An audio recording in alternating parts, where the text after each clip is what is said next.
into his brother's garden. I made my voice calm. "Joseph, give me till tomorrow. Trust me. And if you visit Elizabeth again, please, in Jesu's name, don't harangue her. That will only make things worse." "He's right, you know," Barrack said. Joseph looked between us. "I haven't any choice but to do as you say, have I? Oh, it's driving me mad, sir, mad." We walked to the inn where we had left the horses. The way was narrow, and Joseph walked a little way behind Barrack and me, his shoulders slumped. "He's near the end of his tether," I sighed. "But so am I." Barrack raised his eyebrows. "Don't you start playing the martyr. It's bad enough with him and her." I looked at him curiously. "You had the measure of her in there. It was you got her to write that sentence." He shrugged. "I've had some experience of her way of thinking. When I ran away from home, I felt all the world had turned against me. It took being arrested to bring me out of it." "It hasn't done that for her." He shook his head. "Something bad must have happened to drive her to those depths. Something the girl thinks will never be believed." He lowered his voice. "We'll see what's in that well tonight."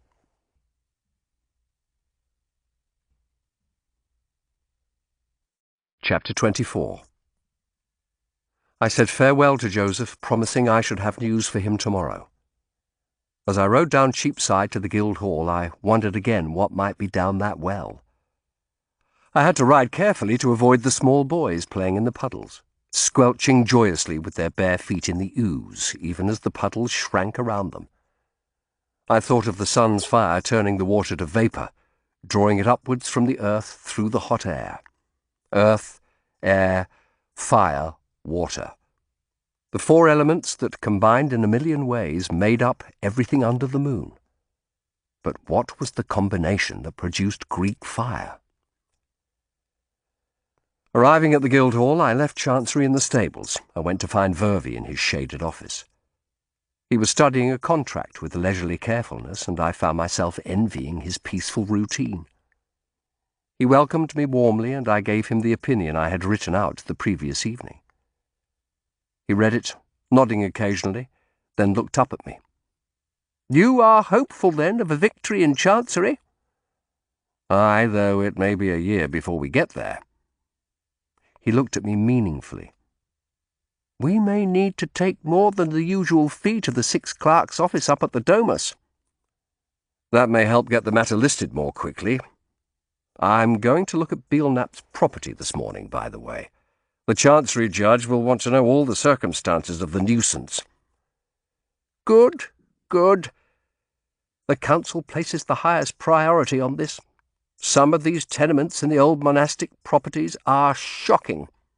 Hovels of cheap wood, unsanitary, and a fire risk too, with everywhere as dry as tinder." He looked out of his window at the clear blue sky. "If a fire breaks out, people may not be able to get enough water from the conduits to quench it. Then the Common Council will be blamed. We're trying to stop leaks in the pipes, but some of them run miles from the streams. I know of a man who is working on repairing the conduits. Master Leighton."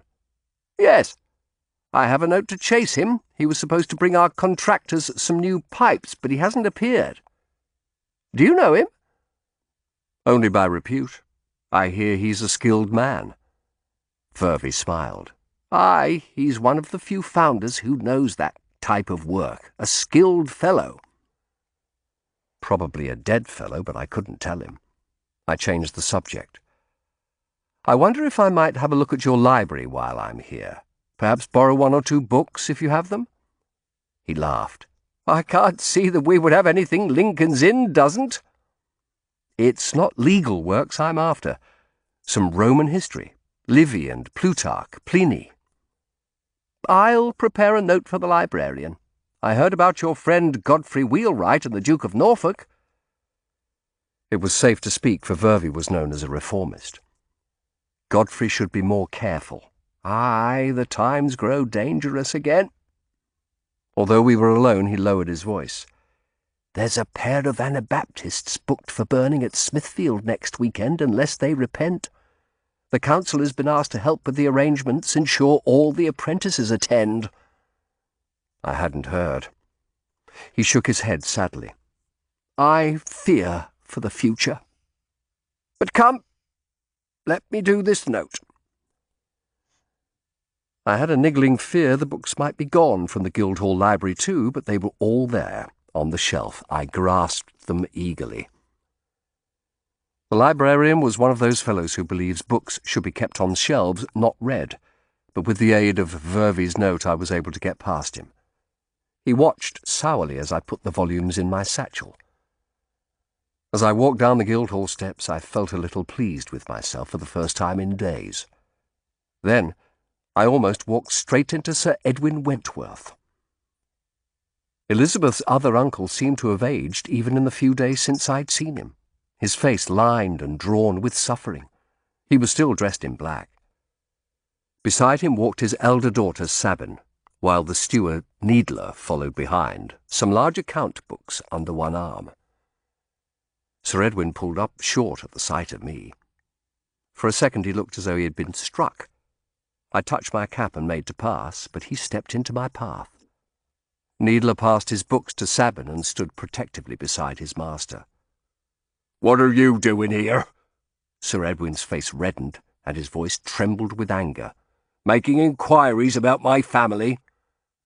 "No," I said mildly. "I have a case on with the Common Council." "Oh, yes, you lawyers have your long fingers in every pie, don't you? You crook-backed churl. How much is Joseph paying you for keeping that murderess alive?" "We haven't discussed a fee," I said, ignoring the insult. "I believe your niece to be innocent," I added. "Sir Edwin, does it not occur to you that if she is innocent, you will kill an innocent person while a guilty one goes free?" "No better than the coroner, do you?" Needler said boldly. At his insolent manner, more than Sir Edwin's insults, something snapped inside me. "Do you let your steward speak for you, sir?" I asked Sir Edwin. "David speaks true. He knows as well as I that you will drag matters out as long as you get paid for it." "Have you any idea what death by the press means?" I asked him. A couple of aldermen walking up the steps stared round at my raised voice, but I took no heed. "It means lying for days under heavy stones in an agony of thirst and hunger, struggling to breathe as you wait for your back to break." Sabin began to cry. Sir Edwin looked round at her, then turned back to me. "How dare you speak of such things in front of my poor daughter?" he shouted. "She aches for her lost brother as I ache for my son. Black-robed, stinking bent lawyer. You can tell you have no children."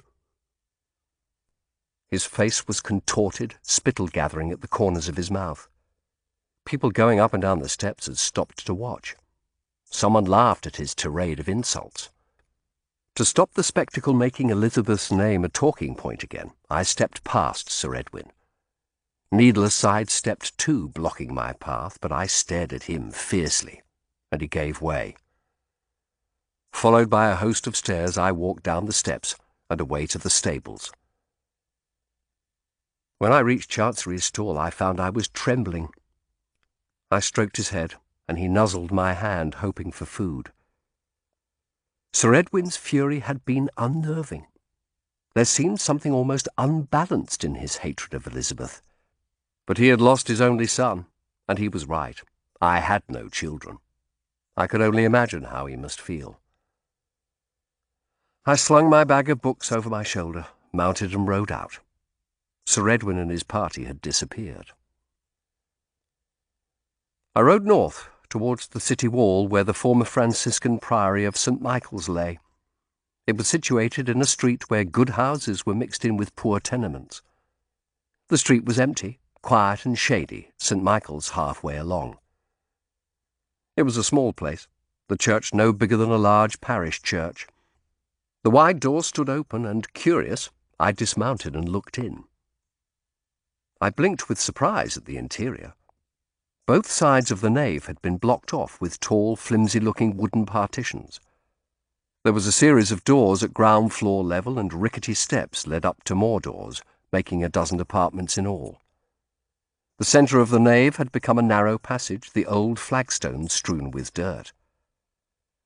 The passage was dark, for the partitions blocked off the side windows, and the only light came from the window at the top of the choir. Beside the door, a couple of iron rings had been hammered into an ancient font.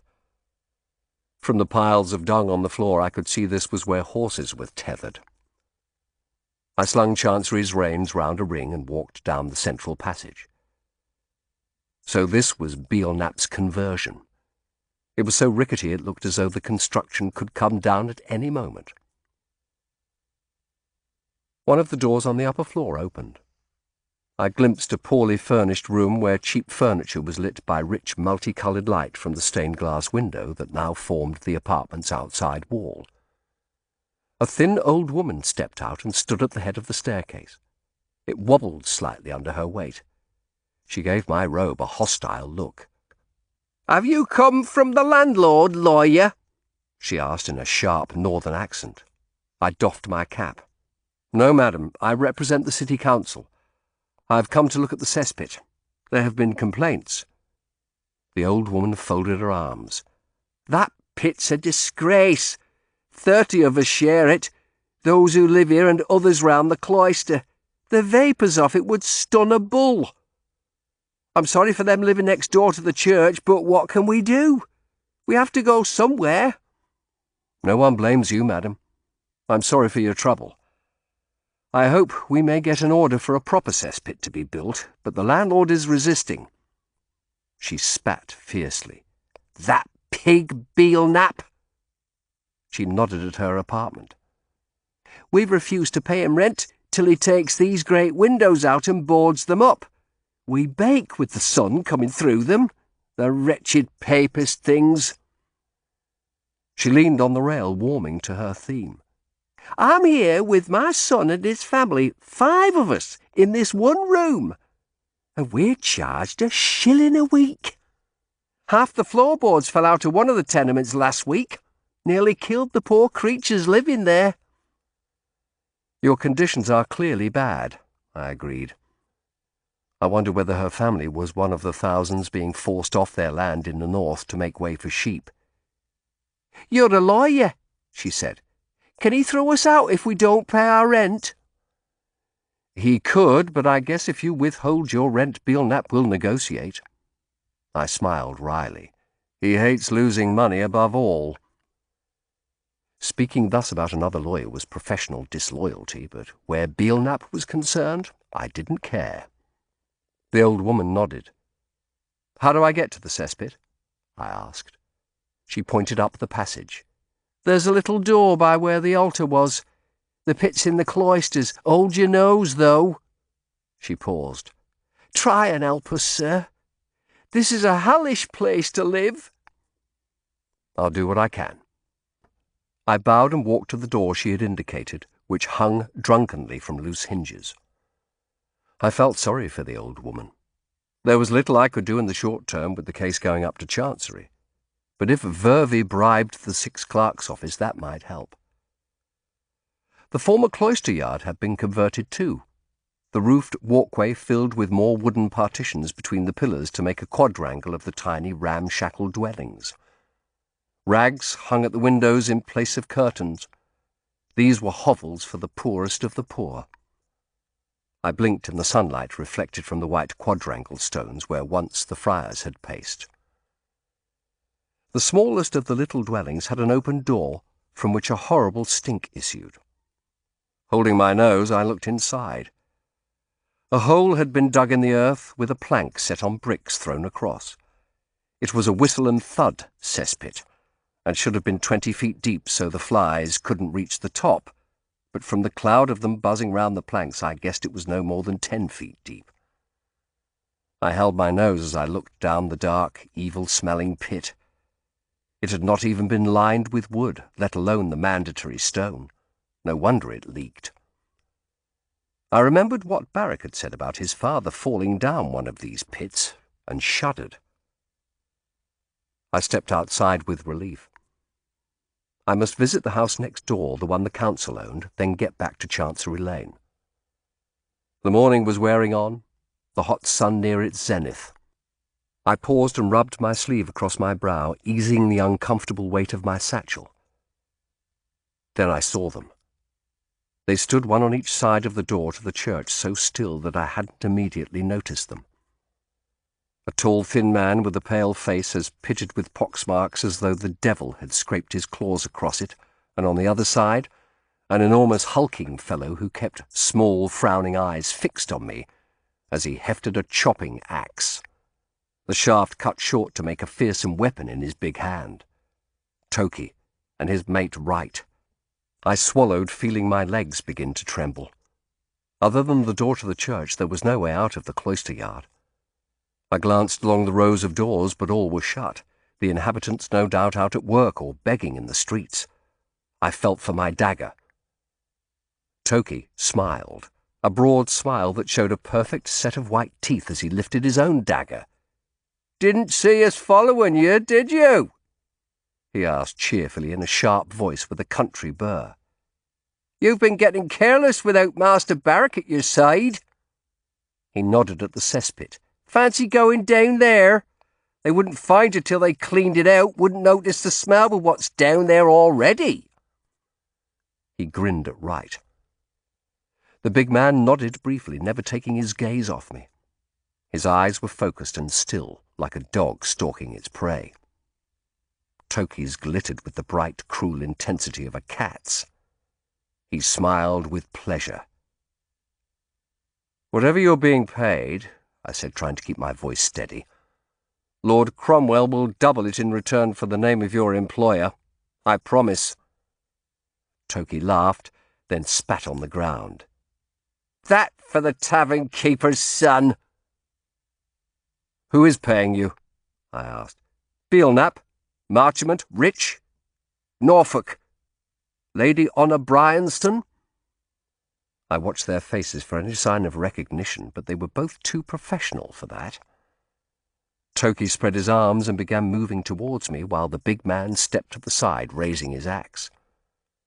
Toki was trying to nudge me towards his confederate so he could make the killing blow, guiding me to the slaughter like a sheep. "Help!" I called out.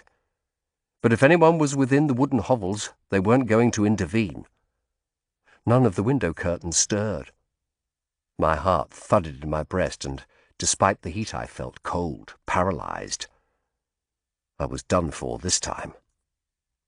I almost gave in. Then, in my mind's eye, I saw Sir Poultice Gristwood's shattered face, and I resolved if I was to end like that, at least I would go down fighting. Their eyes were concentrated on my dagger arm. I let my shoulder drop so the strap of my satchel slid down my other arm, then I grabbed it and swung it at Wright with all my strength. The heavy books caught him on the side of the head, and he stumbled with a cry. I ran for the doorway, thanking God for the broken door. I heard Toki close behind me and winced in anticipation of a blade thrust into my back. I grabbed at the door. It came right off the hinges. I turned and thrust it at Toki. He stumbled against it with a cry, giving me time to run into the nave. The old woman was still on her staircase, talking to a younger woman who had emerged from the next-door hovel. Their mouths fell open in amazement as I ran down the passage. I passed them and turned. Toki was standing in the doorway, blood running from his nose. To my surprise, he laughed. "We'll put you down the pit alive for this, matey," he said. He stepped aside as Wright charged through the door and headed straight for me, axe raised high. Then he stopped with a howl as a flood of liquid landed on him from above, followed by an earthenware pot that banged on his shoulder. I stared upwards. The old woman had thrown a full piss-pot at him. Her neighbour ran from her door carrying another. She hurled it too at the big man. This time it caught him on the forehead, and he stumbled against the wall with another cry, dropping his axe. "Run!" the old woman yelled. Toki was running down the aisle, fury in his eyes now. I sped for the main door, jerking Chancery's reins free. He was wide-eyed and trembling with anxiety, but allowed me to haul him outside. Riding away was my only chance. On foot, they would get me in the street. I leaped clumsily into the saddle and grasped the reins. Then they were seized from below, jerking Chancery's head aside. I looked down. To my horror, I saw Toki directly underneath me, staring up at me with a snarling smile, the sunlight flashing off his dagger. I fumbled frantically for my own, which I had slipped up my sleeve as I mounted, but I was too late. Toki thrust upwards at my groin. Chancery saved me. As Toki stabbed, he reared up, neighing in terror and kicking out. Toki jumped back. I saw with a thrill of horror that his dagger was bloody. I glanced down at my waist, clutching the slippery neck of the rearing horse, but it was Chancery's blood that stained it, welling from a great gash in his side. Toki dodged the flying hooves and struck at me again, but Chancery, screaming now, shied away, almost unseating me. Toki looked quickly round. Along the street shutters were banging open. A group of men had appeared in the doorway of an inn at the top of the street. I pulled at the reins and Chancery stumbled towards them, his blood dripping on the road. I looked over my shoulder. Wright had joined Toki now, but half the street lay between us. The sunlight glinted on Wright's axe. "Hey, what's going on?" someone called. "Constable!" The men from the inn spilled into the road. Doors were being opened along the street, people looking fearfully out. Toki glanced at them, gave me a savage look, then turned and ran off up the street, Wright running after him. The men from the inn came over to where Chancery stood trembling from head to foot. The innkeeper approached me. "You all right, lawyer?" "Yes. Thank you, yes." "God's death, what happened?" "Your horse is hurt." I must get him home. But at that moment Chancery shuddered and slipped forward to his knees. I had barely time to jump off before he fell on his side. I looked at the blood still welling on to the dusty cobbles and thought how easily it could have been mine. I looked at his eyes, but already they were glazing over. My old horse was dead.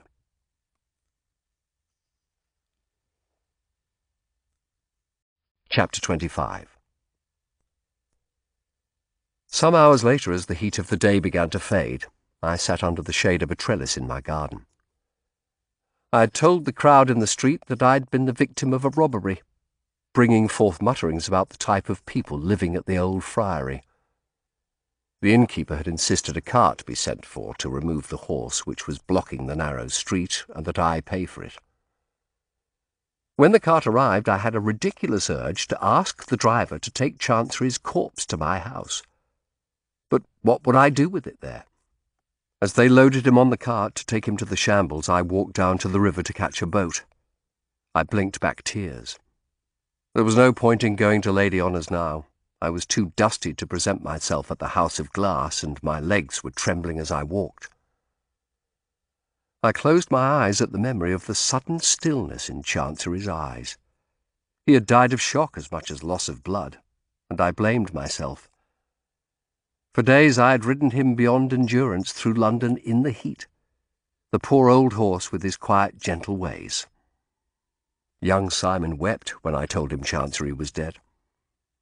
I hadn't realized the boy was so fond of him. He had seemed more taken with Barrack's mare. I remembered the day I bought Chancery. I had been 18, not long in London, and he was the first horse I had bought for myself.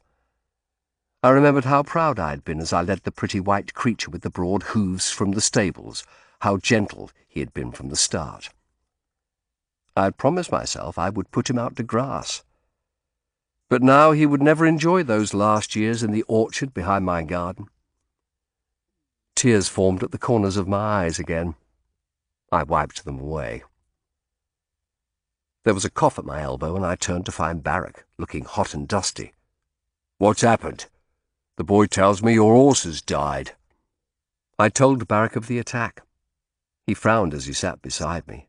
"Shit, that's more bad news for the Earl tomorrow. How did they know you were going there?"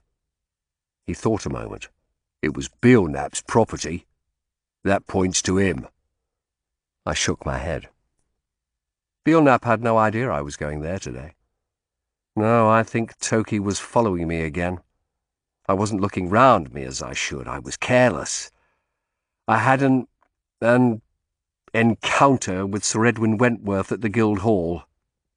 They knew who you are, I added. They know you have been looking for them. Word's got around. He shook his head. What did Lady Honour have to say? I didn't go to see her. I was covered in dust and blood and sore shaken.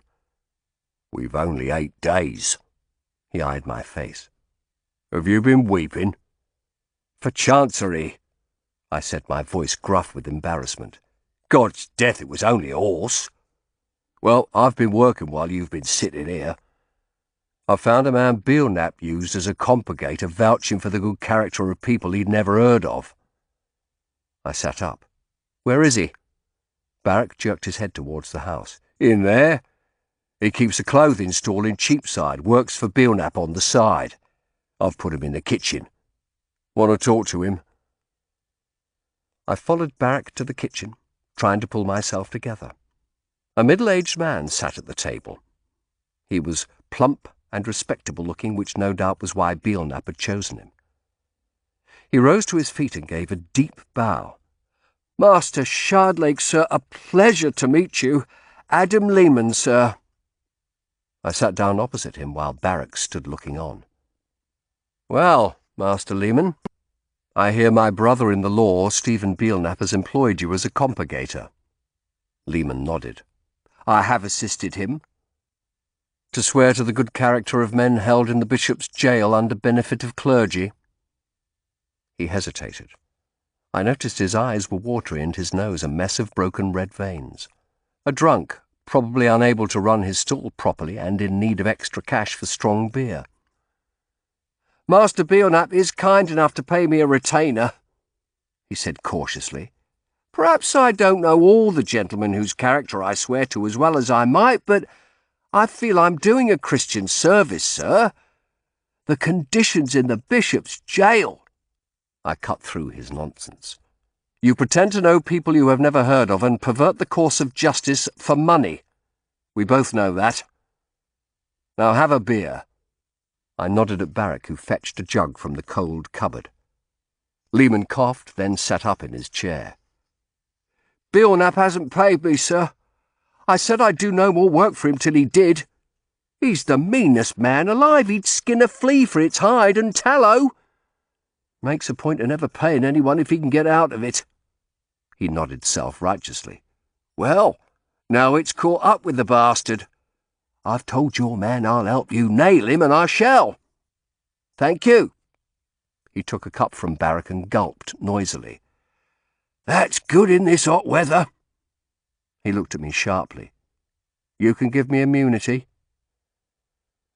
I ever preferred a rogue who would come to the point. I nodded. In exchange for an affidavit to go before the disciplinary authorities of Lincoln's Inn. But once we've completed the affidavit, I want you to come with me and tell Belknap to his face what damage you can do him. Will you do that? He hesitated. How much? £1 for the affidavit, another for coming to see Belknap. Then it'll be a job I'll be happy to do, sir. He looked at me curiously. You got some grudge against him yourself? You mind your business, Barrack said. I rose. Come then, Master Lehman, let us go to my study and prepare this affidavit. I spent an hour with the rogue. He signed the document with a scrawled flourish, and I sent him on his way with 5 shillings on account for his fee. As I rubbed sand over the florid signature to dry it, Barrack laughed. I've never seen an affidavit taken before, the way you kept him to the point. It's an art you learn. Now, I'm hungry. I'll get Joan to make us an early supper. And then, the well? Barrack looked at me. We may not get another chance. For myself, now the business with Lehman was done, the horror of the day's earlier events was crowding back into my mind, and the expedition to Sir Edwin's house in the dark was the last thing I wished for. But it had to be done. Yes, the well. We'll have to wait till it's dark. I glanced at the satchel which I had retrieved from the cloister of St. Michael's before returning home, and slung in a corner. I'll take the chance to look at those books. I returned to my study after a quick supper. I read for hours, lighting candles as the summer sun dropped to the horizon and the moon came up with the thick, hot darkness. As ever, reading soothed my mind and took me far away from my troubles. I read about Roman experiments with fire weaponry that seemed to come to naught. The name Medea came up again and again. The name of the ancient Greek sorceress who presented her enemy with a shirt that burst into all-consuming fire when it was put on. Placing the shirt of Medea on victims in the arena was a sport in Nero's time, mentioned in Plutarch and Lucullus. But what was it that made the shirt burn? And why had the Romans not developed this infernal fire for military use? I read on, finding references to military experiments with a mysterious substance called naphtha that was found in Mesopotamia on the eastern frontier of the empire. Pliny said it bubbled to the surface from underground and could be set on fire even if it spilled into a river. So God had seeded something in the earth there as he seeded gold or iron in different places. I knew alchemists were able to locate deposits of some desired substance, such as iron or coal, by studying the nature of the ground, though they had never found deposits of the fabled philosopher's stone that could turn base metals into gold, however often they might gull poor fools into believing they had. I laid down my book and rubbed my eyes. I must see Guy, I thought. Barrack wouldn't like me telling Guy more, so I would have to keep the visit from him. This world of the discovery and transformation of matter was alien to me, yet there was something in these books, some clue, I was sure. Or why had the Lincoln's Inn copies been stolen? Who had stolen those books? Who was it the old librarian was afraid of? I sighed. Every step I took seemed only to throw up more puzzles. I jumped at a knock on the door. Barrack stood there dressed in black doublet and hose, suppressed excitement in his eyes. "Ready?" he asked. "It's time to go to Sir Edwin's." We walked down to Temple Stairs to catch a boat. Barrack carried a heavy knapsack that he told me contained tools to break the locks on the well cap, candles, and a rope ladder to climb down. It felt strange to be out on illicit business at night. If a constable asked to see the contents of that knapsack, we would be in trouble. Barrack, though, seemed quite unconcerned, nodding and smiling at the occasional watchman who lifted his lamp as we passed. We took the path through Temple Inn, silent and dark save for the occasional flicker of candles at a window. We passed the great round bulk of Temple Church, where the crusading Knights Templar had worshipped. "Those were the fellows, eh?" Barrack said. "The Christian powers were on the march in those days, not forever being beaten by the heathen Turks like now." Christendom was united then. Maybe it will be again if we get Greek fire. Under us. King Henry's navies burning the French and Spanish navies off the seas. We could cross the Atlantic and take the Spanish colonies. Don't get carried away. I gave him a cold look. The way he talked of burning navies repelled me. Had he not seen the burnings at Smithfield, seen what fire did to men? Perhaps it would be better if it never came to pass. He inclined his head but didn't reply. A moment later, he bent down and picked up some of the pebbles that separated the rose-filled flower beds from the path, putting them in his pocket. "What are you doing?" "These might come in useful," he said ambiguously. The Thames came into view, broad and shining in the moonlight, the lamps on the boats, pinpricks on the water. "We're in luck," I said. "There's a wherry at the stairs." The moonlit river was quiet, Only a few boats carrying officials between the city and Westminster. I sat looking at the faint lights on the Southwark shore, thinking of Chancery again. Well, he was gone. Gone to nothing, for animals have no souls, but that was better than hell, where most men must have their end. Perhaps me too, for all I knew. I realized that when I was attacked I'd thought only of survival, my mind sharpened by danger. I'd not thought to pray, or of what might happen after I was killed. Was that sinful? I shook my head. I was exhausted, but I had to stay awake and sharp. The wherry bumped into Dowgate steps with a soft thud. Barrack stepped out, offering me a hand, and we set off to Walbrook.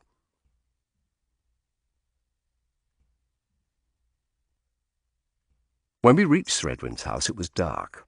The shutters closed on the ground floor, though the upper windows were open to let in some air. Barrack turned into Budge Row, and I followed him down a narrow alley, stinking of piss. "There's an orchard on the other side of that wall," he whispered, "and beyond that is Wentworth's garden. I'd look around earlier."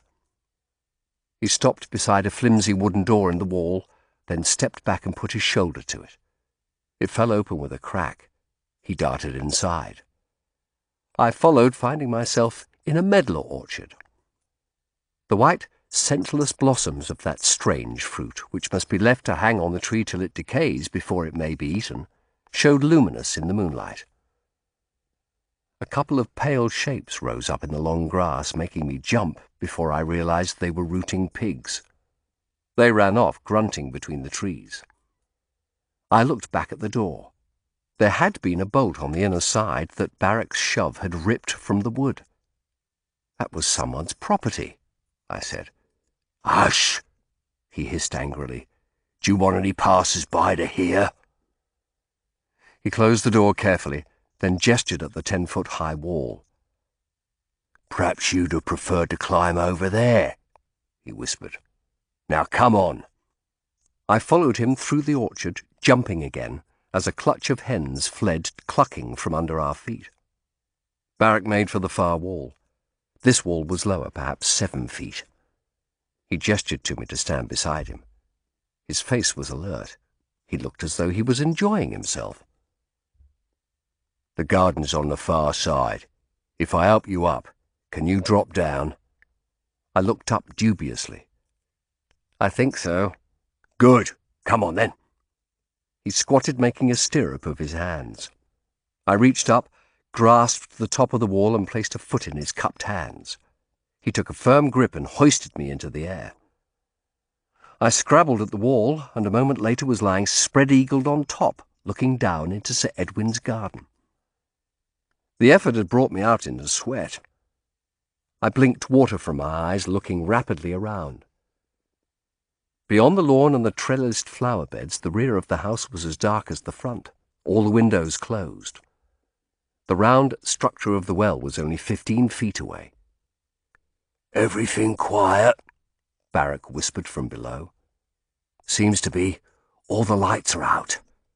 No dogs. I can't see any." I hadn't thought of that, but it was quite likely a wealthy house like this would be guarded by dogs at night. "Throw a couple of pebbles before you go over. Here." I felt some small stones being pressed into my hand. So that was why he had wanted them. I managed to sit upright on the wall and threw one into the garden. It bounced off the well cap with a clunk that would have brought any dog running and barking. But everything remained quiet and still. "It's all right," I whispered. "Get down, then, and I'll follow." I put the other stones back in my pocket, took a deep breath, and jumped onto the lawn, jarring my spine uncomfortably. I leaned against the wall, conscious that I was trapped there now. If something happened, I doubted I could climb up again on my own. There was a scrabbling sound, and Barrack dropped down beside me. He stood looking round, watchful as a cat. "You keep watch," he breathed. "I'll get that well open." He loped quickly across the grass. He dropped his knapsack to the ground, and there was a faint click as he pulled out a couple of tools. I made for the cover of the big oak and sat on the bench underneath, trying to calm my rapidly beating heart, watching the still dark house. Barrack seemed to know what he was doing, frowning a little as he inserted a narrow metal rod like a jeweller's tool into a padlock. I wondered how many locks he had picked before on Cromwell's orders. The padlock came free. He tossed it to the ground and started on the other. I glanced at the silent house again, thought of the old woman asleep, the two girls, Sir Edwin, the steward, Needler.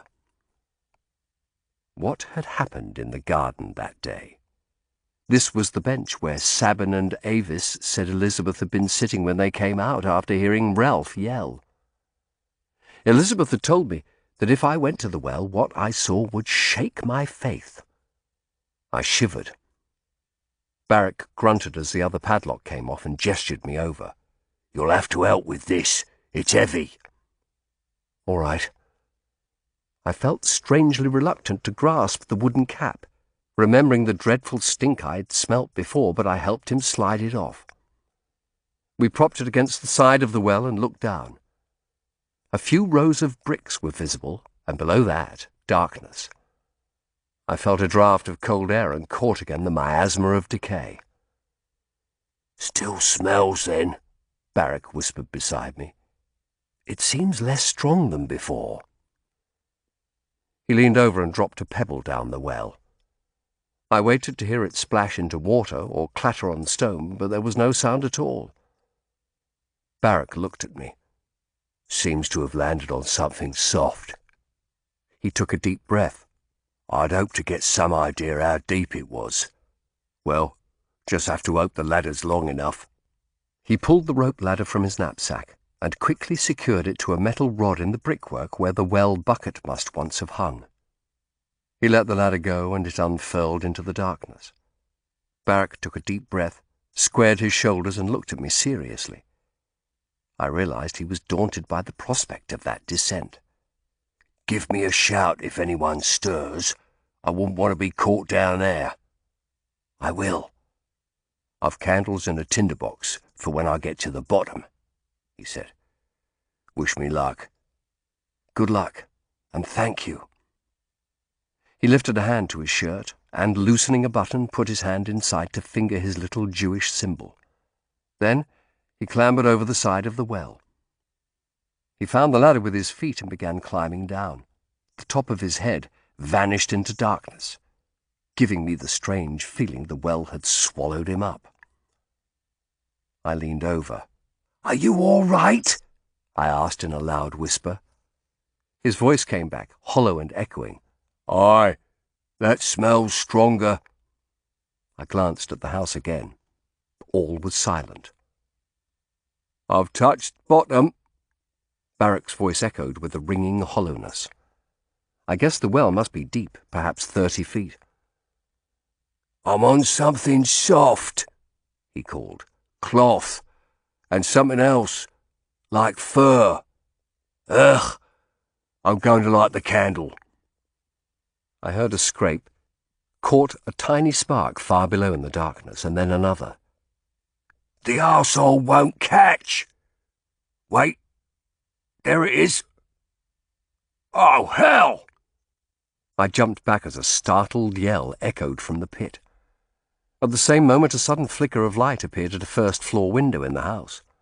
I grasped the side of the well and leaned in, regardless of the stench. Barrack's candle had gone out again. "There's a light in the house!" I called out. "Get up, now!" There was a frantic scrabbling as he hauled himself up. I glanced at the house again. The light had moved to the next window. Someone was walking around with a candle. Had they seen or heard us, or was it just someone going to the privy? The end of the rope ladder trembled as Barrack climbed rapidly. I reached in and thrust a hand into the darkness. "Here!" A hard hand grasped my own. My back screamed in pain as I helped Barrack up. He scrambled out as though the devil were behind him and stood, panting beside me, looking over at the house. His eyes were wide and there was a rotten, meaty smell on him. The candlelight was still there, but no longer moving, flickering at one of the windows. Was someone looking out? We were a good distance from the house and partly shaded by the tree, but the moonlight was bright. "Here, come!"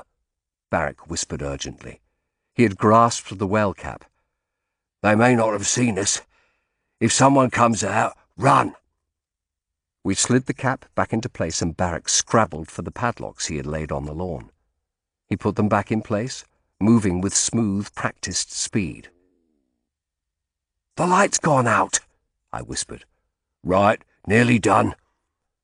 He shut the second padlock with a click and stepped away. Just then I heard the creak of a door opening, and a voice I recognized as Needler's called out, "Hey! Who's that?" Barrack turned and ran for the wall. I followed. He had already bent and made a stirrup of his hands. I glanced back. It was hard to make anything out across the lawn and flower beds, but there seemed to be dark shapes in the open doorway. Then I heard an angry bark. "Dogs!" I hissed. "Get up, for Jesu's sake!" I grasped the wall, put my feet in Barrack's hands, and again he hauled me up. I almost overbalanced, but managed to sit astride the wall. I looked back fearfully to see two large black dogs loping across the flower beds, not barking now, but running towards Barrack in deadly, intent silence. "Hurry!" He grabbed the top of the wall and, setting his feet against the bricks, began hauling himself up. The dogs were almost on him. Behind them I heard footsteps. Needler was following. Then Barrack cried out. One of the dogs, a big mongrel, had his shoe and was holding on, growling evilly. The other dog leaped up at me. I almost overbalanced, but managed to hold on. Fortunately, the wall was too high and the creature fell back. It stood, paws against the wall, barking angrily up at me. "Help me, for Christ's sake!" Barrack hissed. For a second I could not think what to do, then remembered the pebbles in my pocket. I pulled out the largest and threw it straight at the eyes of the dog that held his foot. It yelped and jumped back, startled. It only lost its grip for a second, but that was enough for Barrack to haul his leg up, and we both half dropped, half fell into the long grass of the orchard, just as Needler's voice shouted again from the other side of the wall. "Who's that? Stop!" We lurched back into the cover of the trees, half expecting the steward's face to appear over the wall, but he remained on the other side, where the dogs were barking frantically. No doubt he was afraid to pursue us on his own. I heard a voice that sounded like Sir Edwin's calling from the lawn. Barrack grasped my arm and led the way through the orchard at a fast limp. We went back through the broken door, into the lane, back into Budge Row and down Dowgate. Only then did he stop, leaning against a wall and lifting his foot to examine it. "Are you hurt?" I asked anxiously. "Just a graze. Thank Christ I have my pattens on. Look."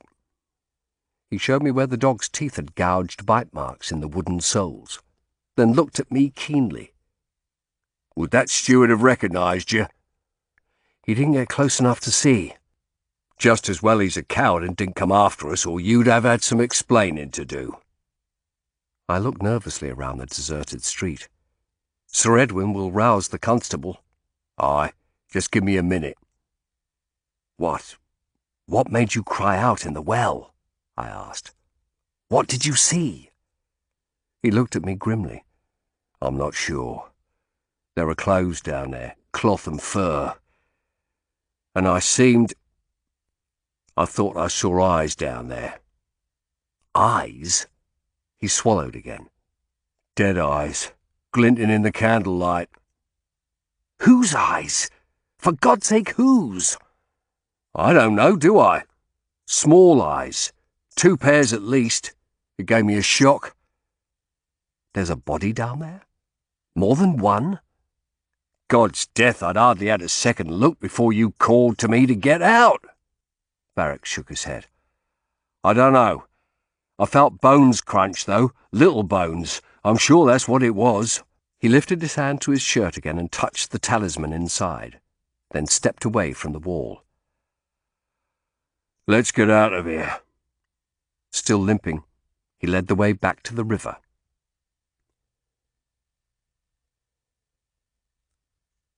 Chapter 26. That night I slept deeply, exhausted. I woke with a leaden feeling of tiredness and the realization that I should have to face Cromwell that afternoon. The 3rd of June. In exactly a week's time the demonstration would be due. My back ached horribly from pulling Barrack out of the well. I lay there wondering how much longer I could keep up this pace, cope with the constant danger. I did Guy's exercises carefully in case I did more harm than good, then went and looked out over my garden, the flowers wilting in their beds under a sun whose heat was powerful already. I thought of Joseph's farm, his crops shrivelling in the fields. I would have no news for him this morning after all. We still didn't know what was down that well.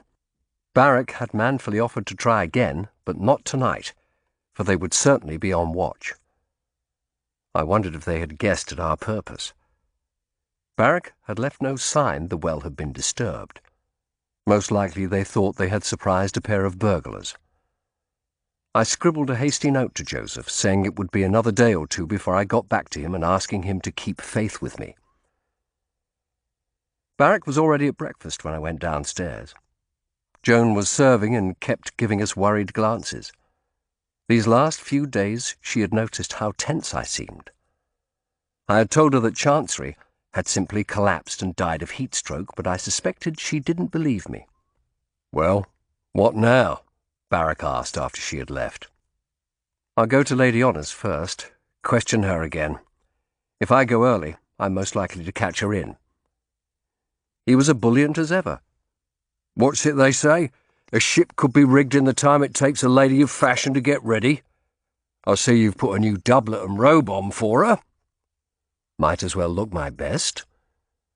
He took a deep breath and made a grimace. "We've to see the Earl at 1. He wants us at Whitehall. I hope you find out something new from Lady Honour. Shall I come with you?" "No.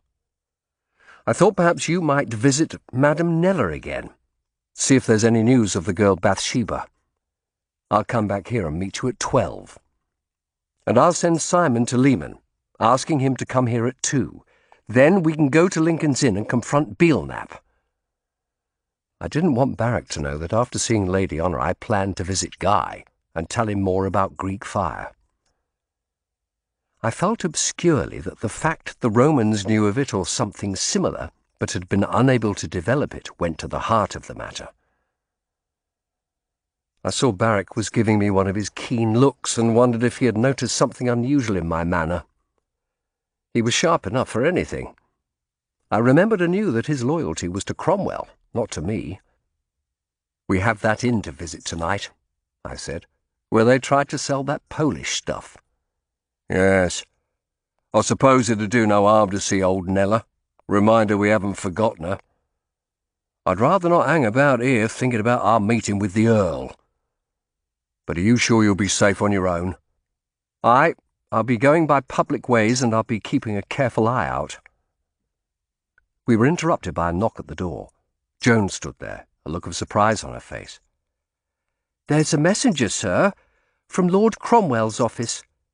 He has a new horse for you, sir." Barrack got up, nodding. "I sent a message to Grey yesterday afternoon saying your horse was killed and asking for a new one to be sent. You've no time to go to the market." "Oh." "You need a horse. We can't go everywhere by water. I asked for a younger horse, better able to keep up with Suki." "Oh," I said again. I was suddenly filled with anger. Did Barrack think Chancery's loss could be repaired so casually? Yet, from a practical point of view, he was right. I went outside. Simon had brought both horses round. Barrack's sleek mare was accompanied by a big brown gelding. I patted it. It seemed placid enough. Yet it felt almost a betrayal to see this animal in Chancery's place. "What's his name?" I asked Simon. "Genesis, sir. Though, as he's a gelding, he won't be able to generate a foal, will he?" Simon smiled shyly, pleased at his own cleverness. I looked at the patterns on his feet. "How are you managing with those?"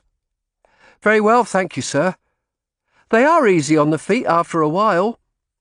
The effort was worth it, you see. I gave him 2 notes. Take this to Master Wentworth's lodging-house, please, and the other to the stall of a Master Leman at Cheapside. I heaved myself into the saddle. Barrack had come to the door, that speculative look still on his face. I gave him a brief wave and rode off. I decided to go to Lady Honour's house by the quieter route, via Smithfield, and entering the city through the Cripplegate. It would give Genesis a chance to get used to me. I rode on steadily, half an eye always open for danger. I had brought the Greek fire papers with me, and they bumped against my side in the knapsack I had used yesterday to hit right. I shuddered again at the thought of his axe. My thoughts turned to the Wentworths.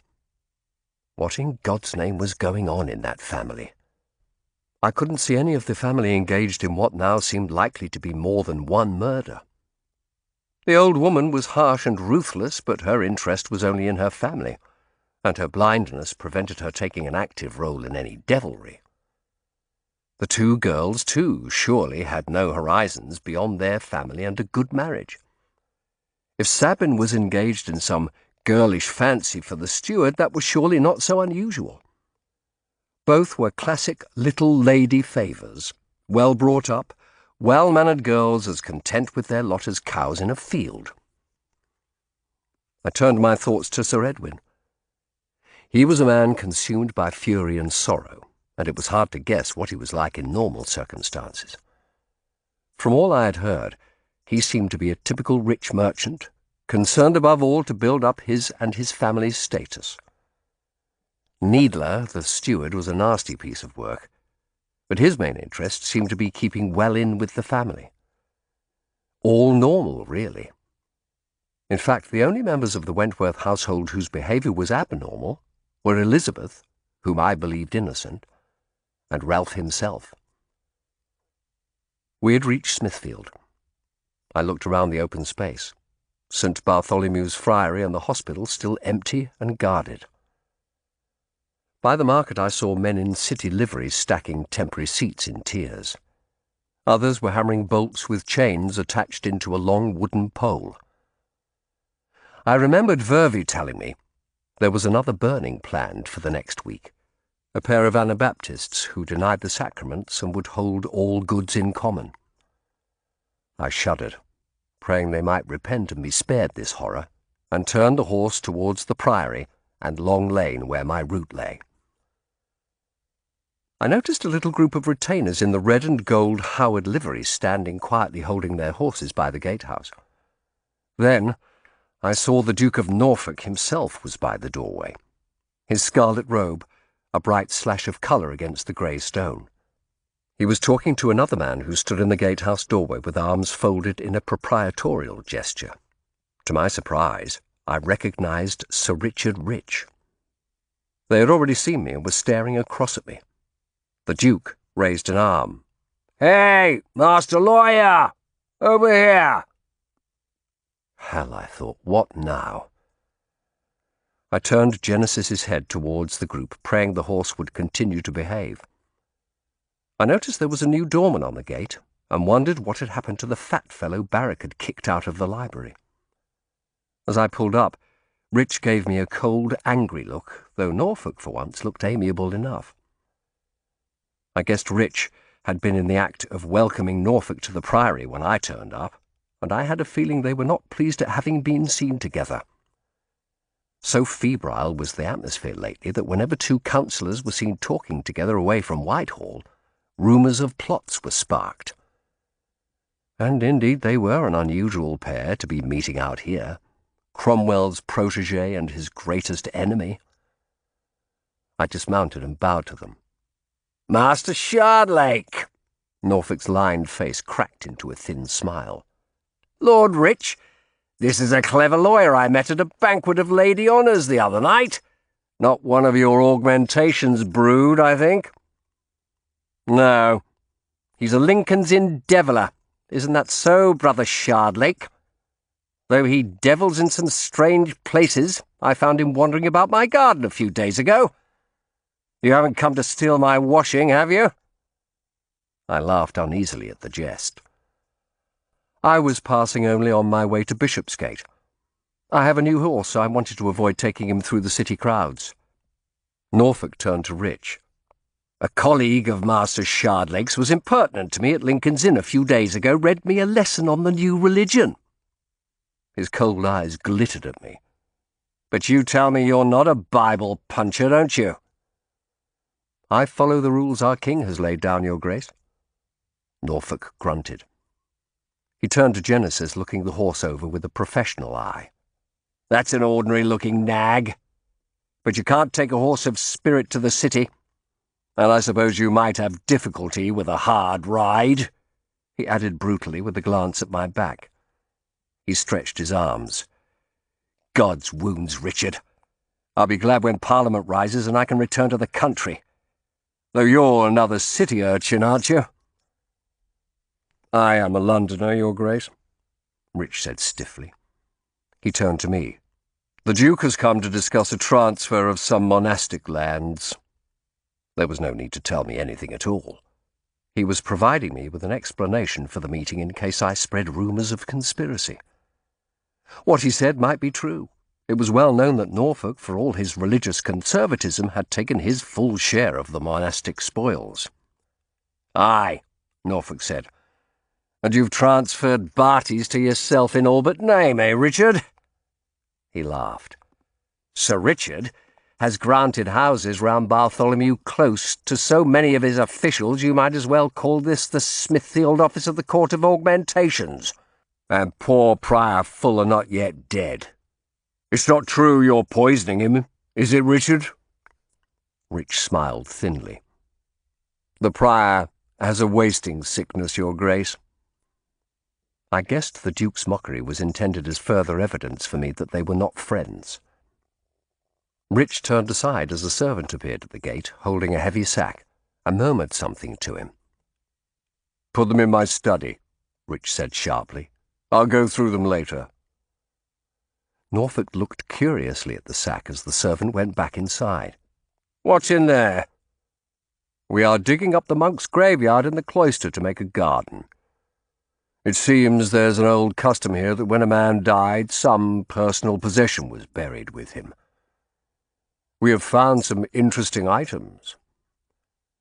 I remembered the boys scrabbling in the coffins when I came here to see Kitchen, the little golden trinket the watchman had appropriated. Valuable, eh? Some, yes. Things of antiquarian interest, too. Old rings, plague charms, even dried herbs buried with an infirmarian. I have an interest in such things, Your Grace. My mind doesn't run on profit all the time, he added sharply, and I realized that for all his ruthlessness and brutality, Rich did not enjoy his reputation for venality. A strange custom? Yes, I don't know where it came from. But everyone buried here, whether monk or hospital patient, had something personal buried with him, something that was most characteristic of his life, I believe.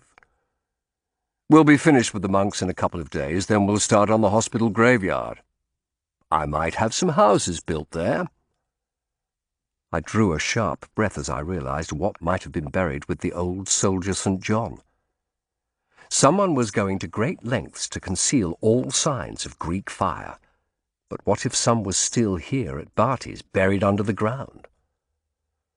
I became aware Rich was looking at me. Something piqued your interest, Shardlake? Just that I too have antiquarian interests, my lord.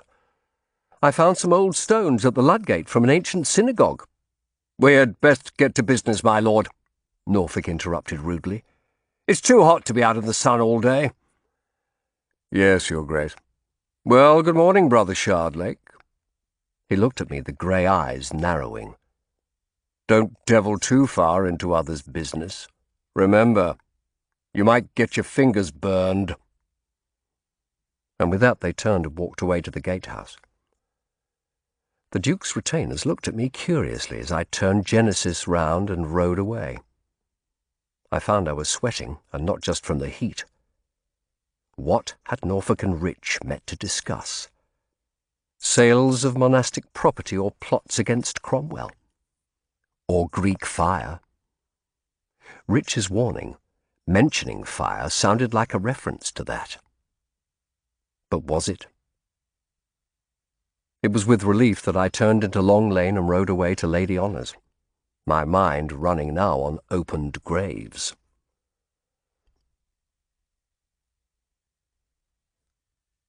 Chapter 27.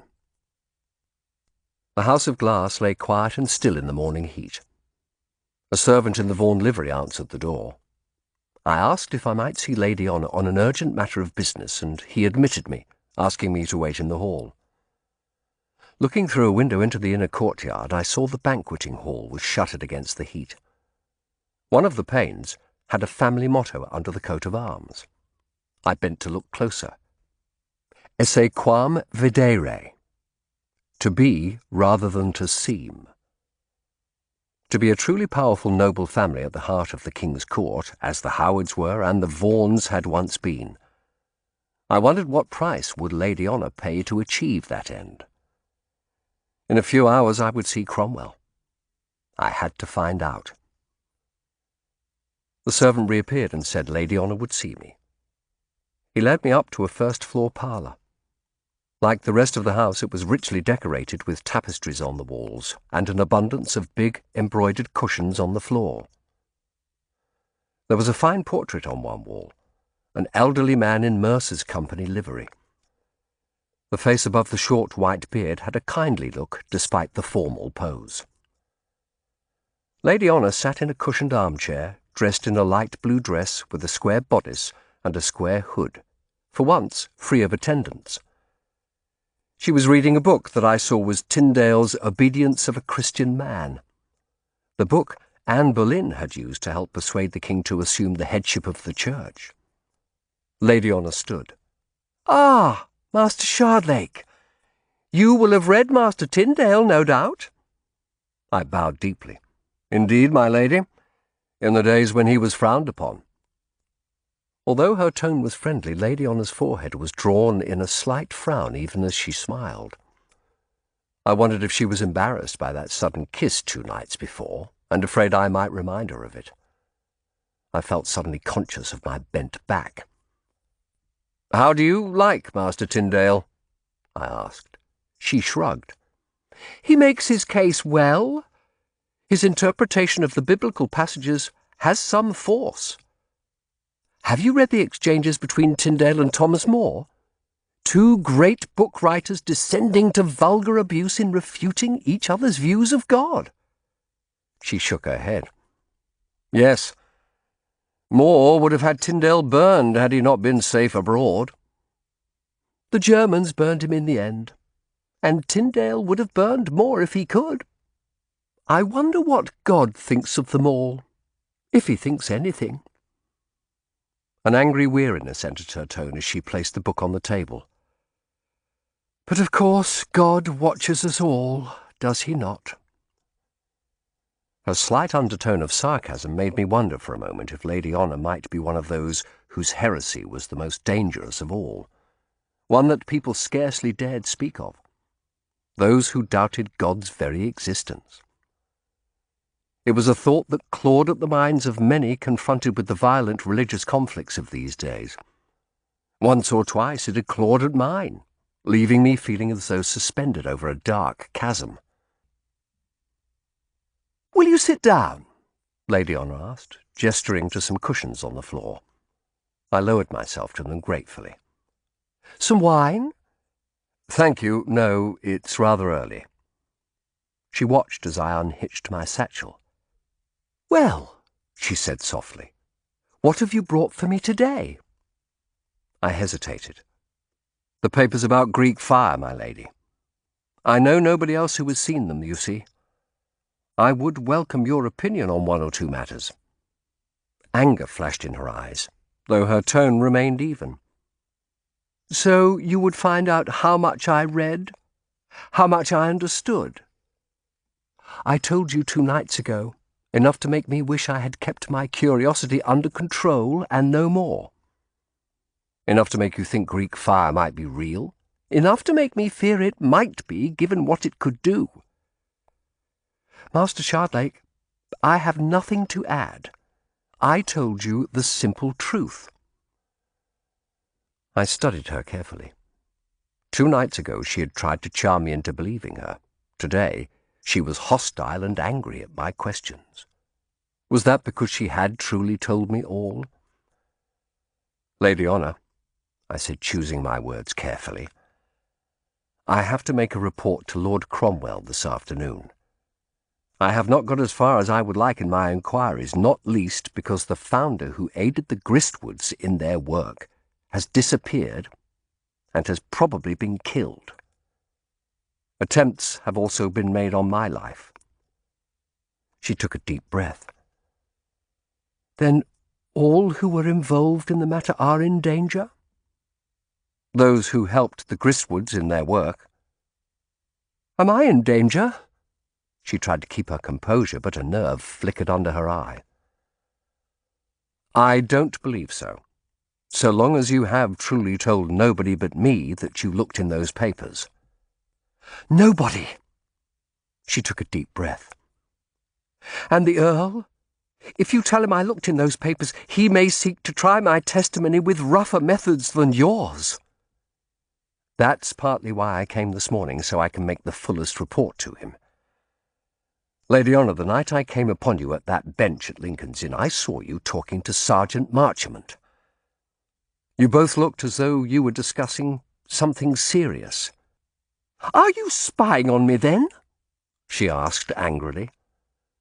I came on you accidentally, but yes, I paused and hid to find out what I could hear. I confess it. I caught no words, though. I only saw your faces. You both looked worried, as you did when you talked together after the banquet. And the sergeant, too, had custody of those papers.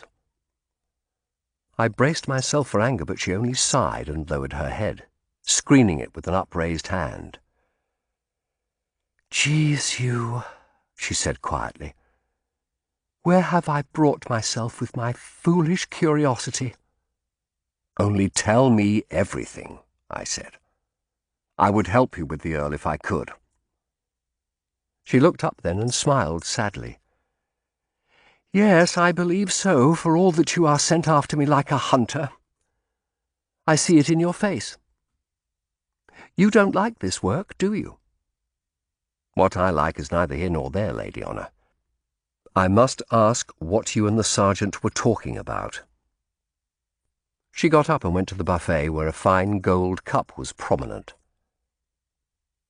"Gabriel Marchmont gave me this. It is a gift. He advises the Mercers' Company, you know. He used to advise my husband, and now he is gone, Gabriel advises me on the many legal matters I have to deal with."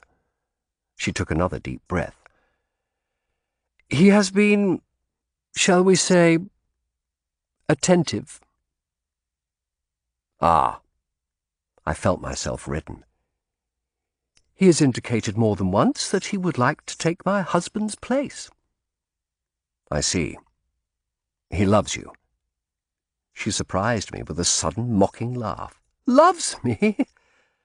Master Shardlake, surely you have heard of Gabriel's attempts to persuade the College of Heralds to provide him with a coat of arms, though his father was a fishmonger?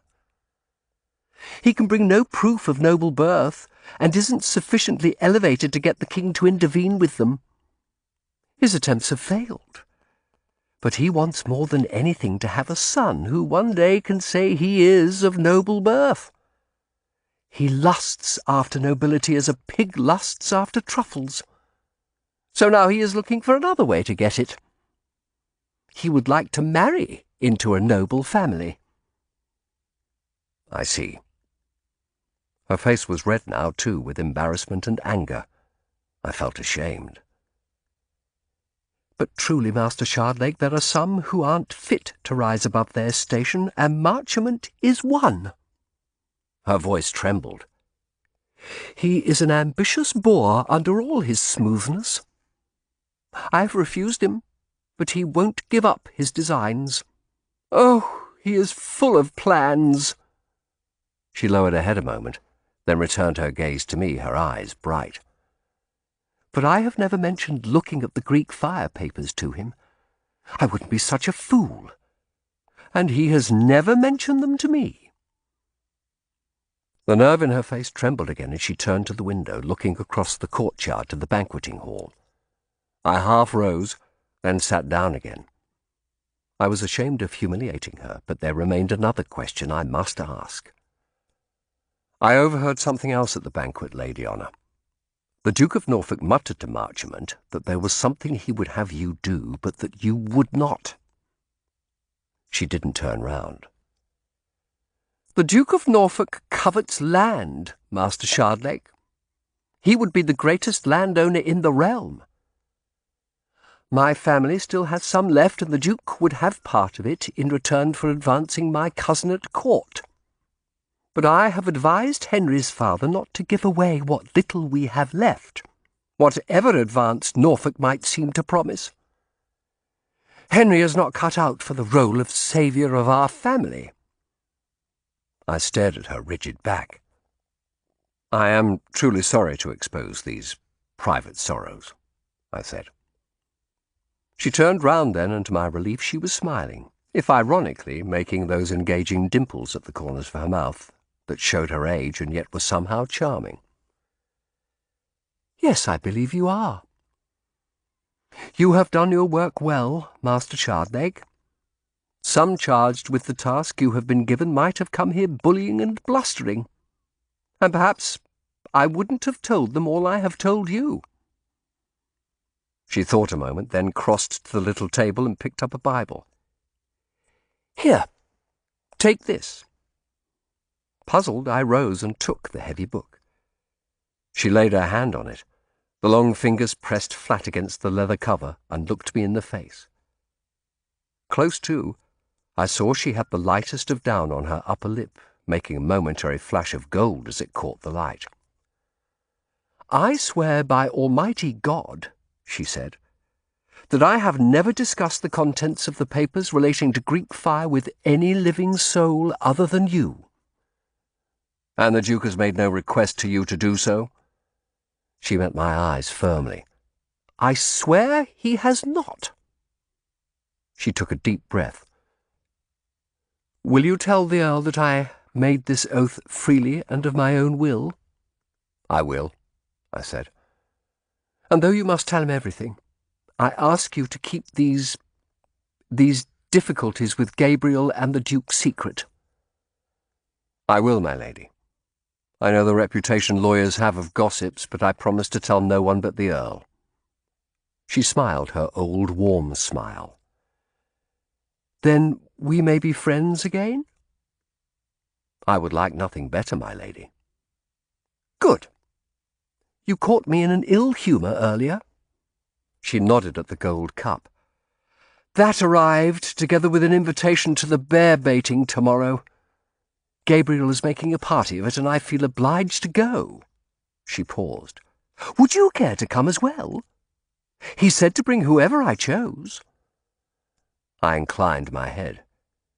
"Would you really wish me to come, after my interrogation of you?" "Yes, to prove there's no ill feeling." Her look had something flirtatious in it again. "I will come, Lady Honour, with pleasure." "Good. We meet at noon at 3 Cranes."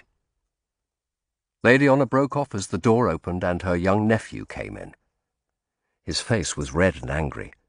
He was dressed for company, a purple slashed doublet and a wide cap with a peacock feather. He took off his cap and threw it on the cabinet. "Cousin Honour," he said petulantly, "please don't send me to such people again."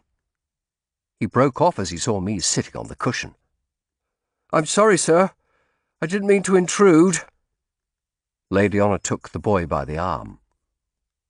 "Master Shardlake has called for a brief visit, Henry. Now come, settle yourself. Have some wine." The youth plumped down on a cushion opposite me as Lady Honour fetched him wine. She gestured me to sit again. "Henry has been visiting Mayor Holly's family," she told me. "I thought it would be useful for him to meet his children." She gave him a goblet of wine and returned to her chair, smiling at him encouragingly. "Well then, Henry, what has happened?" "Those children are common rogues." The boy took a long draught of wine. "By God, they are." "The mayor's daughters? What on earth do you mean?" "I had looked forward to meeting the girls. I heard they were pretty. There are 3 of them. Mayor Holly's wife was there, and the conversation was pleasant enough at first. They asked about life in Lincolnshire, the hunting. But then Madame Holly's was called away, and I was left with the girls. Then they—" "What, Henry? Come?" He looked down at the floor, running a hand over the pustules on his face. "The moment the old woman left, the girls became cruel. They began to mock my spots, asking if I had the pox. One said even a pocky whore wouldn't have me." His voice shook. "Cousin Honor, I hate it in London. I want to go back to Lincolnshire." He hung his head again, greasy hair falling over his face. "Henry," Lady Honor said with a touch of impatience, "these things happen. You must be more robust." "They should not happen," he burst out. "I am a Vaughan. I'm entitled to some respect." "It is a cruel thing to be mocked," I said. Lady Honor sighed. "Go upstairs to your room, Henry. I will come and talk to you in a moment." Without a word, the boy got up, and without looking at me, went out and slammed the door behind him. Lady Honor leaned back in her chair and smiled sadly. "You can see now why I fear Henry doesn't have the robustness to make his way in London. It was a mistake to bring him here. But he is the Vaughan heir. We had to try." She sighed. "Poor boy." "Some boys feel slights greatly at that age. I did." "Young girls can be cruel." She smiled ironically. "I could, myself." "You, madam? I find that hard to believe." "You know how girl children are taught how to behave down to the last detail? How to walk, how to sit, when to smile." She smiled sadly. "I wonder how many scream with frustration inside as I did. And how many turn to cruel thoughts beneath sweet rosy faces." "It takes a woman to understand such things." "I shall send Henry back. There's another Vaughan cousin. He's young, but perhaps in a few years—" I rose, conscious time was passing. "I fear I must go." I was reluctant to leave her, glad my questioning hadn't broken the beginning of friendship, but I wanted to get Guy's opinion on those books before I saw Cromwell. "And I must try to console Henry. I will see you out." Lady Honor led me downstairs. In the hall I turned to her. "I am sorry for your troubles," I said again, "and for raking them up." She laid a hand lightly on my arm. "You were doing your duty even though it was uncomfortable. I admire that." She studied me. "But you look tired. You are meant for finer, gentler things than work like this. You demean yourself, Matthew." "I have no choice." "For now, perhaps." She took my hand. "Until tomorrow. Remember, 3 Cranes Wharf at noon." As I walked to the stables to fetch Genesis, I felt warmed and soothed by her care. Yet still my sceptical brain worried away at the thought she might only want to keep me on her side in my dealings with Cromwell. She had sworn on the Bible, but the dark thought that she might be an atheist returned to me.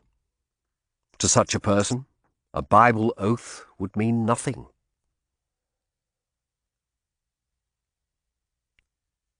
Chapter 28. It was a short ride to Guy's shop, but when I arrived I saw the shutters were drawn. On the door was a note, in Guy's spiky hand, saying the shop would be closed until the morrow. I stood looking at it, filled with frustration. I remembered that once a month or so he went out to a fair in Hertfordshire where herbs and physic were sold to replenish his stock. I left a message with a neighbour, asking him to contact me as soon as he returned, then turned the placid horse for home. Barrack was waiting for me in Chancery Lane, a gloomy look on his face. "Any news?" I asked. "I went and reminded that old troll, Madam Nelly, you promised her money if the girl turns up again, and told her what to expect from Lord Cromwell if Bathsheba turns up and she doesn't tell us. But she knows nothing. No one knows anything except the dead, and they won't tell. I found where Toki and Wright have been staying, too. A cheap lodging-house by the river. They left yesterday, though. Perhaps they were afraid the hue and cry would be out for them. They'd only been at the lodging-house 3 days.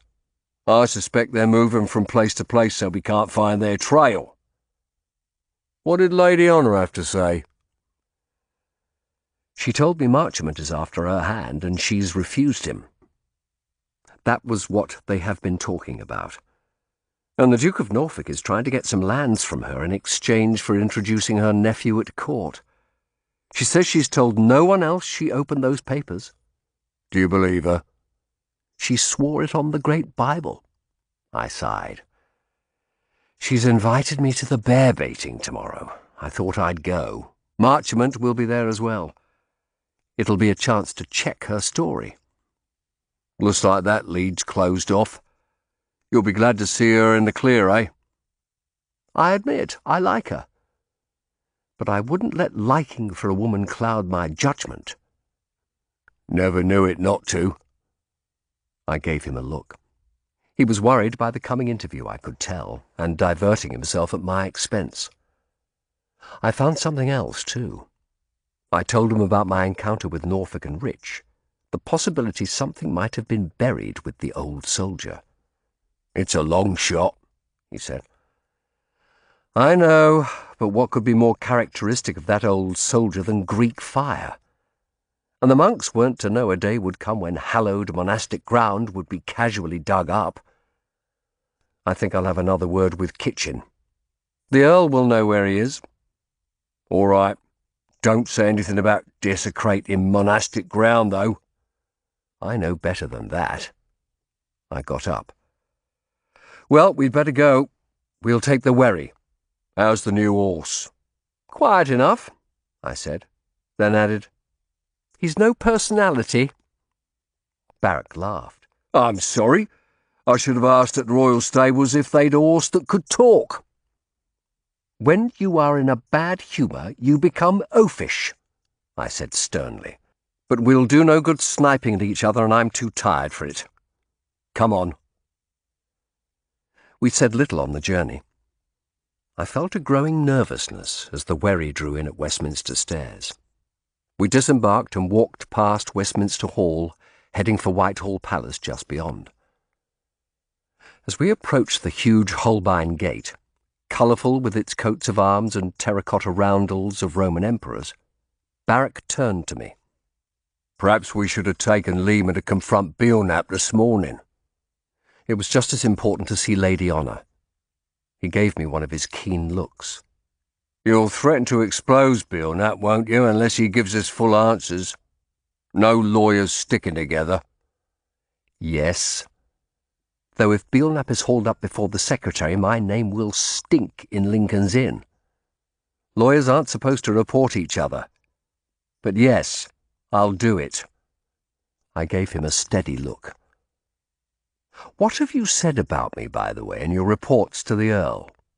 Come, you must have said something." "That's private," he said uneasily. "I want to know what to expect." "I've done nothing but report what we've done," Barrack replied matter-of-factly. "I've given no bad opinion of you, if you must know. But that'll cut no ice.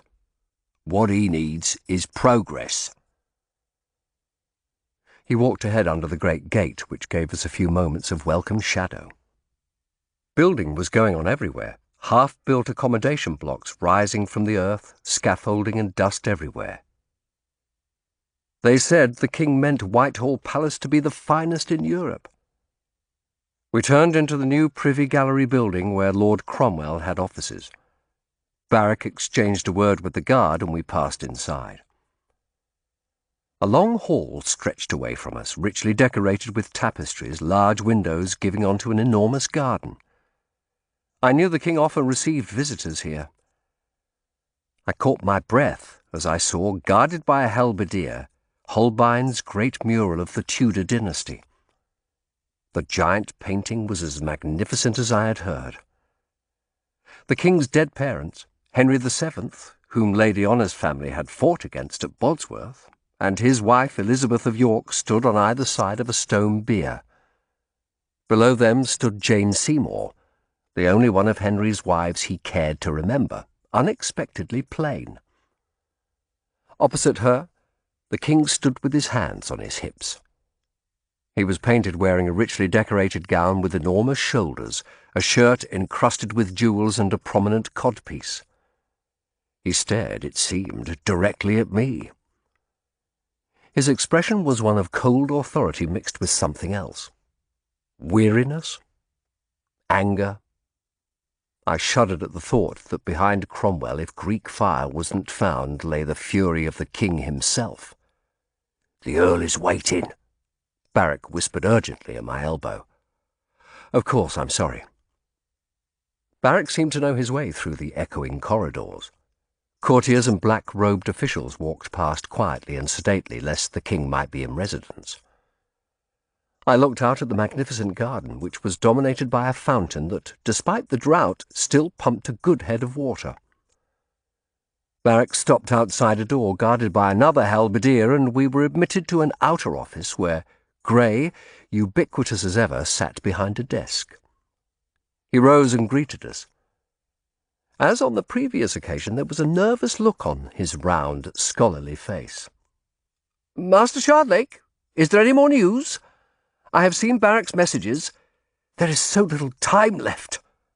"Our news is for the Earl," Barrack told him sharply. Grey looked at him and inclined his head. "All right, Barrack, but I just wanted to warn you, he's in no good frame of mind. And he has the Duke of Norfolk with him. He's been there 2 hours. "Really?" I said. "I saw the Duke earlier, at Smithfield. He was with Richard Rich then."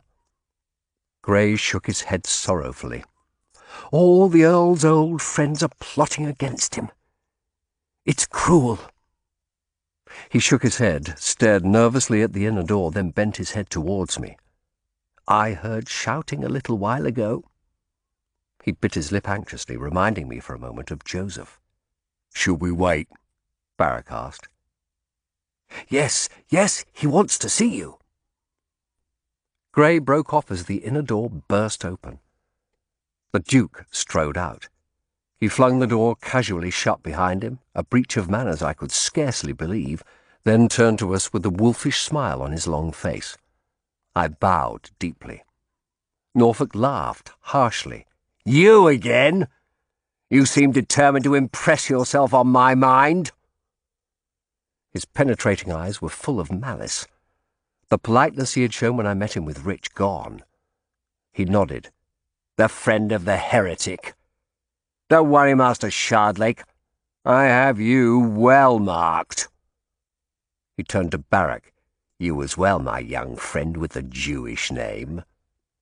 Did you know that some Spanish traders have been exposed as secret Jews here in the city? The Spanish ambassador wants them back to burn. God's death, there are heretics everywhere." He turned to Grey. "You too. I have you all marked." He gave us a triumphant nod, then walked out, slamming the office door behind him. Barrack blew out his cheeks. "Shit." Grey swallowed. "He's crowing like he's cock of the roost already." He stared at the closed inner door a moment, then got up, knocked nervously and went in. A few moments later, he reappeared. "Lord Cromwell will see you." We walked to the door, my heart sinking with dread at the thought of the mood he would be in now. Cromwell sat in a large office whose walls were lined with shelves and drawers, behind a desk covered with a clutter of papers. I saw he had a magnificent globe, showing the New World with its indented coastlines and empty interior where monsters roamed. He sat very still, his square, heavy face strangely expressionless, eyes fixed thoughtfully on us as we bowed low. "Well, Matthew," he said quietly. "Jack." "My lord." He wore a plain brown robe today, his gold chain of office the only colour in his costume. He fiddled with the chain a moment, then reached for a quill, a pretty green peacock's feather with swirling colours that made the shape of an eye. He toyed with it, looking at the eye, seemingly lost in thought. Then he smiled bleakly and nodded at the door. "Gray says the Duke made an exhibition of himself out there." I couldn't think how to reply. Cromwell went on in the same reasonable, quiet voice. "He came to demand I release Bishop Sansom from the Tower. I shall have to. He couldn't be got to confess to any plots even when they showed him the rack." He looked again at the eye and the feather, then began pulling it to pieces. "The Papists are craftier than the most cunning fox. They keep their conspiracies so close I've nothing for the king that would turn him against Norfolk's party. Not even murmurings." He shook his head, then said mildly, "Jack here tells me you have been busy on a case against the Belknap man. You were visiting a property of his when you were attacked." "Yes, my lord." His tone stayed quiet, but when he spoke again his eyes were full of anger. "You waste your time on trifles while the one thing I have to keep me in king's favour, Greek fire, remains lost, and the thieves slaughter all those who know of it under your very nose." "We managed to get to Goodwife Gristwood and her son, and the ex-monk," I said. "And little they had to tell. We've been working hard, my lord," Barrack ventured. Cromwell ignored him. He leaned forward, pointing the mutilated quill at me. "1 week only, until that demonstration is due. The king's insisting on a divorce from Queen Anne now, and I'm the one who must find the way. Then he'll marry that little whore, Catherine Howard, and Norfolk will never be out of his presence, telling him he should have my head for tying him to that German drab. Greek fire's the only leverage I have now. If I can give him that, he'll keep me in his service. Perhaps then I can turn the tide before the Howards have us back under Rome." He laid down the remains of the quill and leaned back. "Perhaps then I will be allowed to live." His heavy frame seemed to quiver slightly as he uttered the last word. "The king does know gratitude," he muttered softly as though to himself. "He does." I realized with a sinking heart that he was almost at the end of his resources. He blinked, then stared at me again. "Well, is there any more news? Have you achieved anything apart from landing me with that menagerie of scared fools?" "I need to discover what they knew, my lord." "You didn't believe in Greek fire, did you?" he asked bluntly. I shifted my feet nervously. "I needed to trace the matter back to its source. Do you believe in it now?" I hesitated. "Yes." "So, what of the suspects? The people who matter?" "They all say they know nothing. Lady Honour I have questioned closely." I repeated all she had told me. He grunted. "She's a fine woman. Pretty." His hard eyes bored into mine. I wondered if Barrack had told him I liked her. I remembered Cromwell was a widower now. His only son Gregory was said to be, like Henry Vaughan, a poor sort of fellow. "I intend to check her story with Marchmont." "Another one who still maintains he knows nothing. Belknap makes a third." "Belknap has questions to answer. I found a way of bringing pressure on him by threatening to expose some of his ill dealings. I shall see him this afternoon." Expose him? To the inn authorities? Yes. He nodded approvingly. You do mean business, then? I will question him on his involvement with Richard Rich. Cromwell's face clouded at that name. Yes, you have added him to our list of possible suspects, Barrack tells me. Him and Norfolk. He gave a sudden furious glance at the closed door. I shuddered at the thought of what he would do to the Duke if he had him in his power. Belknap and Marchmont are under their respective patronage. I hesitated. I saw them together this morning, at Barty's. I wondered whether they might be plotting something together. Everyone is plotting. All my protégés are falling away, becoming spies and enemies, making shift to protect their places on the council if the tide turns against me. He looked at me again. If Belknap told Rich about Greek fire, Rich could have told Norfolk. It's all guesswork, my lord. Yes, it is. He nodded grimly. I learned they're digging up the graves of the monks at Barty's, I said. I'm planning to start on the graves from the hospital. It struck me that the old soldier might have had Greek fire buried with him. It would be a way for us to get hold of some. I thought I might speak with Kitchen. He nodded. It's worth a try, I suppose. If I had some, at least I could tell the king we might be able to make more. Do it, but don't let Rich know what you're about. Ask Gray for the address of the house where I've put Kitchen and Mother Gristwood. Gray's the only one who knows it. Almost the only one who's safe now. And see Belknap soon. Solve this, Matthew, he said with sudden passion. Solve this. We will, my lord, Barrack said. Cromwell was thoughtful a moment. Did you see the Holbein mural on your way in? He asked me. I nodded. I thought that would catch your eye. Realistic, is it not? The figures seem as though they could walk out into the hall. He picked up the quill and tore at the remaining veins. The king magnificent, calves thick and strong as a cart horse. You should see him now. His ulcerated leg's so bad that sometimes they have to wheel him round the palace in a little cart. My lord, Barrack said quickly, it's dangerous to speak thus. Cromwell waved a hand. It relieves me to talk, so you'll listen. It's my belief there'll be no more little princes. He's so ill I don't think he's capable. I think that's why he was so shocked when he saw Anne of Cleves. He realized he couldn't raise his member for her. He hopes he may with pretty little Catherine, I'm sure. But I wonder. He pulled the last of the veins from the quill and threw down the bare stalk. And if he can't, then in a year or less the fault will be Catherine's as now it is Queen Anne's. And then Norfolk may find himself out of favour once more. I want to survive till then. I felt cold, despite the warmth of the room, at the coldly calculating way he spoke of the king. And to say the king was incapable of fathering more children was bordering on treason.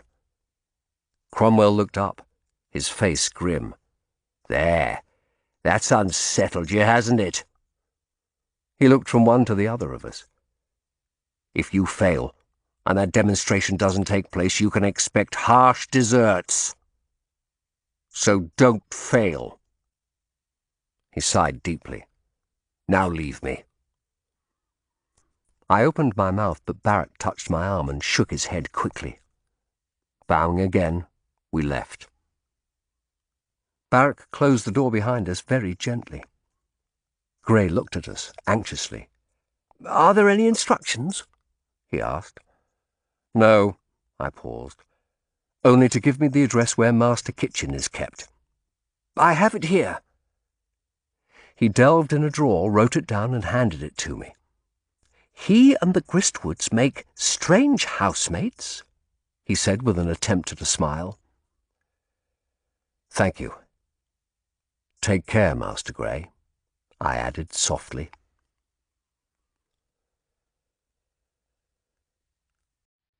Chapter 29. Barrack and I sat in a corner of the Barbary Turk. The tavern where Barrack had arranged to meet the sailor from the Baltic was a gloomy, cavernous place, smelling equally of stale beer and salt water, for it was right on the riverfront. Through the small window I could see Vintry Wharf crowded with warehouses. I was reminded that the warehouse whose conveyancing I had lost was nearby at Salt Wharf. It was early evening, and there were few other customers as yet. In the middle of the room a huge thigh bone, thrice the size of a man's, hung in chains from the high rafters. When we had arrived, Barrack went to fetch some beer, and I looked at the plaque fixed to it.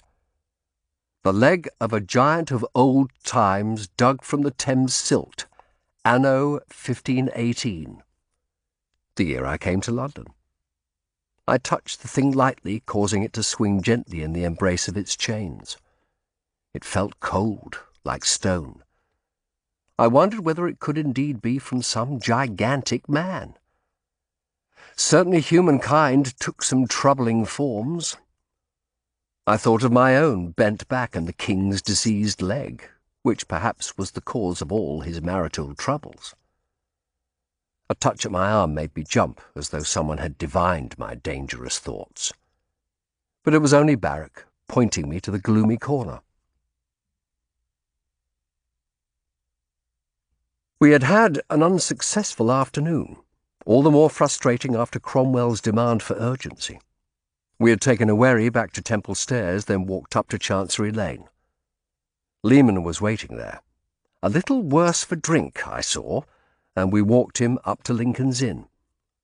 Once through the gates, he looked round nervously at the imposing buildings and the black-robed barristers walking by, but perhaps the thought of the money to come gave the red-faced stall-holder a measure of courage, for he allowed us to lead him to Belknap's chambers. We climbed the narrow steps to Belknap's door, only to find it closed, a heavy padlock through the handle. Inquiry of the barrister who occupied the chambers below brought the curt response that Brother Belknap had gone out early that morning, and that he preferred not to inquire after his doings. Frustrated, we went across to my own chambers. Godfrey was in the outer office going over some papers with Skelly. He looked up in surprise as I came in with Barrack and Lehman in tow. I left them in the office and went with Godfrey to his room. "No problems with your work," he told me, "but I'm afraid you've another case gone. The house conveyance down by Cold Harbour. God's death, as if I haven't enough to worry about." I ran my hands through my hair. "These are all new matters that are going, too. New clients." Godfrey looked at me seriously. "You ought to look into this, Matthew. It seems that someone is putting out bad words about you." "You're right, but I haven't time now. I won't have before next Thursday." "You'll be free then?" I smiled wryly. "Oh, yes. One way or another." I noticed that Godfrey looked tired and felt a twinge of conscience. "Are my matters taking up much time?" "No, but I had some news this morning. I'm to be fined £10 for my insolence to the Duke." "That is a heavy load." "I'm sorry, Godfrey." He looked at me seriously. "I may have to take up your offer to loan me the money, though it will do you no good if it gets out you are supporting me." I raised a hand. "That is the least of my worries at the moment. You shall have it." He leaned forward and grasped my hand. "Thank you."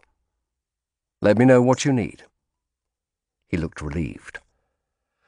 "I must work out how much I can raise myself. So far as I'm concerned, it's all money spent on God's work," he added piously. "Yes." "How goes it with the Wentworth case?" "Slowly. Everything goes slowly. Listen, Godfrey, I need to speak to Belknap, but he's out. Can you watch for him? Tell him I wish to speak to him urgently. Tell him it's the business we discussed before, and I want him to contact me at once." Aye, all right. He looked at me curiously. Is this the other matter you're working on? It is. He nodded at the door. You have acquired some odd work fellows. Yes, I'd better get back to them. Pox on Belknap, he's probably drumming up shady business in the city. That bottled spider has such a reputation his neighbour downstairs won't even take messages for him. He is a worshipper of money, a slave to mammon. Him and half of London. I went back to the outer office. Lehman sat at the window looking idly at the lawyer's comings and goings. Barrack was standing at Skelly's desk listening with interest as the clerk explained how copying was done. "Come, gentlemen," I said. "Godfrey will let us know when Belknap arrives." "I should be at my stall," Lehman said. I agreed to let him go, for I could hardly keep him all day, and the Cheapside stalls were near enough to send Simon to fetch him. Barrack and I walked back to my house. "You work poor Skelly hard," Barrack said. "He's told me he's been there copying since 7. It takes him 2 hours to do what most scribes could do in 1, I snapped. You don't know what it's like employing people. It's not easy. No easy life for Skelly either. I didn't reply. "There's something I've been thinking about," he said. "If a man steals a sack of apples, and they're worth more than a shilling, he's hanged at Tyburn. That is the law. Yet often enough people don't pay their debts, do they? That arsehole Belknap, for one, from what you say. Your fellow Skelly was copying out a writ for debt which says the debtor was scheming fraudulently and craftily to defraud him." "Those are the standard words on the writ." "Yet even if the debtor is found guilty, shown to be a liar who has taken a man's money, he will have to pay the money back, but nothing else will happen to him, will it?" I laughed. "God's death, Barrack, is that all you have to worry about?" "Turning things over keeps my mind from worries. The difference is that in a matter of debt, the parties are arguing over a contract, whereas a thief simply takes what is not his. And in a civil court, you don't require the strong evidence you need to hang a criminal." Barrack shook his head cynically. "We saw what criminal trials are like that day at Newgate. I think the point is more that thieves are poor men while those who make contracts are rich." "A poor man may make a contract and be cheated as much as a rich one." "And if a poor man is cheated by a rich one, what's he to do? He can't afford to go to court." "He can go to poor man's pleas," I said. "I agree the poor are disadvantaged in the law. But the law can still bring justice. That is its purpose." Barrack looked at me askance. "You're a simpler man than I thought if you believe that. But then you'd see things from the viewpoint of a man of means, one who can tilt his cap at a fine lady of title." I sighed. Why was this converse, like every other I had with him, turning into an argument? We had reached my garden, and I stepped through the doorway without another word. Inside I found a note from Joseph bemoaning the fact I had no news for him. He reminded me, as though I needed telling, that Elizabeth would be back in front of Forbizer in just a week. I crumpled the note angrily. I considered asking Barrack if he thought it safe to go back down the well tomorrow night, but thought it better to leave that request till later. Pox on the fellow and his moods. I told Joan to bring us an early supper. Afterwards, I walked back up the road to Lincoln's Inn, but although all the places of business were long shut, the padlock was still on Belknap's door. I returned home and told Barrack he might as well ride down to the tavern. There was no point in waiting any longer for Belknap. The giant's bone I had set swinging still turned to and fro in the dim light, creaking ominously in its chains. A man sitting alone at a table eyed it with drunken, puzzled intentness. Barrack reappeared and set 2 mugs of beer before us. The landlord says Master Miller and his friends don't usually come in before 8. He took a long draught of beer, wiping his hand on his sleeve. I've been a bit of an arsehole this afternoon, haven't I? He added unexpectedly. You could say that. He shook his head. It was the Earl, he said, lowering his voice. God's wounds, I've never seen him in such a parlous state. We mustn't repeat a word he said about the king, saying he could have no more children. Jesu! He looked nervously around, though no one was near. Why in God's name did he tell us? To scare us, make us privy to his own dangerous words. I shook my head sadly. I remember the Earl when I first knew him 10 years ago. He was only Wolsey's secretary then, but you could sense the power in him, the confidence, the force. Today he seemed desperate. I think he is desperate. I leaned closer, lowering my voice to a whisper. But Cromwell can't fall. Half the King's council are tied to him, and London's a reformist city. He shook his head sadly. Londoners are fickle as seed. I should know, I've lived here all my life. No one will help the Earl if the Howards turn the King against him. Christ alive, who would dare defy the King? He blew out his cheeks, then shook his head. Did you hear Norfolk referring to my Jewish name? He must have a list of the Earl's people. He laughed hollowly. Maybe he'll put me in the Domers to be converted. They still put the odd shipwrecked Jew in there, I know. But your family converted hundreds of years ago. You're as much a member of the Church of England as I am. He smiled sardonically. When I was a boy, I remember at Easter the priest always gave a sermon about how the Jews crucified our Lord, how wicked they were. Once, I let out an almighty fart. I'd been holding it in specially, and it was a ripper. The priest looked up and all the boys sniggered. My mother gave me a real beating when we got home. She didn't like my father talking about how he was descended from Jews. His voice took on the bitter note it had whenever he spoke of her. I want another drink. We may be here some time before these sailors arrive. We should stay sober. My head can take some more. I need it. God, I'm supposed to see my girl later, but I don't feel like it. I've no taste for women tonight. She'll think you're tired of her, I said. I wondered if Barrack was one of those who, finding the conquest of women easy, treat it as a light business and never form a lasting relationship. It was of a piece with his restless, roving nature. He shrugged. Perhaps I am. He changed the subject. You'll be seeing your friend Lady Honour again tomorrow. Yes, at the bear baiting. I haven't been to a baiting for an age. Last time I went to the bull baiting, a great bull tossed one dog so high people in the street saw it above the top of the stadium. It made a real mess when it landed again. I was wondering whether we might try Sir Edwin's well once more tomorrow night, I said hesitantly. He nodded. He looked at the giant's bones still swinging slightly.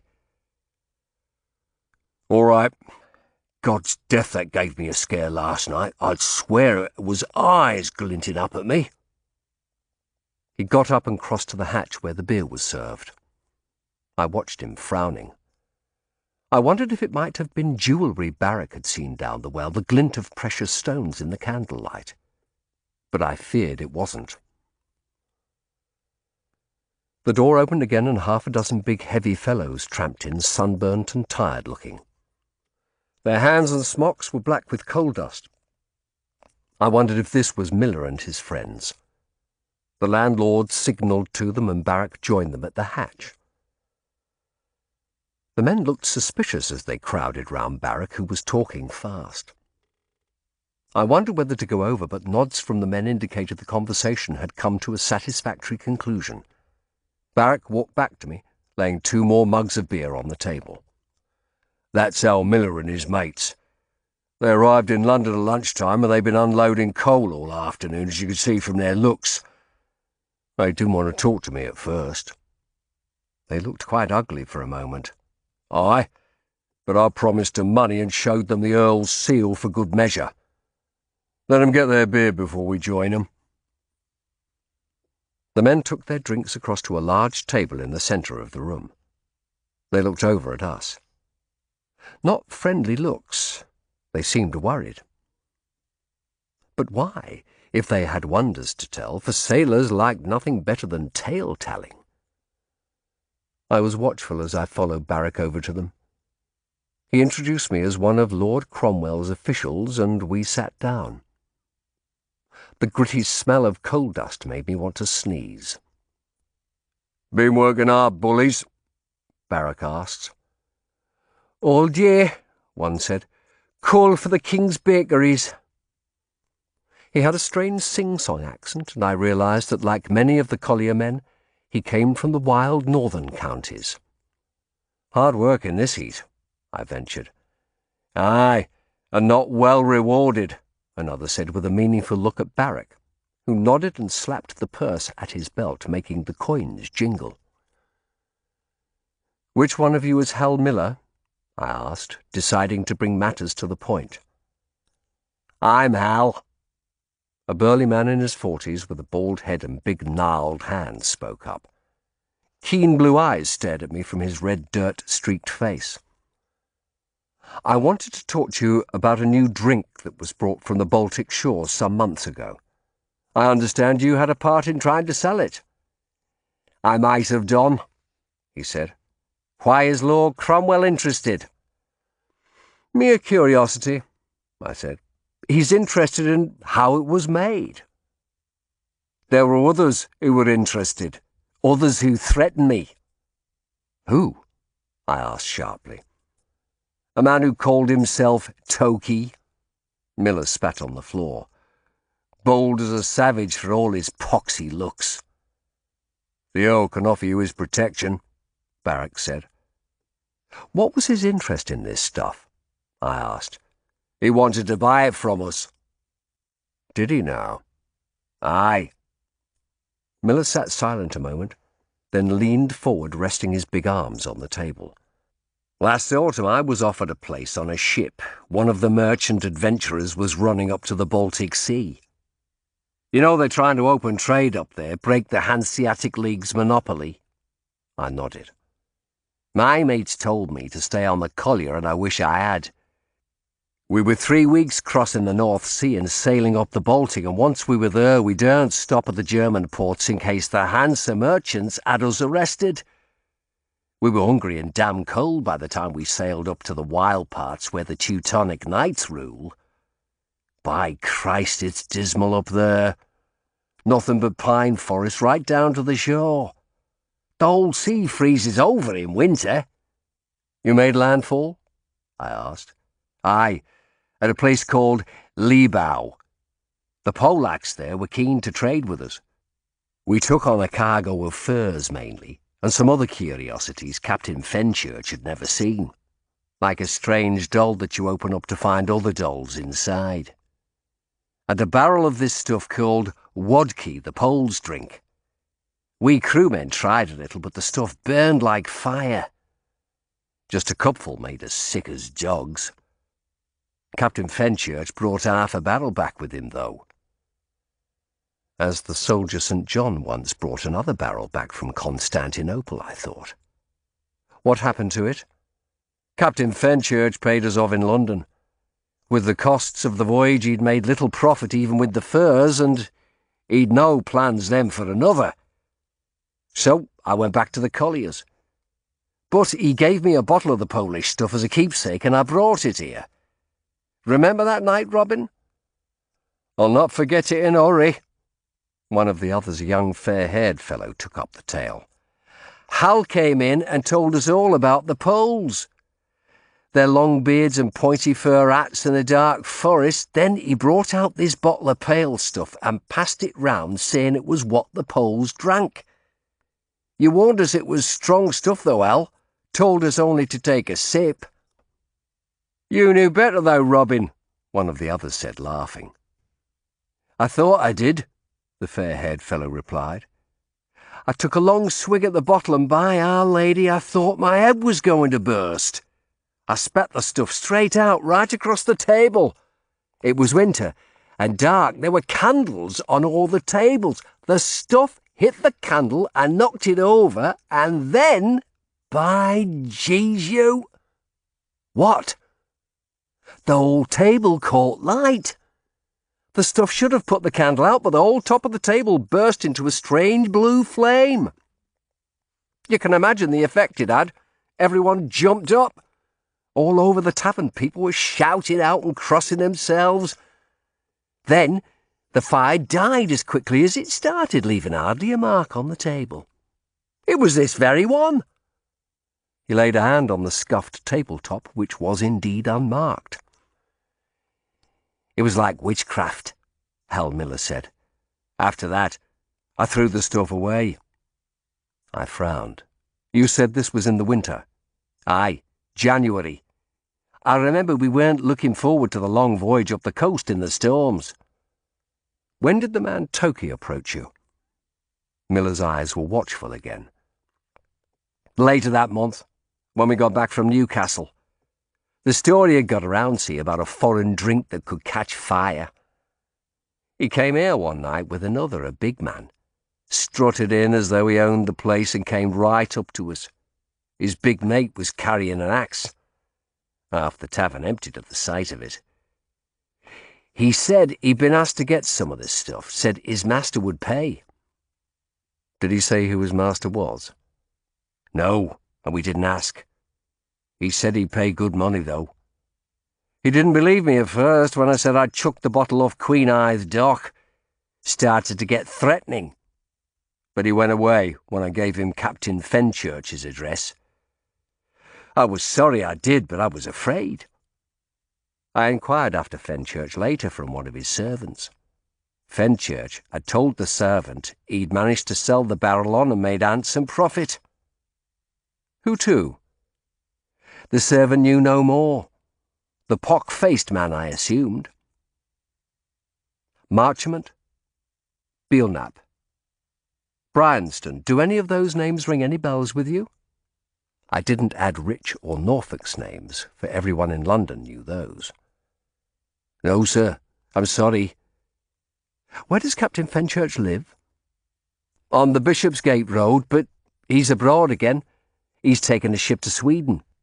He asked me to join him, but I've had enough of these devilish places. He won't be back till the autumn. Then at least he had not been killed too. Thank you anyway. I nodded to Barrack, who took out his purse and passed some coins to Miller. If you think of anything more, he said, you can reach me by way of the landlord. I led the way outside, halting a little way from the inn. The Vintry Crane stood outlined against the starlit sky like the neck of a huge swan. I looked out over the dark river. Stumped again, Barrack said. If only that arsehole captain hadn't gone abroad. I raised a hand. Think of the dates, Barrack, I said excitedly. Master Miller causes a great stir in the tavern in January. That's 3 months after the Greek fire was found at Barty's, but 2 months before the Gristwoods contacted Belknap as the first step in getting to Cromwell. What were they doing in those months? Building and testing the apparatus? Yes. And trying to produce more Greek fire using the formula. The Polish stuff must be part of it. Barrack looked excited. Or perhaps they heard the story of the fiery liquid and sent Toki down here to try and get some to see if it could be of use. But they must have known what they needed and what materials. They had the formula. You'd think so, wouldn't you? So Toki's paymaster, whoever it was involved at a very early stage, working with the Gristwoods, months before the approach to Cromwell. That doesn't make sense. If he was working with the Gristwoods, why have Toki kill him? He stared at me. Perhaps the Gristwoods went to Cromwell behind their first sponsor's back. Perhaps they were looking for a better offer. then why wait until 2 months after the approach to Cromwell to kill them? And if the person behind the killings is one of our suspects, the Gristwoods wouldn't use any of them as an intermediary to Cromwell. I raised my eyebrows. I must talk to Belknap, Barrack. We need to lay hold of him. He gave me a serious look. What if Toki's got to him already? Shit, they got to the founder just before we did. What if Belknap's dead too? I'd rather not think of that. Come on, we can check at Lincoln's Inn before we go home. I cast a glance back at the gloomy tavern. It was a strange place. It struck me that it was only at night that London showed its true, sinister face. At Lincoln's Inn there was only a note from Godfrey to say Belknap hadn't returned. His door was padlocked, and next morning, when I went in again, it was still locked. His locks and the guards at the gatehouse protected his chest of gold, but of Belknap himself there was still no sign. And 6 days left now.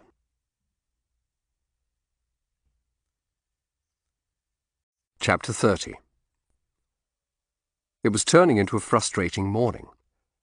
After going to Lincoln's Inn to find no trace of Belknap again, I had ridden over to Guy's, but my note was still on his door. Why could people not stay in one place, I thought, as I rode to my next port of call, the house where Cromwell had sent the Gristwoods and Kitchen to keep them out of sight. The house was in a poor street near the river, with flaking paint on the doors and shutters, which were closed despite the heat of the morning. I tied up Genesis and knocked at the door. A large man in a dun-coloured smock opened it. He stood in the doorway, eyeing me suspiciously. "Yes?" "My name is Matthew Shardlake. I had the address from Lord Cromwell." He relaxed. "Aye, sir. I had word you would be coming. Come in." "How are our guests?" He made a grimace. "The old monk's not too bad, but that woman's a termagant, and her son's crazy to get out. Any idea how long they're to be kept here?" "It shouldn't be more than a few days." A door opened and Goodwife Gristwood emerged. "Who is it, Carney?" she asked nervously. She looked relieved when she saw it was only me. "Master Lawyer." "Aye. How are you, madam?" "Well enough. You can go, Carney," she said in a peremptory tone. The big man made a face and walked away. "He's an impertinent fellow," Madam Gristwood said. "Come into our parlour, sir." She led me into a hot shuttered room where her son sat at a table. He stood when I entered. "Good day, sir. Have you come to tell us we may go? I want to be back at my work." "I'm afraid there's still danger, Master Harper. A few days more." "It's for our safety, David," his mother said reprovingly. Goodwife Gristwood had got over her shock, it appeared, and recovered her natural character as one who would rule any roost she landed in if she could. I smiled. "I would like to get back to my house, though," she said. "It has been decided David is to live with me there. He earns enough at the foundry to keep us both. Then, when the market improves, we shall sell the place. We shall have money then, eh, David?" "Yes, mother," he said obediently. I wondered how long it would be before, like Michael, he kicked against the traces. "Where is Master Kitchen?" I asked. "I need to see him." Goodwife Gristwood snorted. "That creeping old monk? In his room, I should think. Upstairs." I bowed to her. "Then I shall go up. I'm glad you and your son are safe." "Yes." Her face softened again for a moment. "Thank you, sir. You have kept faith with us." I mounted the stairs, oddly touched by Goodwife Gristwood's unexpected thanks. She hadn't asked about Bathsheba Green. Perhaps she didn't care any more now she had her son. I saw that only one door on the upper floor was closed and knocked quietly. There was silence for a moment. Then Kitchen's voice called hesitantly, "Come in." He had been praying, I saw, for he was still rising slowly to his knees. I saw the bulge of a bandage on one arm through the thin stuff of his white cassock. His thin face was pale, drawn with pain. "Master Shardlake," he said anxiously. "Master Kitchen, how's your arm?" He shook his head sadly. "I don't have the use of my fingers as I did, but at least the arm hasn't gone bad. I must be thankful for that." He sat on the bed with a sigh. "How do you find it here?" He frowned. "I do not like that woman. She tries to rule the place. Women shouldn't do that," he said definitely. I realized he had probably had few dealings with women over the years, so Goodwife Gristwood must terrify him. How at sea in the world he was. "It shouldn't be for much longer, sir." I smiled encouragingly. "There's something I would ask you." The scared look returned to his face. "About Greek fire, sir?" "Yes. A question only." His shoulders slumped and he sighed heavily. "Very well." "They're clearing out the graves at Barty's now." "I know. I saw that the day we met there. It's a desecration." "I'm told there was an old custom there that people buried in the precincts would have something personal buried with them, something that related to their lives on earth. The friars and the patients in the hospital, too." "That is true. Many times I have been at vigil for a dead brother. Before they laid him in his coffin, they laid a symbol of his life on the body. Carefully. Reverently." Tears appeared in the corners of his eyes. I wondered if the old soldier St. John might have had some of the Greek fire buried with him. Kitchen stood up, looking interested now. "It is possible. Yes, I suppose if the monks knew of anything that defined his life, it would be that. And they wouldn't know Richard Rich would come and desecrate the graves," he added bitterly. I nodded. "Then I think I should find it before Rich goes digging there. I hope there's time. He's ordered the things they find in the graves to be brought to him." Kitchen looked at me. "Ah, yes, some will be gold or silver." "Yes." I returned his gaze.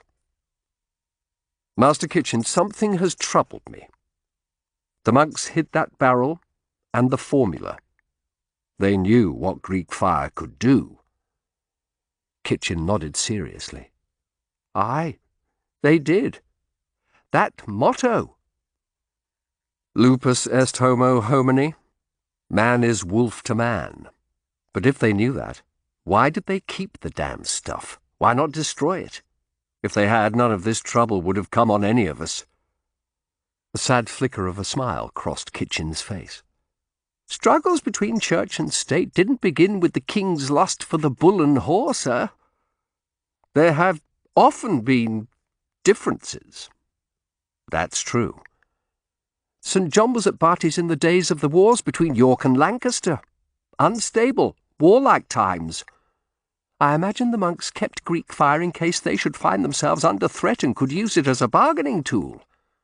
We had to be politicians, sir. Monks always were. Then when the Tudors restored stability to the land, Greek fire was forgotten. Perhaps deliberately." "Because the Tudors made England safe." I smiled sadly. "There's an irony." I felt encouraged as I rode down to the riverbank to meet Lady Honour. Here was some possible progress at last. I would go to Barty's again tomorrow. I would have to invent some story for being there. I turned possibilities over in my mind as I left Genesis at an inn stables and walked down a crowded lane to Three Cranes Wharf. The big cranes which gave the place its name came into view over the rooftops, outlined against a sky where white clouds were scudding along. They gave no promise of rain, but provided welcome moments of shade as they passed beneath the sun. Flower sellers were doing a brisk trade at the bottom of Three Cranes Lane, where Marchmont's party was to meet. I had left off my robe for the occasion, donning a bright green doublet that I seldom wore, and my best hose. The Thames was alive with wherries and barges. Innumerable tilt boats passed up and down, some of the passengers playing lutes and pipes under the canopies, a merry sound across the water. All London seemed to have come to the river to savour the breeze. A raucous crowd was waiting at the wharf for boats to take them across to the bear-baiting, and I saw Lady Honour standing with Marchmont at the centre of a group by the river steps.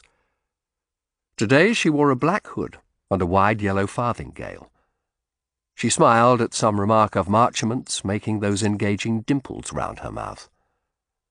How well she can disguise her feelings when she needs to, I thought.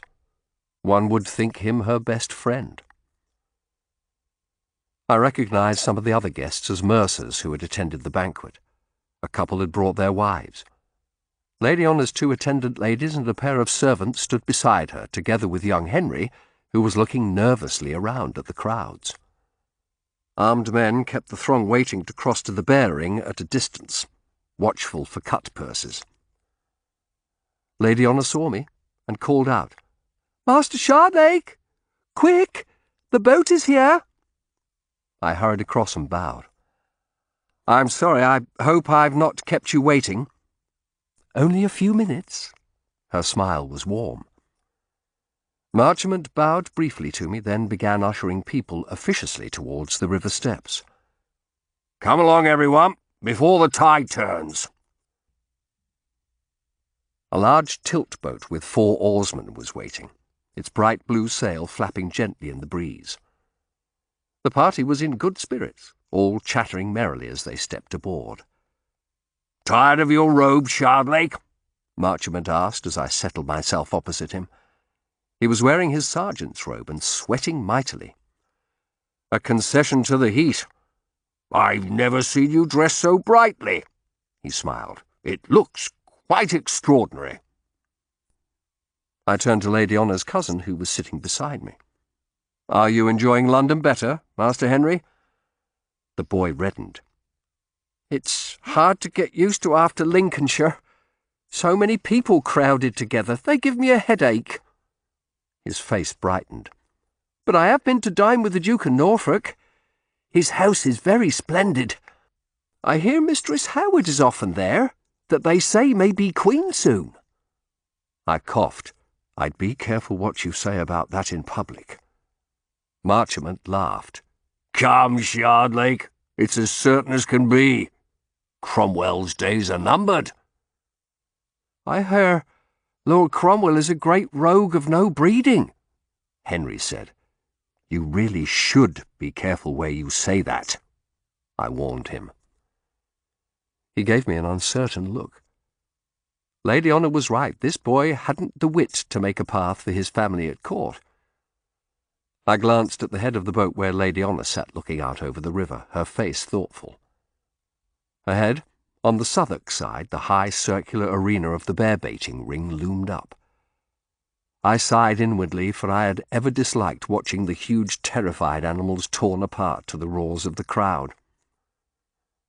I felt a touch on my arm. Marchmont beckoned me to lean down so he could whisper to me. I felt his hot breath in my ear. "Are you any closer to finding those missing papers?" he asked. "My investigations continue." "I hope you won't be troubling Lady Honour further about them. She's a woman of great delicacy. I like to think she looks on me as a counsellor now that her poor husband is dead." I leaned back and stared at him. He nodded complacently. Remembering what Lady Honour had told me, I had to resist an urge to laugh in his face. I glanced at Henry Vaughan and saw he was staring over the water, lost in his own gloomy thoughts.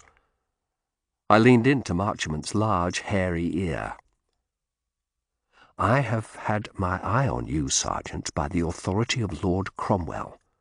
I know you've had certain conversations with Lady Honour involving matters of interest to yourself and to the Duke of Norfolk." At that, his head jerked aside and he gave me a startled look. "You have no right," he blustered. But I gave him a set look and crooked a finger so that reluctantly he bent his head again. "I have every right, Sergeant, as you well know, so don't piss me about pretending an authority you don't have in this matter."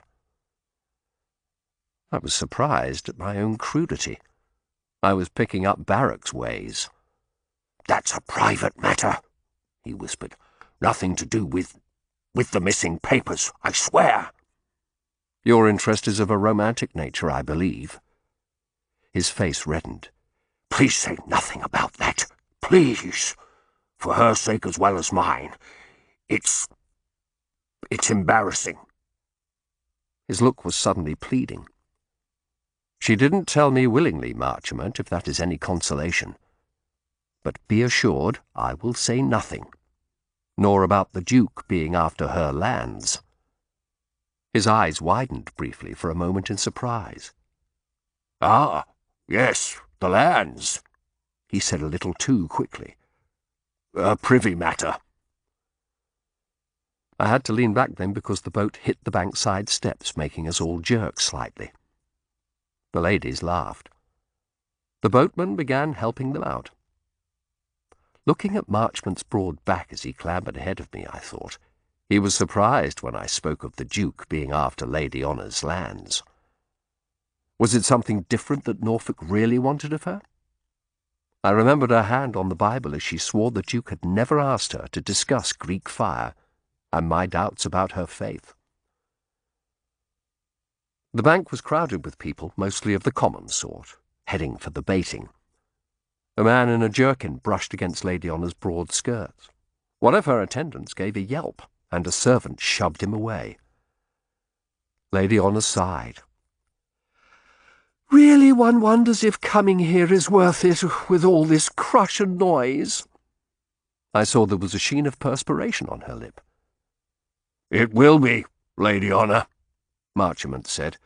"There is a fine bear from Germany called Magnus being baited today. He's over 6 feet tall. Killed 5 dogs yesterday, and ended the day alive. I've a shilling on him going down today, though. He was much blooded." Lady Honour looked over at the high wooden amphitheatre. A great crowd was waiting by the gates, and shouting and cheering could already be heard from within. The old blind bears were already in the ring, the dogs loosed on them. She sighed again. "When is the great Magnus to be brought on?" Marchmont didn't appear to notice the ironic emphasis in her voice. "Not for an hour or so." "I will join you then, I think. I don't think I can stand that dreadful curly-murly of noise right now. If you will forgive me, I will take a walk along the bank with my ladies." Marchmont looked crestfallen. "As you wish, Lady Honour." "I will join you by and by. Would any of the other ladies care to join me?" She looked around. One of the mercer's wives looked as though she would have, but when she glanced at her husband, he shook his head. "I'll join you, Lady Honour," I said. She smiled. "Excellent. Company would be pleasant." Marchmont shook his head. "Surely you don't prefer the companies of ladies over manly sport, Brother Shardlake?" "When has the company of ladies not been preferable to that of bears and dogs?" Lady Honour laughed. "Well said. Lattice, Dorothy, come along." She turned and began walking upriver along the bankside path. I stepped to her side. Her 2 women walked a few paces behind with the pair of sword-carrying servants. Lady Honour's wide skirt brushed against my legs, and I felt the wickerwork frame underneath, which held the farthingale out from her legs. I thought of the legs underneath the frame, and blushed momentarily. She made a moue of distaste as another loud roar came from the stadium. "A manly sport indeed! It'll be manly when they set a man on the bear instead of dogs." She turned to me with a wicked smile. "Gabriel Marchmont, perhaps? How do you think he'd fare?" I laughed. "Not well. I don't like bear baiting either. The taking of pleasure in another creature's suffering. Oh, it's the noise I can't stand. You sound like one of those extreme reformers, sir, that would ban all pleasures." "No, I have always felt thus." We walked slowly on. They're naught but dumb brutes, Lady Honour sighed. But no, you don't see humanity at its most edifying at the baiting. To be honest, I was afraid I might faint, it would be so hot in there today, and smelling of blood. Ah, this is better. Goodwife Quayle looked as though she'd have liked to join us, but she wouldn't speak unless her husband allowed her. The advantages of a widow's independence, I said. She smiled broadly, showing her white teeth. You remember our conversation? Yes, indeed. I am widening my business interests, you know. I have bought a workshop for the sewing of silk garments down by St. Paul's. Gabriel helped me. He's good at that sort of thing. She smiled again. But I dare say you are too. I could do with some new clients, I said ruefully. Mine are abandoning me. More fool them. Why is that? I don't know. I changed the subject. You hire women to do the sewing? Yes. Silk is such a difficult material. Many ladies prefer to have their clothes made up for them now. I have 6 seamstresses working there, all ex-nuns. Really? Yes. From St. Clare's, St. Helen's, Clerkenwell Nunnery. Some of the nuns were happy enough to leave the cloister. I've heard 1 or 2 of them have ended up down there. She nodded back at the Southwark stews. But my women are older. Pitiful creatures, afraid to walk in the streets. They're happy enough to work at sewing. It must be hard for them, I said. The poor old things like working together again. I feel it is important the ex-religious are found places where they feel secure. Everyone should have their settled place in society. If proper attention was given to that, we should not have all these masterless men roaming the streets. She shook her head. It must be a troubling thing to have no place. One must feel very insecure. For the first time it struck me that for all Lady Honour's sophistication there were whole areas of the world, indeed of the very city in which she lived, of which she could have no conception. It's better that people should have the chance to rise if they have the merit, I said. But so few have, Matthew, so few. Her use of my Christian name gave me an unexpected frisson. I think you do, but you are not ordinary. You compliment me, Lady Honour, I said, bowing hastily to cover my confusion. There is such a thing as natural nobility. I blushed and thought suddenly I mustn't let my feelings get the better of me. I must not. The King's government is full of new men, I said hastily. Cromwell, Richard Rich. I dropped that name to see how she would react, but she only laughed. Rich! A cruel brute in a velvet doublet! Did you know his wife is a mere grocer's daughter? She's mistress of Barty's now. By now we had walked some distance up the bank as far as the Paris garden, the houses starting to give way to open countryside. Lady Honour stopped and looked across the river at the bulk of Bridewell Palace. Her ladies and servants halted at the same moment 10 paces behind. A cloud passed across the sun, softening the light and easing the heat. She looked at me seriously. Matthew, I do hope I'm not in trouble with Lord Cromwell. It preys on my mind. Did you talk with him? I repeated what you said. He spoke of you admiringly. She looked relieved. Yes, they all like coming to my banquets. Lord Cromwell and the Duke and all the courtiers. But in these times... Well, I know each side wonders if my sympathies lie with the other. When in truth, she gave a little laugh, I am with neither. I know if the Duke learned I was helping Lord Cromwell in connection with secret inquiries, he wouldn't be pleased. She smiled sadly. You see how I'm trapped. Yet I only ever wanted good conversation round my table. I grimaced. In these times it's hard to avoid getting caught in the tangles of the great. Often I think I would like to retire to the country. I am thinking of escaping to Lincolnshire to my family estates, though I love London, unlike my nephew. But I suppose the Earl would want me to stay while this business is on. Yes, I think he would, my lady. I hesitated. I spoke with Sergeant Marchmont in the boat coming over. I saw your heads together. Her eyes were suddenly watchful. Were you checking what I'd told you? Yes, I had to. You must understand that. Her face reddened. And I thought we might relax today. Have a pleasant day out. Come, Lady Honour, you know better than that. Her lips set. Do I? Is it so strange I should hope for a little converse with a congenial companion, having answered all his inquiries? I was not to be distracted. Marchmont appeared surprised when I said the Duke of Norfolk was after your lands. I hesitated. My impression was that that wasn't the subject the two of them were discussing at the banquet when he spoke of getting Marchmont to press you. Am I to have no peace? She asked softly. She closed her eyes a moment, then met mine again fiercely. Matthew, I swore on the Bible that Norfolk has asked me no questions about Greek fire, and I swore truly. And it's true that he's after my lands. That's how it started. How what started? Something that became more complicated. A family matter that is none of your business. It has no connection with your wretched papers and formulae. Can you be sure of that?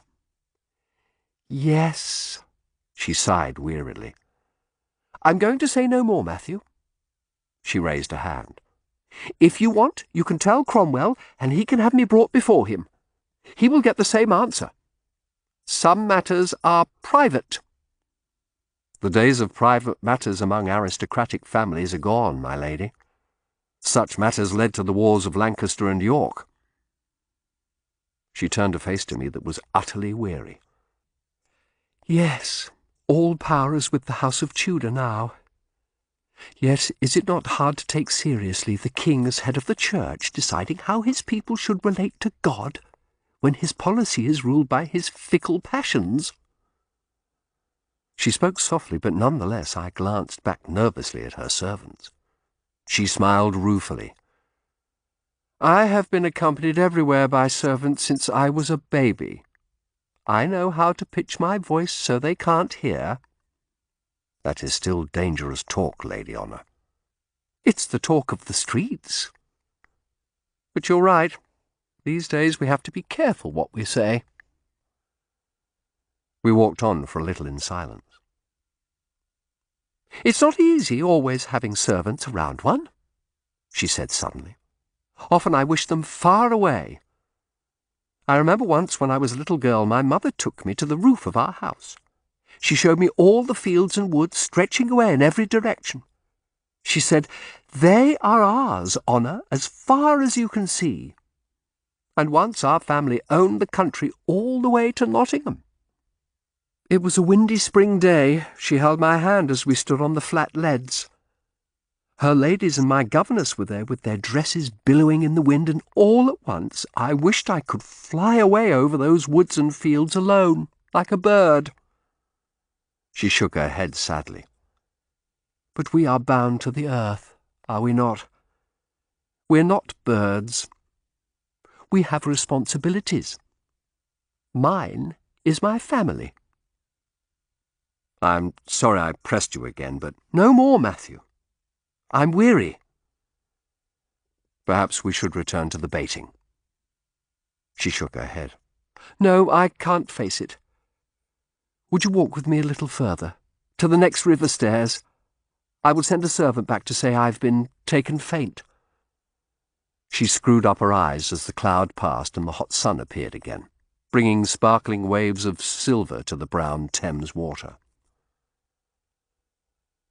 We walked on slowly. I felt a bore for constantly pressing her thus, but I had to. My feelings and hers were unimportant. A large barge full of building materials passed us on the way to Whitehall, and for a moment I imagined it ablaze from end to end, the water around it on fire. "Perhaps you think my devotion to family foolish," she said, interrupting my grim thoughts. "Not foolish.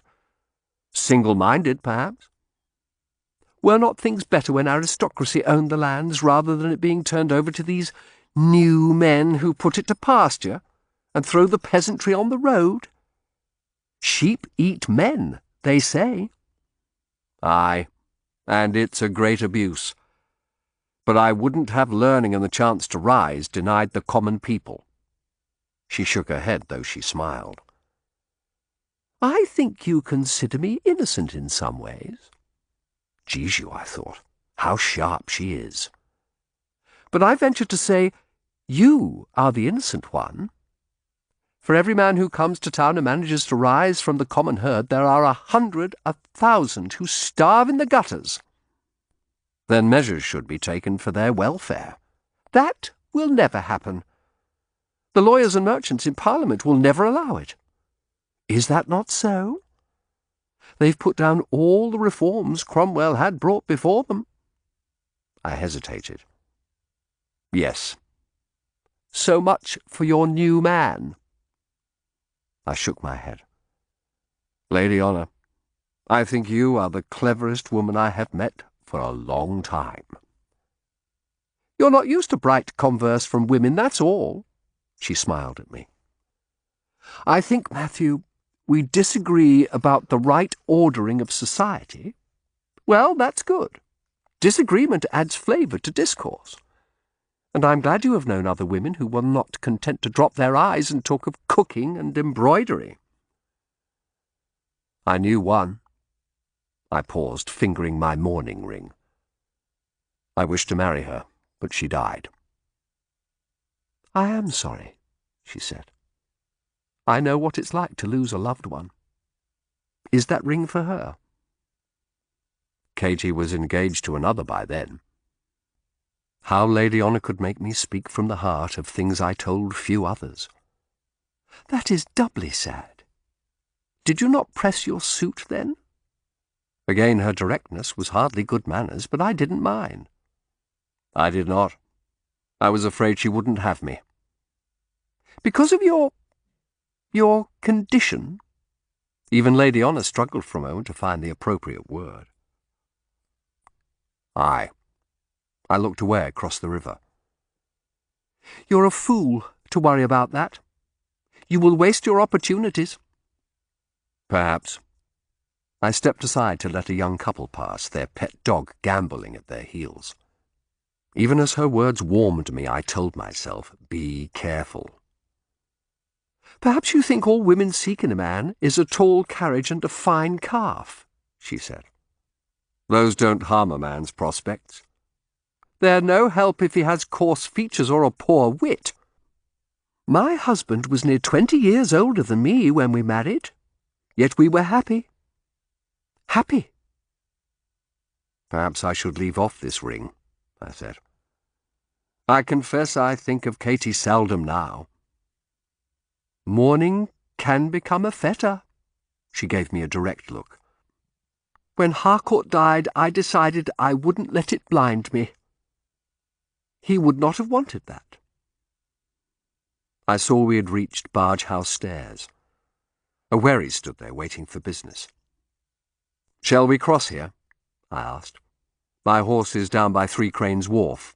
We could return there." "Very well. A moment. I must send Paul back with a message, or Gabriel Marchmont will think I've been robbed."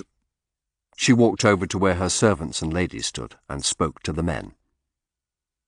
Then I turned and saw Sabin and Avis Wentworth standing on the path in their bright summer dresses, their blue eyes startlingly wide, no doubt from nightshade potion. Their grandmother stood between them, her arms linked with theirs, still in her black mourning dress. The girl stood stock still looking at me. Their quality of wary, watchful stillness was unnerving. "What is it, girls?" the old woman asked sharply. Her face was white and papery in the daylight, more like a skull than ever with those withered eye sockets. "It is Master Shardlake, grandam," Sabin said soothingly. I bowed quickly. The old woman stood still a moment longer as though sniffing the air. Then her face set. "I had hoped to hear your inquiries were done, sir. I still wear mourning for my grandson, as you see. I will not come out of it until justice is done to his murderer." She spoke calmly, looking straight ahead. Lady Honour returned to my side and looked at the Wentworths inquiringly. One of her servants was trotting back to the bear pit. "You must excuse me, Goodwife Wentworth," I said. "I have a lady present." "A lady? You? The crookback lawyer? You are hardly one to mock the deformities of others, woman." Lady Honour spoke sharply. Goodwife Wentworth turned her head towards the strange voice. "My deformities came with age," she snapped back, "as they will come to you in time. The lawyer's deformity is one he was born with, and such things speak of an evil nature." "She should be put in the river for speaking so," Lady Honour said hotly. The old beldam smiled. "Oh, Sabin," she said. The girls led her on, heads down, but I caught a smile on the older girl's face. I stood looking after them, breathing heavily. "Who was that beldam?" Lady Honour asked. "She has a face from a nightmare." Sir Edwin Wentworth's mother. "Ah, and the girls would be his daughters." "Yes. Thank you for defending me, but there was no need. People say such things." "Because they discern it's the way to hurt you." She looked genuinely annoyed. Frowning, she picked up her skirts and began descending the steps.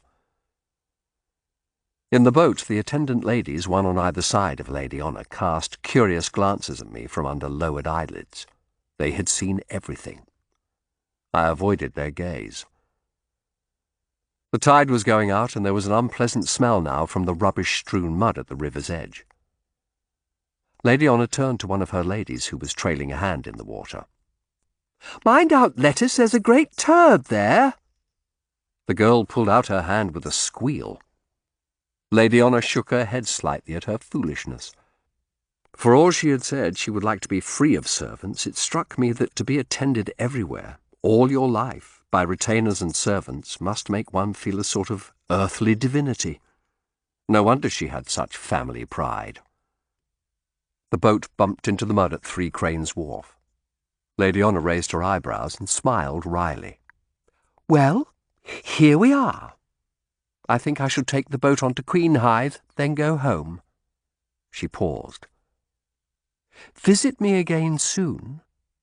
Give me news of how the converse with Lord Cromwell goes." "I will, Lady Honour." She knew I couldn't leave the mystery that lay between her and the Duke, but clearly she was determined to say no more. I stood up awkwardly and bowed. Planks had been set across the mud. I stepped onto them gingerly and crossed to the steps. By the time I grasped the rail at the stairs and could turn safely, the boat was sculling down the river. I shouldered my way through the crowds to the stables. I felt as though caught in the middle of some dreadful dance between Lady Honour and Cromwell, used by them both. Yet her indignation at the way the Wentworth hag had spoken to me had been genuine. If I could once get out of the toils of secrets and half-truths, I knew there was no one whose company I would rather have. I rode home, with the mind sorely unsettled. At last I reached Chancery Lane. As I let myself into my hall, Barrack was walking downstairs. "You're back early," he said. "Thank God. I wasn't sure I could keep her much longer." "Who?" He didn't answer, but walked back into my parlour. I followed him. There, sitting uneasily on a hard chair, the brand prominent on her square, pale cheek, was Madame Nella. "She's back," Barrack said. Bathsheba Green. I looked at Madame Nella. She nodded. Came back last night with her brother, looking for shelter. Pockface almost got them 2 days ago, and they had to run from the friends they were with. I've let them stay. They're at Southwark now. She looked at me fixedly. You promised me 2 more half-angels if I brought you the news. You shall have them, I said. She fixed me with her hard stare. I've persuaded them to talk to you. Convinced them it's the only course. But not at my house. I'm not having you coming down there and making more trouble. I've lost enough business as it is. More than 2 half-angels worth, she added, giving me a meaningful look. I reached for my purse, but Barrack put a hand on my arm. Not so fast. Where will Bathsheba meet us, then? She smiled that mirthless slash I had seen at the brothel. She and her brother will meet you at the house of Michael Gristwood at Wolf's Lane at Queenhithe. It's empty, with his wife gone. How do you know that? Bathsheba told me. George Green broke in there a few days ago. Bathsheba kept pestering him to try and get inside the house. There's something in there she believes Michael was killed for. What was it? I hesitated. A piece of paper? She shrugged. I don't know and don't care. George got into the house through a window twice, and it was deserted. I don't think he found what he was after. I turned to Barrack. So much for the watchman. He's still there? Aye.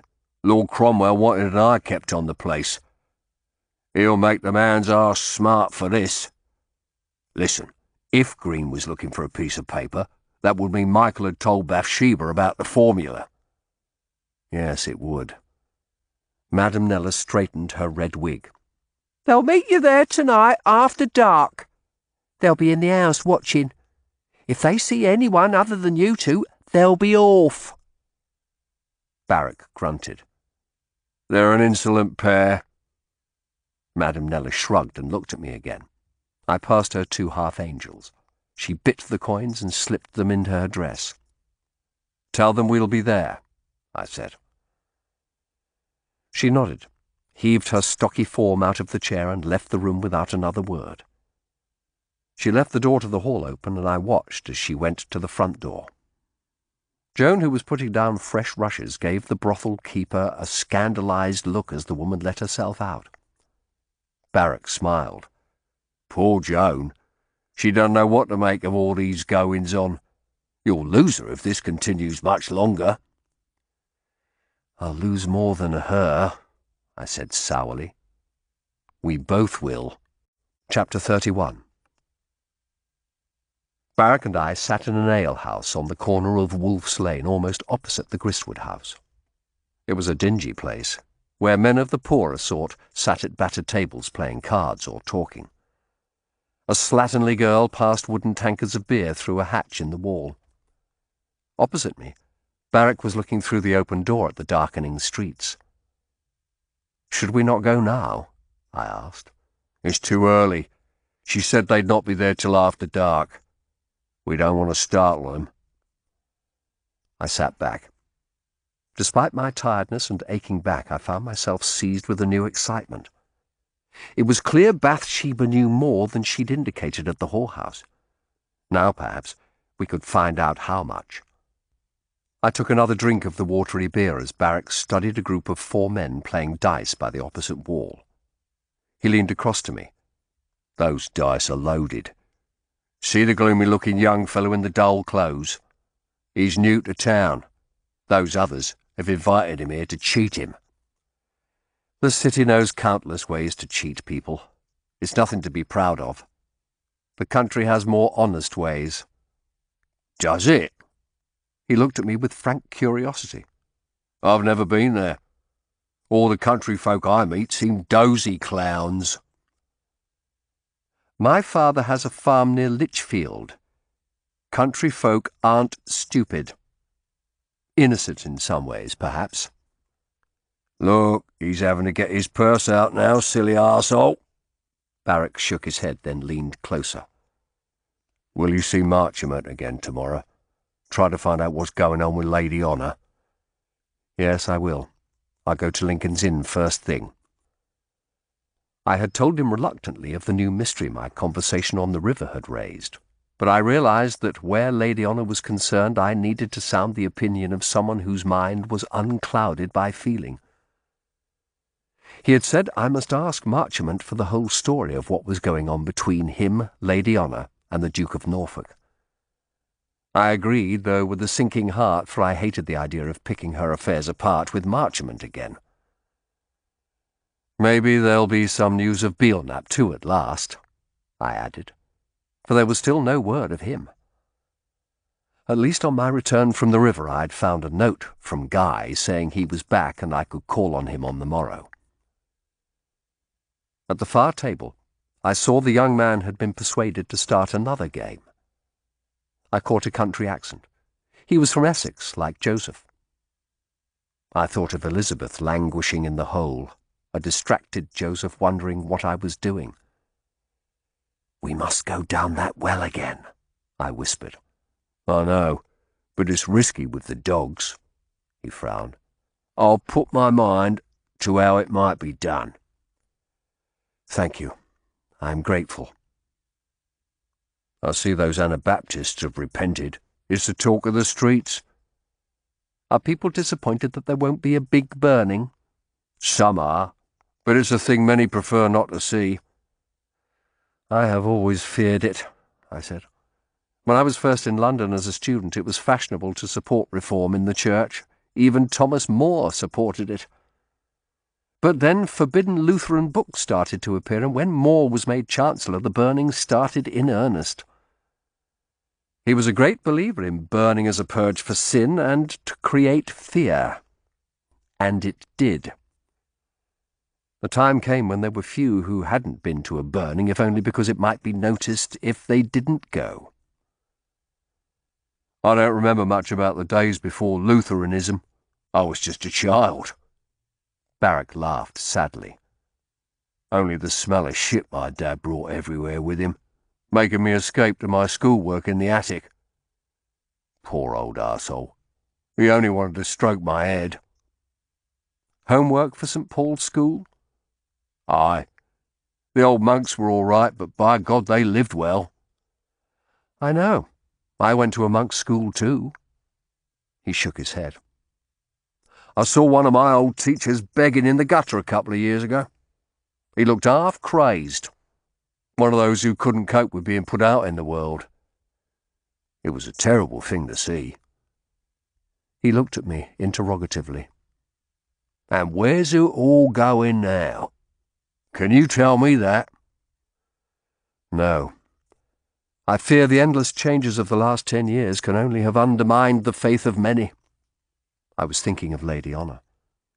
I never had too much faith. I did once. But it grows less certain every day. Lord Cromwell has faith, and he'd like to help the poor, but all his schemes, Barrack shrugged his broad shoulders, between what the King wants and what Parliament wants, they never seem to happen. Strange. Lady Honour said something similar this morning. I looked at him. Again he was showing a different side, reflective and, like many in King Henry's England, puzzled and insecure. He nodded at the door. I think we can go now. He rose, adjusting the sword at his waist. I followed him out into the night. It was after curfew and the streets were quiet. The air was hot and still without a breeze. Candlelight shone from a few windows here and there, but the Gristwood house was dark, sinister-looking in the moonlight. Barrack signed me to halt opposite the broken front door. Let them have a few minutes to see we're alone. I looked up at the shuttered windows.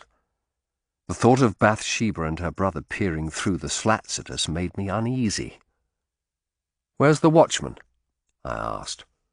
I don't know. I've been looking out for him. He's off somewhere, like they are when there's nobody to keep an eye on them. Arsehole. What if this is a trap? They could have a whole gang of George Green's wherrymen in there ready to spring on us. What would they gain? Bathsheba and her brother have run out of places to hide. They've no alternative but to throw themselves on our mercy. As ever when there was danger, his expression was alert, excited. All right, let's go. Barrack crossed the road swiftly. He knocked gently at the front door, then jumped back in surprise as the door swung open. I saw the new lock, a flimsy thing, had been smashed in. Barrack whistled. Insolent arseholes, they've broken it. Did that watchman see nothing?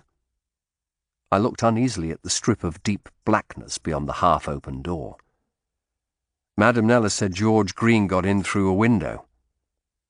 You're right, Barrack said. He bit his lip, then kicked the door wide open. Hello? He called in a loud whisper. Hello? There was no reply. I don't like this, he said. Something feels wrong. Barrack stepped cautiously over the threshold, sword raised. I followed him into the Gristwoods' hall. 2 closed doors and the staircase could just be made out ahead of us. Water dripped somewhere. Barrack took out a tinderbox and handed me a pair of candles. Here, let's get these alight. He struggled to strike a spark as I looked into the shadows. The dripping sound continued. The tinder caught and I lit the candles. A dim yellow light illuminated the hall, flickering over the crooked walls and stairs, the dusty old tapestry and the dry rushes in the corners. Let's try the kitchen, Barrack said. He opened the door and I followed him inside. The table was dotted with mouse droppings. Look there, Barrack whispered. I lowered my candle and saw the dusty floor was marked by footprints, several pairs. There's at least 3 sets there, I whispered. I told you, it's a trap. I looked back at the door, putting my hand on my dagger and wishing I had brought a sword myself. Here, Barrack called, a sharp urgency in his tone. He had drawn the shutters back and was looking out at the unkempt yard. The gate was wide open and something was lying against the wall beside it, a heap of deeper blackness. It's a man, I said. It's the watchman. Come on. The door to the yard, like the front door, had been broken open. It was a relief to be outside, to have a way of escape open to the lane behind the house. I looked up briefly at the shuttered windows, then joined Barrack as he held his candle over the slumped figure by the gate.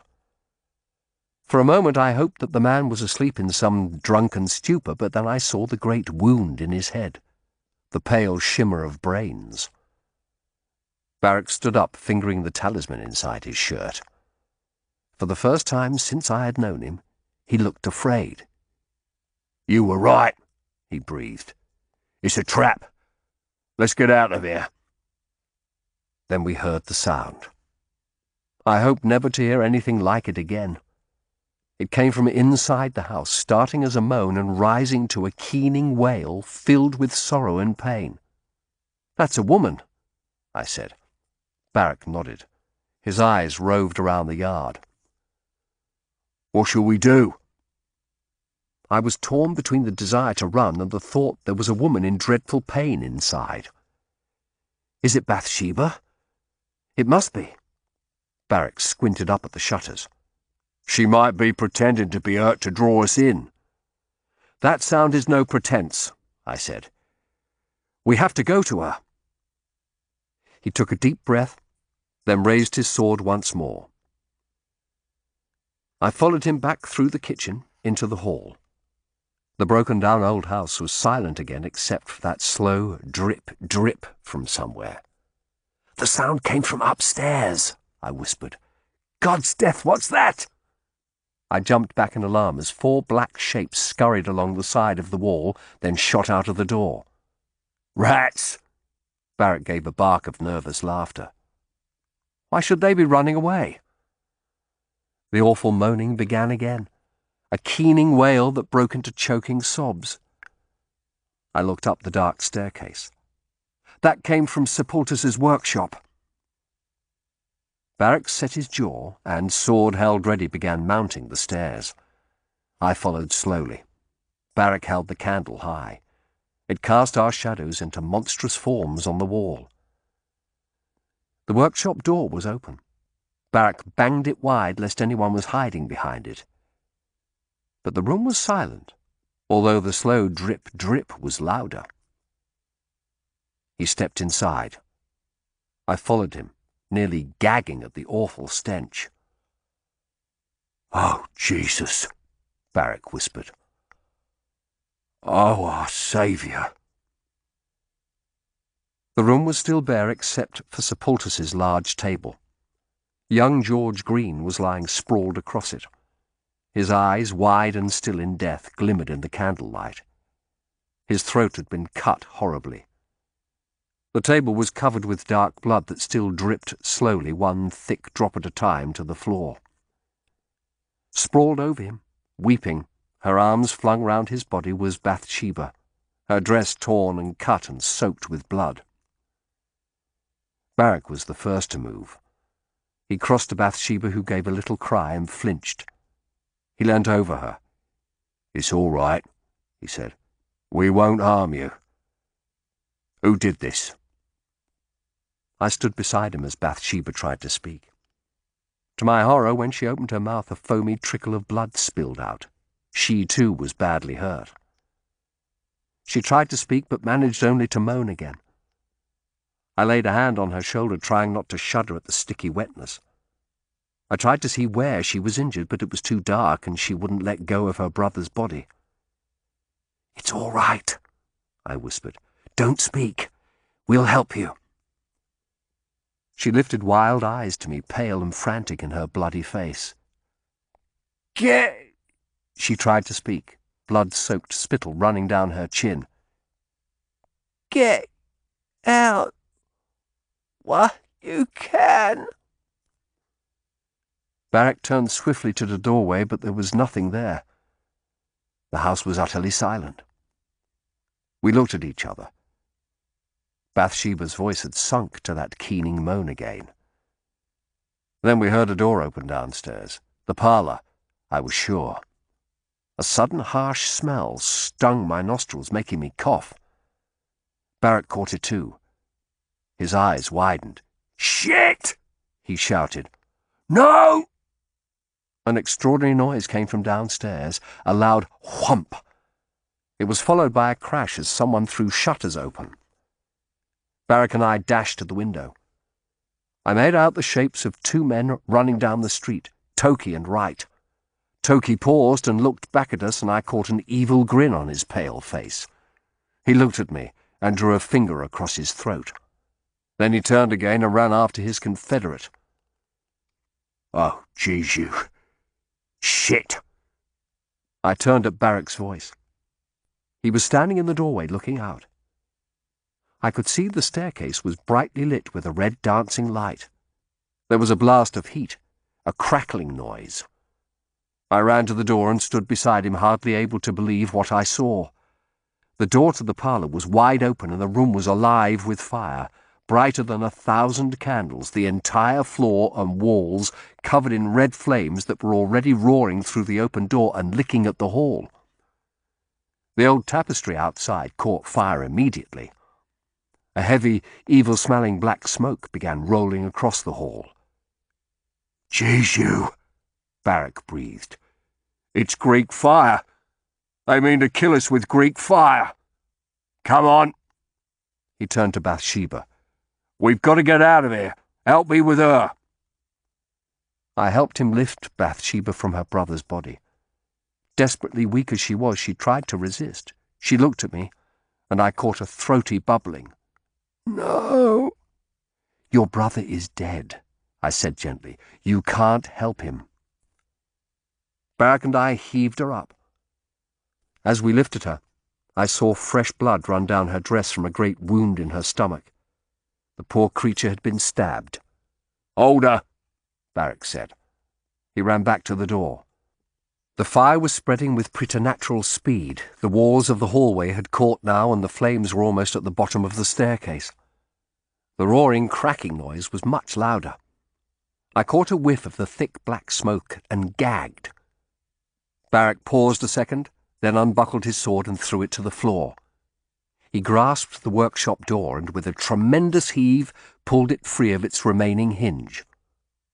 "Follow me, quick, before the staircase goes." "We can't get down there," I shouted, trying to keep Bathsheba's slippery body from falling. She was very light, or I couldn't have held her. She seemed insensible now. "We can't get her out of the window, and we'd likely break our necks on the cobbles if we jumped. Come on!" Holding the door in front of him like a shield, Barrack stepped quickly across to the staircase and began descending. All the ground floor walls were blazing now, the flames licking at the banisters, smoke curling upwards ever thicker. This was it. The thing I'd always feared had come to pass. Death by fire, red flames burning the skin from my body, sweating the blood out of me, my eyes melting.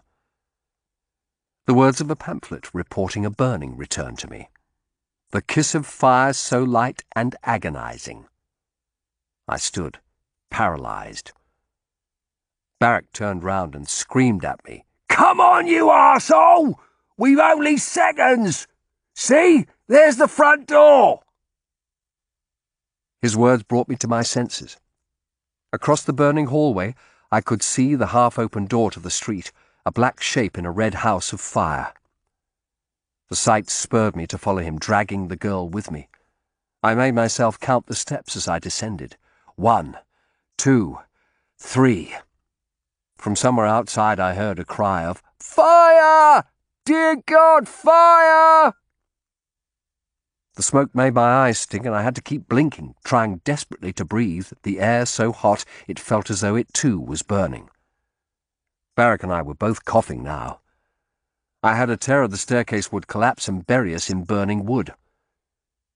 Then, suddenly, I was at the foot of the steps, red flames all around me. I heard Barrack scream, "Run!" I thought I was about to fall, but then a flame licked at my arm. I heard my doublet sizzle, and from somewhere I found the energy to leap forward. Then, in a moment, I was outside, in the street. The searing heat and the smoke gone. Someone grasped me and I fell into their arms. Someone else took Bathsheba's weight and she slid away from me. I was lowered to the street and lay gasping desperately for air, fearful I would suffocate, every intake of air burning my throat. There was a crackling of flames from the house and all around terrified yells of "Fire!" At length my breath returned. I sat up groggily. Ahead of me the Gristwoods' house was ablaze from end to end, flames roaring through every window. The roof had caught too, and the fire had already spread to the neighbouring house. People had spilled from the alehouse and from all the houses in the street. They were running to and fro with terrified faces, calling for water, desperate to save their homes from this sudden, terrible outburst. I thought, thank God there's no wind. I saw Barrack was sitting beside me, retching and coughing. Next to him lay Bathsheba, still as death. Barrack turned to me, his face black and all the hair on one side of his head gone. "You all right?" he gasped. "I think so." A man in a watchman's jerkin carrying a staff bustled over to us. His face was alive with fury. "What have you done to set the house on fire like that?" he shouted. "Wizards?" "We didn't do it," Barrack croaked. "Fetch a physician. There's a woman hurt here." The man looked at Bathsheba, his eyes widening as he saw the blood covering her. I shook my head. The tumult of shouts and running feet seemed to have taken on a strangely distant echoing sound. "What have you done?" the watchman breathed again. "It was dark fire," I said. "The rats knew." Then the noise of the fire and the shouting faded away, and I blacked out. Chapter 32. I regained consciousness slowly, as though swimming up from a dark lake. When I opened my eyes, I thought for an awful moment I was blind. Then my eyes accustomed themselves to the darkness, and I realized I was in an unlit room at night. There was an open window to one side of the truckle bed I lay on, just visible as a slightly lighter square through which a hot breeze sighed. I couldn't remember what had happened or where I was. I tried to sit up to see more of my surroundings, but my body was seized with pain, and I lay down again with a groan. My back was agony, and I had a smarting pain in my left forearm. I realized I was thirsty, a terrible dry thirst. When I swallowed, it was like gulping down thorns. I became aware of a smell. Burning. Fire, I thought, and everything that had happened at Wolf's Lane flew back into my mind. I tried to sit up again and shout, but the effort was too much, and I nearly passed out. For a few seconds I lay there in terror. Had the fire spread to wherever it was I had been taken? Then I lifted my right arm to my nose. The smell of smoke was coming from my shirt. I lay back, breathing heavily and painfully. I must gather my strength, then try to call out for water, find out where I was. The thought came that I'd been arrested for starting the fire, put in prison. Where were Barak and poor Bathsheba? That awful tableau of the girl leaning over her dead brother. The pair of them bolted in blood returned, and I let out a harsh, dry sob. There was an unexpected sound from the window, a soft chirruping. Other birds joined in, and as I lay there, the sky began to lighten, turning from dark blue to greyish-white. I made out steep outlines of roofs and realized I was on the upper floor of a house somewhere. The sun appeared, at first a little dark red orb, but very soon, as the mist burned away, a fierce yellow ball. As the light grew, I studied the room I was in. It was sparsely furnished, just the bed I was lying on, a chest, and on the wall a big cross. Christ hanging with agonized face and gaping wounds. I stared at it in puzzlement for a moment. Then I remembered. It was Guy's old Spanish cross. I was at Guy's. I lay back with a sense of relief. I must have slept again, for when next I stirred and looked around, the sun was high, the room hot. My thirst was unbearable now. I tried to call out, but could manage only a croak. I leaned over, wincing at a sharp pain from my left arm, and banged on the floor. To my relief, I heard movement downstairs, then footsteps. Guy came in, carrying a large flagon and a cup. His face was drawn with anxiety and lack of sleep. Water, I croaked. He sat on the bed and lifted my head to the cup. Do not gulp it, he said. You will want to, but you must take small sips or you will be sick. I nodded, letting him trickle water slowly into my mouth. My throat seemed to sing with relief as it passed down. He sat with me thus for several minutes, letting me drink slowly. At length I lay back, noticing that my arm was bandaged. What happened? I whispered. You were brought here insensible last night, on a cart with that man Barak and the girl Bathsheba. You are suffering from the effects of smoke, and you have a burn on your arm. He looked at me seriously. The fire has caused much damage. 2 streets at Queenhithe were quite burned down. Thank the Lord they were so close to the river. They were able to draw water from there. Is anyone hurt? I don't know. Your friend Barak has gone to rouse Lord Cromwell. He says he will need to deal with this. Barak was affected by the smoke too. I told him he should not go out, but he insisted. Bathsheba, I said. The girl, how is she? Guy's face darkened. She has been stabbed in the stomach. There is little I can do. I have given her some drugs to ease her pain, and she's sleeping, but it's only a matter of time. Who did that to her, Matthew? The same villain who set fire to the house and left me and Barak to burn to death. There were 2 more bodies there, the girl's brother and the watchman. Dear Christ. Guy crossed himself. Barrack is right. Cromwell's intervention will be needed here, or there'll be a great hue and cry. I closed my eyes. Dear God, is this to be Scansey again? A host of innocent people torn from the world in blood and violence? Guy continued to look at me sternly but also doubtfully in a way he never had before. What is it? I said.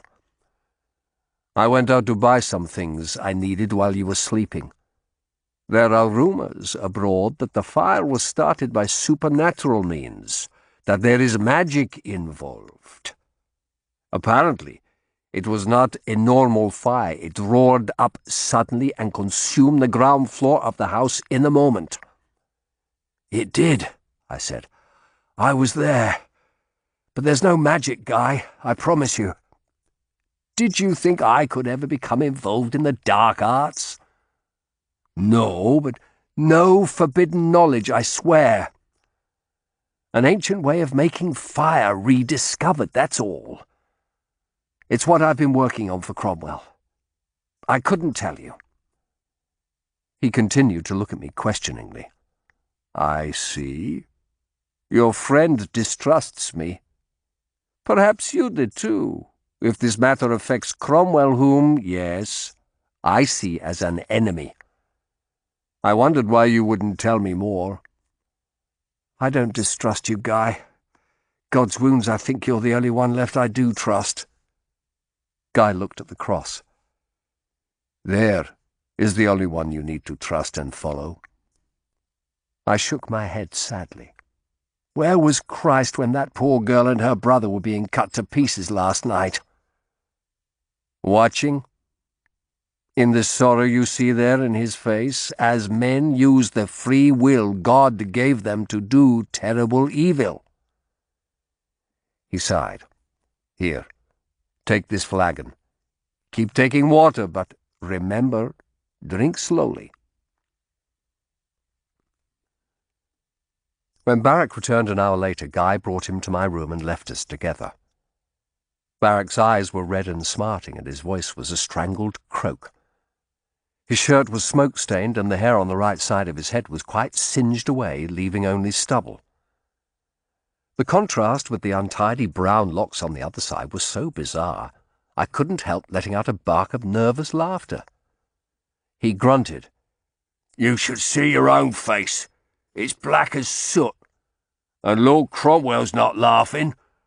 He's going to have to put pressure on the mayor and coroner to keep this quiet. The people down at Queenhithe found what was left of George Green's body and the watchman's little more than charred sticks. And they're talking about magic. You know there's 2 streets gone.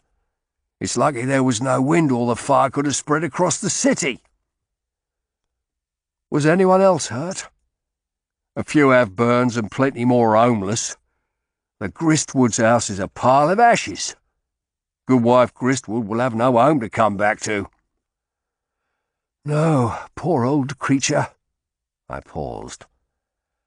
Well, now I've seen it.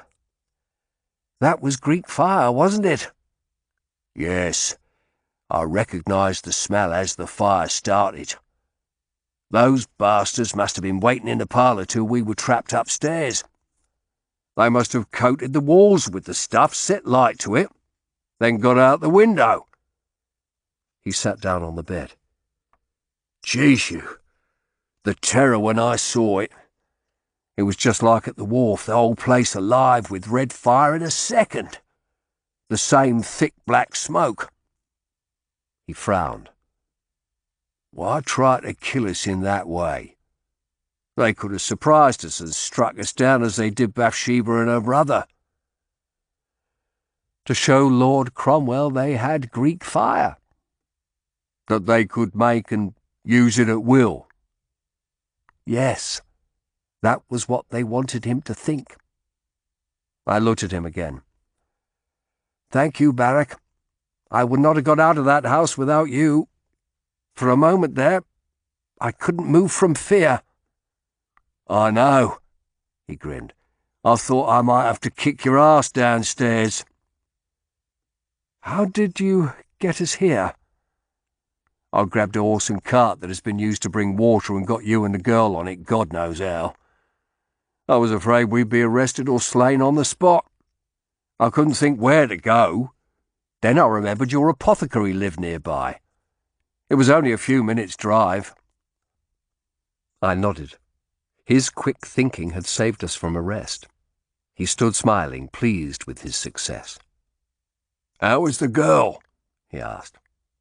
"Like to die," Guy said. "Are you all right?" He fingered his talisman, then winced suddenly. "I got burned on the shoulder as I went through the front door."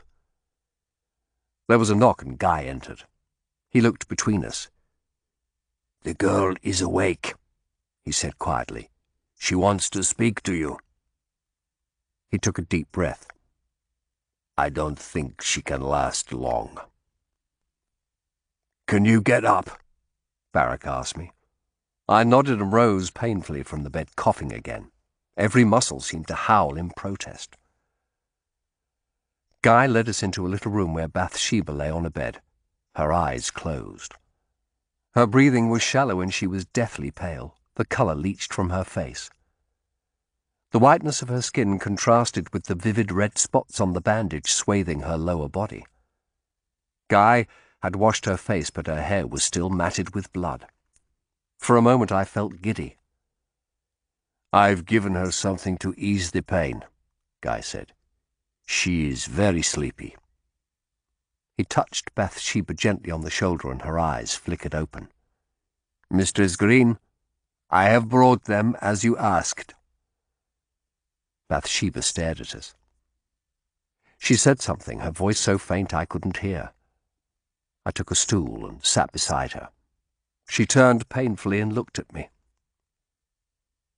"They would have killed you too," she whispered.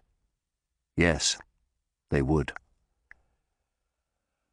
"I was going to tell you everything and throw myself on Lord Cromwell's mercy. But they were waiting for us, poor George and me. They rushed in at us, lashing with their swords. That man with the scarred face, he struck me in the stomach." She shuddered. "They left us for dead, said they would give the hunchback lawyer a spectacular death when he arrived." She leaned back, exhausted with the effort of speaking. "How did they know you were there?" I asked gently. "It must have been Madame Nella. She must have told them. She'd do anything for gold." "She will pay for that." She winced with pain, then turned again to me and spoke rapidly. "I want to tell you what Michael said to me, if it will help you find them." I tried to smile. "Go on. You're safe now." "Those last few weeks before he was killed, Michael was afraid, terrified. He said he was involved in a scheme, something he and his brother thought could make them rich. It involved some papers he had at his house. He said he was afraid for their safety." "Madame Nella said your brother had been searching there." "Yes." She winced with pain. "He thought if he could find them, perhaps Lord Cromwell would help us. But they'll all be burnt to cinders now." "I already have the papers, Bathsheba, except for one that is missing. A formula. Did Michael say anything about that?" "No, only that he feared the people they were working with. He feared they'd be killed. They were working to bring down Lord Cromwell." But I thought he was working with Cromwell. He had something the Earl wanted badly." No, the scheme was against the Earl." I stared at her. It made no sense. She coughed again, and a little watery fluid dribbled down her chin. She winced, then looked at me again. "We were going to have a child.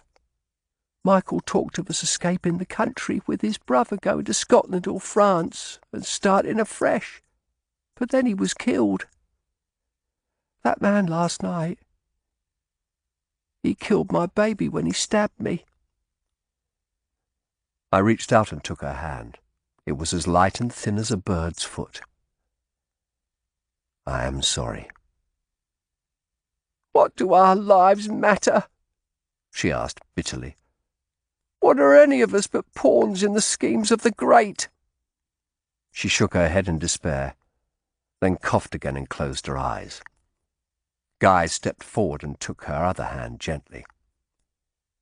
"Bathsheba," he said quietly, "I fear you are like to die. I am an ordained priest. Will you repent of your sins, acknowledge Christ as your Saviour?" She didn't reply. Guy pressed her hand harder. "Bathsheba, you are about to face your Maker. Will you acknowledge him?" Barrack leaned forward, put a finger to the pulse in the girl's neck. "She's gone," he said quietly. Guy knelt by the bed and began praying softly in Latin. "What good's that gonna do?" Barrack asked harshly. I rose and took his arm, leading him from the room. We returned to my chamber, and I sat back on the bed exhausted. "Poor bitch," Barrack said. "I'm sorry. I didn't mean any disrespect to the Moor." He ran a hand through what was left of his hair. "What in heaven's name did she mean? Michael was involved in a plot against Lord Cromwell." "I don't know. All this time we've assumed the person who took the formula stole it for reasons of profit, perhaps to sell to a foreign power." "Aye, but you've doubted whether there was a formula at all." "Yes. I wondered if the whole thing could have been a fraud on Cromwell, but that something went wrong and the rogues fell out." "But we know Greek fire is real."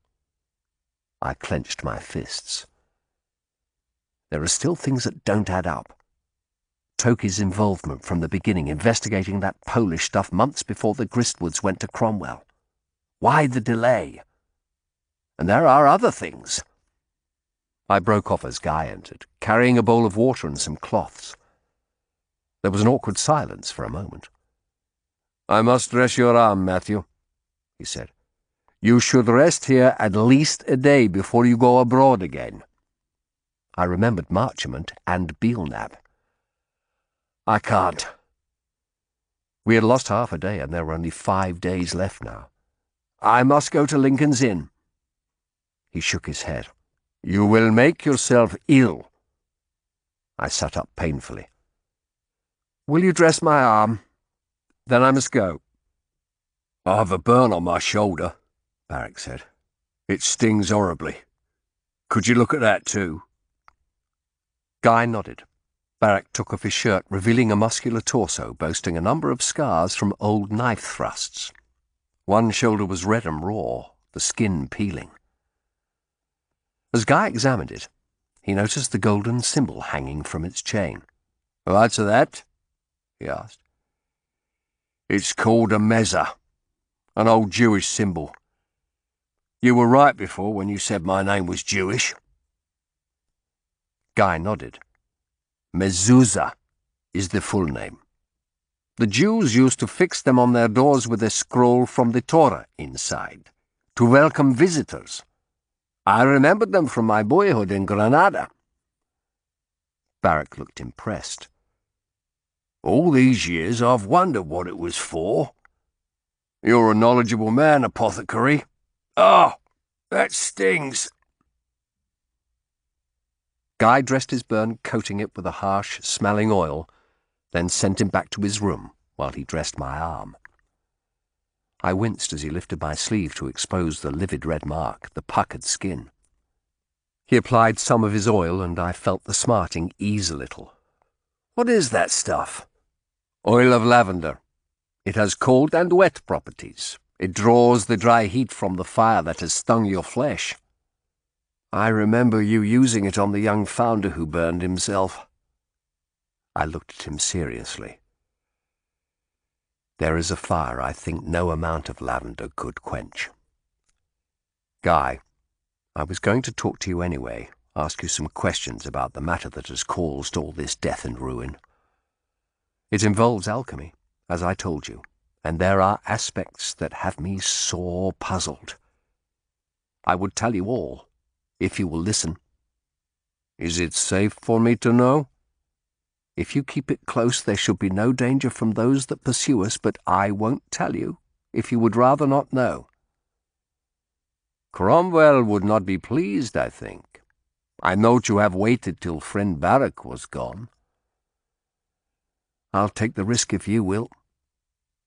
Very well. As he bound my arm with a strip of cloth, I told him all I knew of Greek fire, from Cromwell's first summons to the fire last night. As he listened, his face grew more troubled. Your aim is to catch these killers? He asked. Yes. They've killed 5 people now. The Gristwood brothers, Bathsheba and her brother, and the watchman. A founder called Leighton is probably dead too. I remember you were asking about founders. Yes. I think we were too late to save him. And there are 3 more people kept in hiding for fear of these monstrous rogues. I want to catch them, stop them cutting this swathe through London. And to recover the formula for Greek fire from Cromwell? I hesitated. Yes. Have you considered the havoc such a weapon may wreak? It could burn whole navies. It could be used to fire a city, as we saw last night. I know, I said quietly. The image of great ships on fire forever comes unbidden to my head. But, Guy, if Cromwell doesn't get it, others will. Foreign powers who would use it against England. And take her back to Rome? He raised his eyebrows, and I remembered he was neither English nor Protestant. He considered for a moment. What did you wish to ask me? Do not answer if you feel you cannot. But I know now that there was a barrel of Greek fire kept at Barty's for 100 years, and that there was a formula. My belief is the Gristwoods used the period between their discovery last October and their approach to Cromwell in March to build their apparatus. There is evidence of that, but also to try and make some more using the formula. A barrel would not last forever. Exactly. And with 2 ships destroyed, most of the barrel is probably used up. That they could set that fire last night may indicate they've made more. But how, Guy? How does an alchemist create material from a formula? By finding the correct mixture of the 4 elements, earth, air, fire, and water. That all things are composed of. Yes, but that's no easy task. To be sure. It's easy enough to make iron using the minerals God has seeded in the earth, but hard to make gold. Or we would all be eating from gold plates and the stuff would be worthless. And to make Greek fire, how easy might that be? Without the formula, it is impossible to tell. I sat up. You spoke of iron and gold just then. There are some things that are common, easy to find, like iron, and others, like gold, which are very rare. Of course. That is obvious. I've been reading about the history of fire weapons in the East. We know the Byzantines had no problem in finding the elements needed to create the liquid that is set on fire. Equally, similar substances are mentioned by the Romans, but they weren't developed as weapons. I think that perhaps a crucial element needed to manufacture Greek fire is hard to get. I think the Gristwoods may have been looking for a substitute for this missing element. This could have led them to the Polish drink that burned the table at the inn. He stroked his chin. So they used that to make Greek fire? I don't know. Perhaps. And from what you say, they were already working with the rogues who were to become their killers in a plot against Cromwell? Yes. I don't know how that came about. But, Guy, if I was able to find some of the original Greek fire in the Barty's churchyard I told you of—" His face wrinkled in distaste. "Desecrating graves?" Yes, I agree, but it's to be done anyway. If I found some and brought it to you, could you analyze it for me, distill its essence, or whatever it is you do?" "I am an apothecary, not an alchemist." "You know as much of their arts as most of them do." He took a deep breath and folded his arms. "To what end, Matthew?" he asked. "To help me find out what has happened," he broke in sharply. "Matthew, you forget what you are asking me." "To analyze Greek fire so that Thomas Cromwell may have this secret?" He paced the room, his dark face more serious than I had ever seen it. At length, he turned to me. "If you can find this cursed stuff and bring it to me, I will look at it. But then I will destroy it. I will give you no clue to its manufacture that may help Cromwell. If my researches throw up anything that will aid you to catch these murderers without doing that, I will tell you. I am sorry, Matthew, but that is all I am prepared to do." "Very well. I agree." I extended my hand and he took it. He still looked serious.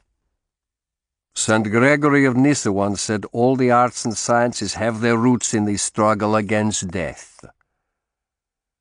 And so they should have. This thing of ruin and destruction is a perversion, a monstrosity.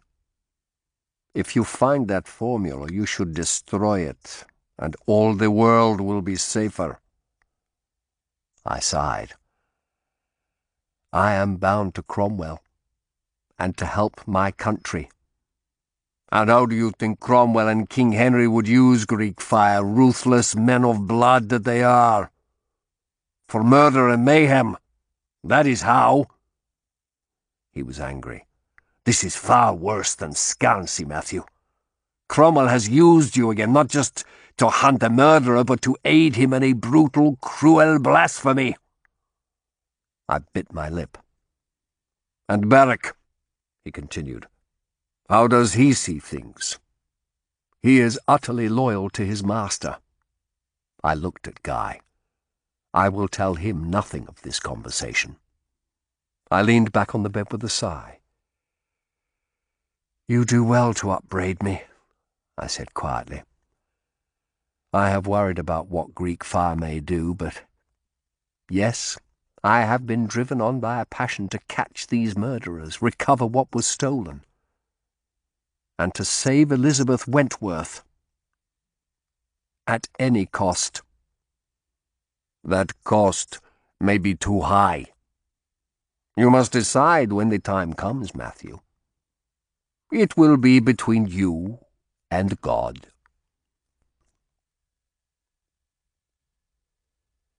Chapter 33. It was late morning by the time we arrived home. I opened the front door quietly, hoping we might get upstairs without Joan seeing our sorry condition, but paused at the sight of a note in Godfrey's large round hand on the table. I broke the seal. "Belknap's back," I said. "He's in his chambers. Thank God, I feared he might be—" I didn't finish the sentence. "Let's get a message to Lehman, then," Barrack said, "and go to Lincoln's Inn." Just then Joan appeared from the kitchen, alerted by our voices. Her eyes widened at the state we were in. "Sir, what's happened now?" There was a slight quaver in her voice. "When you didn't come back last night, I was worried." "There's been a bad fire over at Queenhithe," I said gently. "We were caught up in it, but we're all right. I'm sorry, Joan, there have been many turmoils this week." "You look worn out, sir. What happened to your hair, Master Barrack?" "It got singed. I look monstrous, eh?" He gave her his most charming smile. "What I need is someone to cut the other side so I don't frighten the children." I could have a try. You are a pearl among women, Mistress Wood. While Joan fetched some scissors and took Barrack up to his room, I scribbled a note to Lehman and gave it to a wide-eyed Simon to take to Cheapside. Then I went up. I shut my bedroom door and leaned on it wearily. Guy's words about the nature of my mission returned to me. I had been too tired, too frightened for myself and the others involved to think much further than uncovering the conspirators. But what if I were to succeed? What if the time came when the Greek fire formula was in my hands? What would I do then? I remembered poor Bathsheba's words. A plot against Lord Cromwell. Just what had Michael and his brother planned that had been interrupted by their deaths? I shook my head. For now there was nothing to do but go on. Beard Belknap in his own den now I had the chance. It was the 5th of June, I realized. Only 5 days left. At Lincoln's Inn I left Barrack and Lehman in my rooms, then crossed the courtyard to Marchmont's chambers to inquire after him. Distasteful though the prospect was, I had to talk to him about Lady Honour once I had seen Belknap. His clerk, though, said he was out at Hertford appearing in a case before the circuit judge and would not be back until the morrow. I cursed inwardly. At least on my mission for Cromwell 3 years before, I had had all the parties secure in a monastery enclosure. I told the clerk I would return on the morrow also, and went back to where Lehman and Barrack waited, watching Skelly laboriously copying up the application for the Chancery writ for Belknap's case. Lehman, who seemed more confident today, asked if Belknap was in his rooms. "So the message said. I shall just check with my colleague," I replied. Lehman smiled, a grim smile that anticipated revenge. I knocked at Godfrey's door and went in.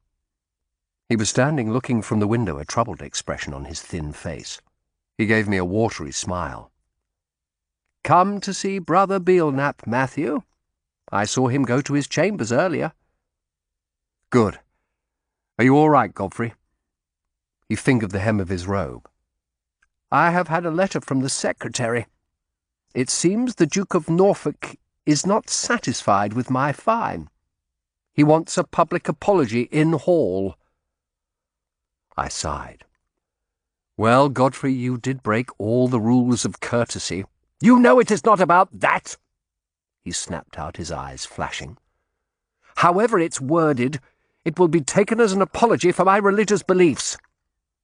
"Godfrey," I said seriously, "for Jesu's sake, make your apology and live to fight another day. If you refuse, you'll be debarred, and a marked man." "Perhaps it would be worth it," he said quietly. "It could become a legal cause célèbre, like the Hun case." Hun was murdered for defying the church by thugs employed by the papists. It was a noble way to die. A strange smile played round the corners of Godfrey's mouth. "Is there any better way?" I shuddered involuntarily. There it was again.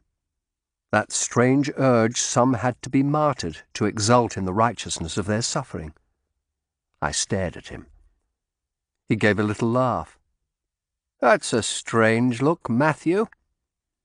On the spur of the moment, I said, "Godfrey, may I put a case to you?" "Of course." "What if that God gave you a miraculous power? A thunderbolt that could fell all your enemies at once, whole armies. All you needed to do was raise your hand." He laughed. "That is a far-fetched case, Matthew. There have been no such miracles since our Lord's time on earth." "But just say you were given such a gift." He shook his head piously. "I would not be worthy." "But say you had it," I persisted. "Something that, if used, would inevitably kill thousands, many of them innocent. Would you use it?" "Yes, I would." I would place it at the service of King Henry to confound his enemies at home and abroad. Does not the Old Testament tell us that often many must die if God's cause is to be served? Remember Sodom and Gomorrah? They were destroyed in fire and thunder. I closed my eyes a moment, then looked at him. You won't apologize, will you? He smiled gently, that fierce, holy light in his eyes again. No, Matthew, I will not. We mounted the narrow stairs to Belknap's rooms. The padlock had been taken away. I gave a peremptory knock on the door. Belknap himself opened it. He had left off his robe and his doublet too in the hot weather and was wearing only his white linen shirt. Coarse yellow hairs protruded above the collar. With his lawyer's regalia off, he looked more like the rogue he was. "Brother," I said, "I've been trying to find you. Where have you been?" He frowned. "On business." He eyed Barrack's shorn head in surprise. "Who's this?" Then he caught sight of Lehman and his eyes widened. The stallholder gave him an evil grin. Belknap tried to slam the door in our faces, but Barrack was too quick for him, jamming his foot in the door and putting his shoulder to it. Belknap staggered back while Barrack winced and rubbed his arm. "God's death, I'd forgotten the burn." We stepped in. Belknap's chamber was as untidy as ever, the chest prominent in its corner. The door to his living quarters was open. Belknap stood in the middle of the room, his face red with outrage. "How dare you!" he shouted. "How dare you burst in here?" He pointed a long finger at Lehman. "Why have you brought that rogue, Shardlake? He has a grudge against me. He will tell any lies." Barrack spoke up. "You won't remember me, master. I was just a boy, but my stepfather used to be one of your witnesses in the bishop's court. Edward Stevens. Strange people, witnesses. Sometimes they'll appear out of the blue and swear to the honesty of a man they couldn't possibly have met." In all the time I'd known this pestilential lawyer, I'd never seen him lose his composure. But now he stood with clenched fists, taking deep breaths. "This is all lies," he blustered angrily. "I don't know what game you're playing, Shardlake." "No game." Belknap's lips parted, showing long yellow teeth. "If you're trying to pressure me into giving way on my properties, it won't work. I'll have you disbarred." "It's not that," I said contemptuously. "Your clutch-fistedness has caught up with you, Master Belknap," Lehman said with pleasure. "Only a tiny piece of gold from yonder chest to pay me what you owed would have saved you this." "Master Lehman has prepared a statement," I said. I took a copy from my robe and held it out to Belknap. He clutched it and read, frowning. Yet, as I watched him, I sensed that something was wrong. He should have been terrified, facing the ruin of his career, yet he seemed only enraged. He lowered the statement. "Hunting down a brother barrister," he said in a savage whisper. "Getting cheapside stallholders to swear false statements. What is this about? What do you want?" "You remember I have a commission from Lord Cromwell?" "I told you all I knew about that matter, which was next to nothing." He waved a hand angrily. If he was lying, he did it well. "I want to know the nature of your connection with Sir Richard Rich, Belknap." "That is none of your damned business," he said stoutly. "Yes, I have a commission from Sir Richard. I work for him. It is his business I've been on these last few days." He raised a hand. "And I won't be questioned about that. God's death, I'll go to Sir Richard now. I'll tell him of your pestering." "Brother Belknap, if you don't answer my questions, I shall go to Lord Cromwell." "Then he can speak to Sir Richard." Belknap nodded grimly. "There, you didn't expect that, did you?" He reached for his robe. "I should go to him now." You are out of your depth, sir. You have been dabbling in matters that are beyond you. He laughed in my face. Have you not realised that yet? Now, out of my chambers. He threw open the door. Barrack clenched his fists. Lord Cromwell can have you on a rack, you great bony arsehole. Belknap laughed. I think not. Though he might make your asses smart after my master and he have spoken. Now leave. He waved at the door. There was nothing left but to go. As soon as we were outside, the door was slammed in our faces. We stood on the landing. Barrack gave me a puzzled look. I thought he'd be terrified. So did I. Lord Cromwell, Richard Rich. Lehman gave me a sidelong look. I don't want any more to do with this, sir. I'm going back to my stall. And with that, he turned and hastened downstairs without even asking for the rest of the money I'd promised him. Barrack and I were left looking at each other. Well, that went well, Barrack said sarcastically. What can Rich have to say to Cromwell that would turn his anger onto us? I shook my head.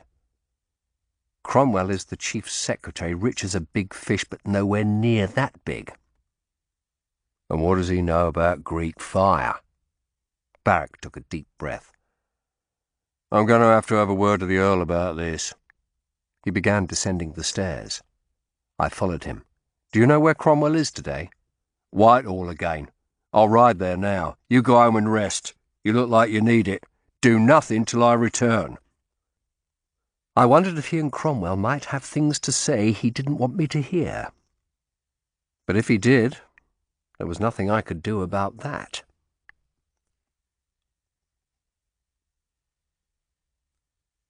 Chapter 34.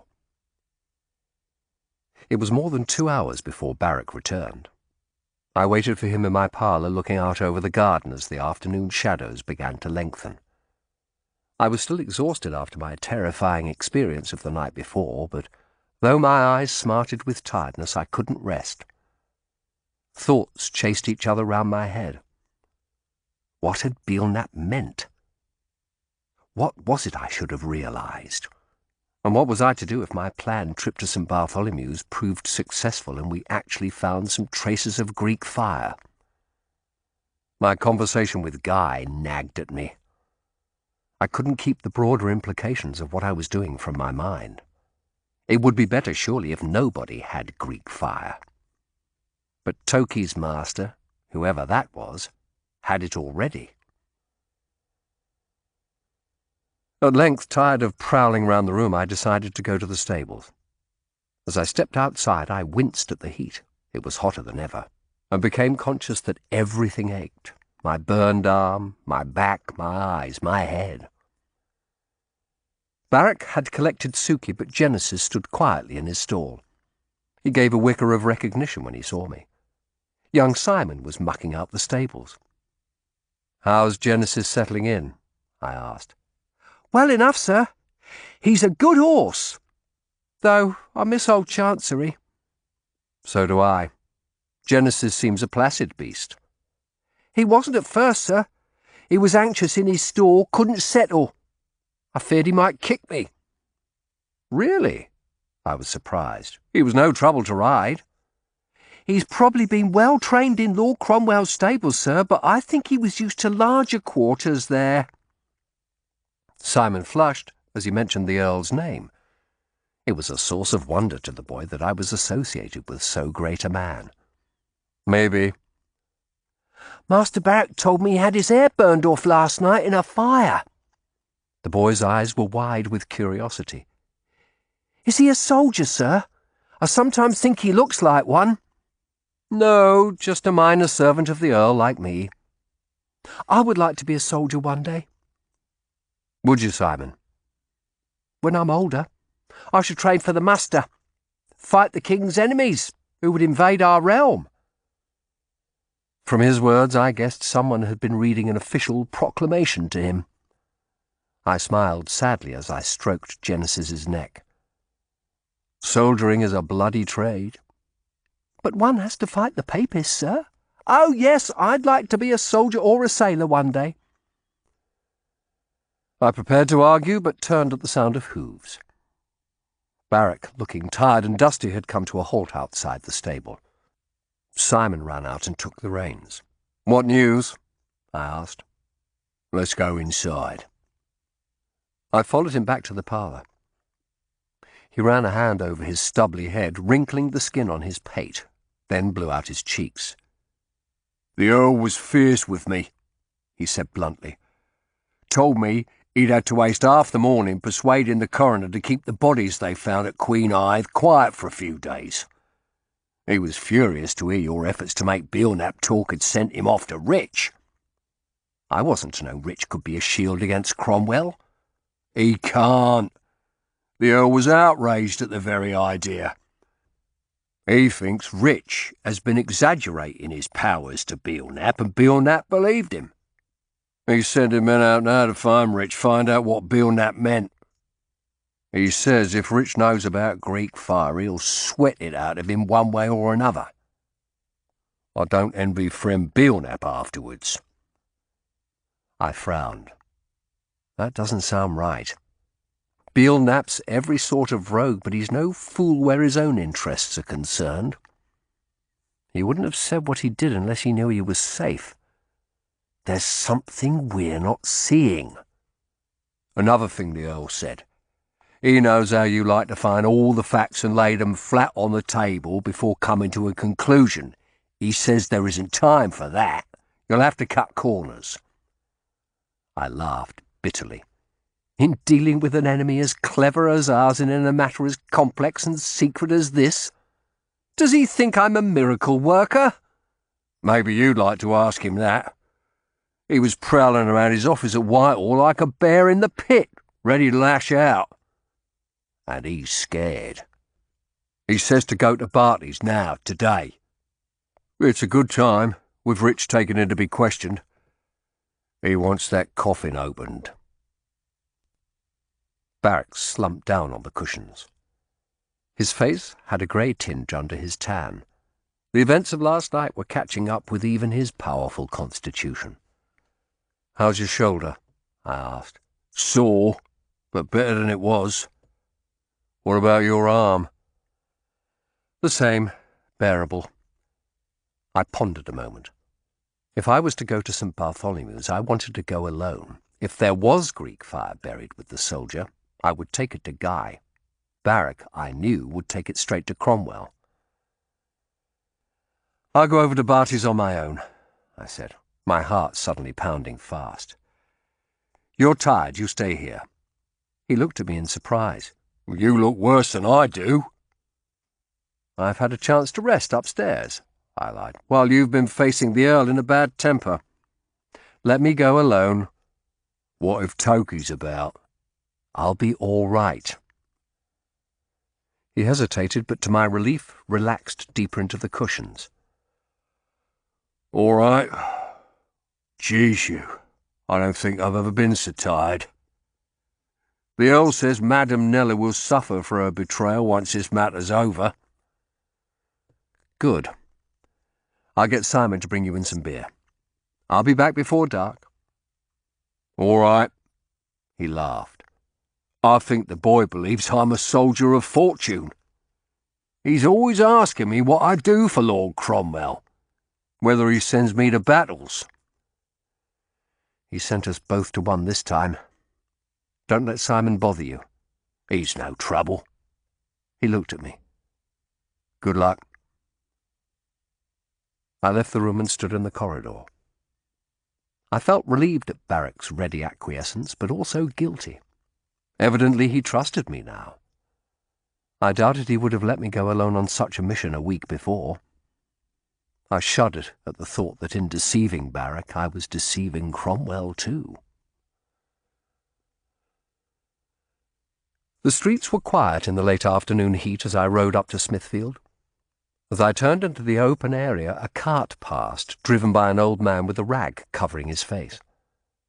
I saw that it was full of ancient bones, rib cages and sharp pelvises and limb bones piled together in an unholy jumble. skulls peering out with their mocking grins. Rotten scraps of ancient winding sheets trailed through the bones, and as the cart passed, I caught the damp, sickly smell of the tomb. I knew many skeletons from the monastic graveyards were driven out to the Lambeth marshes and quietly dumped. These must be from Barty's. I hoped that I would be in time. Richard said it would be a few days before they got to the hospital graveyard.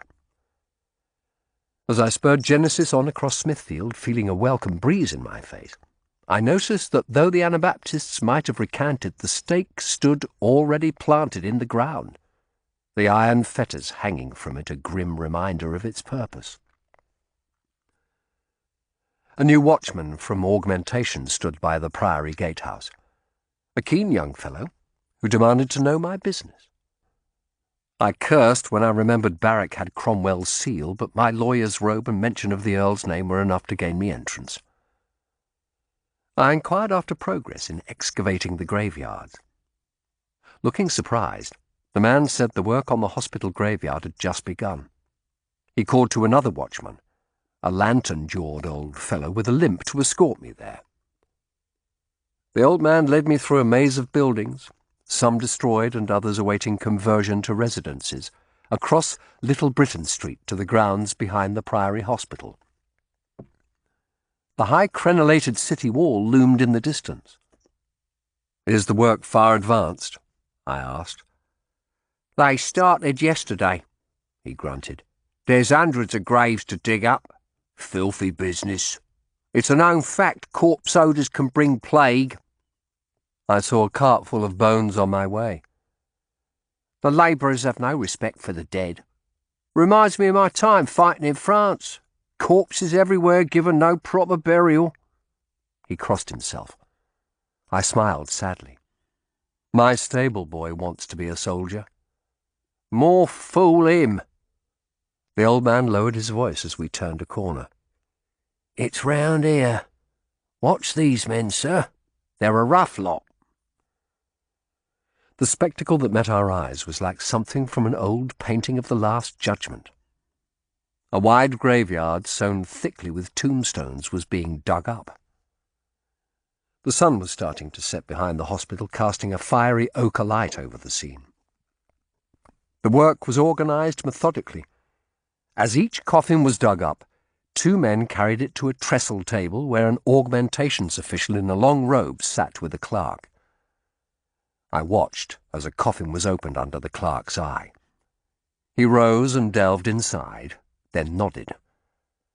The workmen began removing the bones and piling them onto a waiting cart. The clerk took a small object and laid it before the official. A little way off, a meal break was in progress. A group of labourers were playing football with a skull kicking it to and fro. As we watched, a long kick sent it crashing against a gravestone where it shattered into 100 pieces. The labourers laughed. The old man shook his head and led me across to the official, who looked me over with a cold glance. He was a small, plump fellow with a pursed mouth and small, sharp eyes, the very embodiment of an augmentations man. "Can I assist you, Master Lawyer?" he asked. "I am on Lord Cromwell's business, sir. Have you charge of these proceedings?" He hesitated. "Yes, I am Paul Hoskin of Augmentations." He nodded at the old man. "That will do, Hogg." "Matthew Shardlake of Lincoln's Inn," I said, as the old man hobbled away, leaving me strangely exposed. "I'm looking for a grave which I have reason to believe may contain something of interest to my master." Hoskin's eyes narrowed. "Everything of value is kept for Sir Richard to examine." "Yes, I know." I bent to look at the items on the table. Gold rings and badges, little daggers and silver boxes giving off that sickly whiff of death. "It's not an item of value. Of interest only." He eyed me shrewdly. "It must be important for the Earl to send you here. Does Sir Richard know?" "No. The Earl has sent for him on another matter. He's probably there now." In truth, it's only of antiquarian interest. I never heard the Earl had any interest in such things. He does, and I am an antiquarian, I added, adopting an earnest manner. I had thought this story up on the way. I'd recently found some stones set in the Ludgate that had Hebrew markings. They came from an old synagogue, you know. All ancient things interest me. The official grunted, his face still full of suspicion. We think this man buried here may have been a foreign Jew, I went on eagerly, and had Jewish artifacts buried with him. Hebrew studies are of interest now the Old Testament is so widely read. Have you any authority from the Earl you can show me? Only his name, I replied, looking the fellow in the eye. He pursed his little mouth, then rose and led me across the brown grass of the graveyard. I looked at the gravestones. They were small, of cheap sandstone, the older ones indecipherable. I'm looking for a gravestone from the middle of the last century. The name is St. John. That would be over by the wall. I don't want to go digging over there yet, he added pettishly. It'll throw my work plan out of joint. The Earl wishes it. He looked among the gravestones, then stopped and pointed. Is that it? My heart thumped with excitement as I read the simple inscription. Alan St. John, soldier against the Turk, 1423 to 54. Only 31 when he died. I hadn't realized he'd been so young. This is it, I said quietly. Can I have 2 of your men? Hoskin frowned. A Jew wouldn't have been buried in consecrated ground, nor have a Christian's name. He would if he was a convert. There are records that this man was in the Domus. He shook his head, then crossed to the men who'd been playing football. They gave me unfriendly looks. I knew those who laboured for augmentations had an easy time of it. They wouldn't like outsiders barging in with extra duties. 2 of the men returned with Hoskin carrying shovels. He pointed at St. John's grave. He wants that one opened up. Call me as soon as it's uncovered. With that, Hoskin went back to his table where 3 more coffins were laid out. The 2 labourers, large young fellows in stained smocks, began digging at the hard, dry earth. What are we digging for? One asked. A box of gold? Nothing of value. We're supposed to stop work at dusk. He glanced at the blood-red sky. That's our contract. Just the one grave, I said, mollifying him. He grunted and bent to his task. St. John had been buried deep. The light was failing, and redder than ever, before the shovel struck wood. The men dug out the earth around the coffin, then stood beside it. It was a cheap thing of some dark wood. I was aware several other labourers had come over and were standing watching. Come, Samuel, one said. It's past time to go. It's nearly dark. There's no need to take the coffin out, I said. Just open it there if you'll help me down. The other labourer helped me into the grave, then clambered out himself and called to Hoskin that they were done. I watched as the man Samuel worked at the coffin lid with his spade. It came open with a crack. He slid it off, then stepped back with a gasp. God's wounds, what's that stink? I felt the hairs rise on the back of my neck. It was the same harsh smell that had wafted up the stairs of Madame Gristwood's house the night before. I bent slowly and looked into the coffin. In the red light of sunset, St. John's remains looked strangely peaceful. His skeleton lay on its back, arms crossed. His skull was turned to one side as though sleeping, the jaws closed rather than grinning open, a few brown hairs still clinging to it. The winding sheet had rotted away. There were only a few mouldy scraps of cloth in the bottom of the coffin, and among them a little pewter jar the size of a man's hand. There was a crack at the top, but when I bent and lifted it gently, I could feel it was almost full. I was right, I thought. I have found it. "What's that?" Samuel asked. He sounded disappointed. No doubt he'd been hoping for the glint of gold after all. "Here!" he called to his fellows. "Bring a torch, we can hardly see here." I turned to see a man brandishing a flaming torch at the edge of the grave, about to hand it down. "No!" I shouted. "No fire, whatever you do!" "Why not?" Samuel asked, frowning. "It's witchcraft," someone else said. "That's some Christ-killing Jew down there." Samuel crossed himself and there was a murmur among the crowd. I clambered back out, holding the jar carefully. No one leant over to help me, and I had to balance on the coffin and heave myself up with one hand. I stood on the edge of the grave, breathing heavily. I looked for Hoskin, but he had left his table and was nowhere to be seen. About 10 labourers stood round me, their faces hostile and frightened, a couple carrying torches. "Damned hunchback," someone muttered. Then everyone turned at the sound of footsteps, and the men bowed and fell back like wheat before a gale, as the frowning figure of Sir Richard Rich, in feathered cap and a yellow silk robe, stepped into the centre of the group, Hoskin at his elbow. "You men," he called sharply. "Leave now, all of you." The labourers melted away like smoke, Samuel clambering rapidly out of the grave and following them. Left alone with Rich and Hoskin, I slid the hand with the little jar behind my back. Rich looked into the grave. His cold eyes passed over St. John's remains, then he turned back to me. "Jeez, you want to stink.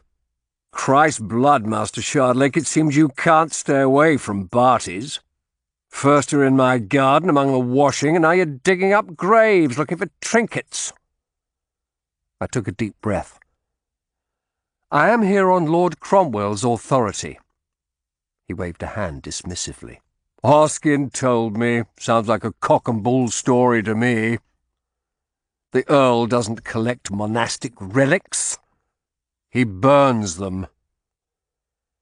"It wasn't a relic I was seeking, sir. I thought Lord Cromwell had asked you to attend him." "I've heard nothing of it. I've been out on audit all day." Rich frowned. "You are a hard man to get rid of, Shardlake." He nodded at the grave. "If I find this is some frolic of your own, I'll put you in there to add to the smell." He turned, frowning, as a servant ran up to him. Rich looked at him irritably. "Sir Richard," the man gasped, "an urgent message. From Lord Cromwell. His man has been trying to find you all day. He wishes to see you at once at Whitehall." Rich gave me a startled look. He set his lips, then nodded to the steward. "Make my horse ready." He turned back to me. "You are becoming a nuisance, Shardlake," he said. His voice was low but furious. "A serious nuisance. I do not tolerate nuisances. Be warned." With that, he turned and stalked away, Hoskin waddling after him. I clutched the jar hard. Then, my legs shaking like jelly, I walked quickly out of the graveyard.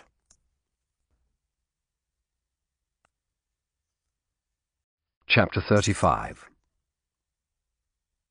I sat in my bedroom staring down at the jar of Greek fire on my table. I'd brought a plate from the kitchen and poured a little onto it. The brownish-black viscous liquid lay there, glistening like a toad's skin. I pulled the table over to the open window to dispel the acrid tang of the stuff. I left the candle on the other side of the room for safety, though that meant there was insufficient light to examine it further. In truth, I was afraid of it. Tomorrow, I had decided, I would take it to Guy. A knock at the door made me jump. Wincing at a spasm from my back, I hastily covered the jar and plate with a cloth, calling, "Wait a moment." "It's me," Barrack replied through the door. "Can I come in?" I'm getting dressed. Wait in your room, I'll come to you." To my relief, I heard retreating footsteps. I sniffed the air, but the smell was faint. I couldn't have reached him through the door. Leaving the window open, I slipped out of the room, locking it behind me. Barrack had been asleep when I'd returned from St. Bartholomew's half an hour before, and I'd left him. As I knocked at his door, I recalled that in the conflicts that had raged around reformers over which of apparently conflicting biblical passages one should follow, I had ever preferred "Obey God rather than man" over "Let every man be subject to the governing authorities." I knew I would have to lie to Barrack now and didn't relish it, but I felt in my heart that taking the Greek fire to Guy was the right course. I shuddered at the thought that if the servant hadn't arrived when he did, Rich might have had it. Although he might have plenty already, for all I knew. Barrack was sitting on the bed in his shirt, mournfully examining a pair of dusty nether stocks. He put his fingers through a hole. "Hard riding's done for these," he said. "I'm sure Lord Cromwell will pay for more." The room was a mess, dirty clothes and greasy plates strewn over the floor and the table. I remembered my former assistant, Mark, who had once had this room, how tidy he had kept it. Barrack crumpled the torn stocks into a ball and threw them into a corner.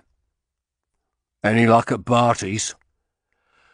"No, we dug up the grave, but there was nothing in it, only St. John's skeleton. Rich was there. He came up and demanded to know my business." "Shit. What did you tell the arsehole?" "I thought there might be trouble, but the summons from Cromwell arrived just then, and he went off in a hurry." Barrack sighed. "Another trail gone cold. We must see what the Earl gets out of Rich. He'll send a message once he's talked to him." "And Marchmont is back tomorrow. I'll go into chambers and see him." Barrack nodded, then looked up at me. "Are you up to trying the well again tonight? There won't be a message from the Earl for hours, perhaps not till tomorrow morning. My shoulder's much better." I was far from up to it. I ached with tiredness from head to toe, and my arm hurt. But I'd promised, and after all it was for Elizabeth that I had agreed to do everything else in the first place. I nodded wearily. "Let me just get some food, then we'll go." "Good idea. I'm hungry too." Barrack, evidently restored by his rest, leaped from the bed and led the way downstairs. I followed, guilt at my deception of him gnawing at me. Joan had prepared a pottage for us, which she brought to the parlour. Barrack scratched at his near bald pate.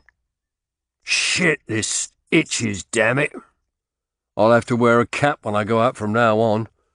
I hate the way people stare at me. My head bald as a bird's arse, like some old dotard." He was interrupted by a loud knock at the front door. "That'll be the message," he said, rising. "That was quick." But it was Joseph Wentworth that Joan showed into the parlour a moment later. He looked exhausted.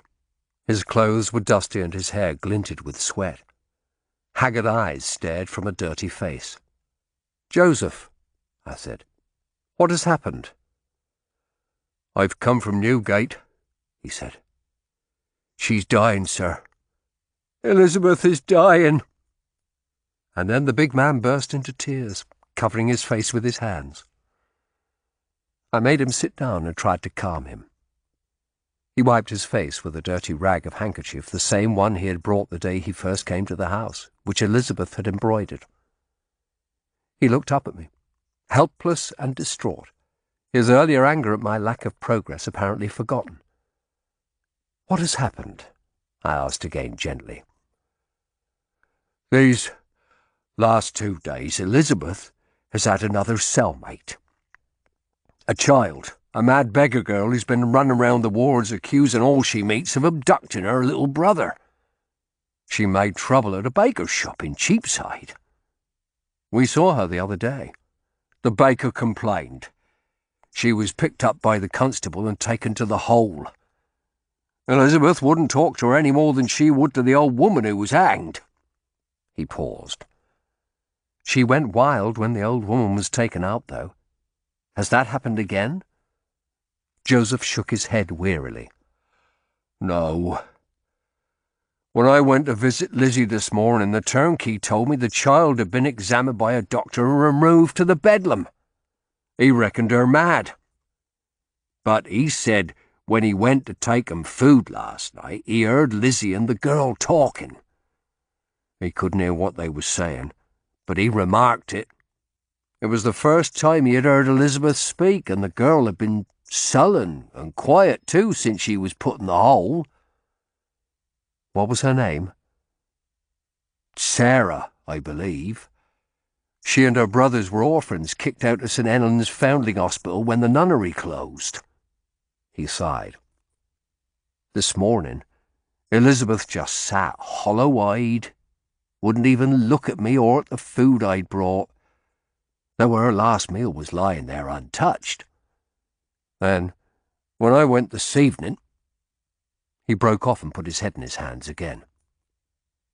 "Joseph," I said, "I was hoping to have some news for you tomorrow." "I know you feared I'd forgotten you." He looked up at me.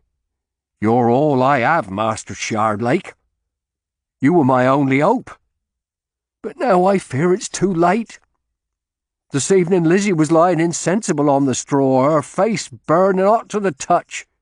She has jail fever, sir." Barrack and I exchanged glances. Outbreaks of fever were common in jails, blamed on the foul humours released by the stinking straw.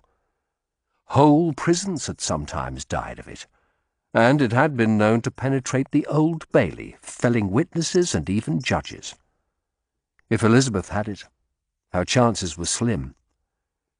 "The turnkeys won't go near her," Joseph said. "I said I'd pay to have her put somewhere, better get a physician.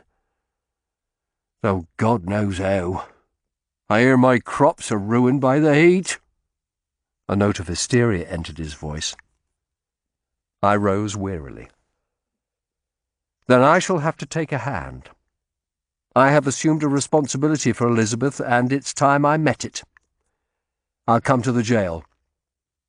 I know they have good rooms for those who can pay, and I know an apothecary who can cure her if anyone can."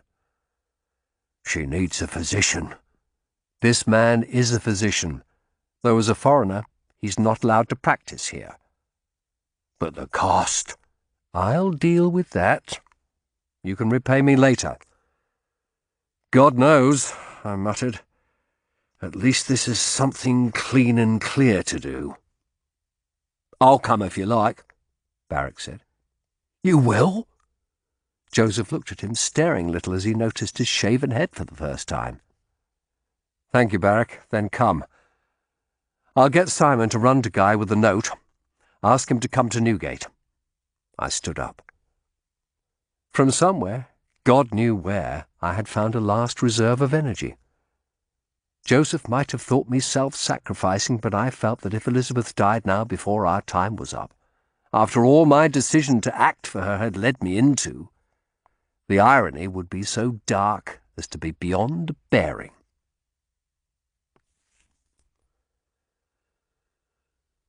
The jail looked dark and sinister at night, its towers a grim outline against the starry sky.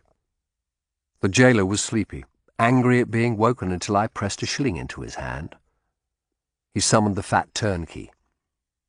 The man's face fell when the jailer told him to take us to the hole, and he led us below ground without his usual brutal badinage.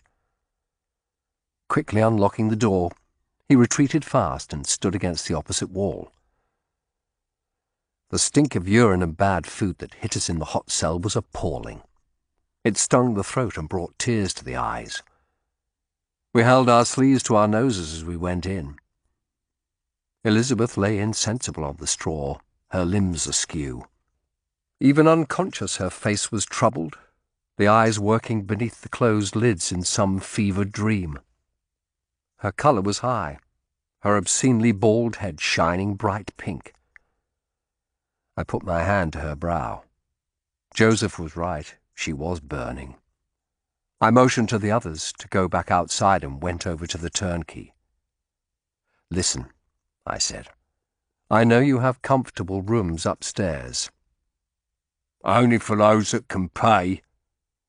"We'll pay," I said. "Take me back to the jailer." The turnkey locked the door again, and motioning the others to remain behind, I followed him back up to the jailer's room, a comfortable chamber with a feather bed and a wall hanging. The jailer was sitting at his table, a worried look on his hard features. "Is she dead yet, Williams?" he asked. "No, master." "Listen," I said. "We want to get her out of these foul airs. I'll pay for a good room." The jailer shook his head. "Moving her will only spread the humours of her fever round the jail. And the judge's order was she was to stay in the hole." "I'll answer to Forbizer. I have an apothecary who may be able to help her. He might be able to cure her fever." "Then it won't spread, eh?" He still looked doubtful. "Who's to carry her up there? I'm not going near, and nor are my men." I hesitated a moment, then said, "We will. There must be some back stairs we could use." He pursed his lips. 2 shillings a night's the price. I'll show you where to take her." Even in his terror of jail fever, the man's greed glinted in his sharp eyes. "Agreed," I said, though the price was outrageous. I reached for my purse and held up a gold half-angel. "For 5 nights. That'll cover her till she goes before Forbizer." That seemed to decide the wretch. He nodded, holding out his hand for the coin. It was a nightmare climb, up 4 floors from the hole to the tower room my half-angel had bought. The jailer walked well ahead with the candle, while Barrack and Joseph carried the unconscious Elizabeth between them. I clambered up behind as they half-dragged, half-carried the poor girl up the stone steps, the outlines of Elizabeth's and Barrack's 2 shaven heads making weird shadows on the walls. A vile smell came from poor Elizabeth's unwashed, feverish body. As I climbed painfully upwards, I realized my strength was ebbing again. I couldn't possibly make it to the well that night. We were shown into a light, airy room with a good bed, with a blanket, a ewer of water on a table, and a large window which, though barred, was at least open.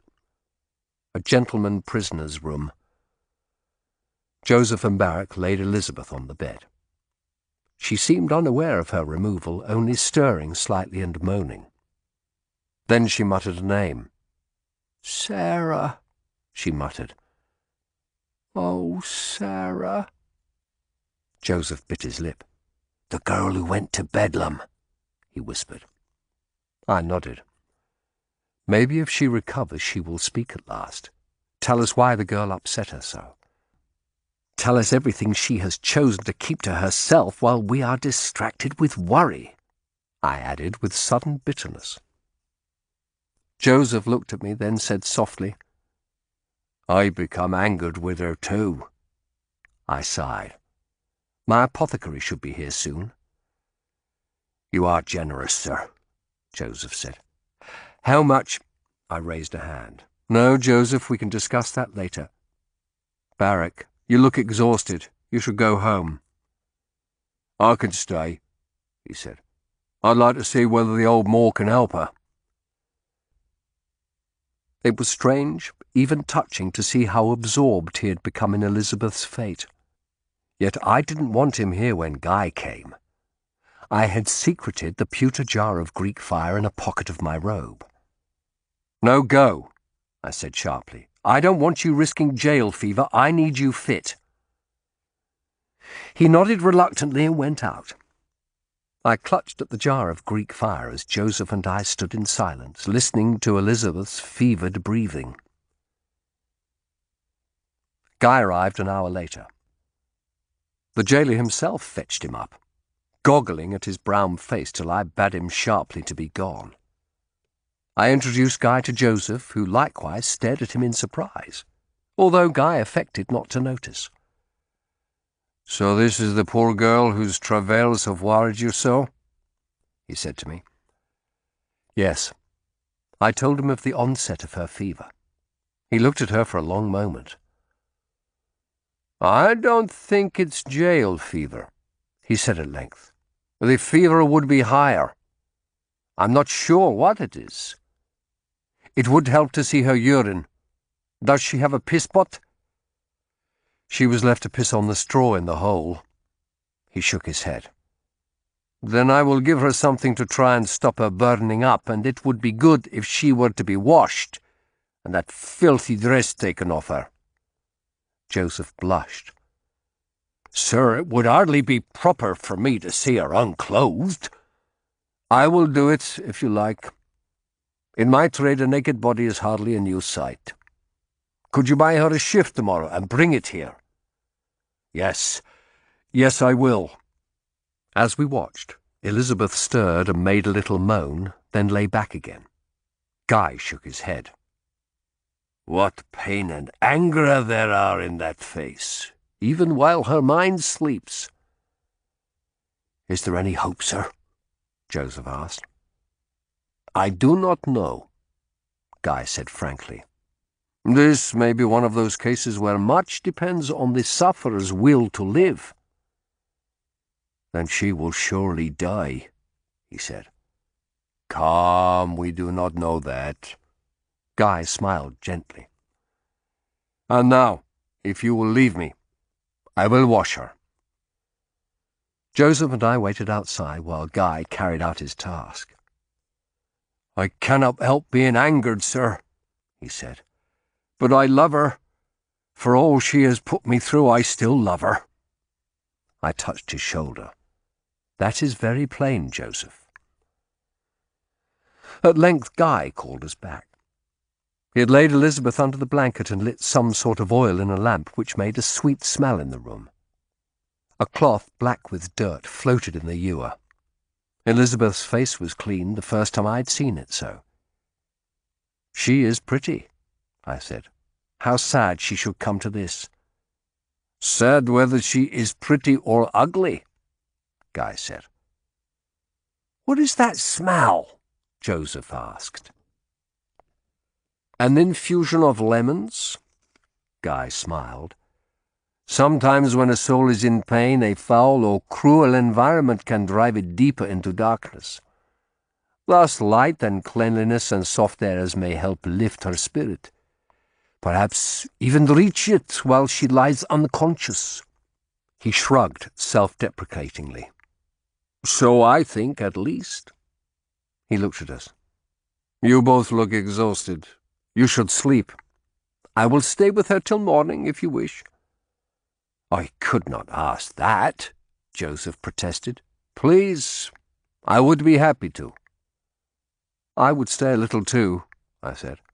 "I've something else I wish to discuss with you." Joseph left with fulsome thanks, his weary footsteps clattering down the stairs. "Thank you for this, Guy," I said.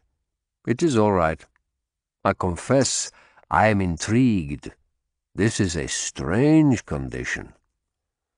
"I have something even more intriguing," I said. I reached into my pocket and took out the cloth with the pewter jar in it.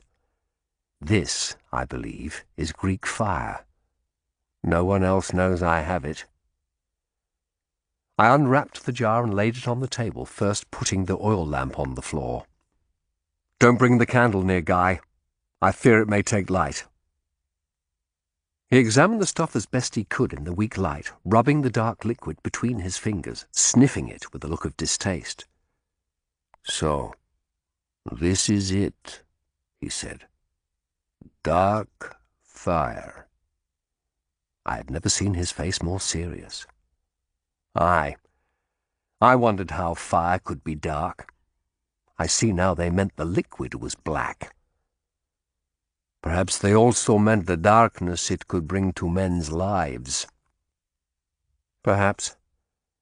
They called it the devil's tears as well in the old books. I told him how I had found it at Smithfield, how narrowly it had escaped Rich's clutches. Take it. Will you examine it tomorrow? On the terms I gave you. I will do nothing to help Cromwell use it. Agreed. He shook his head. You would be in serious trouble, Matthew, if he were to find you had given this to me instead of him. I smiled nervously.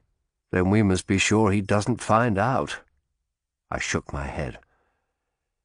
Yet I can't help thinking. I hesitated.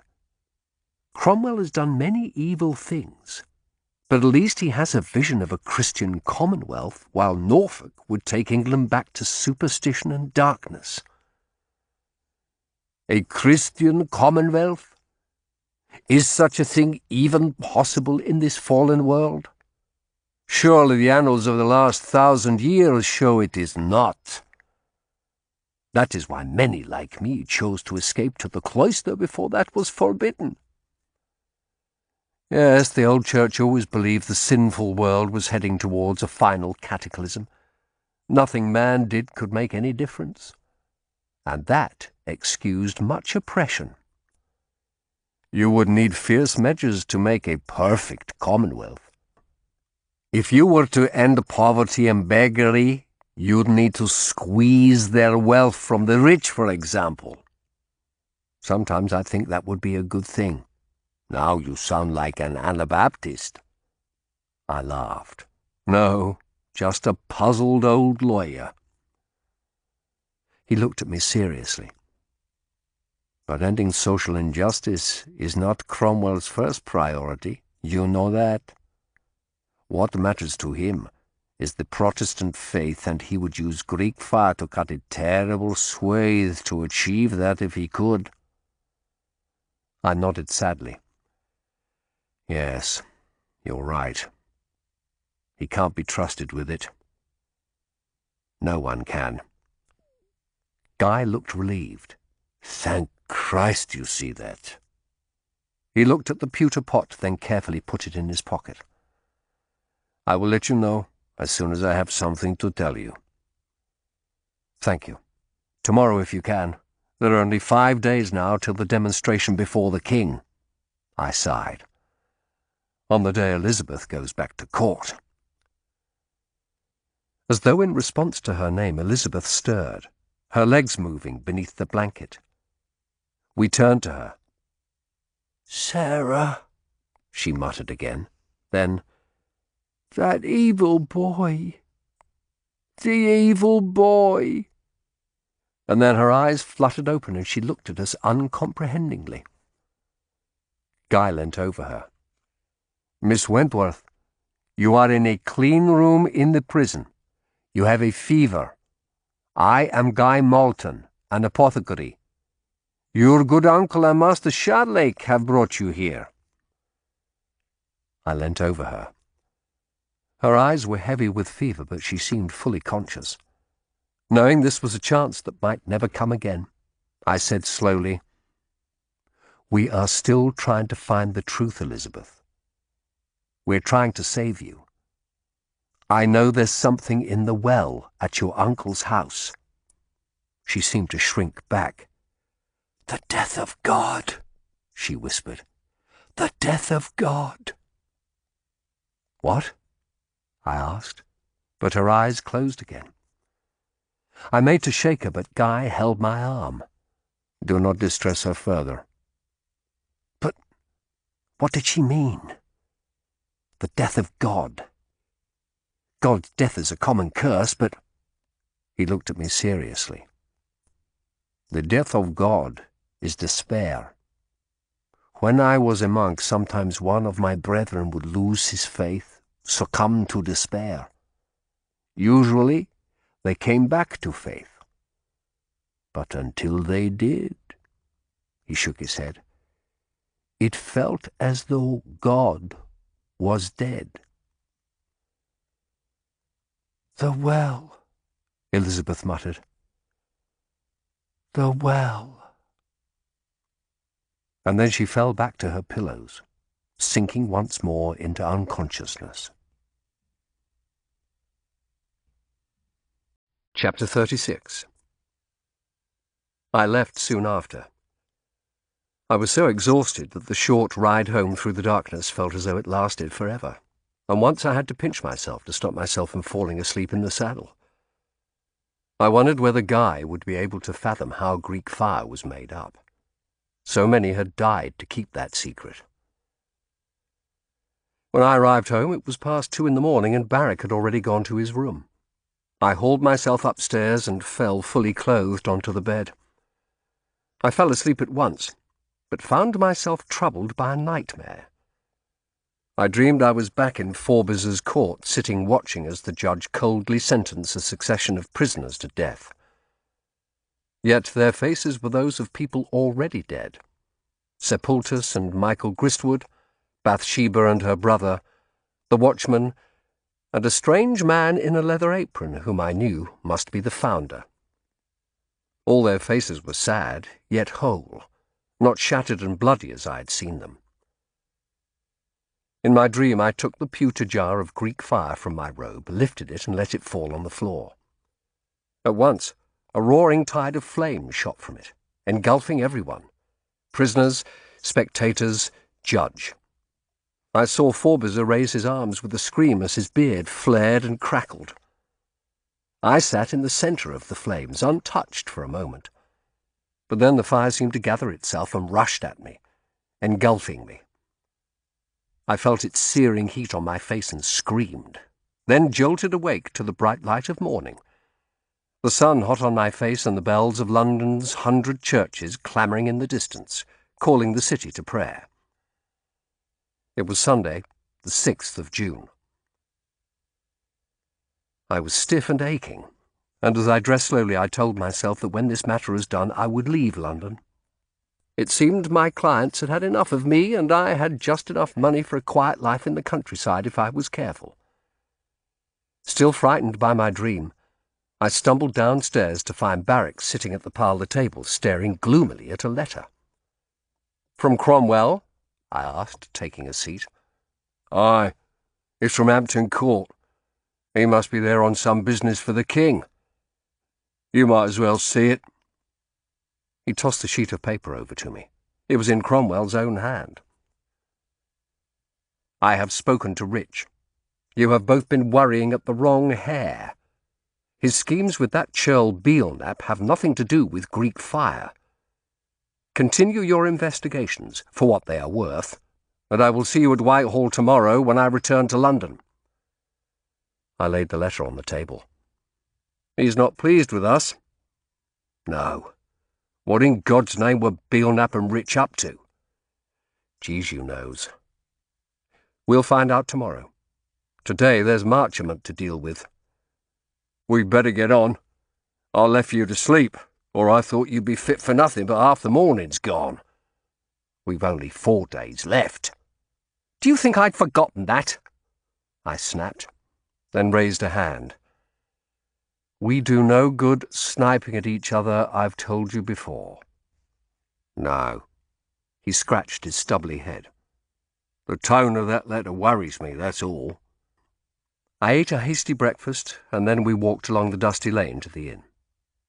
Looking at the cloudless sky, I thought of Joseph and his ruined crops. Wheat would be scarce, and there would be hunger by autumn. "Elizabeth had a moment of consciousness last night," I said. I mentioned the well again, and she said, "Death of God." Guy said it means she's in despair. And she said something about the girl and that evil boy. "Her young cousin or the mad girl's brother?" "I don't know." I looked at him. "But we must go to the well again tonight. We must delay no more." He nodded. "I want to see the truth of this too.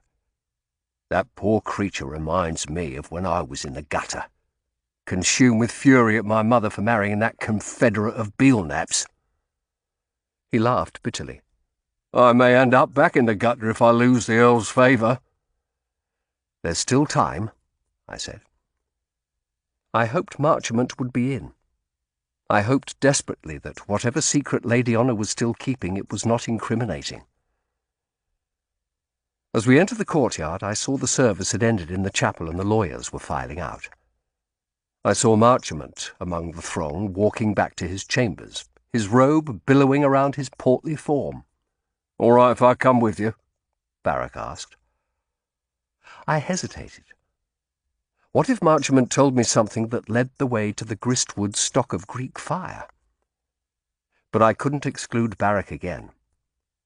I nodded, wondering whether Guy was even now examining that dreadful stuff. We caught up with Marchmont at the door to his chambers. He looked round in surprise. "Brother Shardlake, this is an unexpected meeting." He smiled, that little flash of white teeth. "What happened to you on Friday? Had you no stomach for the bear-baiting?" Lady Honour didn't feel like attending, I said briskly. I went for a walk with her. He stared at Barrack. "Who is this?" An agent of Lord Cromwell's. He's helping me on the Greek fire matter. Barrack took off his cap and made a little bow. Marchmont's eyes widened at his bald head, then he frowned in exasperation. "I have told you all I know. How many times?" "As many times as I see fit, Sergeant." I had decided bluntness was the best way. "May we come in?" He set his lips, but permitted us to follow him to his private room. There he sat in his throne-like chair and gave us a haughty stare. I leaned forward. "In the boat going to Southwark, Sergeant, we spoke of a certain pressure His Grace the Duke of Norfolk was putting on you, to obtain something from Lady Honour. You confirmed he wanted to obtain some of the Vaughan lands in return from furthering young Henry Vaughan to a place at the King's Court." Marchmont sat very still. I knew at once I had struck a nerve. "I thought you seemed evasive in the boat, so I asked Lady Honour about the matter on our walk." "Sir, you had no right for a gentleman to ask—" "Lady Honour told me the matter began with pressure from the Duke over the land, but then it developed into something else. She refused to say more, but I need to know what it was." He smiled shrewdly. "So, you come to me as an alternative to Cromwell putting pressure on her?" "Never mind why. I want the whole story, Marchmont. No bluster, no evasions, just the story." He sat back in his chair. "It's nothing to do with Greek fire." "Then why is it so secret?" "Because it's shameful." He frowned, reddening. "I had an interest in Lady Honour, a romantic interest. You know that." He took a deep breath. "She wouldn't have me, and I wouldn't press a lady who rejected me." He fingered his emerald ring, then looked me in the eye. "But the Duke would." "The Duke?" He frowned. "He doesn't just want her family lands in return for helping that boy. He wants Lady Honour as his mistress."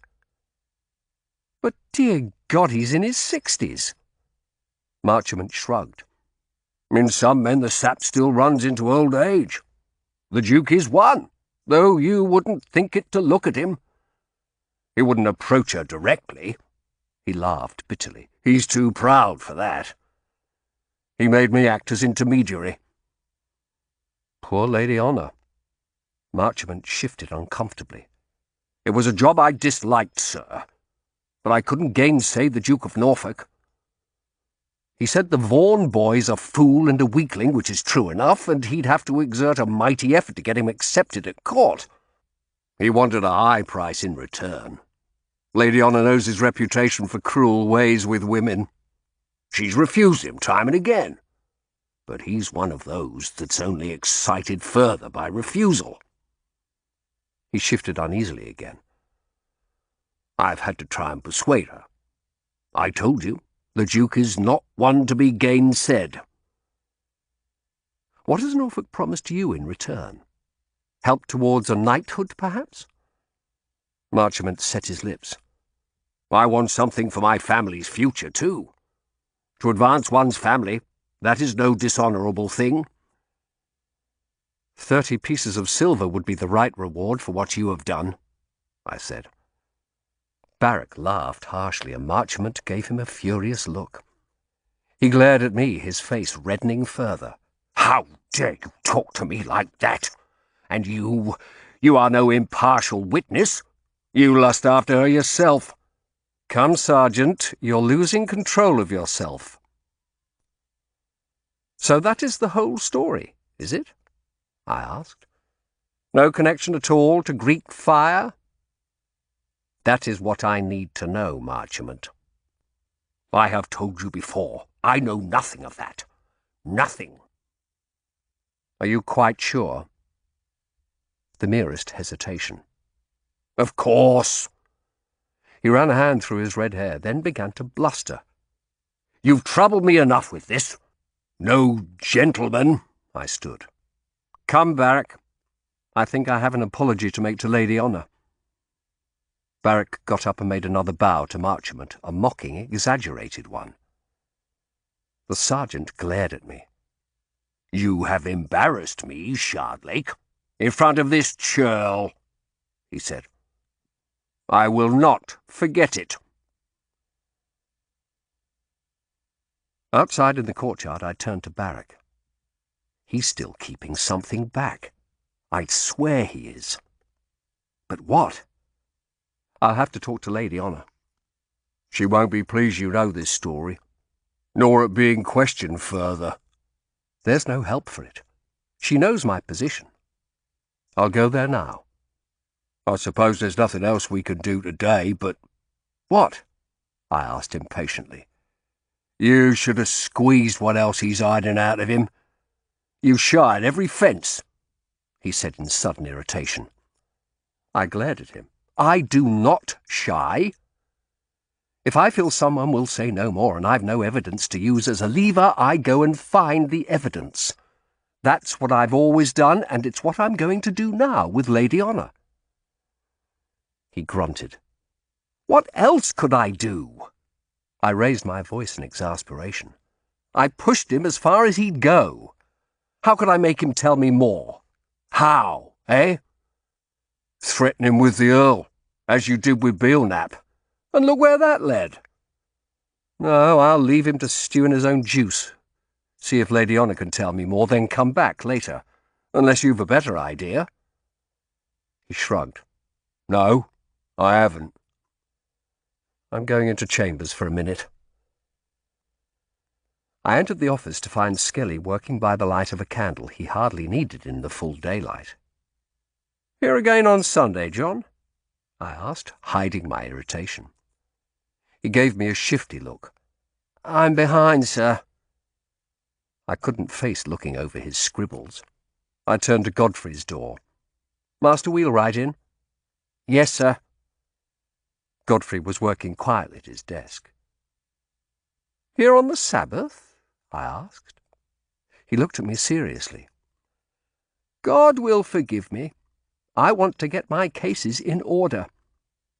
Word is I am to be disbarred if I don't apologize to the Duke. He smiled wryly. That will create a mighty furor.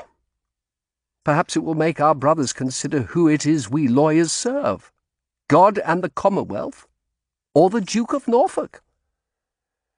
Many will ease their consciences by saying it was a matter of discourtesy, Godfrey, not religion. Then they deceive themselves.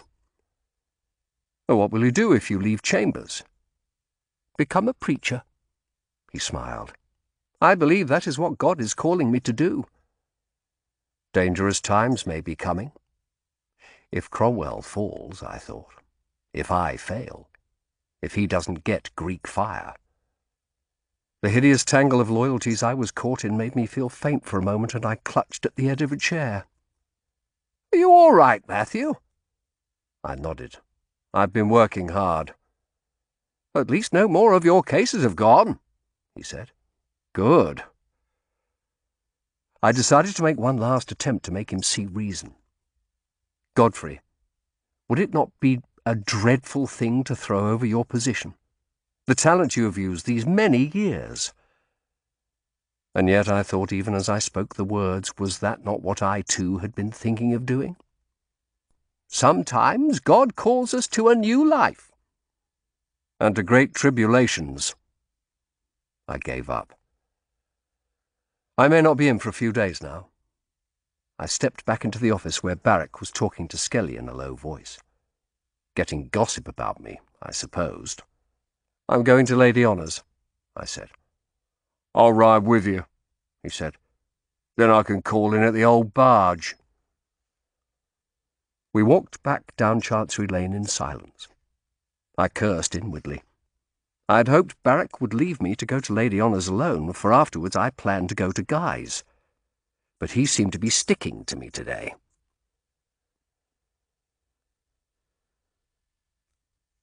Chapter 37. We fetched the horses and rode down to the city. Barrack was still morose, saying little. As we rode under the Ludgate, I noticed a patch of lighter colour in the wall where the repairs had been completed. The stones from the old synagogue came from there, I said to make conversation. Barrack grunted. I bet the watchman had some ripe comments about Christ-killers ready when you said they came from a synagogue.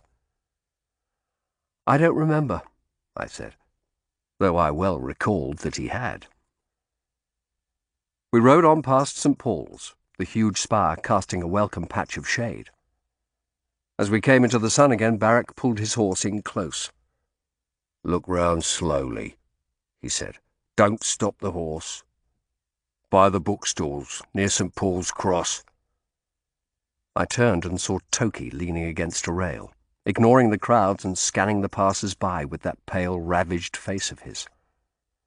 I thought he'd disappeared, I said. Could we not try to apprehend him? Or call the constable? If Toki's there, Wright's nearby, and they'll be armed. I don't fancy a tussle with the two of them, and some old constable wouldn't last long. They know a great deal. Their capture could solve many of our problems. That's why Lord Cromwell's men are looking for them all over town. The yard's a good place to see who's coming in and out of the city. I wonder who he's looking out for. Us, probably. Well, he missed us. I know who's dealing with it for the Earl. I'll send word to them. He shook his head half admiringly. They're as smart a pair of rogues as I've ever seen, the way they dodge about the city. They swim in its filthy waters, hidden by its blackness. You sounded like your evangelist friend Godfrey, then.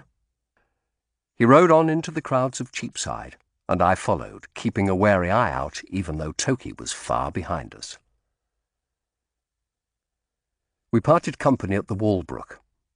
Barrack went off to send a message to Cromwell, saying to my dismay that he would call to collect me in an hour at Lady Honour's. We should stay together, he said, if Toki was about. I could think of no objection, though that meant I couldn't go to Guy's. Barrack rode off and I went on to Blue Lion Street. At the House of Glass, a couple of servants were washing the windows with vinegar. Informed that Lady Honour was at home, I passed Genesis to a stable boy and was ushered through the house to the inner courtyard. A servant was watering the plants set in pots round the walls. Lady Honour sat on a bench watching him. She wore a blue dress, and her blonde hair was uncovered today, tied in a bun with a silk ribbon. She smiled in welcome. "Matthew, this is an unexpected visit." I bowed. I apologized for coming unannounced. But official business? I fear so. She took a deep breath. "Come then, sit with me. Edward, that will do for now. Finish the watering this evening." The man bowed and left us. Lady Honour looked over her courtyard.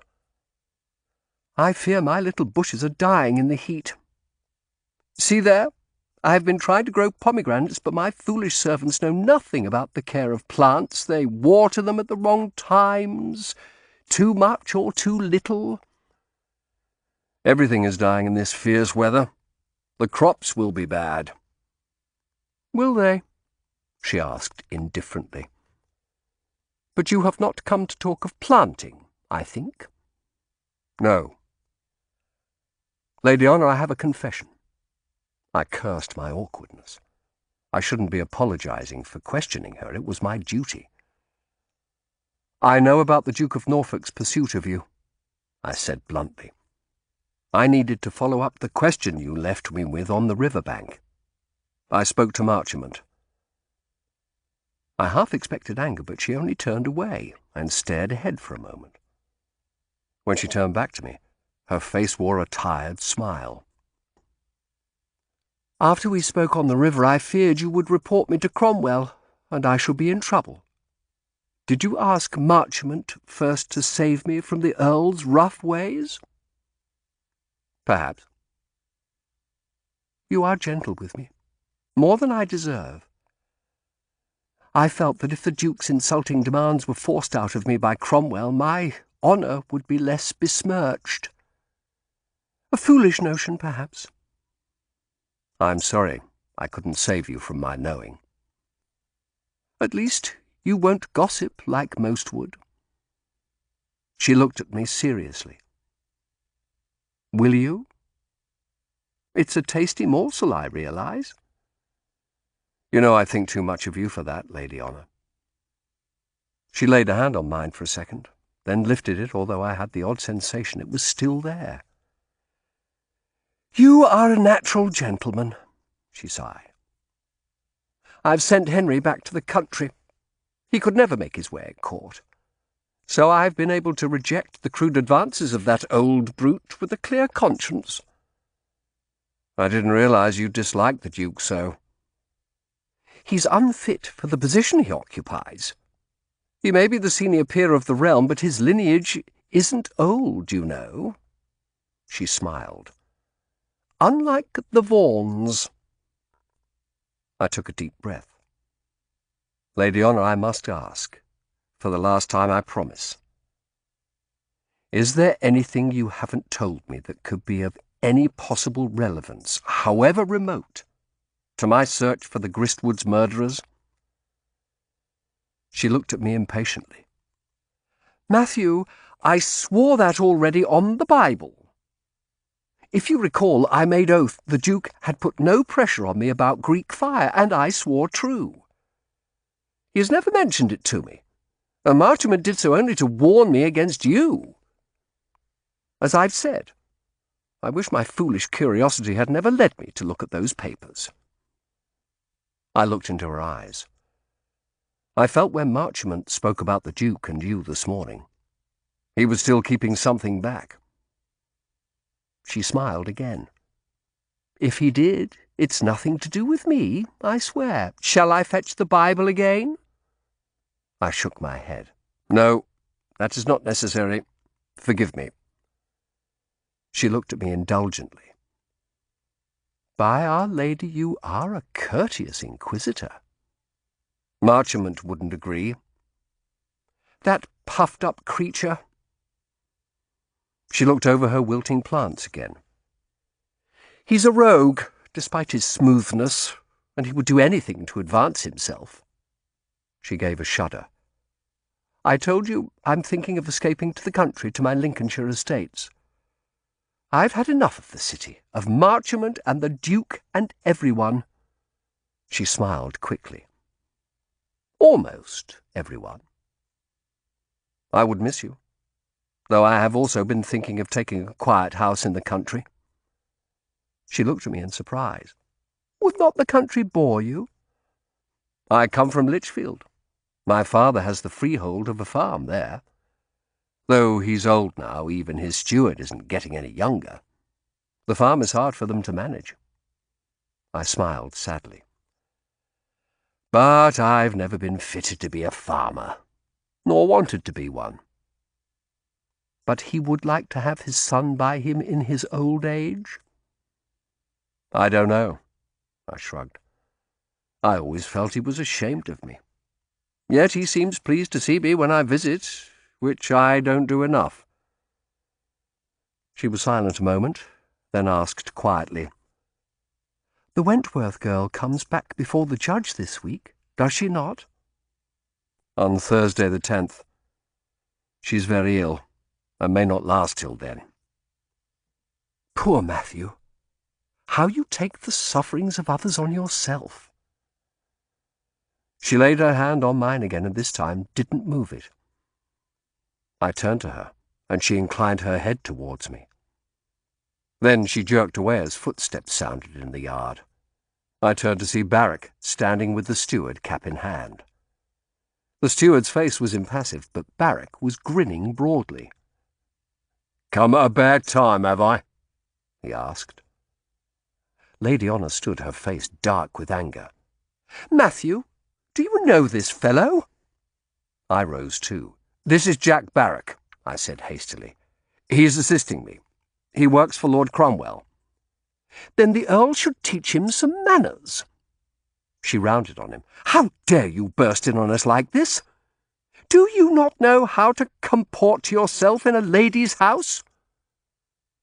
Barrack reddened too, his eyes angry. "I have a message for Master Shardlake from Lord Cromwell." "Have you never been told to bow to a lady? And what is the matter with your head? Do you have nits? You'd better not spread them in my house." She spoke with a harshness I'd never heard from her, but Barrack had been extremely discourteous. "I am sorry, Lady Honour," I said quickly. "Perhaps we should withdraw." I took a step away, then gasped as my head swam. My legs seemed suddenly heavy, and I half fell, half sat on the bench again. Lady Honour's face was at once full of concern. "Matthew, what is it?" I struggled up, though my head still swam. "I'm sorry. The heat." "Come inside," she said. "You," she snapped at Barrack, "help your master. This is your fault." Barrack gave her a hard look, but put my arm round his shoulder and helped me into the parlour, then sat me on a pile of cushions. Lady Honour waved him away. He gave her another look, but left the room. "I'm sorry. A moment's weakness." I struggled to get up. What a fool I must look. Damn Barrack, if he hadn't come then. Lady Honour stepped to a cabinet. I heard her pour some liquid into a glass. She crossed and knelt beside me, smiling gently. "I have some aqua vitae here. My apothecary prescribes it for faintness." "Aqua vitae?" I laughed, as I took the delicate little glass she gave me. "You have heard of it?" "Oh, yes." I took a cautious sip of the colourless liquid. It burned, but far less than the Polish stuff. It seemed to reawaken me. "Thank you," I said. She looked at me thoughtfully. "I think you have had much to try you. It has brought you low. Who is that creature?" "Lord Cromwell has set him to work with me on the Greek fire matter. He lacks grace, I fear." I stood up, ashamed at my weakness. "Lady Honour, I must go. If Barrack has a message from the Earl, I must attend to it."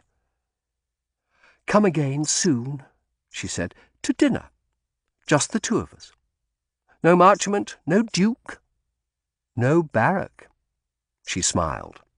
"I should like that, Lady Honour." "Honour will do." We stood facing each other a moment. I was tempted to lean forward and kiss her, but I merely bowed and left the room. Outside, I cursed myself for my cowardice. Barrack was standing glowering in the hall.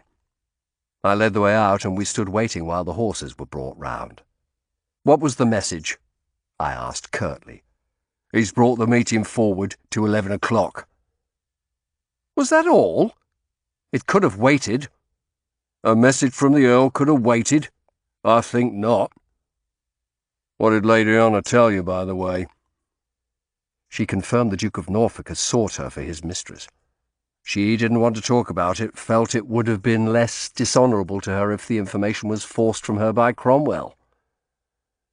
He grunted. It wasted our time.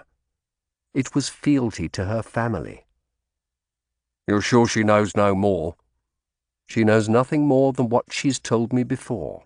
I'm convinced of that now. Rude woman. God's death, I snapped. You are a churl. You enjoy mocking your betters, don't you? Refinement seems a crime in your eyes. She's got haughty ways and a vile tongue, Barrack said, like all her class. People like her grow rich on the sweat of those who toil on their lands. Put her out to fend for herself, and she wouldn't last a week. He smiled bitterly. They use honeyed words when it suits them, but you see how they address their inferiors and you divine their true natures. Oh, you are a bitter man, Jack Barrack, I said. Your time in the gutter has soured you like an old apple. She has more care for the people around her than you do. And you? He asked unexpectedly. Do you have a care for your servants? I laughed. You're hardly a servant. If you were, I should have put you out long ago. I didn't mean me. I mean your clerk, John Skelly. Has it never occurred to you why his copying is so bad? Why he works with a candle? What on earth do you mean? The man is half blind. What? He can hardly see. I noticed it the first time I saw him. He's afraid to say anything unless you put him on the street. Well, you didn't notice, did you? Neither you nor your holy friend, Brother Wheelwright. I stared at him, realizing that if Skelly couldn't see properly, that would explain all his inefficiencies. I didn't think... No, he was beneath notice, Barrack replied bitterly. He jammed his cap back on his head as a boy appeared, leading the horses. Well, where to now? He said. Did the fine lady tell you anything new? No. Whatever Marchmont is hiding, I think perhaps it's now time to leave the Earl to pressure him. Barrack grunted. You're seeing sense at last.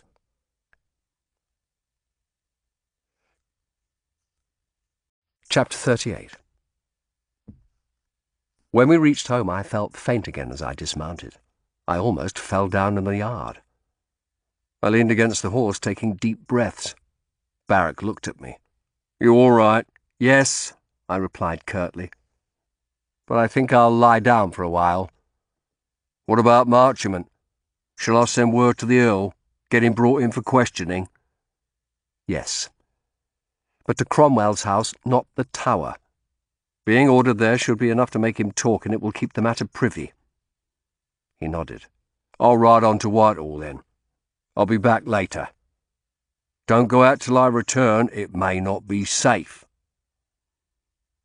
I nodded and went indoors to ask Joan to get me some bread and cheese and a jug of beer. I took them up to my room. Sitting on the edge of the bed, I put my hand on my brow and was relieved to find no sign of fever. My faintness must have been due to the strain of the last 2 weeks, coupled with constant chasing across London in this endless burning heat. I wouldn't let infirmity make a victim of me. 4 more days and everything would be settled one way or another. And then I would see Lady Honour again, and next time I wouldn't play the coward. All the questions surrounding her had been answered, yet still she wanted to know me. I had felt it more strongly than ever on the bench. She cared for me as I did for her. Curse Barrack for his interruption. My burnt arm was stinging.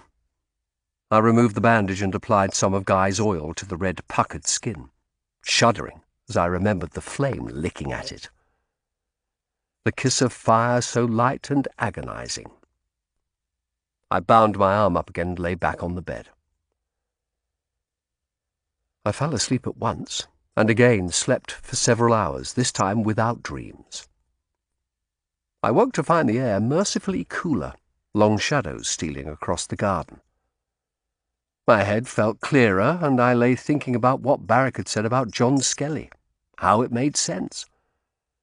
I had been angry with Skelly because I thought him careless, unworthy of the kindness I had shown him, while all the time I thought of his tired red eyes looking up at me, and shook my head. It occurred to me that perhaps his problem could be solved with spectacles. More and more people wore them. The king himself, it was said. I could buy him a pair. I nodded happily at the thought of telling Barrack that. Then I frowned. Why should I tell him anything? What did his good opinion matter to me? With luck, our association would soon be over, and I should have no more of his brutal crudity or inconstant moods. I smiled at the memory of how Lady Honour had spoken to him. Few people could have put Barrack in his place, yet she had. His place. My conscience assailed me again as I remembered saying that if he worked for me I would have sacked him. Yet then I should have lost a man of brains and courage for all his impudence, a man who had saved my life, and whom I needed to go down the Wentworth's well tonight. I heaved myself up and descended the stairs. I found Barrack in the kitchen, washing the chain that held his mezuzah with vinegar. The little gold tablet itself lay on the kitchen table. He gave me a sharp look. He was still angry with me. "Where's Joan?" I asked. "Having a rest before preparing supper. Even servants need a rest," he added pointedly. I sat opposite him. "I have been thinking about Skelly. I shall take him to Guy, see if there may be spectacles he can prescribe that may help his sight." Barrack stared at me with his sharp eyes. "Skelly wouldn't be able to afford spectacles." "I shall pay." He grunted. "And if spectacles won't help him, will you put him out?" "I shall have to. God's death, Barrack, I have to turn a profit. I'd see if there are any charitable foundations that could help him." "Come, let's not quarrel." He grunted. "Yes, you want me to go down that well tonight, don't you?" "If you will." "I said I would." He replaced the mezuzah round his neck. "Did you get the message to Cromwell?" "I left it with Grey. He made a tart comment about how I kept asking the Earl to do things when it ought to be the other way round." I smiled. "He's a sober old fellow. You probably rub him up the wrong way." "Like Lady Honour." He gave me a direct look. "But are you sure the lady is all she seems? Can you see her clearly?" "I try to." I frowned. "Yes, I believe so. I think we can clear both her and the Duke from our calculations. That was another wrong trail." I studied him. "Why do you dislike her, Barrack?" He shrugged. "People with that much pride in rank bring bad luck to those around them. I've seen how these fine families spit and scratch at each other around the court. It's dangerous to get caught in her wake. But never mind that. So, she's no longer a suspect. Nor, it seems, a Bill-napping rich." "Not necessarily. We shall wait and see what Cromwell says about them. I hope he can make Marchmont talk." "He can make anyone talk. He'll show him the rack if he won't cooperate." "Marchmont has courage under his pomposity. He's come far from nothing." Barrack shrugged. "If he's defiant, he'll pay the consequences." We stopped talking as footsteps sounded on the stairs. Joan appeared, and we went through to the parlour while she prepared supper. It was starting to get dark. "Are you fit to go to the well after we've eaten?" "Aye," I said. "I don't know what came over me earlier. Heat, maybe, the strain of it all." I looked at him. "But I shall hold fast. Let's go tonight. Then perhaps at least we shall have one thing solved." Once again we walked up Budge Row and down the dark little alley. A new lock had been put on the door to the orchard, but Barrack broke it open as casually as before. We slipped through the trees to the Wentworth's wall. Again Barrack made a stirrup of his hands, and I climbed up, grasping the top of the wall to take a look. I set my teeth as my back protested. There was someone in the garden. I could see 2 dim figures walking there, one holding a lamp. There was a faint murmur of voices. It was Needler and Joseph's mother. I thought an old woman walking with a stick could easily slip in the gloom, then remembered that light or dark made no difference to her. I signed to Barrack not to move and stood there uncomfortably, my foot in his hands and my arms on the wall. I lowered my head so that my pale face would be concealed and waited as the pair came closer. My dark hair, I was sure, would be invisible. "She was screaming at me like the devil," I caught Needler saying. "I can't manage her any more. She's terrified under that pert exterior, and so's Avis." The old woman sighed. "I must tighten the girl's reins." They were very close now, but I took the risk of raising my head and peeping at their faces. Needler's heavy features looked worried. The old woman's face, like a demon from a painting of hell in the flickering lamplight, wore a frown.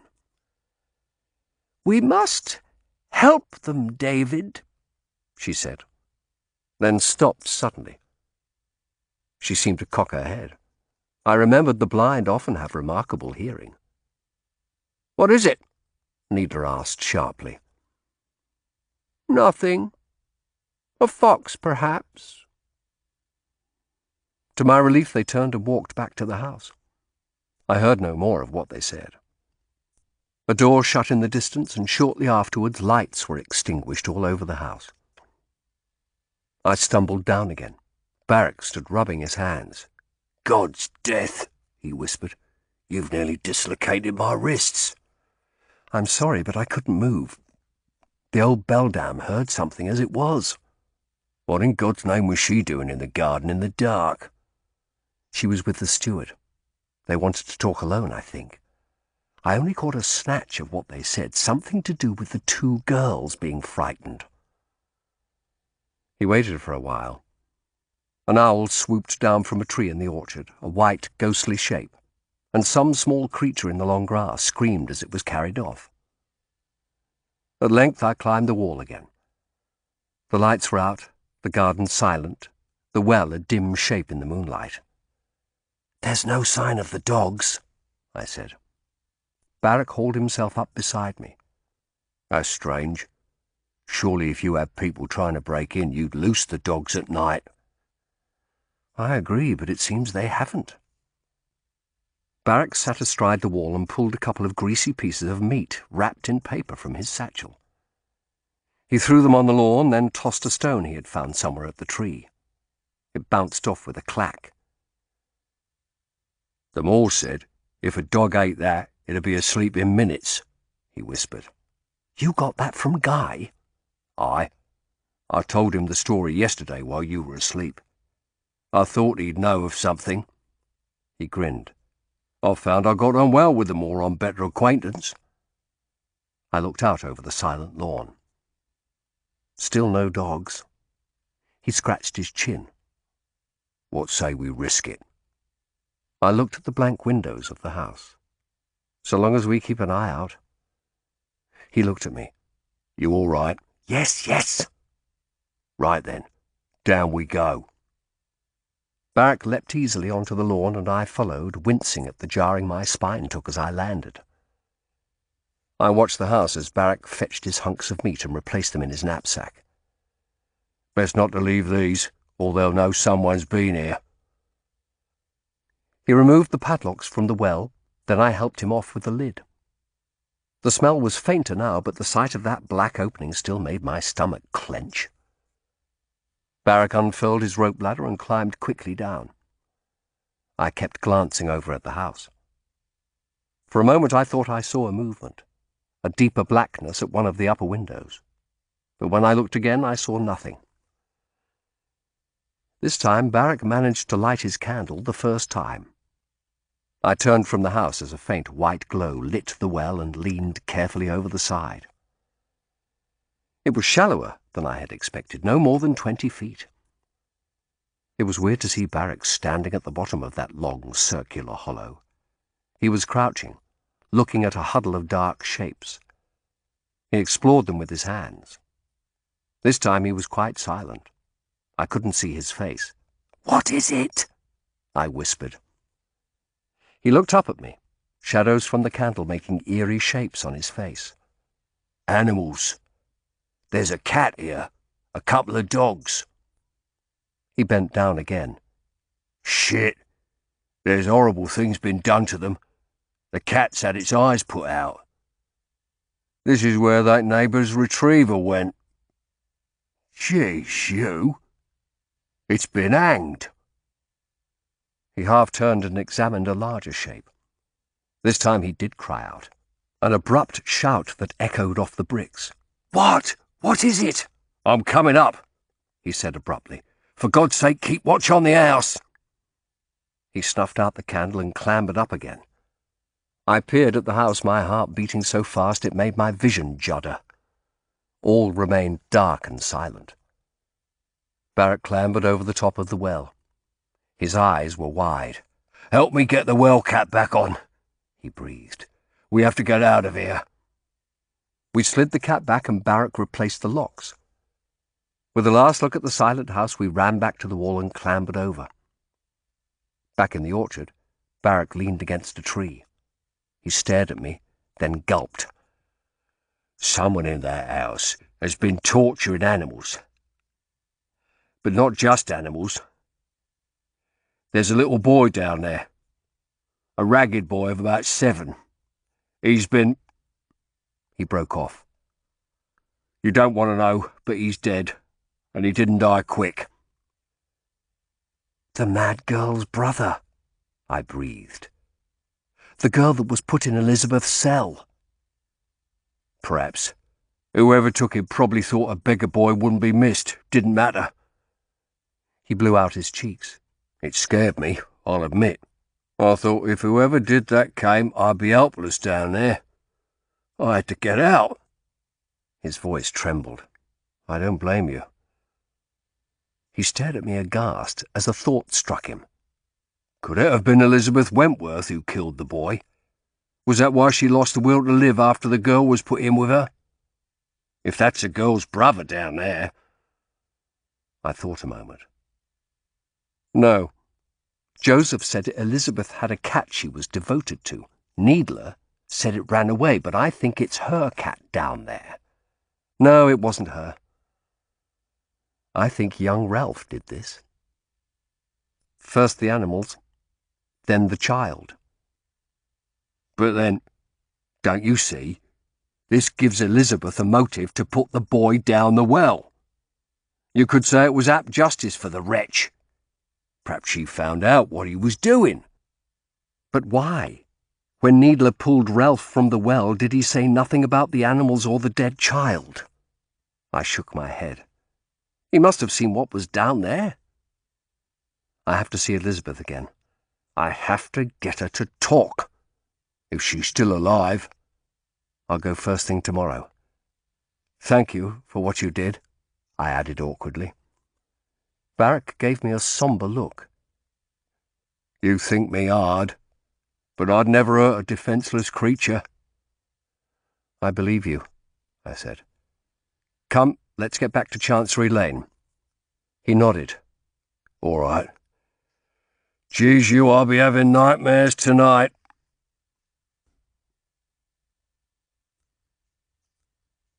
Chapter 39.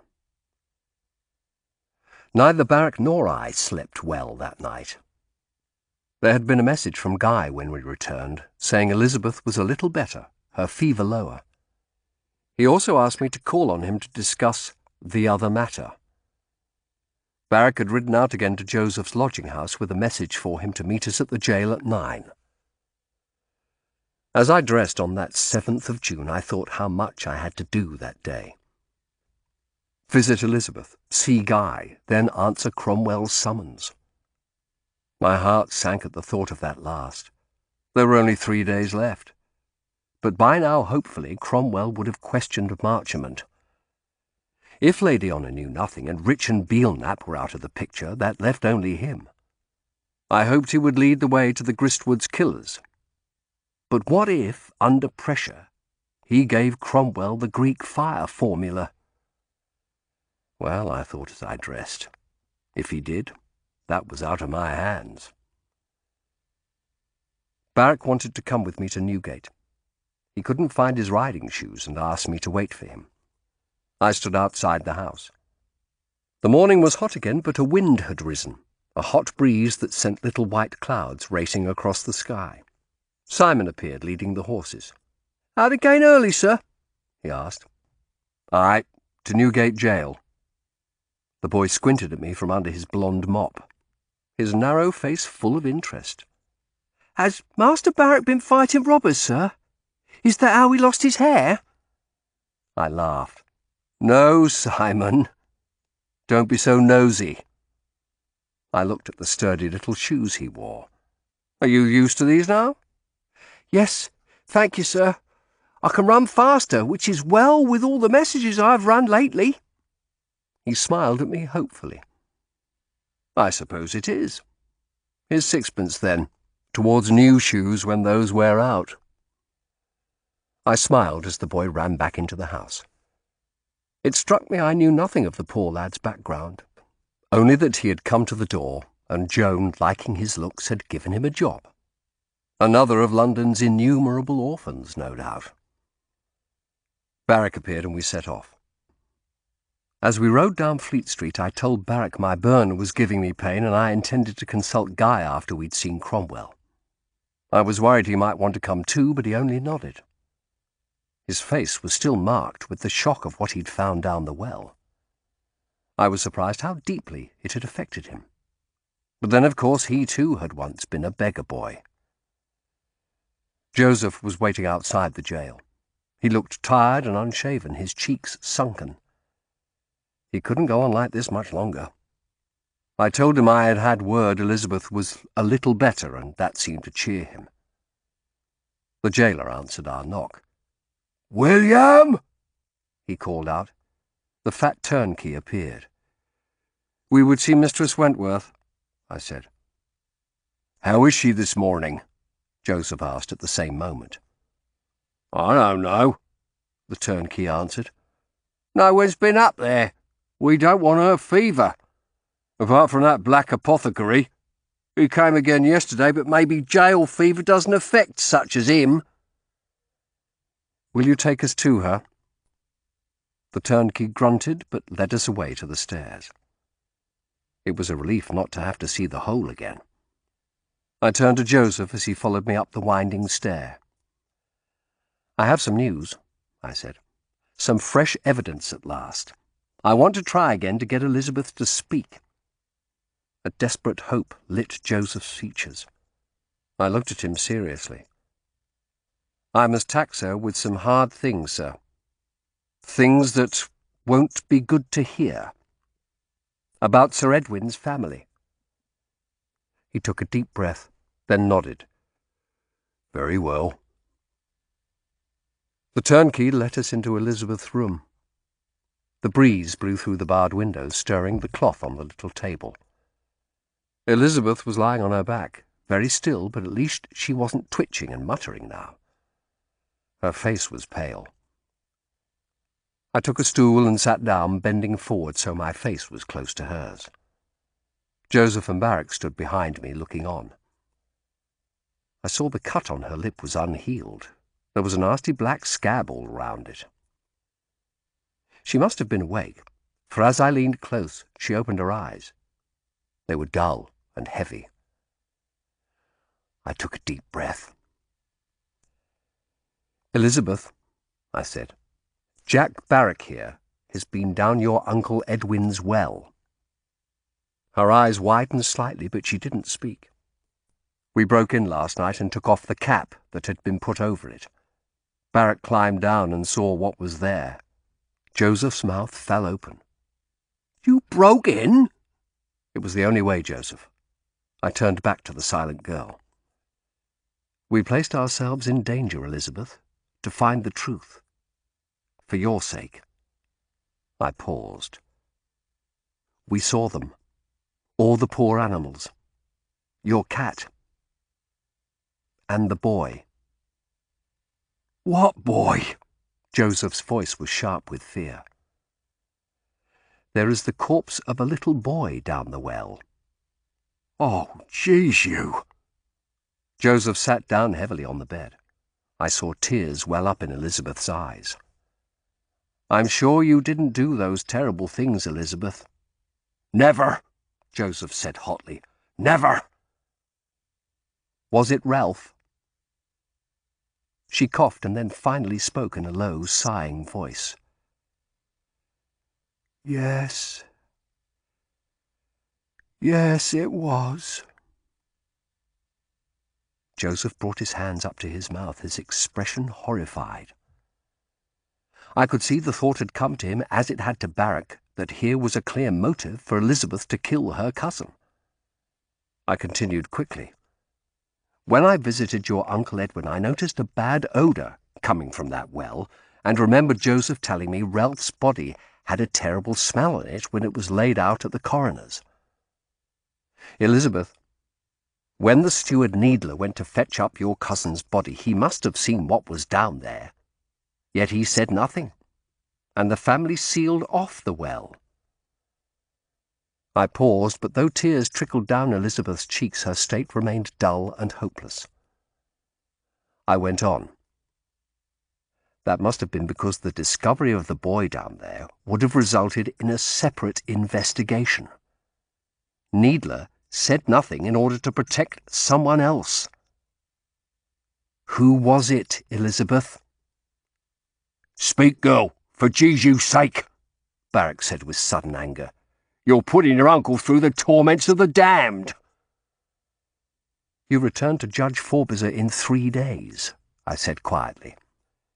If he can't be satisfied, if you still don't speak, you will be crushed. She looked at me, her eyes empty. Let the crushing come. You can't help me, sir. No one can. You mustn't try. It's no use. I am damned. She continued with a dreadful calmness. Once I believed in God. God who took care of all his creatures and showed man how he should live well and be saved by study of the Bible. The Bible the king gave to the people. I believed God helped us through the fallen world. So should we all, Elizabeth, Joseph said, clutching his hands together. So must we all. She gave him a look I realized was pity, wincing as salt tears flowed onto her cut lip. What about the justice of this world? Barrack asked. What about punishment for murderers? She only glanced at him. His words didn't stir her this time. I told you what was down there would shake your faith, she told me. She paused, then let out a long groaning breath. First Mother died so painfully, from the great lump in her chest that wasted her to nothing.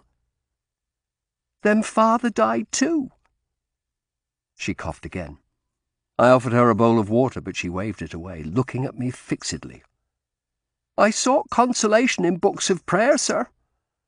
I entreated God to help me understand, but I seemed to be praying into a great dark silence. Then I was told our house was lost, our house where I grew up and was happy. I thought I would go to Uncle Joseph's in the country, but he said I must go to Uncle Edwin's. It was for your good, Elizabeth, Joseph said desperately. We thought it best for your prospects. Grandam and Uncle Edwin didn't want me, I knew that. They thought with my rough ways I might spoil their turning their 3 children into gentlefolk. But they didn't know how cruel they were. They didn't know how Ralph would torture any animal he could lay hands on, exploring all the different ways to inflict pain. Sabin and Avis brought in my poor Grizzy. Sabin and Avis? Joseph's voice was incredulous. Ralph got them to bring him animals. They thought what he did amusing, though they didn't like getting blood or fur on their clean clothes. They were glad to have me to tease and torment to relieve their boredom. They always used to say how bored with their lives they were. What about your Uncle Edwin? I asked. Your grandmother? You could have appealed to them. Grandam knew, but she turned her blind eyes from it. She kept everything from Uncle Edwin, what his children really were. He cared only that they should make the best show they could as young gentlefolk. I passed a hand across my brow. It sounds like madness, a madness the three of them infected each other with. Then you came. I didn't know about Ralph at first. I thought he was different from his sisters. He wasn't fine manners one minute and cruelty the next. In the beginning he was friendly, in a rough boy's way. I look like him, you know. Maybe God has chosen me to suffer for all their sins. Do you think so? No, I said.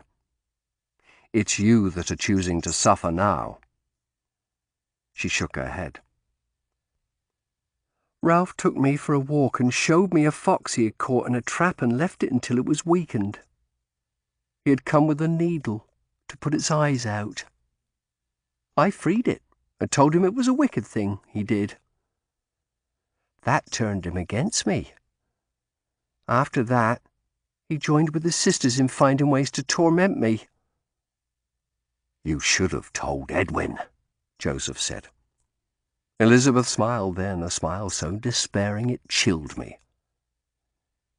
He would have believed nothing against Ralph or the girls. And Grandam cares only to see the girls well married.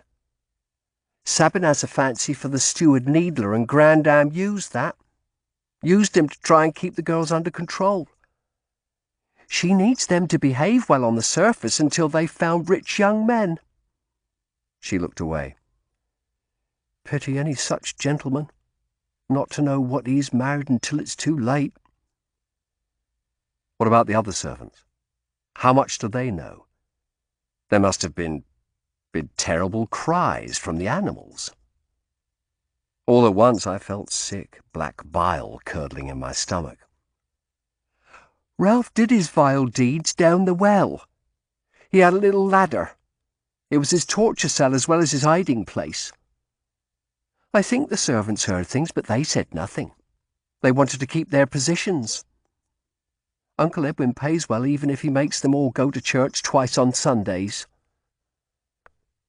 Elizabeth had stopped crying now. Her eyes had taken on a more focused look. I remember Ralph had talked of finding some beggar child to toy with, but the girl said he must be careful not to be caught. There was a little crippled boy and his sister who begged around our street. And the girl was Sarah? Yes. When poor Sarah was put in the hole, I remembered her. Ralph must have enticed her brother away. Dear Jesu, Joseph said. The coroner will have to be told. Yes, I agreed. But the family may try to turn the beggar boy's death against Elizabeth. Perhaps get Needler to say he didn't see the beggar boy. That won't be believed, surely. Public feeling has been stirred against Elizabeth. Remember that pamphlet? Forbezer won't want to let her go.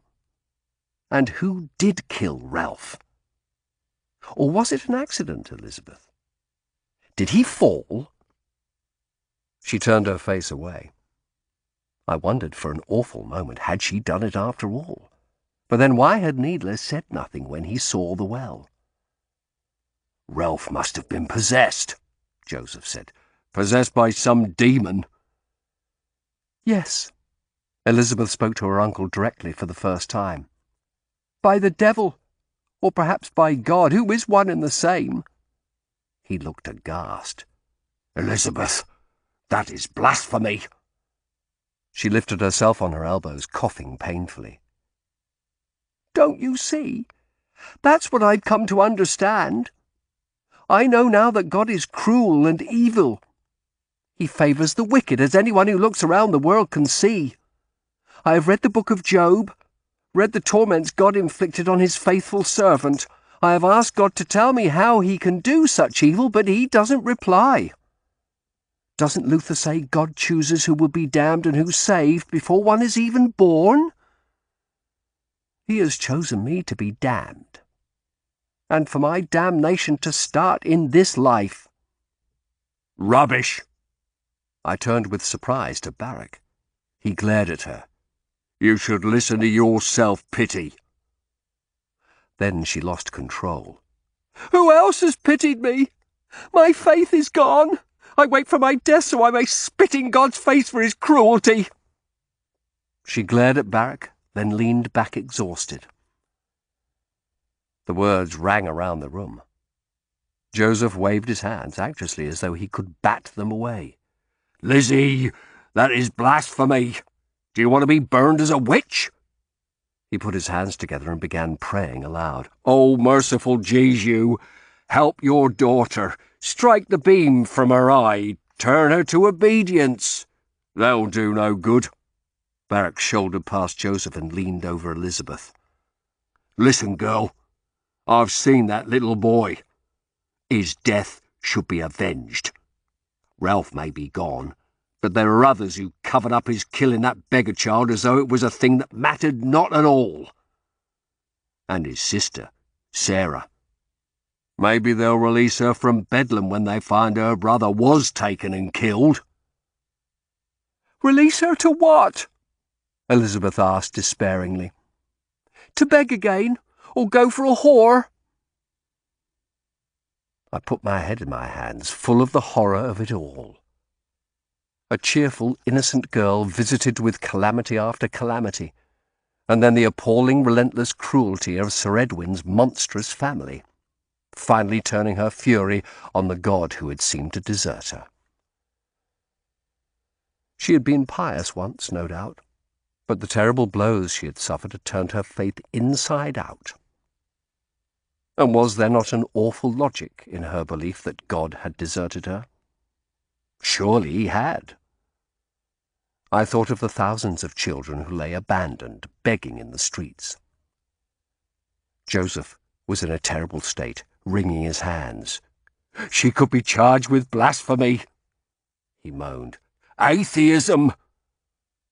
I glanced at the door, wondering whether the turnkey had been listening, for if he had, Elizabeth's words were indeed enough to put her under a new charge. But undoubtedly the man would stay clear of the sick chamber. "Calm down, Joseph, for mercy's sake," I said. I looked at Elizabeth. She was sobbing now, a low, miserable keening. Is it a wonder she's been driven to think as she does? Joseph looked at me aghast. "You're not excusing—" Elizabeth. She looked up at me again. The outburst had brought some colour to her white cheeks. Elizabeth, whatever you think God has done, surely Barrack is right. It's your Uncle Edwin's family you should be blaming, for it was they that did the evil. And if one of them killed Ralph, you should tell. They should be brought to justice. They will not be. I am damned, I tell you. Her voice rose again. Let God have his way. Let me be killed. Let his work be done. She lay back exhausted. Very well, I said. Then I shall have to confront the family myself. She didn't reply. She closed her eyes.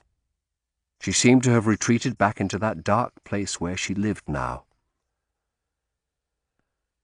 After a few moments I rose from the stool and turned to the others. "Come," I said. I opened the door and called for the turnkey, who had retreated to the bottom of the steps.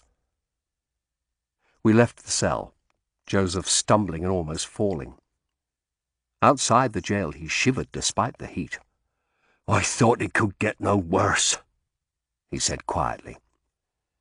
It was enough to freeze the blood, I know.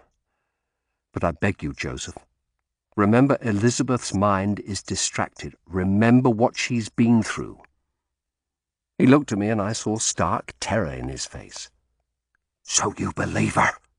He whispered. My brother has spawned a family of devils. I will find who did this, I said. He shook his head, his mind in utter turmoil. We took him to a tavern and sat with him half an hour while he calmed himself. By then it was time to go to Cromwell. Come, Joseph, we'll ride with you as far as your lodgings, I said. Then we must catch a boat. We have business at Whitehall. Perhaps we may leave our horses at your lodgings? He looked up with a faint flicker of interest. This other matter you're engaged on, is it a matter of state? Yes, it is. But I will have an answer from your family, Joseph. I promise. He will, Barrack added encouragingly. Joseph looked at me. Do you want me to come with you? No. I will go alone or with Barrack here. For God's sake, he said, his eyes full of fear. Be careful.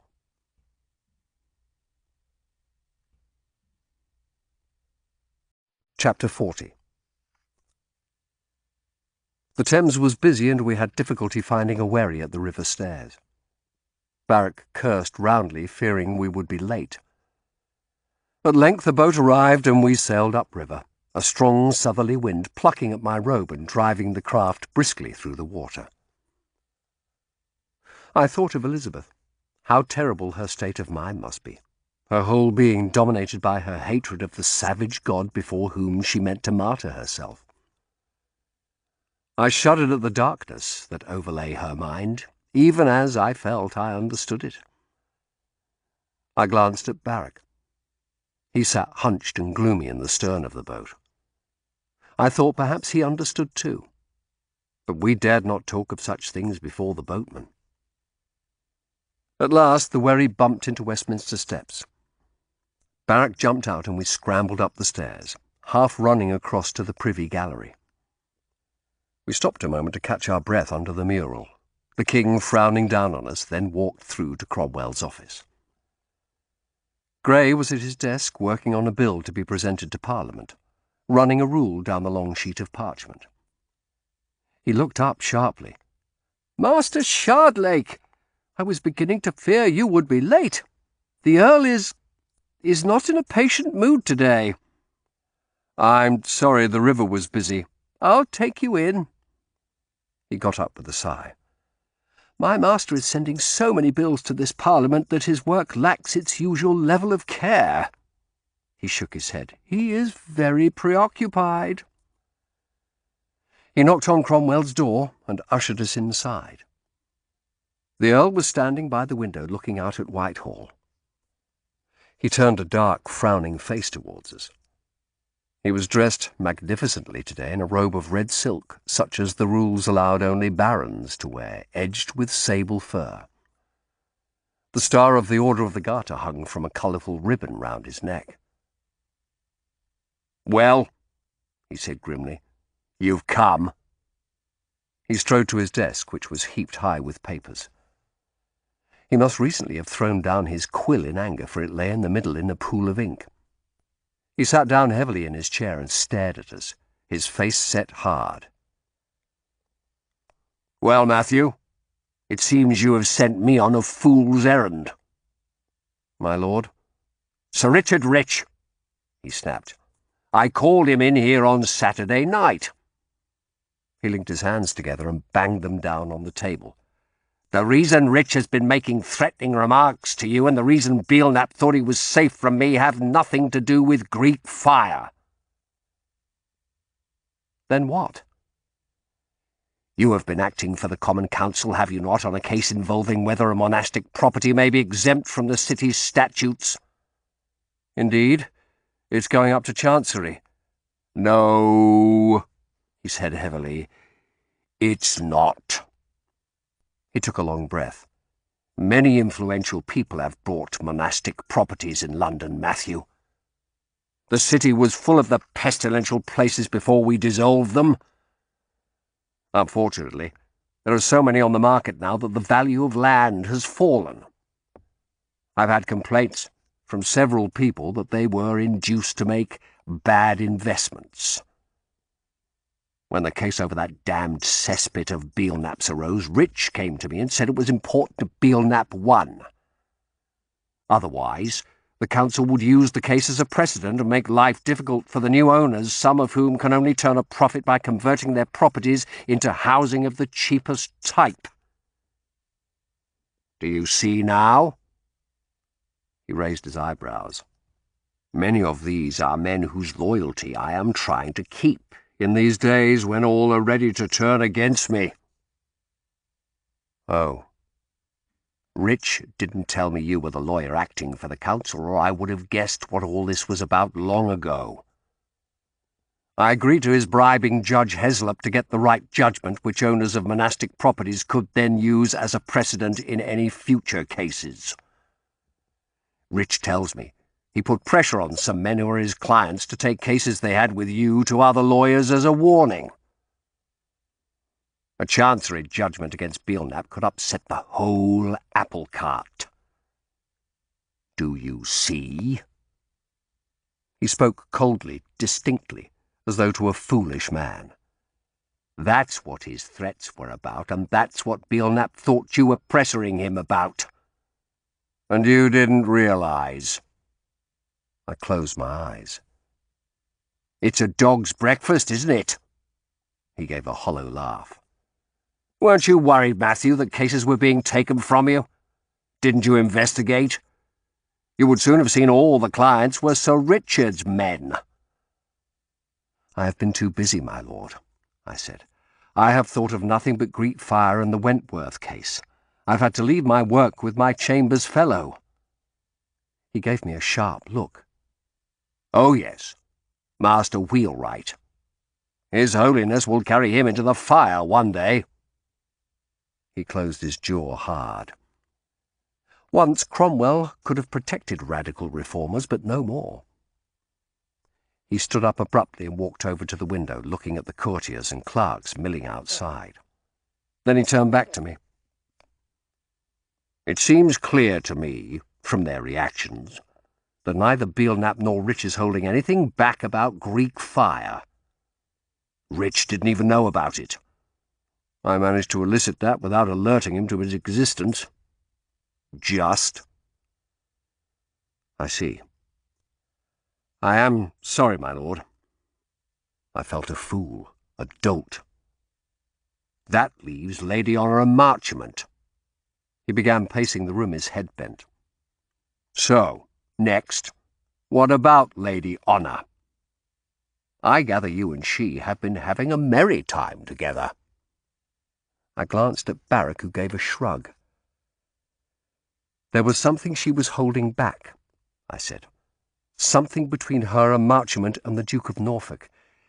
It has taken some digging, but that too was nothing to do with Greek fire. What was it? He asked sharply. I hesitated a moment. I had promised to tell nobody. But when Cromwell raised his head and gave me a look of great fierceness, I told him. He only grunted. Well, let Norfolk chase her all over London instead of plotting against me. So, there is no evidence to link her with Greek fire either? No, my lord. None. My stomach was knotted with shame for betraying Lady Honour's confidence. He turned and paced the other way. And Marchmont? Just a feeling he wasn't telling all, my lord. Barrack said you would summon him. I did. He stopped and looked at me. It surprised me to see his face wasn't angry, only filled with a desperate weariness now. Marchmont has disappeared. He's not always easy to find. Last week I couldn't reach him. He was out of London on a case. Cromwell shook his head. I sent a couple of men to his chambers. They found his clerk in a state because he hadn't turned up for a case. Hadn't been in his rooms all night. He stared at me. Did you threaten him with my wrath? Not directly, but he may have guessed he was not out of the woods and fled. Or has he gone the way of the gristwoods? I shivered. If he isn't safe, Bill Knapp and Lady Honour may not be either. Cromwell sat down again, shaking his head. They've been one step ahead of you all the time, haven't they? He said in the same quiet tone. Whoever is behind this is the most cunning, clever rogue I've ever encountered, and I've met many. A smile flickered across his granite face. In another context, I could admire him. Or her. Then, to my relief, he shrugged his heavy shoulders. You've done your best. The game's almost done. There are only 3 days till the demonstration, and we're no further forward in finding the formula or the apparatus. Where in Jesu's name have they hidden that? He turned to Barrack. Jack, try once again to trace Toki and Wright. Tell your contacts I'll pay the pair anything if they'll come over to me. I will, my lord. But even if I traced them, I doubt they'd risk changing sides at this stage. Well, try again. I think I must tell the king tomorrow. Wednesday at the latest. Matthew, Barrack reported the prostitute who died said the whole thing was a plot against me from the beginning. Yes, my lord. Well, there have been enough of those. Don't give up yet. Put your mind to it. There was desperation in his voice. And go to Lincoln's Inn. They'll maybe tell you things they won't tell my men. Search Marchmont's rooms. Give me until Wednesday, my lord. I'll do what I can. Don't tell the king till then. Have you some lead? His eyes bored into mine. I swallowed. No. But I will think as you ask. He looked at me hard for another long moment, then turned back to his desk. Go then, he said. God's death grey will bury me in papers. His resigned, almost gentle manner was so surprised me that I stood there a moment, fighting a sudden urge to tell him I'd found some Greek fire and given it to Guy. I realized that my old loyalty to him wasn't quite dead after all. Barrack motioned to the door, and to my surprise I heard footsteps scurrying away as he opened it. We stepped out to see Grays sitting down at his desk, his face flustered. Barrack grinned. Been eavesdropping, Master Secretary? He didn't reply, but reddened. Leave him, Barrack, I said. I thought, Gray is terrified of what may be about to happen. He's right to be. And I have found some Greek fire and hidden it from Cromwell. For a moment I felt faint again. Barrack and I sat on the steps of Westminster Hall, each deep in gloomy thought. I expected he'd be furious, I said, but he seems almost resigned. He knows what will happen if he has to tell the king Greek fire is lost, he said quietly. What in God's name has happened to Marchmont? Is he villain or victim? Barrack shrugged despairingly. Jesu knows. I'll try again for news of Toki and Wright, but I fear I'll find nothing. I think some of my contacts are being paid to keep their mouths shut. Isn't it strange how every time we approach the truth, the person we seek is killed? Almost as though someone was telling the enemy of our movements. And who took those books from Lincoln's Inn and frightened the librarian? He frowned. I don't see that. It was Madame Nella that betrayed Bathsheba and her brother. The founder disappeared long before we got there, and Marchmont may have fled of his own accord. I nodded. That would mean he was the one behind it all. It starts to look that way. It does, but we need more evidence. We could go through his rooms. I must look for Toki first.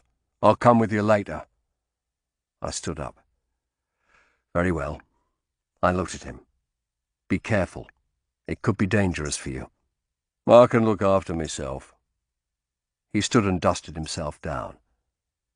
It's letting my master down. That's what's hard.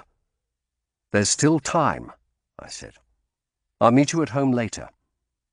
I took a deep breath. My arm hurts. My shoulder's better. He knows a few things, that old Moor. He stood looking out over the river a moment. I followed his gaze. Something bright and fiery on the water made me start for a moment. Then I saw it was only a ray of sunlight falling through the light cloud, flecking the little waves tossed up by the wind, a flickering bright yellow. I could see nobody through the window of Guy's shop, and feared he had gone out. But when I knocked, footsteps sounded in the furthest reaches of the building, and he appeared. He looked tired. You got my message, Matthew? Yes. I slipped inside and he closed the door. How is Elizabeth? He asked. I'm going to visit her later. Better. In body, at least. Briefly, I told him what we had found down the well, and of my conversation with her. He gave me a penetrating look. And you intend to confront the family? Yes. And it must be very soon. Elizabeth is back before Fawbers on Thursday. Be careful, he said. There's something of pure evil in this story. I know. Suddenly I felt faint again, and I sat down quickly in a chair. What is the matter? A moment's faintness. The heat. He came and looked down at me. Have you had this before? Yesterday. You have taken on more than a man can reasonably bear. Barrack seems able to manage. Guy smiled. I talked with Master Barrack when he brought you here after the fire. He improved somewhat on acquaintance. Aye. He said you gave him something to put in the dog's meat. Yes. But don't compare yourself to him. He is a man of the streets, a lot younger than you, and he has an adventurous disposition. And a straight back. That need not trouble you so much if you would do my exercises. I suppose you will say you have had no time. God's truth, I haven't. I looked him in the eye. All my leads have run into the ground. And one of our suspects has disappeared, the lawyer Marchement. We don't know yet if he's the man behind it all or if he's been killed, like the others. Guy, the one thing I have left is that Greek fire. He nodded. Come through to my workshop. I followed him to a back room. With its bottles and retorts full of strange fluids, its bench and complex apparatus of oddly shaped distilling glasses, it reminded me of Sir Poultice Gristwood's workshop. I didn't know you had such a place here, Guy. Experimenting with distillation interests me. He smiled. I keep it quiet, in case the locals say I'm a magician. I saw the pewter jar of Greek fire on the windowsill. Guy pointed a finger at one wall, and I saw that it was blackened as the Gristwood's yard had been. Some of this stuff caught fire yesterday while I was trying to distill it. Filled the place with filthy black smoke. Luckily, I used only a very little. I stared at the jar, then turned to him. "What is it, Guy?" I asked passionately. "What's it made of?" He shook his head. "I do not know, Matthew. In a way, I am glad, for I would not wish anyone to have this weapon." He spread his hands. "I have distilled it, tried to see how it reacts with other substances, tried to find some clue to what it is, but it has defeated me." I felt my heart sink, though at the same time a part of me was also relieved. "I know some reputable alchemists," he said. "They might be able to help, given time." I shook my head. "We have no time. And I wouldn't trust anyone but you to keep this secret." He spread his hands. Then I am sorry. You did your best. I went and opened the jar, looking at the brown stuff inside. What are you? I whispered. All I can say is it resembles no substance I have ever seen before. Certainly its composition is nothing like that Polish stuff. I thought a moment. If you can't work it out, how could Sepultus? By all accounts, he was a rogue and no true scholar. He had months to experiment. Did you not say there were 6 months between the stuff's discovery and his approach to Cromwell? Yes. And the formula may say what the constituent elements are. At least tell him enough to give him more of a start than we have. It must all come down to earth and air, fire and water in the end. He spread his hands. But in which of the millions of possible combinations? I nodded sadly. Thank you for trying. You know, you're the only man I feel I can always rely on to give me true answers, solve my problems. Perhaps I expect too much. Perhaps you do, Guy said.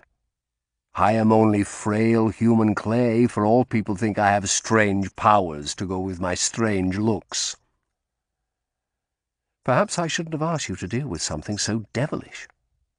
He looked at me seriously. What will you do now? I don't know what's left. Cromwell asked me to think. He nodded at the jar. What shall I do with that stuff? May I destroy it? I hesitated, then said, Yes, destroy it now. Pour it in the river. He raised his eyebrows. Are you sure? We could both be accused of treason. I'm sure. His face flooded with relief. He gripped my hand fiercely. Thank you. You have done right, Matthew. You have done right. I walked down to the river and stood on the bank, watching the ships unload their cargo. Every week came some new wonder. I wondered whether one day a ship might bring something else as terrible and dangerous as Greek fire here. I thought of St. John landing 100 years ago with his papers and the barrel. He had looked at peace in his grave. I knew now that I could never be at peace if I gave anyone in power the chance of making this thing, no matter what the consequences. I looked across to the far bank where I'd walked with Lady Honour. The bear pit and bull ring rose high above the houses. I could hear a faint cheering from the bear pit. There must be a baiting on. I wondered if Marchmont had enjoyed his afternoon there. What had happened to him? Part of me felt like Barrack that the game was played out. But the deadly puzzle still nagged at my mind. A little way off I saw the tavern where we had met the sailors, the Barbary Turk. I went in. At this hour the place was empty, and my footsteps echoed on the boards of the large, dusky drinking room. The giant's thigh bone still hung in its chains. I studied it for a moment, then went over to the serving hatch and ordered a mug of beer from the landlord. He was a burly fellow, with the look of an ex-sailor about him. He looked curiously at my good-stitched doublet. We don't often see gentlemen. You were in here a few nights ago, weren't you? Talking to Al Miller and his friends. Aye. They told me of the time they set their table alight. He laughed, resting his arms on the edge of the hatch. That was a night. I wish they'd given me some of that stuff. I like novelties. Like the giant's bone? I nodded towards it. Aye, it was washed up just by the wharf here. 20 years ago, in my father's time. Just appeared in the mud one ebb tide. People went hunting for the rest of the giant, but found no more of him. My father took the bone and hung it up here. Imagine what size the man must have been. But We are told of giants in the Bible, so that must be what it is. Better to have had the old skeleton, but that one bone's enough to bring people here to look, and that's good for trade. He would have talked on, but I wanted to be alone and took my beer over to the dark corner where I had sat with Barrack that night. His words, though, kept coming back to me. That one bone's enough to bring people here to look, and that's good for trade. I thought of the Gristwoods, working with Toki and Wright and whoever their master was for 6 months before going to Cromwell, trying to make Greek fire, hunting out the Polish drink. What a profit they must have anticipated. Profit from what had been, from the start, a plot against Cromwell. And then all at once, I saw what had happened. What and how, though not whom. My heart began to beat excitedly. I turned the theory over in my mind 6 times. It fitted the facts better than anything else. Abruptly I got up and left the inn. So preoccupied, I stumbled into the giant's bone on the way out, setting it swinging once more in its chains. I walked rapidly to Joseph's lodgings to fetch Genesis from the stables. The horse was waiting in his stall, placid as ever. As I rode out, I glanced back at the building. It was a poor enough place, but it would be costing Joseph far more than he could afford. Faithful, tenacious Joseph. How his enthusiastic godliness and fussiness irritated me sometimes. Yet he had been utterly steadfast in his loyalty to Elizabeth. I should have gone to the Wentworths' house today, but I realized I wanted Barrack with me when I did. Guy was right. There was real evil in that house. And I saw that if my theory was correct, we could still rescue Cromwell from his plight. There was no need for more secrets. Barrack wasn't at home when I returned. I waited impatiently for 2 hours as the sun slowly set. I remembered my warning to him earlier, and hoped he hadn't met with danger. It was a great relief when at last I heard him come in and throw off his boots. I called him into the parlour. "Not more bad news?" he asked, looking at my flushed face. "No." I closed the door. "Barrack," I said excitedly, "I think I've worked out what happened. This afternoon I went back to that tavern, the one where we met the sailors. There was a giant's bone hanging from the ceiling. Do you remember that?" He raised his hand. "Wait, you're going too fast for me. What's the giant's bone to do with anything?" It was something the landlord said. Better to have had the whole skeleton, but that one bone's enough to bring people here to look, and that's good for trade. That set me thinking. My mind has been too full for proper thought. That's why I didn't make the connection between the Belknap case and Richard Rich. Listen, we've wondered all this while why the Gristwoods waited 6 months between finding Greek fire and going to Cromwell, especially when, according to Bathsheba, they were plotting against him from the start. Aye. The Gristwoods knew, when they first stumbled on Greek fire at Barty's, that this was something very big, and very profitable. Michael Gristwood worked at Augmentations, and he would have known the anti-Cromwell faction was growing. Everyone knew that. So I think they decided to offer it to someone within the anti-reformist faction, as something they could take to the king and use to advance themselves. Again, everyone knows the king's interest in ships and weaponry. The Gristwoods probably thought it was safer to be in with the coming faction. "Then who?" Barrack asked, excited himself now. "Marchmont? He's a protégé of Norfolk's, the Earl's biggest enemy." "Possibly. Though, being at Augmentations, Michael had a channel to Rich, and Cromwell says Rich is plotting. This puts him and Belknap back on the list." "Then we have to include Lady Honour too. She's no reformist." "All right, for the sake of argument. At all events, the Gristwoods went to someone. Call them Cromwell's enemy for now. They took the barrel and the formula, and promised to make more Greek fire for them. Toki and Wright were set to work to help them, and probably to keep an eye on them too." "Yes, that fits. So for 6 months they tried to make more Greek fire. But the stuff is like nothing they've ever seen, and the formula, perhaps, referred to the use of an element they didn't have. I wondered earlier why the Romans, who knew of something like Greek fire, didn't develop it as a weapon. There were sources, pools of strange flammable liquid in the ground which the Byzantines had access to, but the Romans didn't. Far beyond Jerusalem. And we don't have access either to whatever it was. His eyes were wide with interest now. Some essential to make Greek fire? I nodded.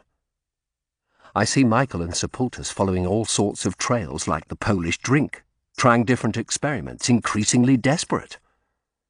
Because they couldn't make Greek fire despite having the formula. Exactly. And how frustrating that must have been for them, and their masters, to have this opportunity for such power and wealth just beyond their grasp. Remember that they had reconstructed the apparatus that was used to project Greek fire with the aid of Leighton, the founder, and practiced in his yard using the stuff in the barrel. They knew it worked. How frustrated and how angry they must have become as the winter passed and Cromwell found himself in ever greater trouble over the Cleves marriage. So the demonstrations, the one I saw and the other one, used up all the stuff from the barrel? They must have. All, or nearly all. Aye. There must have been nearly half a barrelful in that tank, even if it was only partly filled. By March, I think Cromwell's enemy was losing patience with the Gristwoods. Perhaps, with the better alchemist, they could have divined some alternative, perhaps not. But they dared not spread the word beyond a very small circle. So they devised another plan. They decided to try and turn the fact they only had a limited amount of Greek fire to their advantage. Oh, they have been very clever. So, Barrack raised a hand, frowning. They went to the Earl and said they had got Greek fire, said they had made some, and he told the king. Exactly. And they used a chain of contacts to reach him. Belknap, Marchmont, Lady Honour. That would make the story sound more plausible. Then none of those three need have been involved. None, or some, or all. Barrack whistled. And then they staged the demonstrations using what was in the barrel, to trick the Earl into making a promise to the king that he could never keep. Yes. Perhaps the Gristwoods were told they'd be paid off and could flee England before Cromwell found out that there was no more Greek fire. They weren't told about the final part of the plan, to kill them and make it appear as though the formula had been stolen and might be given to a foreign power. After Cromwell had got the king excited and promised him a demonstration. On Thursday? Yes. The unfortunate founder was killed because he knew too much, I'd guess. Also, the throwing device was probably in his yard and Cromwell's enemy needed to take it away. Barrack nodded. You were right to go back to the beginning after all. He frowned. If you're right. It's the only reconstruction of events that makes everything fit. He stood a few moments, nibbling thoughtfully at his knuckles. I watched him anxiously, frightened he might see some hole in my theory that I'd missed. But he only nodded. And poor Bathsheba was killed lest Michael Gristwood might have told her something between the sheets, as he had. I suspect they fired Goodwife Gristwood's house with what little of the stuff they had left to show Cromwell it still existed, and as a warning of what it could do. Everyone who saw that fire remarked how the house was aflame from end to end in a moment. If there was an inquiry, that would come out. Imagine how the king would react. Barrack gave me a look of horror. But if you're right, there can never be another demonstration. The Earl will have to tell the king anyway. Yes, yes. But he can tell him the whole thing was a plot by his enemies, that the king was deceived as well. Cromwell could still turn it to his advantage. If we can find who's behind it, if he can give the king a name. Barrack ran a hand over his shaven skull. Marchmont? But Marchmont may be only a victim. Yes, I agreed. He may. My enthusiasm started to wane. Barrack looked at me eagerly. If we can uncover who the Earl's enemy is, they may still have some Greek fire. Surely they keep at least a little back. If that were given to the king, he could set a troop of alchemists to make it, and he might have it after all. I had forgotten that possibility. Of course they would keep some back. I cursed inwardly, then took a deep breath. Why does nobody think of the death and destruction this thing could wreak? You most of all, Barrack. You've seen it. You were nearly killed by it. How can you be so disturbed by what was down that well, yet face the death of thousands by fire without a second thought? My appeal fell on deaf ears. They would be soldiers. Soldiers expect to fight and die for their country. He looked at me fixedly. If it'll save my master, he shall have it. I said nothing. Fortunately, he was too excited to notice the depth of my concern. You should write a letter to the Earl at once, he urged. I'll take it to Grey. He should know about this. I hesitated. Very well. It's too late to go to Lincoln's Inn now, but we'll go tomorrow and see what we can find in Marchmont's rooms. If it turns out he's behind it, and we can bring proof, the Earl is safe. He smiled eagerly. I nodded.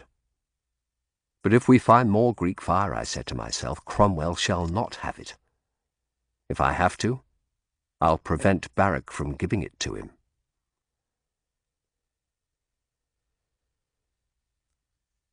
Chapter 41. Despite everything, I slept peacefully that night.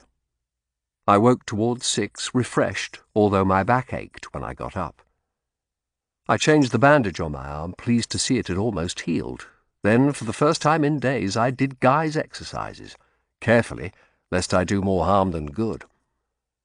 It was the 8th of June. We had 2 days left now. After breakfast, Barrack and I walked up to Lincoln's Inn, where the lawyer's day was just beginning. A carousing student lay collapsed on the bench where I had met Lady Honour. He sat up and winced at the light. Barristers walking past with papers under their arms gave him disapproving scowls.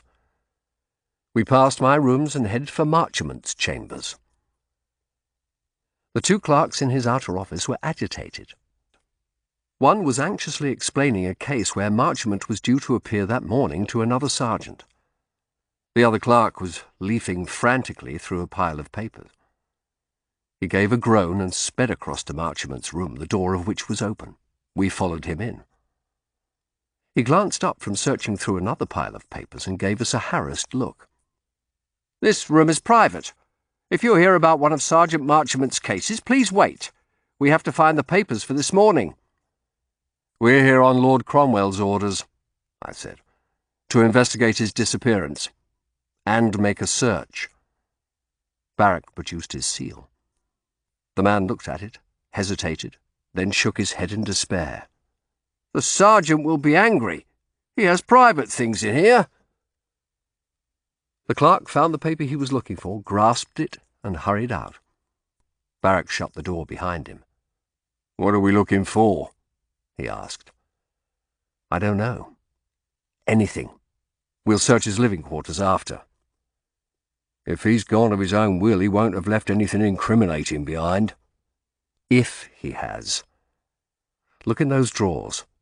I'll search the desk."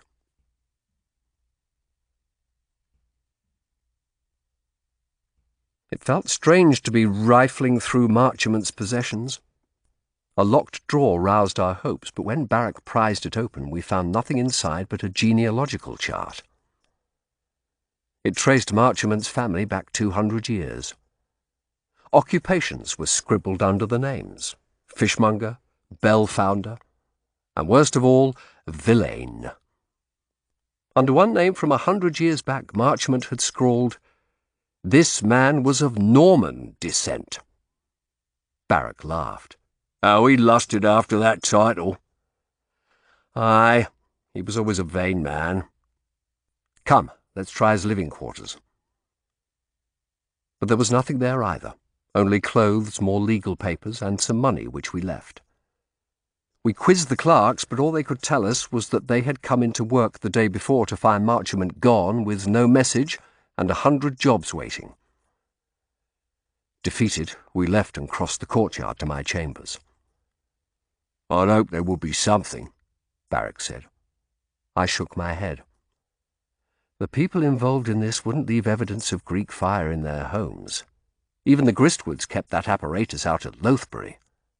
They kept the formula at home. And look what happened to them. No, everything's hidden away somewhere. But where, if not in a house?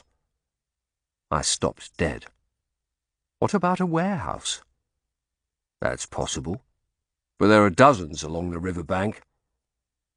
There was a warehouse conveyancing among the cases I lost, near Salt Wharf. It struck me at the time that the transaction was conducted in the name of people who looked like nominees, and I wondered who would want to keep ownership of a warehouse secret. But it was Rich who took those cases away from you. I paused a moment, then hastened into chambers. Skelly was sharpening a quill into a nib. He squinted up at me. "John," I asked, "is Master Godfrey in?" "No, sir." He shook his head sadly. "He has another hearing before the committee." "Will you do something for me? You know, a number of cases have been taken away from me recently, 6 or so. Would you make a list for me now? The names, what they were about, and the parties." "Yes, sir." "Wait." I looked into his red eyes. "I have wondered, John, if you see as well as you might." And then I was filled with guilt, for he looked mortally afraid. "Perhaps not, sir," he murmured, shifting from foot to foot. I made my voice cheerful. "I have an apothecary friend who is experimenting with spectacles. He's looking for subjects. If you would go to him, he may be able to help your sight, and as you would be aiding his work, there would be no fee." I saw hope in his face. "I'll be glad to see him, sir." "Good. I'll arrange it. Now, go and make the list." He scurried away. "Do you think that warehouse could really be where they are storing the dark fire and the apparatus?" Barrack asked. "It seems a long shot, I know, but it's a possibility. We have to follow it up." I looked into his sceptical face. "Unless you have a better suggestion." Barrack nodded. "All right, then." "I've never heard of a warehouse bought through a nominee before." It stayed in my mind. It was so unusual. Could that be the explanation?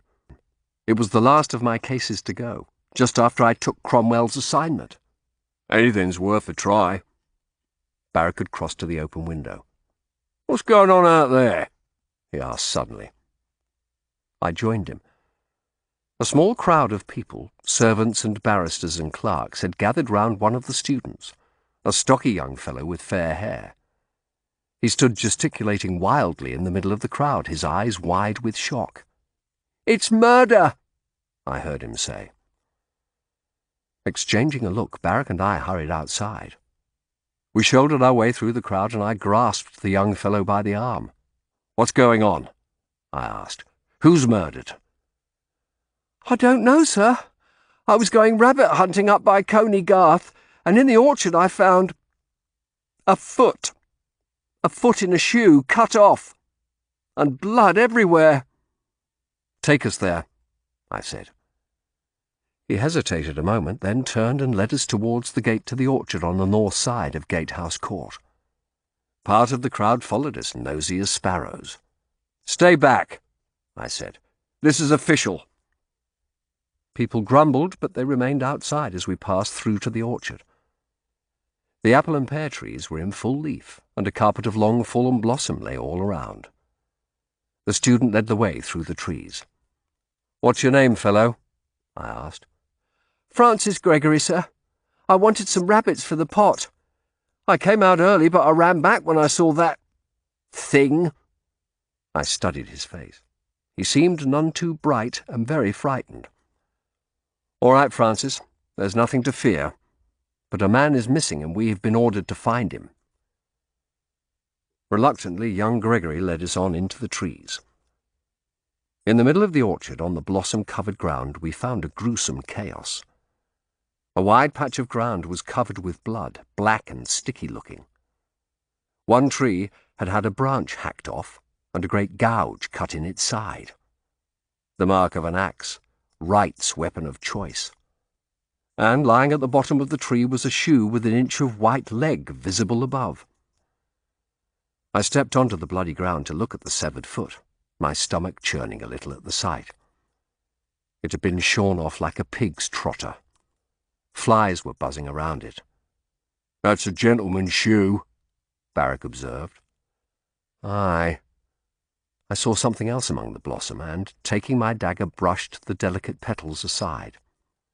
Then I jerked upright in disgust. 3 fingers from a man's hand lay there, sliced off like the foot, little black hairs standing out against the waxy skin, and on one of them, a large emerald ring. "What is it?" Barrack called. He stepped across to my side. I had been steeling myself to pick up the finger, but Barrack did it without flinching. "That is Marchmont's ring," I said, in a low voice so the student couldn't hear. He hadn't ventured onto the patch of bloody ground. "Shit," Barrack breathed. He must have come to meet somebody by arrangement, and they went for him with an axe. I took a deep breath. "Tokey and Wright." Aye. He must have struggled, tried to escape. They probably swung at his foot to bring him down. Then he tried to defend himself with his hands. Poor Marchmont. "Why did they take the body away and leave these remains?" If it was dark, they may not have noticed the fingers or the ring. "I thought this place was patrolled to keep the lawyers in their gold safe." Only the inner court, not the gardens or the orchard. There are ways in here over the wall from Lincoln's Inn Fields. His back to the student, Barrack pulled the ring from the severed finger and slipped it in his pocket, letting the finger fall to the ground again. We walked over to the boy. "There's no saying who this is, lad," I said. "Best report to the authorities. Go on now." He was happy to run from the place. Barrack and I followed more slowly. I was glad I'd sent a note to Lady Honour last night, warning her not to go out without servants. "So, Marchmont was involved with Tokey and Wright," Barrack said. "So it appears. Perhaps he was worried I was going to have him before Cromwell and told his master, who decided to stop his mouth." I stopped on the path. "God's death, he should have known the risk he ran. Enough mouths have been stopped already. The 2 Gristwoods, the founder, Bathsheba and her brother. And now him." "Perhaps he was the master," Barrack said. "What?" "Perhaps he had been running the whole thing with Tokey and Wright. Told them things were getting hot and they decided to kill him and make off with the Greek fire." "You could be right," I said. "In that case, they're the ones we need to find." "Tokey knows how things work. An education from the monks and years soldiering. He could arrange to sell Greek fire to the highest bidder, perhaps a foreigner." "But where are they? Where have they taken Marchmont's body? Where are the apparatus and the formula? Come, let's see if Skelly has done that list." By the time we reached the courtyard, young Gregory was back at the centre of a crowd declaiming about what we had found. "They're bound to connect this to Marchmont soon," Barrack said. "They won't be able to prove it's him, not without the ring." I saw Belknap on the fringe of the crowd, his eyes wide, and wondered if he had guessed who it was that had been killed. Back in chambers, Skelly was waiting for us, a paper in his hand. "It's all done, sir." "Thank you." I laid it on the table, and Barrack and I looked over his untidy scrawl.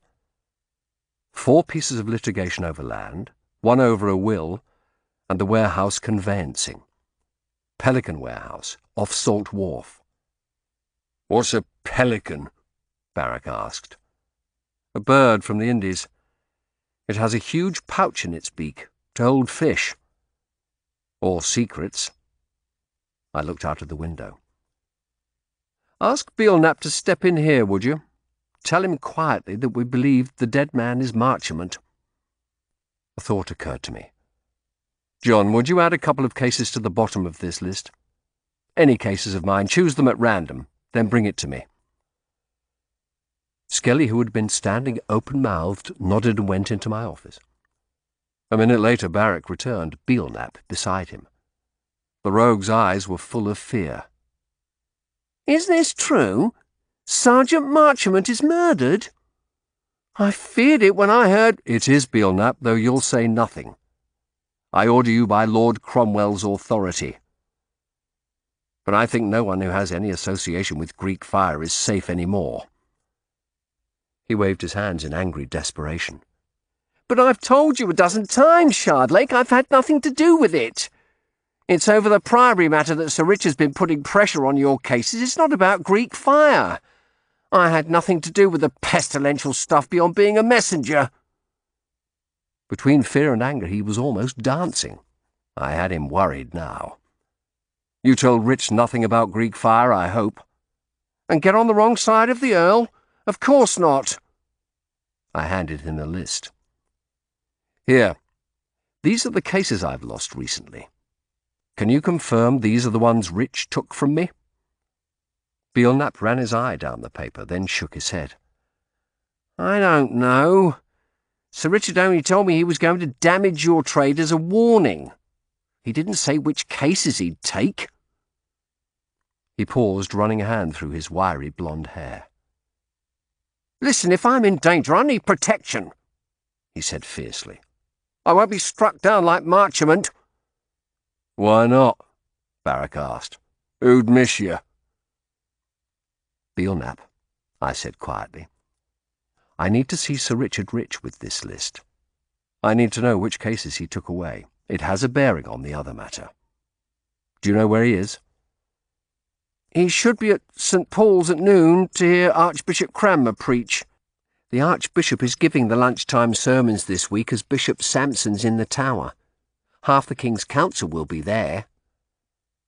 "I'd forgotten, Barrack. We'd better go there. I need to show him this list." I turned to Belknap. "Thank you. As for protection, perhaps you should lock yourself in your chambers the next few days with your chest of gold." But I've business." I shrugged. Belknap set his jaw, then turned and went out, slamming the door behind him. Through the window we saw him scurrying back to his chambers, glancing nervously around as he went. "I doubt anyone will be after him," I said. "He knows nothing, like Lady Honour. You're sure he's telling the truth? He really knows nothing about Greek fire?" "Oh, yes. He's so scared for his skin he'd have thrown himself on our mercy if he thought he might meet Marchmont's fate. Now come, Barrack, we must see Rich and find out whether he put that warehouse on the list." "What if he didn't?" "Then we investigate the place." Barrack nodded. "And meet Tokey and Wright with surprise on our side for once."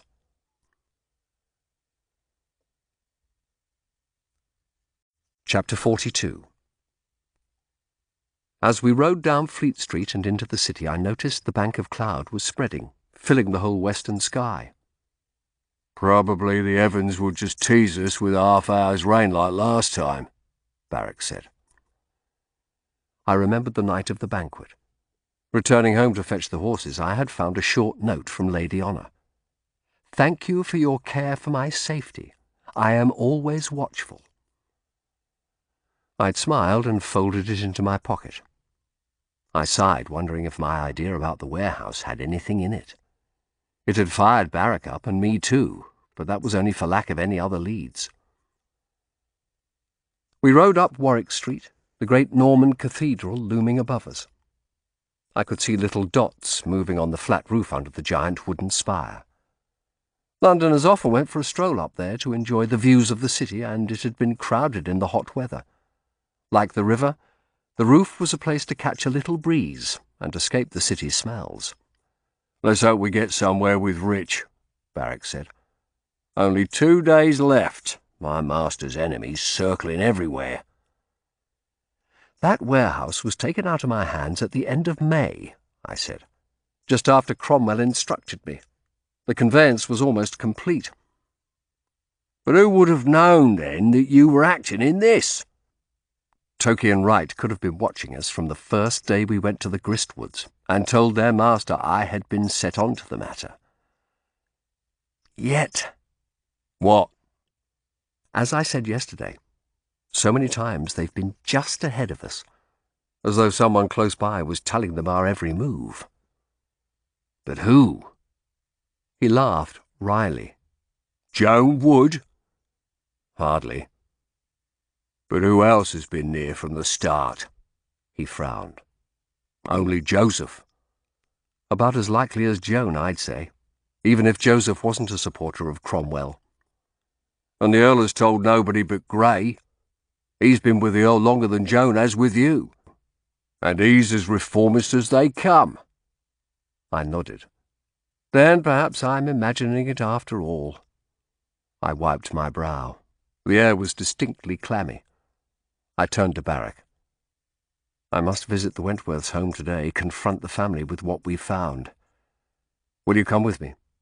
I scent danger. He nodded. All right. I'll come if time allows. I felt a surge of relief. Thank you, Barrack, I said. He nodded gruffly, awkward as ever with praise.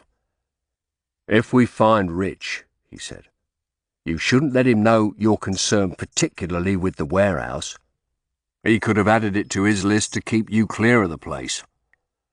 I know. That's why I got Skelly to add the names of a couple of cases that haven't been taken away. I'm going to ask Rich which ones he took away and observe how he reacts. He may lie. I know. He's good at dissembling, no lawyer does it better. And he's brutal enough to strike down anyone who gets in his way like a fly. I bit my lip. It would take boldness to confront Richard Rich, Privy Councillor, and, still, possible murderer. And if he satisfied you it wasn't him that took the warehouse out of your hands? Then it was someone else. Either way, we go there today. And if we found Greek fire and Barrack wanted to take it for Cromwell, I thought, what then? We were directly under the cathedral now, its great bulk shutting out the sky. Come, I said. We can leave the horses at that inn. We stabled the animals and passed through the gate into St. Paul's churchyard. I expected to see a great crowd round St. Paul's Cross, where the preachers always stood, but the cobbled yard was deserted save for a few people waiting at the staircase leading to the roof. A couple of flower sellers stood by the door, doing a good trade in nosegays. They at least had done well out of the hot weather. Are we too early? I asked Barrack. No, it's nearly 12. I accosted a passer-by. Pardon me, sir, is the Archbishop not preaching here this lunchtime? The man shook his head. He's preaching inside, on account of the hanging this morning. He nodded to the wall behind me. I turned and saw a temporary gallows had been erected. Sometimes people whose crimes had particularly sinful implications were hanged in the churchyard. A dirty sodomite, the man said. The Archbishop shouldn't be polluted by his presence. He went to join the queue for the roof. I glanced at the figure hanging from the rope, then quickly looked away again. A young man in a cheap jerkin. No one had come to pull on his legs, and he had strangled slowly, his face purple and hideous. He had died in terror. For a moment I felt surrounded by death. I took a deep breath and followed Barrack, who was already at the cathedral door. St. Paul's Walk, the huge central nave with its vaulted stone ceilings, was the greatest marvel in London, and normally visitors from the country would have been walking to and fro, gazing up in wonder, while the cut-purses and bawdy women circled around the pillars waiting for their chance. But today the nave was almost empty. Further up the cathedral, though, a large crowd stood around the pulpit. There, under the brightly coloured painting of the Last Judgment, showing death leading the estates of the realm to heaven and hell, which Cromwell hadn't yet removed, A man in a white cleric's robe and black stole stood preaching. Barrack took a chair and stood on it, peering over the heads of the crowd and drawing disapproving glances from those nearest him. "Can you see Rich?" I asked. "No, there's too many folk. He's likely near the front. Come on." He began jostling his way through the crowd, ignoring murmurs of protest, and I followed in his wake. There were several hundred people come to see the great Archbishop, who, together with his friend Cromwell, had supervised all the religious changes since the break with Rome. We reached the front where robed merchants and courtiers stood with their heads lifted to the speaker. Even Barrack dared not barge his way in among these people. He stood on tiptoe, looking out for Rich. I studied Cranmer, for I had never seen him before. He was surprisingly unimpressive, short and stocky, with a long oval face and large brown eyes that seemed fuller of sadness than authority. A copy of the English Bible lay before him on the lectern. He touched the edges lovingly as he preached. "God's word," he proclaimed in a ringing voice. "All one needs to understand it is to be able to read and write, nay, even to listen may be enough. And thus one has access to the word of God himself direct, with no priest, no Latin mummery to stand between. As it is said in Proverbs chapter 30, every word of God is pure. He is a shield to them that trust him." It was strong reformist stuff. If the conservative Bishop Sansom had been preaching this week as planned, the emphasis would have been on obedience and tradition. Sansom, like Cranmer, would have had a stock of quotes culled from the vastness of the Bible to back his own position. I had heard some printers were even producing indexes of quotations for use in argument. I thought of Elizabeth's patient study, which had turned into fanatic rage against God and turned away. Where is my own faith? I thought. Where did it go? How did it slip away? "There he is," Barrack whispered in my ear. He began weaving through the crowd again, excusing himself politely. So he can be polite when he wants, I thought, as I followed him. At the very front, a small group of retainers round them stood two richly robed figures, Richard Rich and Thomas Audley, the Lord Chancellor. Rich's handsome face was composed into a bland expression. It was impossible to tell if he approved of the sermon or not. He would be hedging his bets, for if Cromwell fell, Cranmer would go too, probably to the fire. I saw Audley lean close and make a comment to Rich, smiling sarcastically, but Rich only nodded expressionlessly. Barrack took the Earl's seal from his pocket and handed it to me. "Here, you take this. It'll get you past those retainers." I nodded. My heart was beating fast, and I took a moment to compose myself before going over to the two privy councillors. One of the retainers turned, alert, as I approached, his hand going to his sword hilt. I showed him the seal. "I need to speak to Sir Richard urgently, on Lord Cromwell's business." Rich had seen me. A frown crossed his face for a moment. Then he smiled sardonically and stepped towards me. "Well, brother Shardlake again. God's death, you follow me everywhere. I thought I had settled our business when I spoke to the Earl." "This is another matter, Sir Richard. Another matter of the Earl's I need to discuss with you." He looked at me curiously. "Well?" "May we go somewhere a little quieter?" He gathered his robe around him. With a sign to his retainers to stay where they were, he waved an arm to indicate I should lead the way through the crowd. I led him across to the far wall, out of earshot of the preaching. Barrack followed, keeping a little distance. "Well?" Rich asked again. I took the list from my robe. "I need to know, Sir Richard, which of these cases are the ones you persuaded my client to take away from me?" He eyed me sharply. Those cold grey eyes were as empty of feeling as the sea. "What has that to do with the Earl?" "I can only tell you, he has an interest in one of the matters. Which? He asked sharply. I may not say. He tightened his hard mouth. One day, Shardlake, he said quietly.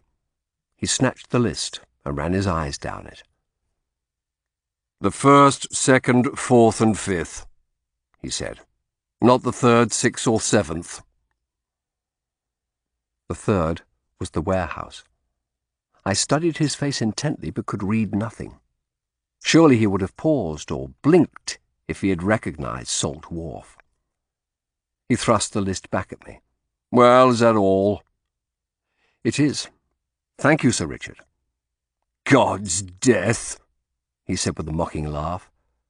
How you stare at one. And now, if I may, I shall return to the Archbishop's sermon. He turned away without a bow, shoving his way back through the crowd. Barrack appeared at my side. What did he say?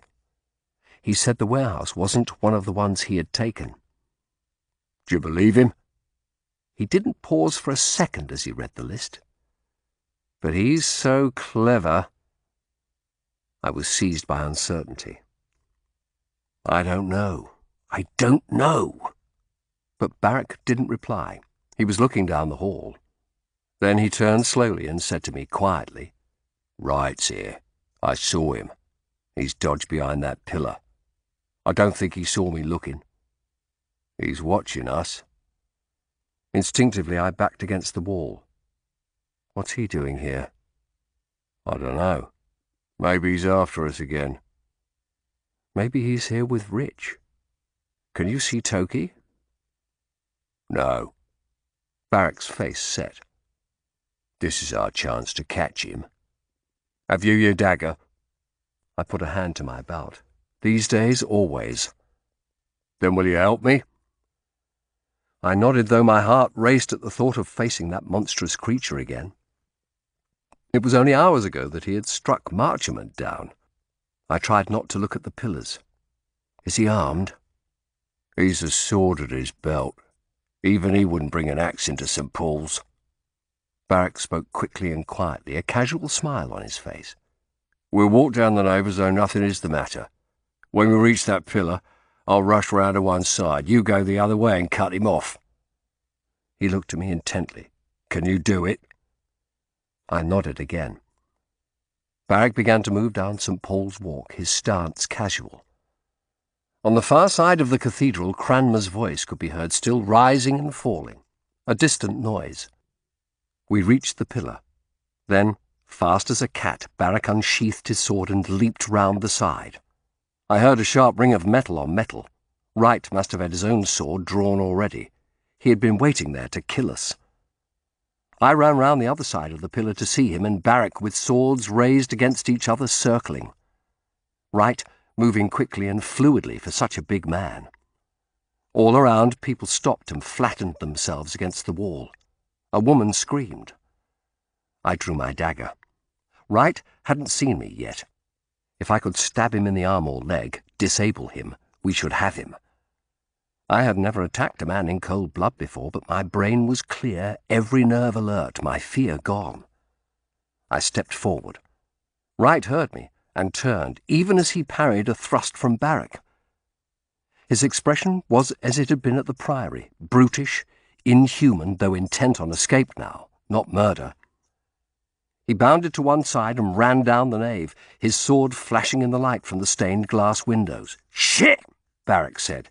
"Come on!" He ran after Wright, and I followed as fast as I could down St. Paul's Walk. Wright had paused.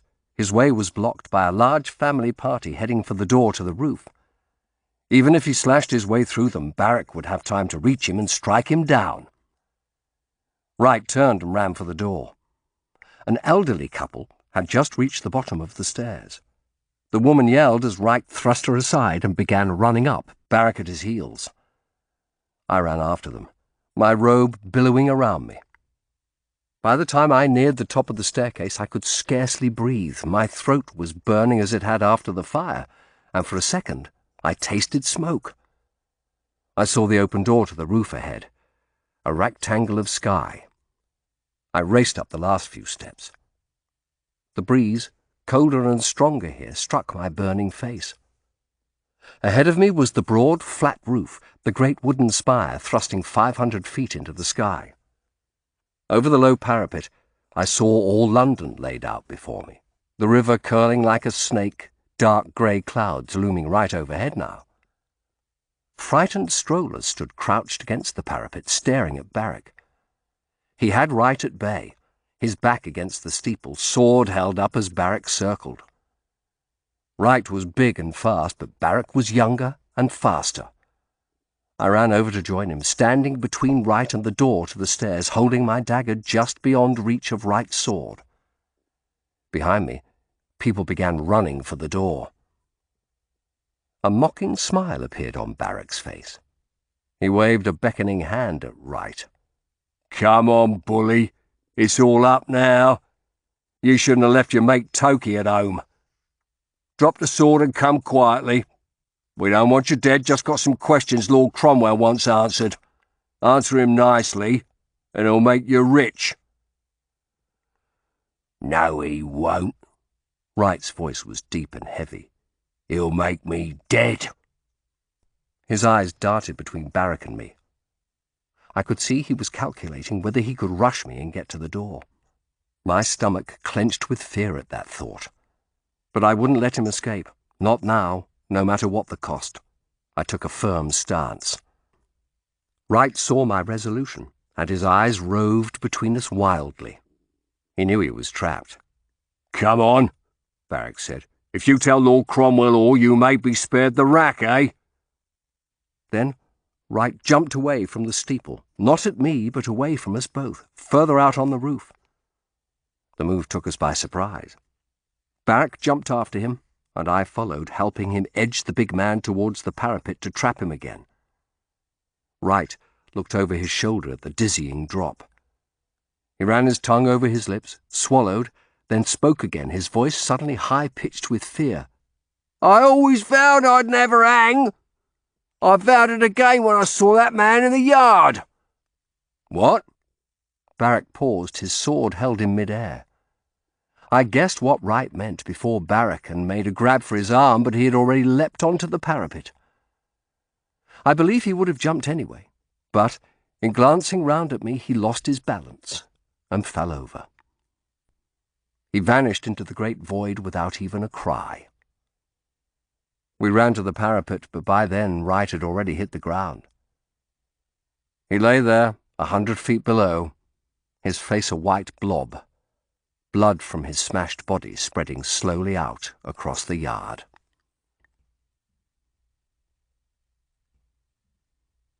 Chapter 43. Barrack pulled me from the roof and hustled me down the stairs. At the cathedral entrance, a number of people who had already run down were talking excitedly to some cathedral officials. As we neared the door, a woman ran in, screaming that a man was fallen from the roof. The officials raised their hands and bade them speak quietly, concerned above all with not interrupting the Archbishop's sermon. We slipped out unnoticed. Barrack led me at a half-run into the maze of alleys round Foster Lane. He stopped at last near the goldsmith's hall, leaning against the wall of a candlemaker's shop, where a moon-faced apprentice stood in the doorway, calling out, "Tallow candles, farthing a dozen," over and again. I collapsed against the wall, gasping for breath. "Take off your robe," Barrack said. "They'll be looking for a man in lawyer's garb." I pulled it off, bundling it under my arm. Barrack straightened his doublet and looked around. The apprentice ignored us, calling his master's wares and occasionally pushing a lock of sweat-soaked hair back from his face. "Come on," Barrack said. "There'll be a hue and cry out soon. Bishop Bonner will be furious. A sword fight in the cathedral while the Archbishop himself was preaching." "It'll be a murder hunt, and I'll be identified. A hunchback lawyer will be easily remembered. They'll be looking for a bald young man, too. Here." I gave him my cap. His own had fallen off during the struggle in the cathedral. He put it on. "Thanks. I have the Earl's seal, but we haven't time to argue with thick-headed constables. I wiped my brow. Over the roofs I could see the upper stories of the Guildhall. Was it really only a fortnight since I had stood there as a respected barrister, before Joseph came and set me on this dreadful, frantic journey? "What now?" I asked wearily. The warehouse? Aye, we should do it now. He looked at me. God's nails, you're sweating. "I'm not used to fighting for my life, Barrack. And it's so close." I looked at the sky. The cloud had covered it completely and was thickening, darkening. "We'll go by the back ways. Come on." I followed him through the lanes, jostling people and animals, squelching through the stinking channels. To reach the river, we had to cross Cheapside, and as we crossed to the southern side, someone called my name. I spun round, fearing to see a constable, but it was only Jeffson, an alderman I knew, striding towards us with an attendant in tow. I bowed hastily. "Master Shardlake, good morning. I must speak with you." The expression on his round, clean-shaven face was serious. I cursed inwardly. If he'd heard the news from St. Paul's, he might call the constable, or even order passing citizens to arrest us. I didn't relish a melee in the street. Already Barrack's hand was slipping to his sword. "I must tell you, sir, the Common Council wishes to thank you—" "What?" "For ordering those old stones from Ludgate be brought to our attention. The Hebrew shows they were indeed from an ancient synagogue. Why, we have no other such examples of Hebrew writing in all London." My heart lurched with relief. I swallowed. "I am glad I've been of service, sir. Now, urgent business awaits. We shall arrange for the stones to be displayed at the Guildhall. The Jews are only a memory, but still these stones are a part of our city's history and should be preserved." "Thank you, Master Jeffson. But now you must excuse me." I bowed quickly and turned into the lanes before he could say more. "Arsehole," Barrack said as soon as we were out of earshot. "I'd have liked to knock him down just to prove I've no memory." "I'm glad you didn't." He pointed to where a man was selling small ale from a barrel. "I'm thirsty." I needed a drink too, and we each bought a half-pint, quaffing it down with the man's wooden cups. As we drank, I looked down the lane leading to the river. I felt for a moment someone was watching, but I could identify no one among the sweating, bustling crowds. Salt Wharf was a wide triangular inlet which had been carved into the riverbank to allow small boats to unload.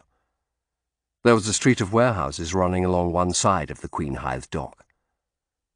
We walked round the dock where two seagoing ships were unloading oranges and began to look for Pelican Warehouse. It was the last of the buildings, hard by the river, and solidly constructed of brick, 4 stories high. A faded sign showing a bird with a huge beak hung outside. The windows were well shuttered and barred against thieves, and the door was secured with a big padlock. Although people were working in the adjacent buildings, Pelican Warehouse seemed deserted. We walked to the far end of the building where its south end dropped directly into the river. I looked down at the brown water. The tide was low, revealing green slime on the bottom of the wall. Peering up, I saw an open hatchway at the first-story level with a winch to draw goods from boats below projecting from it. A rope hung from the winch, swinging lightly in the cool breeze from the river. "No sign of life," Barrack said at my elbow. "I've knocked, but there's no reply. There's a hollow echoing sound like nothing's stored there. Shall I try and break in?" I nodded, and he produced his little metal tool and bent to pick the lock as he had at the Wentworth's well. I looked uneasily across the dock at the men unloading the boat, but they paid us no attention. "I hope the bastards haven't gone," he muttered. "They might move the stuff regularly to avoid being found." There may only be Toki left. Even alone, I thought, he would be a dangerous adversary. There was a click, and the padlock fell open. There, Barrack said. Let's see what's inside. The door opened smoothly on well-greased hinges. Barrack shoved it back against the wall lest anyone was concealed there. It made a hollow, echoing bang. A dark interior was revealed, lit only by one glassed window high up. The warehouse was as wide as the nave of a church, and I saw quite empty. There was a musty smell of cloth, and the stone floor was littered with tiny pieces of wool fibre. Drawing his sword, Barrack stepped in. I followed. Empty as an old nun's womb, he said. I looked up at the end of the warehouse. A flight of wooden steps led up to an upper floor, which was merely a wooden platform running round the wall except for a room next to the stairs, its door closed. That must be the office, I said. Shall we go up? I nodded, my heart beating fast. We climbed the rickety wooden staircase carefully. I looked at the door, afraid that it might open, and that Toki might fly out at us. Barrack held his drawn sword in front of him, and I clutched the dagger at my belt. But we reached the platform safely. I saw that the door to the office was also secured by a padlock. It seemed darker now. Glancing up at the high window, I saw the sky was dark as a winter dusk. I heard a faint rumble of thunder. Barrack bent to the padlock. I coughed at the fibre dust our feet had stirred up. The place looked as though it hadn't been used for months. I cast my eye along the platform. There was a bale of cloth in one corner. Barrack grunted with satisfaction. He had the padlock off. He stepped back and kicked the door open. The room was empty. There was nothing at all in there, just the big open hatchway giving a view of the lowering sky, the end of the winch secured to the floor with bolts. Then I saw a door to a second room. I nudged Barrack and he threw it open, then whistled at what was inside. A table stood in the middle of the room. There was a beer jug and 3 plates, an unlit tallow candle, and a hunk of bread. Another bale of cloth by the table served as a seat. We stepped inside. Someone's been here very recently, I said. Then Barrack stopped as he saw what was stacked against the far wall. A long metal pipe with a wick at one end, a complicated-looking pumping machine, and a metal tripod all bundled together beside a large metal tank. The Greek fire apparatus, he breathed. Look at this. I saw, beside the ugly tangle of metal, a tall, narrow porcelain vase about 2 feet high. It was the type that might be used to plant a bush for display in a courtyard. I had seen ones like it at the House of Glass. I approached and very carefully lifted the little lid. Inside I saw a dark, viscous liquid. The familiar, vile stench of Greek fire set the hairs at the back of my neck prickling. I felt Barrack's hot breath on my cheek as he stood beside me, peering into the vase. He dipped a finger into the stuff and lifted it to his nose. "We've got it," he breathed. "God's blood, we've got it!" He stepped back, his face alight, gripping his sword handle hard in his excitement. "It's probably all they have left," I said. "It would barely cover the bottom of that tank. Nowhere near enough to burn a ship." "I know." Barrack sniffed his finger, held it from him, and sniffed again as though the dreadful stuff was some wonderful perfume. "But there's enough to show the king. Enough for him to give to his alchemists. This could save the Earl." There was a laugh behind us, loud and triumphant. We froze, then turned slowly. Toki stood there, a broad grin on his ravaged face. 2 others were with him, a short, stocky fellow with a straggly beard, and a younger man, less rough-looking than the others. Him I had seen somewhere before. All 3 had swords raised. "Drop the weapon, Baldy," Toki said in his sharp voice. "You're outnumbered." Barrack hesitated a moment, then let his sword fall to the floor with a clatter. Toki grinned again. Well, my beauties, we've been waiting for you. By God, you're hard to kill, but we got you now. He nodded at his younger confederate. Master Jackson here saw you drinking beer in Potter's Lane and hurried back to warn us. We padlocked the door so you wouldn't think we were here, hid round the corner, then came back once you'd broken in.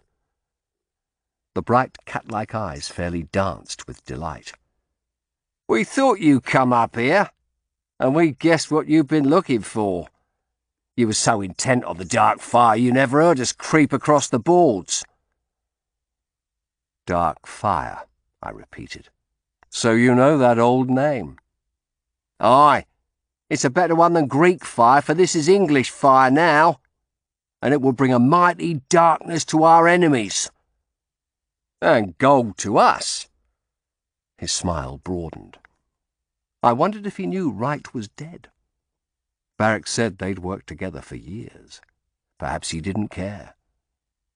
He laughed, an eager, breathy laugh, then nodded at his confederates. Cardit quaestio. The discussion is over. See? I know some lawyers' Latin. So I heard, when you were a novice. You know that, eh? Aye. Before they threw me out for charging the monks to grope me. I was pretty once. He smiled. Kill them both, he said. Barrack set his jaw. I stepped back, pointing to the jar. This is all you have left, isn't it? I said hurriedly, talking for my life. You don't know how to make more. You failed. The barrel from Barty's was nearly used up in the demonstrations. It was all a trick to disgrace Cromwell. We know that, and so does the Earl. Toki's eyes narrowed. Then why are you here? Why not a troop of soldiers?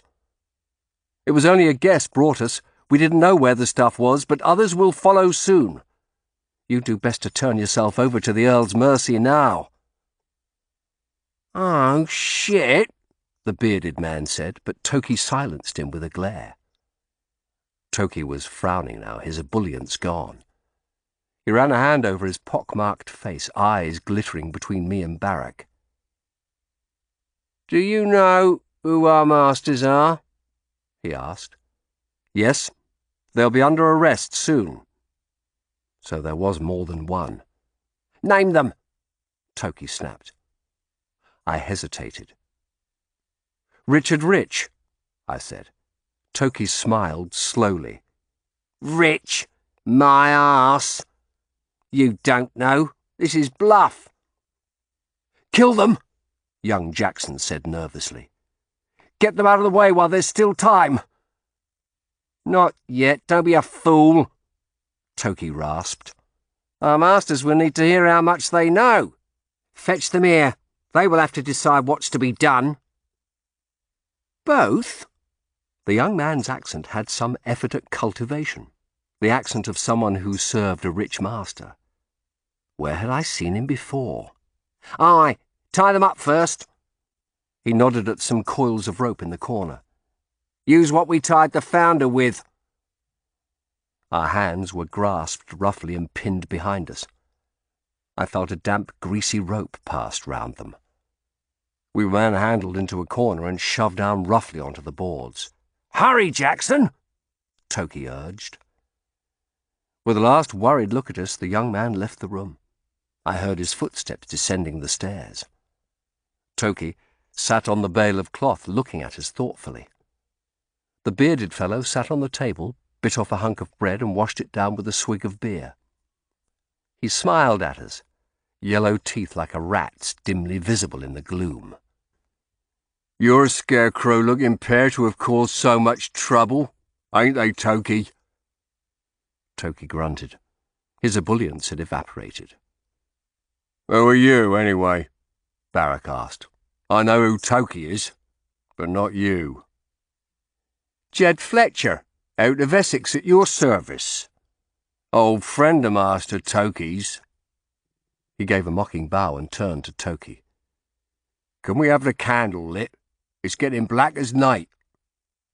Outside I heard thunder again. The storm couldn't be far off.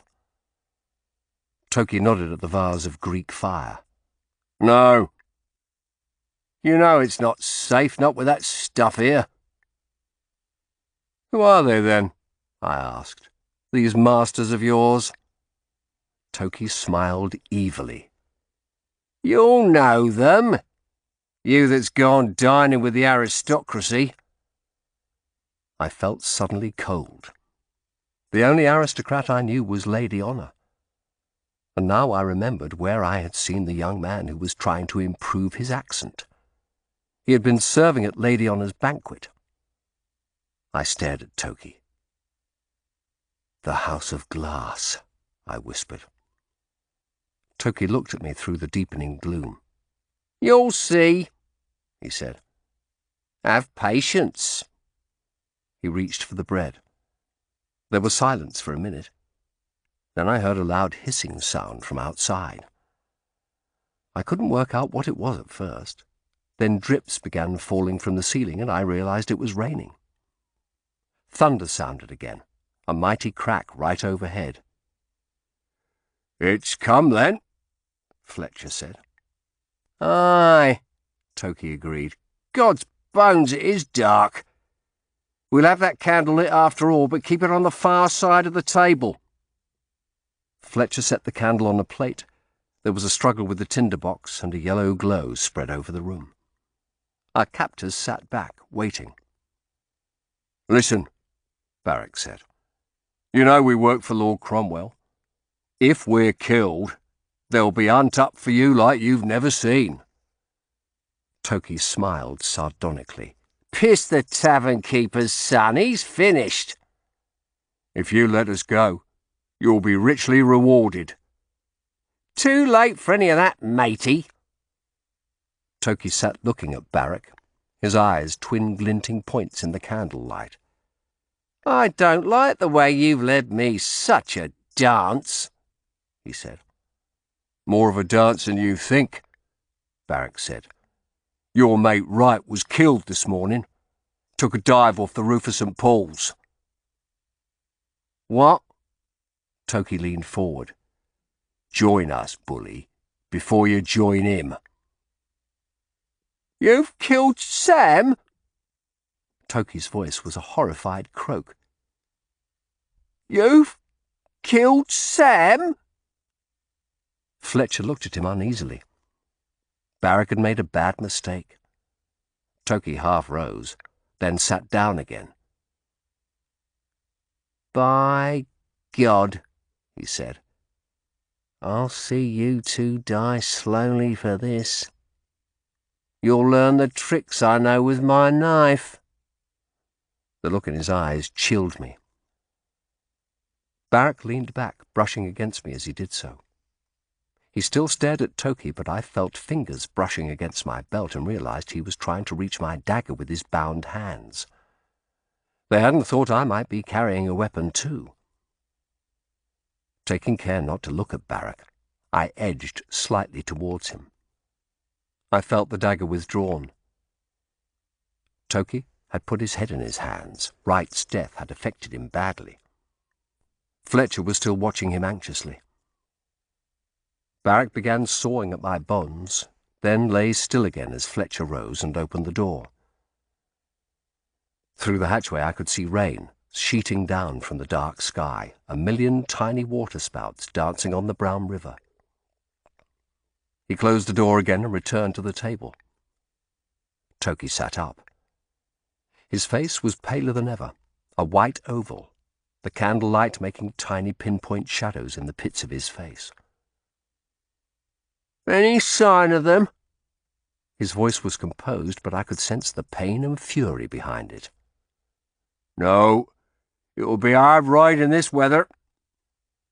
Toki nodded, then sat looking down at his hands. He seemed not to want to look at us now. Barrack recommenced sawing my bonds, slowly and carefully so that his movements shouldn't attract attention. I bit back a cry as the sharp dagger sliced into my skin, then felt the rope fall away. It was hard not to follow the instinct to pull my chafed hands apart. I flexed my fingers carefully, then palmed the dagger from Barrack and began sawing at his ropes in turn, all the while watching our captors. Toki was still absorbed in his thoughts, and Fletcher passed us only an occasional glance. He was restless, jumpy. Then I heard feet on the stairs. Fletcher got up. I stopped sawing at Barrack's bonds. Surely I was almost through now. I risked a glance at him, but Barrack kept his face impassive as Fletcher opened the door. Sergeant Marchement came in, shaking the water from a heavy coat. He looked down at us.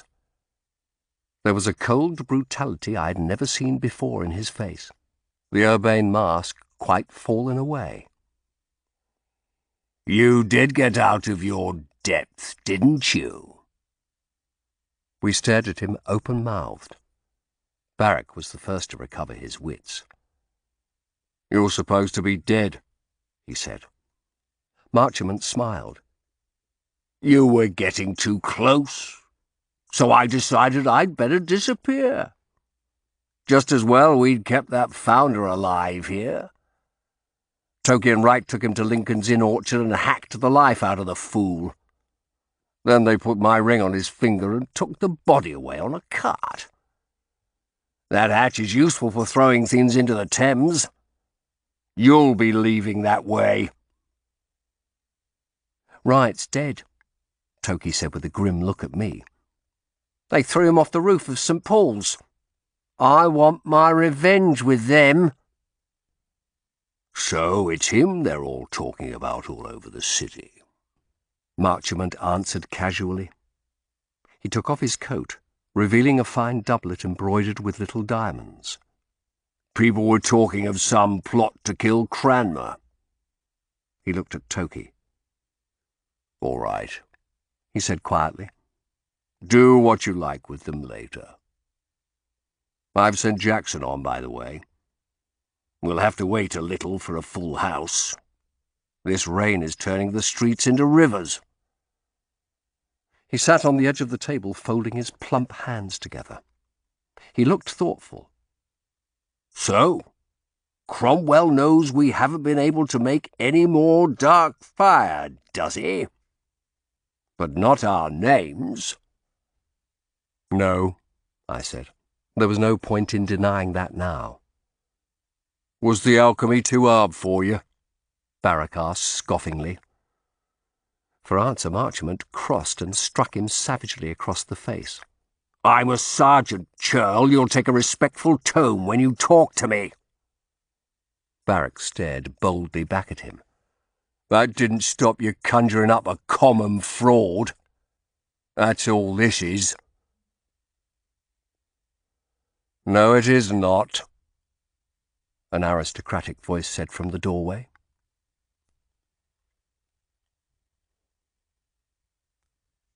Chapter 44. Marchement and the two villains bowed deeply as the Duke of Norfolk entered, rain falling from his fur-lined coat, young Jackson following him. I realized he must have been at the banquet as Norfolk's servant, not Lady Honour's, and felt relief as well as horror as I understood just how high the plot reached. Norfolk threw his coat to Fletcher, then stared at me with that cold, haughty look of his. There would be no mercy from him, I knew. He walked over to the bale of cloth. Fletcher hastily rose to allow him to sit down. "Well, Master Shardlake," he said, "I've had a wet trip across the river in the pissing rain, thanks to you." He smiled coldly. "Yet you did well, considering the forces against you." He laughed. "More forces than you guessed. I wouldn't have minded a man like you on my side. But you've different loyalties, eh? Now, what does Cromwell know?" "He knows by now that the Gristwoods were unable to make Greek fire," I lied. "And how did you discover that?" His tone was conversational. "By going back to how it began." "Ah, yes, the monk, Kitchen. I expect he's squirreled away in one of Cromwell's safe houses by now." "Yes, he's safe, Then I delved into the old sources. I realized there was a missing element that's needed to make Greek fire something that can't be found in England. But perhaps you have travelled the same path. Is that why Marchmont took the books from Lincoln's Inn? Marchmont nodded. Aye, and threat the librarian with the Duke's retribution if he asked any questions. It seems we have been following the same path, Shardlake. I have driven my mind to aching with those books. But I know we shall never be able to make Greek fire in England. Norfolk nodded. But you didn't know I was behind the plot, or that Marchmont here was my man? No, they didn't, Toki said. Let the crookback answer. No. Norfolk nodded slowly. Did you guess what our first plan was? I think you planned to give Greek fire to the king yourself, but when Sir Poultice Gristwood failed to make it, you decided to turn it into a fraud, to get Cromwell into worse odour with the king. Norfolk gave a bark of laughter. Why's the crookback not a sergeant, eh, Gabriel? He could outwit you in court any day. Marchmont scowled. By God, the Duke continued, Sir Poultice Gristwood and his brother angered me. Going to Gabriel and promising they could make Greek fire, him running to me saying we had the last nail for Cromwell's coffin. Then every week they said it would take a little longer. Said there was another element they needed to find. It was months before they finally confessed they'd failed. It was Gabriel's idea to turn it against Cromwell. He's a clever fellow after all. And to make sure we dealt through intermediaries to give the story credence. He'll have his knighthood when Cromwell's gone, eh? He clapped the sergeant on the shoulder. Marchmont reddened with embarrassment. So, no Greek fire for the king. You should see him when he's in a rage. It is spectacular. Norfolk threw back his head and gave a bark of laughter. Marchmont and Fletcher joined in sycophantically, though Toki sat glaring at us, fingering the dagger he had pulled from his belt. Cromwell is tottering, the Duke said more quietly. This failure will bring him down. Then when I step into his shoes after a few months, Greek fire will be mysteriously found again. His alchemists shall have this vase, and I shall be celebrated as the one who rediscovered it. You can't make more, I said. No. You have the formula safe, Marchmont? The sergeant patted his doublet. Yes, Your Grace. It never leaves my person now. The Duke nodded, then turned back to me. We shall find the stuff the formula calls naphtha, Master Shardlake. We will make a voyage to where some can be found. All those places are under the Turks. Are they? Well, I'm not short of gold. Norfolk narrowed his eyes. This will be my triumph. The king tires of reform. He sees now the chaos it brings. In the end, he will be persuaded back to Rome, and who knows, perhaps Catherine will give him another son. A Howard heir, in case anything should happen to the little Seymour prince. He smiled again and raised his eyebrows. And you killed all those people to make it so? He nodded seriously. Yes. Does that offend your legal sensibilities, lawyer? They were common churls. Rogues and a whore, a common founder. They were nothing, chaff before the wind. I seek to change the future of England, save 3 million souls from the heresy of the reformists. The Duke stood up, walked over and kicked me, casually but painfully on the shin. Then he nodded at Toki. I'll leave you to deal with them. Have what sport you wish, but before the lawyer's dead, I want all the details of what Shardlake found in those old books. The bodies can go out of the hatchway afterwards. Marchment, stay and help question him. Note what he says. The sergeant wrinkled his nose. Is that really necessary? It will be an unedifying spectacle. Yes, it is, the Duke answered shortly.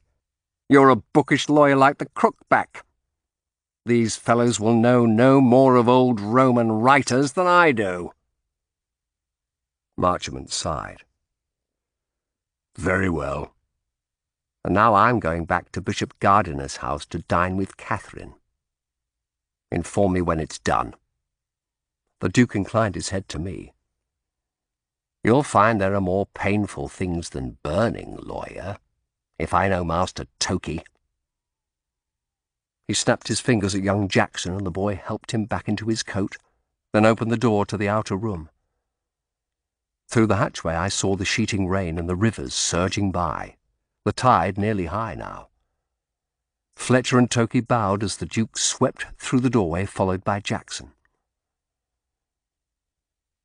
There was silence for a moment, save for the hissing of the rain and their footsteps descending the stairs. Toki pulled out a long, sharp dagger. He smiled. Each cut will be for Sam Wright. He stood up. Here we go, Crookback. We'll start with your ears. Marchment gave me an apologetic smile. This will be an unusual type of discourse for lawyers, I am afraid. I felt Barrack tense beside me. His hands, untied, shot down to the floor. Balancing on them, he launched a high kick at Fletcher. It was brilliantly done. He caught him in the stomach and sent him crashing back against the wall. His head hit it with a bang that shook the whole room, and he slid down the wall unconscious. Barrack leaped to his feet and lunged for the corner where his sword had been thrown. I hauled myself up, almost screaming at the pain from my back and my cut wrist, as Toki dropped his knife and pulled out his sword. Barrack reached his weapon but half stumbled as he rose. Toki would have struck him had I not grabbed my dagger and stabbed him in the thigh. As he let out a bellow of pain and fury, Barrack slashed at his hand, half severing it. Toki's sword clanged to the floor. Marchment reached to his belt and produced a dagger of his own. Breathing heavily, he lunged at me, but Barrack kicked out again and knocked the big man's legs from under him. He landed on the floor with a thump. I winced as Barrack lunged with his sword, burying it in Toki's heart. Toki looked down, stared round at us with those savage eyes, unbelieving. Then their strange light seemed to go out, and he crumpled slowly to the floor. Barrack and I stood for a second, scarcely able to believe the savage force which had dogged our steps these last weeks was gone. There's a new face in hell, Barrack said. There was a moan from the corner as Fletcher came to. Marchment hauled himself up with the aid of the table, dusty and red in the face. Barrack turned and held the sword at his throat. Now, you big old toad, you're going to come with us and croak to the Earl. Marchment swayed. Please, he said. Listen, the Duke will pay... Barrack laughed. Not us, he won't. You'll have to do better than that, you fat toad. Whose ancestors were all fishmongers and serfs, he added with pleasure. Marchment hung his head. I almost felt sorry for him. Fletcher was struggling to his feet. He stood groggily against the wall for a moment, taking in Toki's body, and Marchment pinned against the table. Then he jumped to the door, threw it open, and ran. I made to follow, but Barrack held me back. Let him go. We've got our prize. Please, Marchment groaned. Let me sit. I feel faint. Barrack gestured to the bale of wool. Go on then, you great bag of guts. He watched contemptuously as Marchment half fell onto it, then turned to me. Get that vase. What? We're taking that to the Earl as well. I picked up the vase. At least it was in my hands. It was very heavy, almost full. I'm not sure about this, Barrack, I said. We have Marchmont. We know about the Duke. That's enough to save Cromwell and damn the Howards. He looked at me seriously. I must have that vase, he said quietly. But, Jack, you know what it can do. I must have it. Barrack broke off with a yell. Marchmont, moving faster than I would have thought possible, had bent and grabbed at Toki's sword, then jumped up and thrust at Barrack's neck. Barrack twisted just in time to deflect the blow, but it caught his sword arm. He grabbed at his bicep, blood welling between his fingers. He dropped the sword, his arm useless. Marchmont hefted Barrack's sword and glanced at me, standing with the vase. He gave me a triumphant look as he drew back his sword arm to give Barrack a killing blow. I threw the contents of the vase at him. A great spout of thick black liquid shot out, its stink filling the room as it drenched Marchmont. He howled, staggered back, and slipped in some of the stuff that had fallen to the floor. He overbalanced, falling back against the table. The candle overturned. The flame touched his sleeve, and before my unbelieving eyes, Marchmont's whole body erupted into a pillar of fire. I jumped back in horror as he screamed, a mass of flame from head to toe. He beat his hands against his sides, frantically, uselessly. Already there was an awful smell of burning flesh. I saw the table was burning too, and the floor where some of the stuff had fallen. Marchmont ran for the open door, his legs swirling with flames, and staggered into the other room. I followed. I shall never forget the sight of him, howling and writhing, a living torch of red and yellow flame, his white teeth bared in agony, his face already blackening, his hair on fire. He made a howling animal noise as he stumbled across to the hatchway, pieces of burning clothing falling from his body. An awful sizzling sound was coming from him. He leapt through the hatchway, still howling as he fell, a pillar of fire, into the river. He hit the water with a tremendous splash and disappeared. The horrible inhuman roaring was cut off, and then nothing was left of him. Only rags of his sergeant's robe still burning on the floor. I heard Barrack shout and turned back. The other room was an inferno, the vase that had held Greek fire lying smashed in the centre of the flames, fire licking over the projection apparatus. Barrack made a step towards it, bleeding copiously though he was. I grasped his shoulder. "It's too late now. Come, or we'll go up with the warehouse." He gave me an angry, anguished look, but followed me as I ran for the stairs. We ran down into the body of the warehouse. Looking up, we saw flames already licking round the walls of the office. Barrack paused, blinked, collected himself. "We must get to the Earl," he said. "We must leave the fire to burn." I nodded. We ran outside into the rain. I gasped at the cold water lashing into my face. The ships were still being unloaded. The dock hands, heads bowed, hadn't yet noticed the smoke that was starting to pour from the hatchway over the river. I looked down at the water. I thought I saw something black surface for a moment before it was swept upriver on the tide. It might have been a log of wood or the remains of Marchmont, Greek fire's last victim.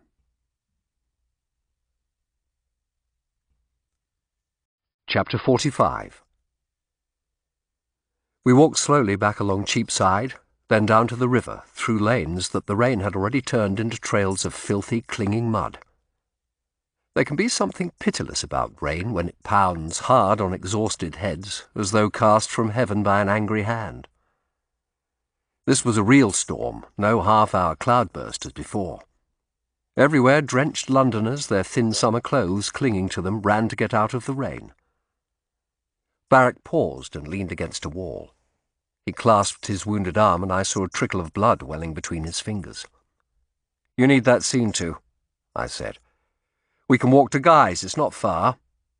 He shook his head. "We must get to Whitehall. I'll be all right." He looked at my wrist. "How's your hand?" "It's fine. It wasn't a deep cut." I pulled a handkerchief from my pocket. "Here, let me bind your arm up." I tied the handkerchief round his arm, pulling it tight. There was a little spurt of blood, and then, to my relief, the trickle stopped. "Thank you." Barrack took a deep breath. "Come, let's get a wherry." He heaved himself away from the wall. "We've won," he said, as we struggled onto the river stairs. "It'll be Norfolk who suffers, not Cromwell. Norfolk tried to gull the king, and that won't ever be forgiven." "If the Earl is believed. We've no proof now Marchmont is dead and everything destroyed in that fire." "Norfolk would be interrogated, and we'll get Fletcher picked up." He whistled. "Shit! The Earl may have us appear before the king himself and tell our story." "I hope not. Whoever he believes, he'll be furious if there's no Greek fire for him." Barrack gave me a searching look. "You saved my life by throwing that vase at Marchmont." "I did it without thinking. It was instinct. I'd not have had even Marchmont die like that." "But what if he hadn't attacked us? Would I have had to take that vase from you by force?" I met his gaze. "It's all one now," I said. "Past mattering." Barrack said no more.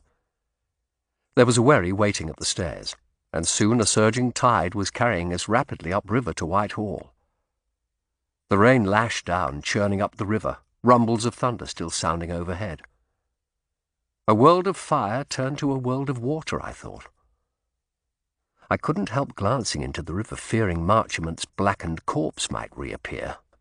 But it must have long since sunk or been washed beyond the city by the tide. I hoped the people at Salt Wharf had managed to stop the warehouse fire from spreading.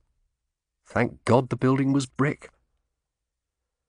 I huddled into my soaked clothes, watching the rain bouncing from the heads of Barrack and the boatman. I saw from a church clock that it was almost 3. I remembered I should have gone to the Wentworths today.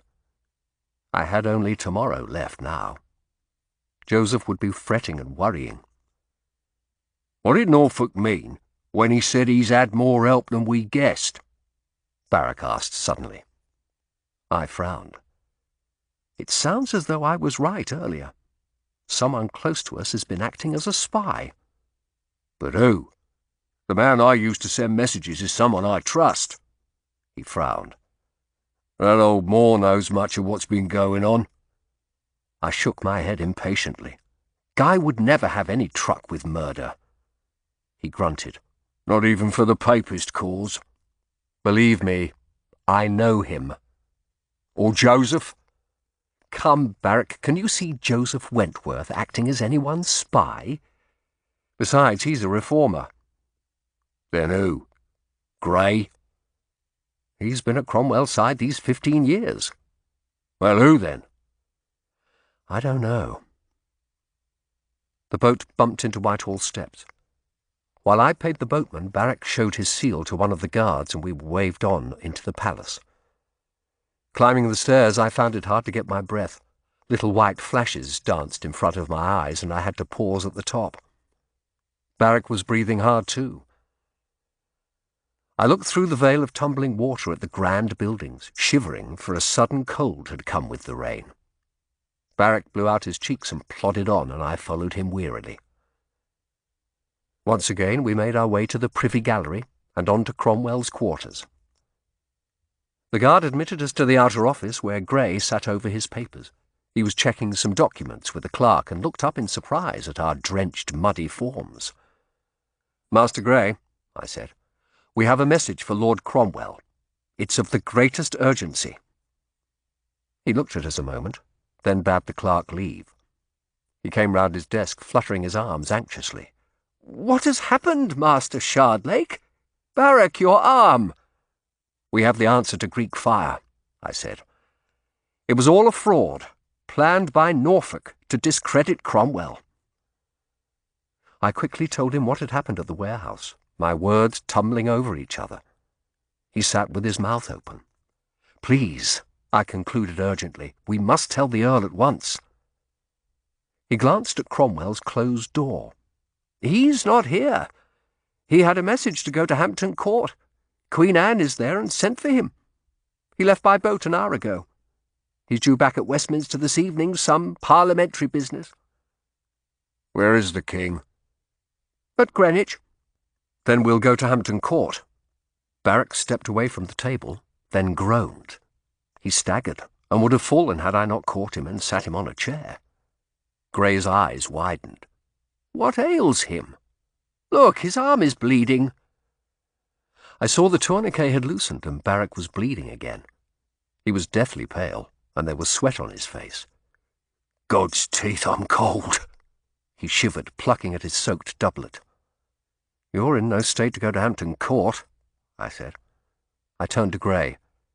"Is the King's physician here?" Grey shook his head, hovering fussily over Barrack. "The King ordered Dr. Butts and his assistant away yesterday. They wanted to open the ulcer on his leg again, and he ordered them out with a volley of oaths. Threw his cushion at them." "Then you should see Guy, Barrack," I said. "I'll take you." "No. You must go to Hampton Court. Leave me here." I'm half fainting myself. I turned to the secretary. "Master Grey, can you have a message taken to Hampton Court at once? By someone you can trust? Someone who's loyal to the Earl?" He nodded. "If you think that best. Young Handfold is here." "I remember him," I smiled wryly. "He brought me a message from the Tower once that sealed the fate of a monastery. Yes, send him." I took a quill and scribbled a note to Cromwell. Grey impressed Cromwell's seal on the letter and bustled from the room with it, calling for Handfold. I looked out over the sodden garden. "What will Norfolk do now?" I asked pensively. "He still thinks he's safe. It'll be hours before he starts to worry because no message has come from the warehouse." I studied him. He was still very pale. "Can you make it to Guy's? We can come back after, or Cromwell can send for us there." "All right." He got up slowly. "Maybe I'd better before I bleed to death over Master Grey's fine chair." The secretary returned to say the message was on its way and a boat was waiting to take us back downriver. I gave him the address of Guy's shop and we hurried away. Another half-hour in the rain and we disembarked. Barrack was stumbling now, and I helped him through the lanes to Guy's shop, staggering along the alleys like a pair of scarecrows. Guy answered the door and let us in with little more than raised eyebrows. He was becoming used to this. We sat down in the shop. Barrack removed his shirt and Guy examined his arm. It was a horrible gash, very deep. Barrack clutched at his mezuzah as Guy's fingers probed. "I think I should sew your arm, Master Barrack," Guy said. "Can you bear some pain?" Barrack screwed up his face. "Have I any choice?" "Not much, I fear, unless you would bleed to death." I waited in the shop while Guy took Barrack through to his workshop, after coating my wrist with some stinging oil. He brought dry clothes and I changed in the shop, glad there was no one to see. I wondered again what Lady Honour might make of my bent form if she saw it. Well, she knew what to expect, and didn't seem to find me so bad. As I transferred my belt and purse to my borrowed hose, wincing at another stifled cry from Barrack in the other room, I felt a spurt of irritation at my long preoccupation over how I looked. It was a sort of dark vanity, almost, I thought. A sort of martyrdom. Well, my path was free to make friends with Lady Honour now, and I would not miss my chance. My heart had plummeted when in the warehouse it had seemed for a while that she could be the one behind the Greek fire plot after all. Plummeted far enough to make me realize the depth of my feeling for her. I went across to the window and looked out. The rain seemed to be lessening. The window had steamed up, and I leaned my head on the cool glass, shutting my eyes for a moment. The door opened behind me, and Guy entered, flecks of blood on his robe. "There," he said quietly. "that's done. I've told him to rest an hour. He's a brave young fellow." "Aye, he's hard as nails." I smiled tiredly. "We've won, Guy. There will be no Greek fire. It's all burned up." He sat down on a stool. "Praise God." "Did you destroy what was in that pot?" "It's in the Thames." I told him what had happened at the warehouse. All that's left is to get that message to Cromwell. "Well, you have won, Matthew. Fulfilled your mission and destroyed Greek fire as well." "Aye, though that last was by strange chance. If Marchmont hadn't lunged at Barrack—" Guy smiled. "Perhaps there was the hand of God, answering your prayers and mine." "God's hand struck Marchmont hard, then." I looked at him seriously. "I have hardly prayed at all these last days. What they did, Marchmont and Norfolk, all those people killed, they did it with the aim of restoring the Pope. You do realize that?" "As Cromwell too has done many evil things." I shook my head sadly. "Once I did believe the world could be perfected. I don't think that any more. But I believe I've defended the bad side against the worse." I frowned. "Yet." "What?" "Why does faith bring out the worst in so many, Guy?" I blurted out. "How is it that it can turn men, papist and reformer both, into brutes?" "Man is an angry, savage being. Sometimes faith becomes an excuse for battle. It's no real faith then. In justifying their positions in the name of God, men silence God." "But have the comfortable belief that having read the Bible and prayed, they can't be wrong." "I fear so." From within I heard Barrack call out for water. Guy rose. "There, your friend is thirsty. I thought he wouldn't lie quiet for long." He smiled. "I think he is no man of faith, but he has an earthy honesty." There had been no message from Cromwell by the time we left Guy's an hour later, nor was there any news at home. I sent Simon to retrieve the horses from the inn near St. Paul's. Then Barrack and I ate lunch and waited in my parlour as afternoon turned slowly to evening. We were too exhausted to do more than sit half-dozing. "I must go to bed," Barrack said at length. I need rest too." I frowned.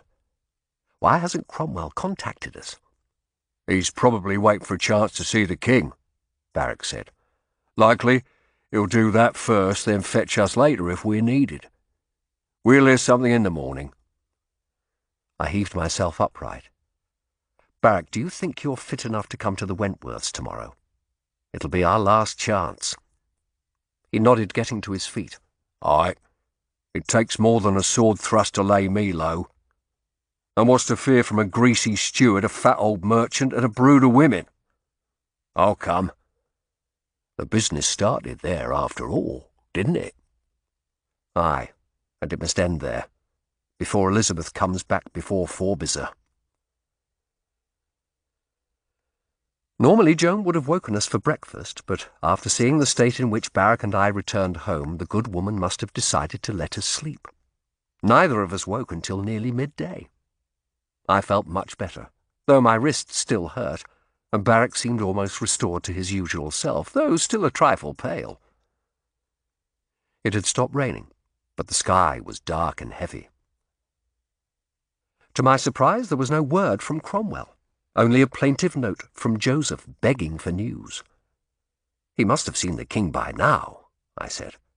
Surely he'd at least let us know. Barrack shrugged. We're small fry, you and me. Maybe we should send another message. Demanding news? That will be a mighty insolence. At least we can send a message saying if we're not here, we'll be at the Wentworths and ask him if he needs us. I looked at him. Are you fit to go to Walbrook? Fit as a fly. You look better too. He laughed. You're not as weakly as you pretend. It's all right for you to say that at your age. I'm going to write a note, then we ought to go. I'll send Simon, get him to put it into Master Grey's hands himself. That'll be an adventure for him, going to Whitehall. I'll borrow your seal, if I may, so I can stamp it in the wax. I hesitated. I ought to go myself, but there's no time. We shouldn't have slept so long. It's less than 24 hours before Elizabeth returns to court. We took a boat into the city, then walked up to Walbrook. I had dressed in my robe and my best doublet, and urged Barrack to borrow my second-best robe to conceal his bandaged arm. A maid answered the door. "Is Sir Edwin in?" I asked. "I am Master Shardlake." Her eyes widened a little. She recognized my name. I wondered how much the servants knew of what had happened here. "He's at the Mercer's Hall, sir." "Goodwife Wentworth, then?" The girl hesitated. "Come," I said briskly. "We have business with Lord Cromwell at Whitehall today. Is your mistress in?" Her eyes widened further at Cromwell's name. "I'll see, sir. Please wait." She left us at the door and scurried off into the house. Minutes passed. "What's keeping her?" Barrack asked irritably. "Let's go in." I held him back. "She's coming." The girl reappeared looking flustered. She took us upstairs, and once again we were led into the parlour with its tapestries and cushioned chairs, its view of the garden and the well. The room was cold today. This time the old woman was the only member of the family present. She was still dressed in black, her dark hood highlighting the paleness of her lined face. The young steward Needler stood behind her, his broad features impassive, but his eyes watchful. The old woman had evidently just eaten, for a tray stood on a table at her elbow, with the remains of a dish of spring vegetables and a hunk of cold beef. I saw that the empty plate, the mustard pot, and the little salt cellar were all of silver. Goodwife Wentworth didn't get up. "You will forgive me if my steward stays, Master Shardlake. There are no other members of the family at home just now." She smiled. "He can be my eyes. Tell me, David, who is it that accompanies him? He has the steps of a young man." "A bald young fellow," Needler said insolently, "though he dresses well enough." Barrack gave him a steely look. "He is my assistant," I told her. "Then we each have a chaperone," Goodwife Wentworth said with another smile, showing her horrible false teeth and wooden gums. "Now, what may I do for you? I understand the business is urgent. Elizabeth returns to court tomorrow, does she not?" "She does indeed, madam, unless fresh evidence can be brought. Evidence, for example, of what lies at the bottom of yonder well in the garden." "Our well?" she asked quietly. "Whatever can you mean, sir?" Her composure was remarkable. "The bodies of the animals your grandson Ralph tortured and killed for sport are there, including Elizabeth's cat that Sabin and Avis brought to him. And a tortured child, a little beggar boy, whom Needler must have seen, but which you said nothing of at the inquest." I looked from one to the other of them. They were silent, their faces expressionless. "The boy had things done to him that will make hangmen sick," Barrack added. The old woman laughed then, a shrill cackle. "Are they mad, David? Are they frothing at the mouth, plucking straws from their hair?" I spoke evenly. "It must have been hard these last weeks for your granddaughters to keep such a secret." Elizabeth is my granddaughter too, the old woman said. Sir Edwin's children are all you have ever cared for. Them and their advancement. She was silent for a long moment. Then her lips set hard. I see you have learned much, she sighed. It seems I must tell you all. David, I would like a glass of wine. Master Shardlake, you and your assistant will have one? I didn't answer, surprised by the speed of her capitulation. I looked at the steward. His face was tense, anxious. Get some wine, David, the old woman said quietly. Needler went over to the buffet, then turned to his mistress. The family had the last of it yesterday, madam. Shall I fetch another bottle from the cellar? Aye, do that. I will be safe enough, I think. Quite safe, I replied grimly. Needler left the room. The old woman worked her hands in her lap, playing with her gnarled, beringed fingers. Elizabeth has spoken, then? Reluctantly, yes. To us and to your son Joseph. She pursed her lips again. My family has come far, she said quietly. If Edwin had been like Joseph, we would all still be country clods working at that dreary farm. But Edwin has brought us advancement, wealth, the chance for his children to mix with the highest in London. It has been a great consolation to me in my blindness. Now that Ralph is gone, our hopes rest on good marriages for Sabin and Avis. It's all we have left. Are they safe for a young man to marry, after what they've done? She shrugged. They only need a strong, lusty fellow to take them in hand. Needler returned with a bottle of red wine and 3 silver goblets on a tray. He laid it on a table and gave a goblet to the old woman, then passed the others to Barrack and me. His face was expressionless as he returned to his place behind his mistress's chair. Why were they both so calm, I wondered. I took a sip of the wine. It was sweet and sickly. Barrack took a large draught. The truth, then, Goodwife Wentworth said decisively. Yes, madam, the truth. If not here, then in court tomorrow morning. Elizabeth will speak for herself. Whether she does or not, I shall bring forward the evidence I have. This is your chance to tell me the truth, madam. Perhaps— I paused, taking another sip. Something may be done. Where is Joseph? She asked. At his lodgings. She nodded, then paused, gathering her thoughts. David saw it all, she said, from this window. He was cleaning the tapestries. It's a task I trust only to him. She hesitated a moment as though listening for something, then continued. Elizabeth was in the garden alone that afternoon, sulking as usual. She would have done better to stand up for herself. The way she used to cower in corners like a pissing woman only encouraged the children to be cruel. And children are cruel, are they not? As a hunchback you will know that. Yes, they are, which is why adults must correct them. And they were 3 against 1, were they not? Elizabeth was almost an adult. A great girl of 18 afraid of a 12-year-old boy? She gave a snort of contempt.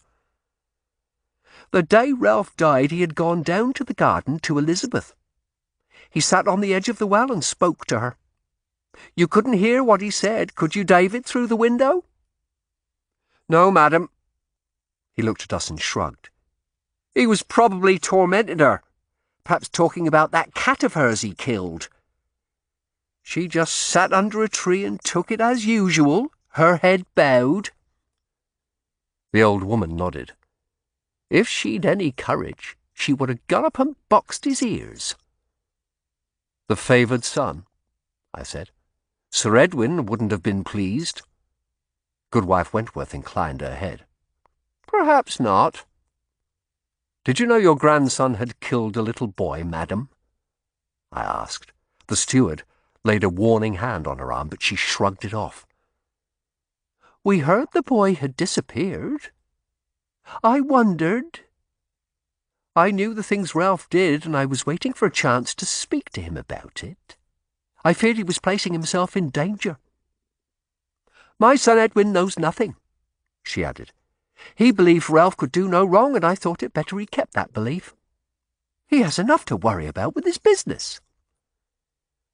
You didn't fear Ralph was growing into a monster? I coughed. My throat was suddenly dry. She shrugged. If Ralph didn't grow out of his cruelties, he would have learned to conceal them. People do, she sighed. You go on, David. This is tiring me. Tell them what happened next. The steward looked at us intently. After a while, Sabin and Avis came outside and sat with Ralph on the edge of the well. They joined in baiting Elizabeth, I think, but then Ralph said something to Sabin, something she didn't like. The steward reddened. He referred perhaps to her feelings for you? I asked. The old woman raised a hand. It's all right, David. Sabin developed a girlish fancy for David. He didn't encourage her. He's loyal. He's served my son and me for 10 years. He would do anything for us. Tell them what you saw next, David, from the window. Sabin grabbed at Ralph. He twisted away from her, fell backwards, and then he was gone. Down the well. Goodwife Wentworth sighed. Sabin says she didn't mean to throw him in, she only lashed out in anger. I think at law that would be manslaughter. Eh, lawyer? Not murder. It would be for the jury to decide on the facts. Either way, Sabin might hang for all her status. We could try for a king's pardon, but that would bankrupt us. Of course, if Elizabeth hadn't been there, Sabin and Avis could have said Ralph merely slipped. But Elizabeth saw everything. And she has no love for us. She spread her hands and smiled. You see, that was our problem. So she had to be silenced by being accused. My voice came out as a croak, and speaking hurt my dry throat. I wondered whether I was sickening for something. When I saw Ralph go down the well, Needle went on, I ran downstairs to the garden. Sabin and Avis were screaming, howling. I looked down the well. I could just make out Ralph's body. Poor boy, the old woman whispered. Elizabeth just sat there under the tree gawping. Then, not knowing I'd been looking from the window, Sabin pointed at Elizabeth and said, "She's killed Ralph. She put him in the well. We saw her." Elizabeth just sat there, like a stone, saying nothing. Then Avis joined in, pointing at Elizabeth, accusing her. Goodwife Wentworth nodded. Then I came down. I'd heard the screaming. I found Sabin and Avis howling that Elizabeth had killed Ralph. Elizabeth wouldn't answer when I spoke to her. I thought at first that was what had really happened. I ordered Edwin fetched, and he had the constable take Elizabeth away. It was only afterwards that David told me the truth. I questioned the girls, and they admitted it all. They knew about the beggar boy. They have been very frightened, Master Shardlake, but they know how to control themselves, as young ladies should. They will make fine gentlewomen one day. They'll make devilish monsters like their brother, Barrack said. The old woman ignored him. We waited a day, 2 days, to see if Elizabeth would tell her story, but she kept her silence. Joseph came and told us she was refusing to plead. So we decided if Elizabeth was prepared to go to her death, let her. She spoke calmly, as though of a business arrangement. I coughed dryly. Well, madam, you have told us all. What do you expect to happen now? She said nothing, only smiled. I was aware my heart was pounding very fast. I couldn't understand why. I heard voices from the hall, then the closing of the front door. "Shit," Barrack said. "My eyes. I'm seeing double." I looked at him. The pupils of his staring eyes were enlarged, enormous. I remembered Sabin's eyes on the day of my first visit, and that nightshade was extremely poisonous. I'd seen its effects before at Scarnsey Monastery. "They've poisoned us," I breathed. "It's working quickly," the old woman said quietly. Needler crossed quickly to the door and locked it. He stood against it and looked at us, a grim set to his fleshy jaw. "The servants have all gone?" Goodwife Wentworth asked. "I told them there's nothing more to do this morning to go out and enjoy the air while it's fresh after the storm." He turned to me. "You thought you were unseen that night you went down the well, but my mistress heard someone in the orchard. She told me to wait at a window and see what happened. I saw the pair of you sneak in, saw Baldy there go down the well." The old woman laughed, a brutal, ugly cackle. "The blind have wondrous hearing, Master Shardlake. After that we feared the constable would come for us. When nothing happened, we realised Elizabeth must still be refusing to plead." Barrack tried to get to his feet but fell back, his eyes staring wildly. "I can't see," he said. His head began to shake. Whatever this stuff was, he'd drunk more of it than me. I tried to say something, but my voice wouldn't come. I remembered standing by the nightshade bush at Scarnsey, Guy telling me about the poison. The only way to counteract it, if taken quickly enough, was an emetic. Needler returned to his place behind the beldam. "We knew you would come here," she continued. "It was all you could do." She smiled evilly as I took deep breaths, trying to ease my pounding heart. "The well is empty now, by the way. The carcass is in the river. It's ready for you. Then we will deal with Joseph." Her voice was low, a whisper. She was listening for us to fall on the floor. "An old country woman knows many poisonous plants, and we have a large herb garden. They are weakening, David. Kill them now." The steward swallowed hard. His face grim, he drew a dagger and came round the chair slowly, deliberately. And then I remembered the mustard, what Guy had said about its emetic properties the day I first told him about the Wentworth case. Knowing it was my last chance, I hauled myself to my feet. I was shaking from head to foot. Barrack, too, managed with a Herculean effort to rise unsteadily and fumble for his sword. He seemed unable to focus. Needler, looking between us, appeared suddenly uncertain. I reached out for the mustard pot, and before Needler's astonished eyes, grasped it and thrust a big spoonful into my mouth. I swallowed, my throat on fire.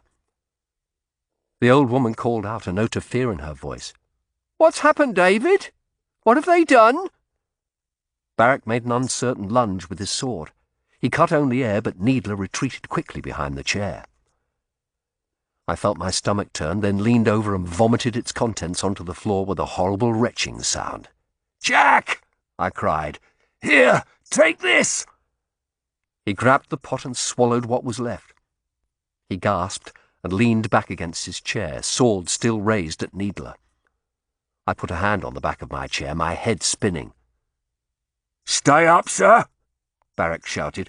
"We must stay up!" I took long, deep breaths.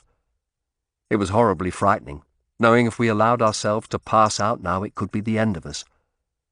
But my heartbeat was steadying a little. I pulled out my dagger. The old woman stood too, trembling, hands stretched out before her. "David!" she called in a shrill howl. "David! What is happening?" Needler's nerve broke.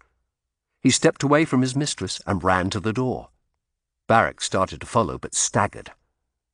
The old woman turned to the sound of Needler's footsteps, her hands waving helplessly. "David! David, where are you? What's happening?" Needler unlocked the door and threw it open. He ran down the steps and out of the house just as Barrack leaned forward and vomited as spectacularly as I had. He sank to his knees, gasping. The old woman turned towards the noise, panicky now. "Where are you?" she shouted. "David! David!" She stumbled, lost her balance and fell with a cry. Her head struck the wall and she collapsed to the floor with a moan. I staggered to the open door of the parlour, down the stairs and through the front door which Needler had left open. I leaned on it for support and called, "Help!" in a cracked voice, making heads turn along the crowded street. "Murder! Call the constable! Help!" Then my legs seemed to disappear beneath me, and I fell into blackness.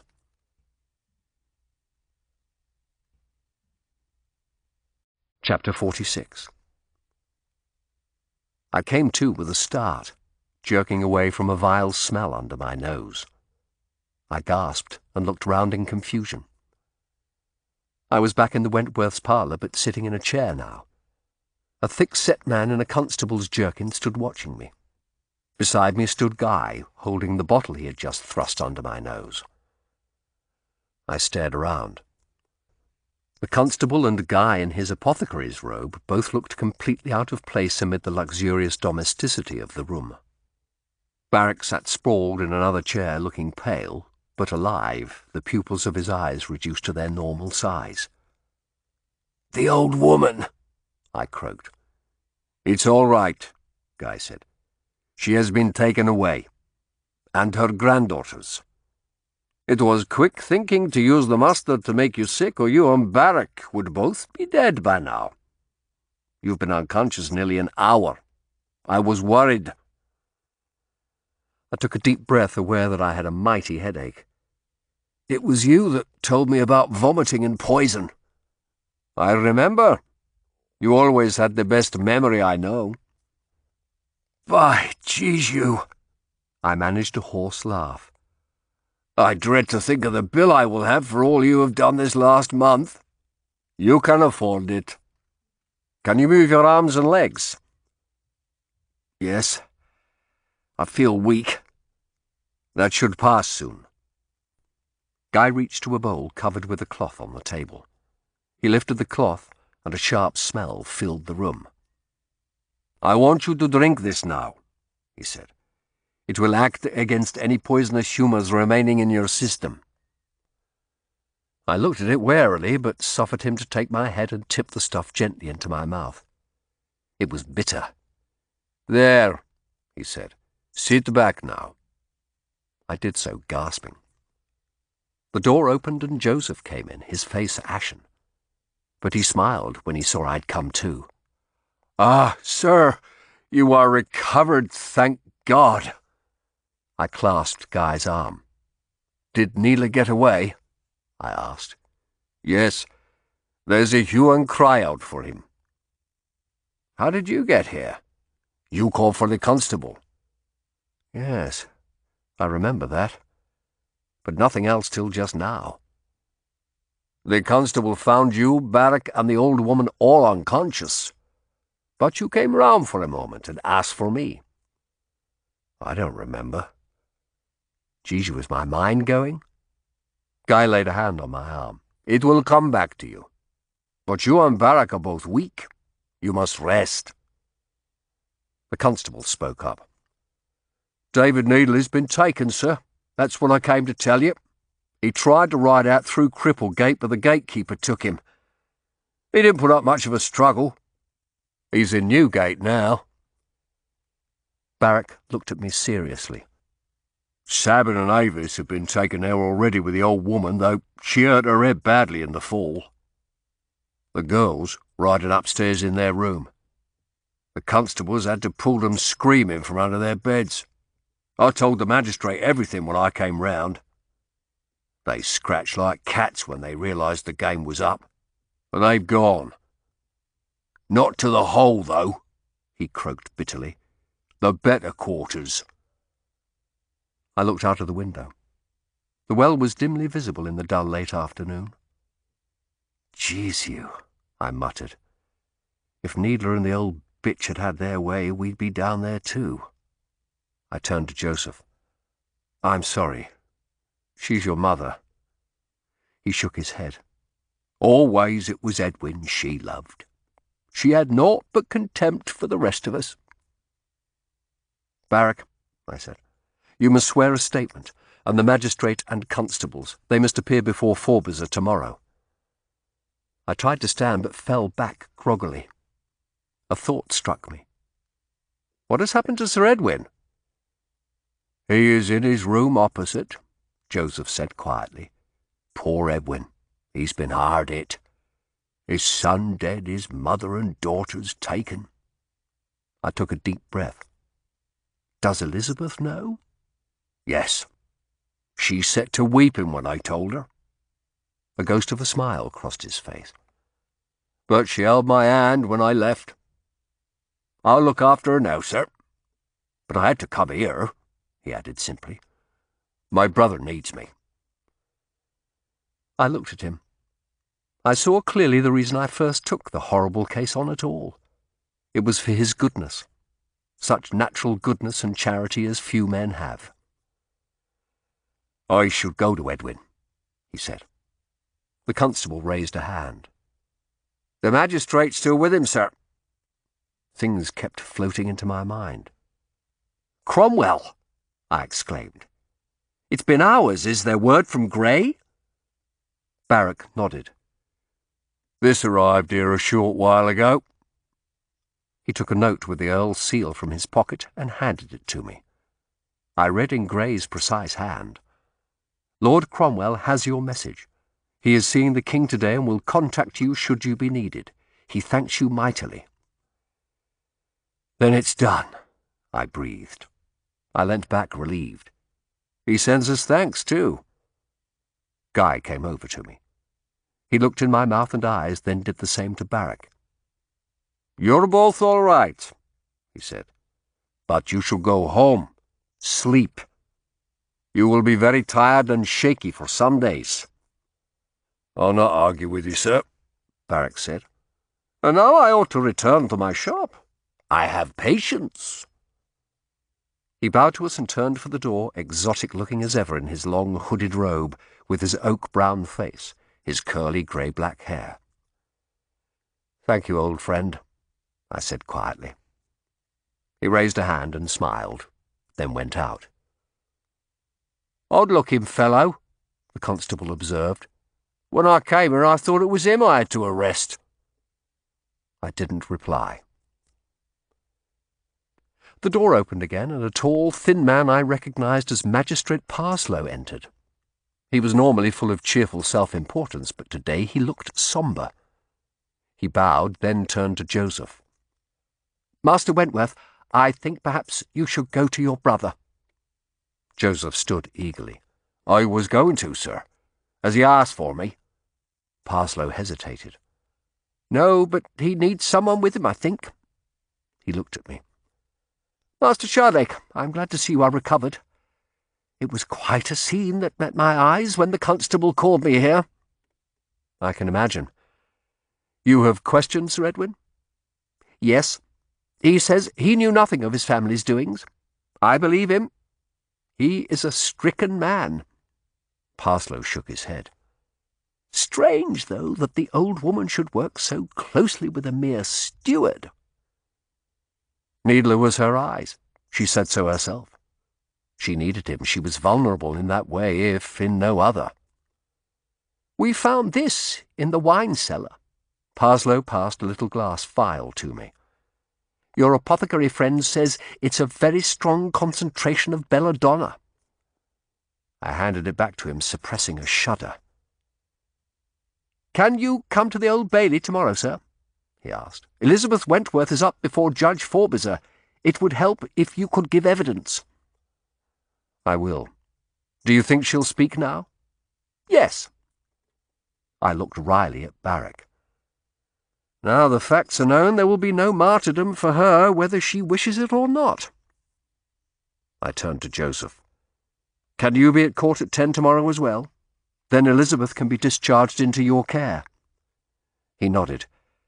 "Yes, and thank you, sir. Thank you for everything." We followed him to the door. Opposite we could see into a well-appointed room. In a chair by the bed, Sir Edwin sat still as a stone, his face white and puffy. Joseph knocked and went in. His brother looked up with dull, unseeing eyes. Joseph sat on the bed and reached for his hand, but Sir Edwin flinched away. "Come, Edwin," Joseph said gently. "I am here. I'll help you if I can." He reached out again, and this time his brother let him take his hand. "Let us go, Barrack," I said quietly, nudging him to the front door. We went home. Though I felt light-headed and kept having to pause, I prepared a statement for Forbizer and had Barrack, who was in a little better case, do the same. Reading his statement over, I was surprised at how neatly and fluently he wrote. The monk's school had taught him well, and no doubt he had needed writing for all the reports he must have sent to Cromwell. Afterwards we ate, and then for a second night went wearily up to bed to sleep like stones. Next morning there was no further word from Cromwell. It was the 10th of June, the day of reckoning. As we breakfasted, I looked out of the window.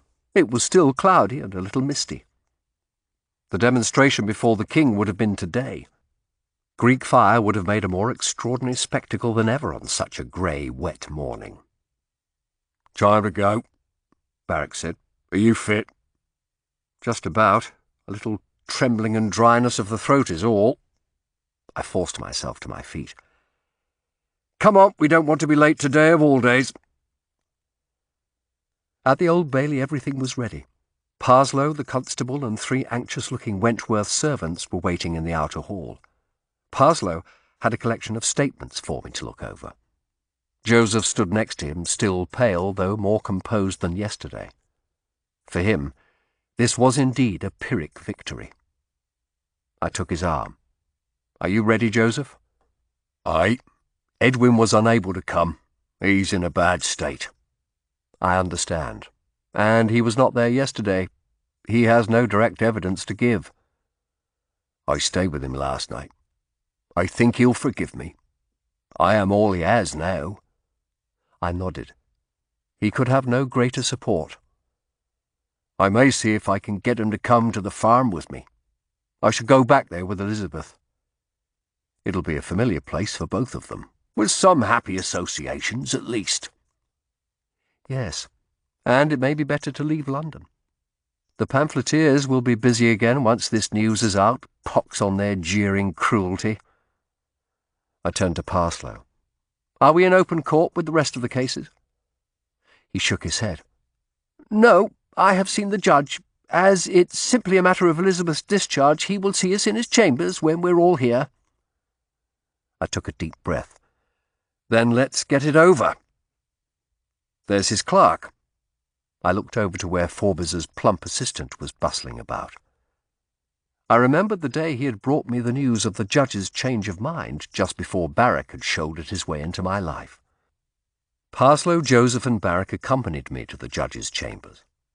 Forbizer sat, already swathed in his red robe, behind a desk stacked neatly with papers. He looked at us coldly, his eyes lingering on Barrack for a moment, then reached out and snapped his fingers. "The statements!" I handed them to him. Forbizer read them through, his face expressionless, occasionally pausing to frown and check something.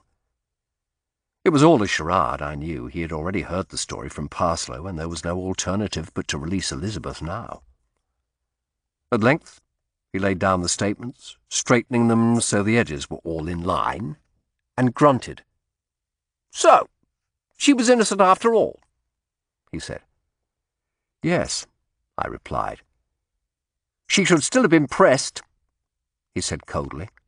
"That was the correct sentence for a refusal to plead. That would have been justice." He stroked his grey beard reflectively. "I have been considering whether to sentence her to some more time in the hole for her contempt of court." He looked at Joseph, whom I saw pale. I couldn't suppress a frown. This was sheer cruelty, revenge for the pressure Barrack had put on him. Forbizer shrugged. But I have a busy enough assize this morning without bringing her back into court. I'll let her go. At least until the rest of her family are tried. She'll need to be a witness then. Thank you, Your Honour, I said quietly. Forbizer drew a paper to him, and I saw an order of release had already been drawn. He signed it, his lip curling over his beard again in that revolting gesture of contempt, then flicked it across the table to me. There you are, Brother Shardlake. I reached to take it, but he placed 2 fingers on the edge. I looked into his eyes. They were cold and angry. Do not cross me again, brother, he said quietly, or whatever political connections you might have, I shall make your life a very hell. He lifted his fingers, and I took the order, rose, and bowed. We filed silently out of the room. Outside, Parslow shook his head wonderingly. You'd think he would be glad to see an injustice righted, a girl saved from a cruel death.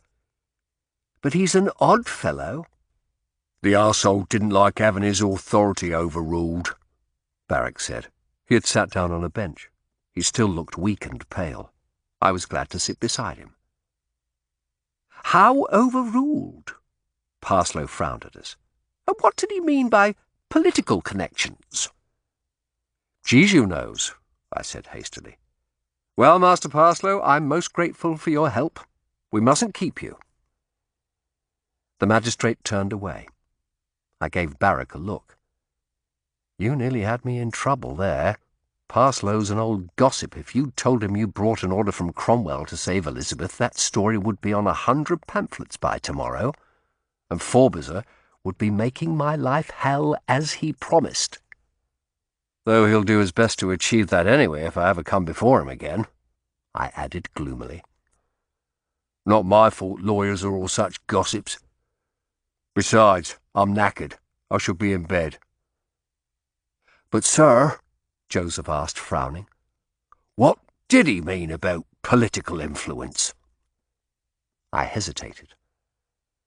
But Joseph had a right to know if anyone did. Barrack and I have been involved in a case for Lord Cromwell. It was very important. That was why I had so little time to give Elizabeth. It was his influence made Forbizer grant Elizabeth that stay. But please, you must tell no one. He nodded. I will not, sir. He shook his head. The Earl. God bless him. God bless all the reforms he has brought. I handed him the order. There, take that to Newgate, and Elizabeth will be released. Would you like us to come with you? He smiled. This is something I would rather do alone, sir, if you don't mind. I understand. Barrack and I watched as he left the bailey, the precious document held carefully in his hand. Well, I said, it's all over. What do you want to do now? I must go to Lincoln's Inn to catch up on business. I studied him, realizing now that the parting of our ways was near, that for all his innumerable annoying habits, I should miss him. Might I come with you to Chancery Lane? He asked diffidently. I won't be able to sleep again, or settle to anything until I hear from the Earl. Very well, I feel the same. I wish there was some news. Maybe there's a letter at Lincoln's Inn. We should go and see. He studied me. You did want the Earl to win, didn't you? Always you call him Cromwell, and with such an edge on your voice sometimes. Yes. I didn't want him to have Greek fire, but I don't want him overthrown. Norfolk would be a worse master. So I'm not quite like Lady Honour, who doesn't much care either way. I hesitated.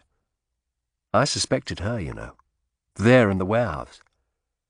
When they mentioned an aristocrat being behind all this. When Norfolk came in, it was almost a relief. I sighed. I wish I could have found the answer sooner. Saved some of those lives. 2 of us against those ravening beasts of Norfolk's. It's a wonder we're even alive. You should take more credit for that and for bringing justice to Elizabeth. Perhaps. We both looked round at the chilling sound of chains scraping along the floor. Another trail of ragged felons was led across the hall, dirty and trembling, accompanied by frowning constables. We smelt the jails reek as they passed. Then the courthouse door closed behind them. We stood silently a moment.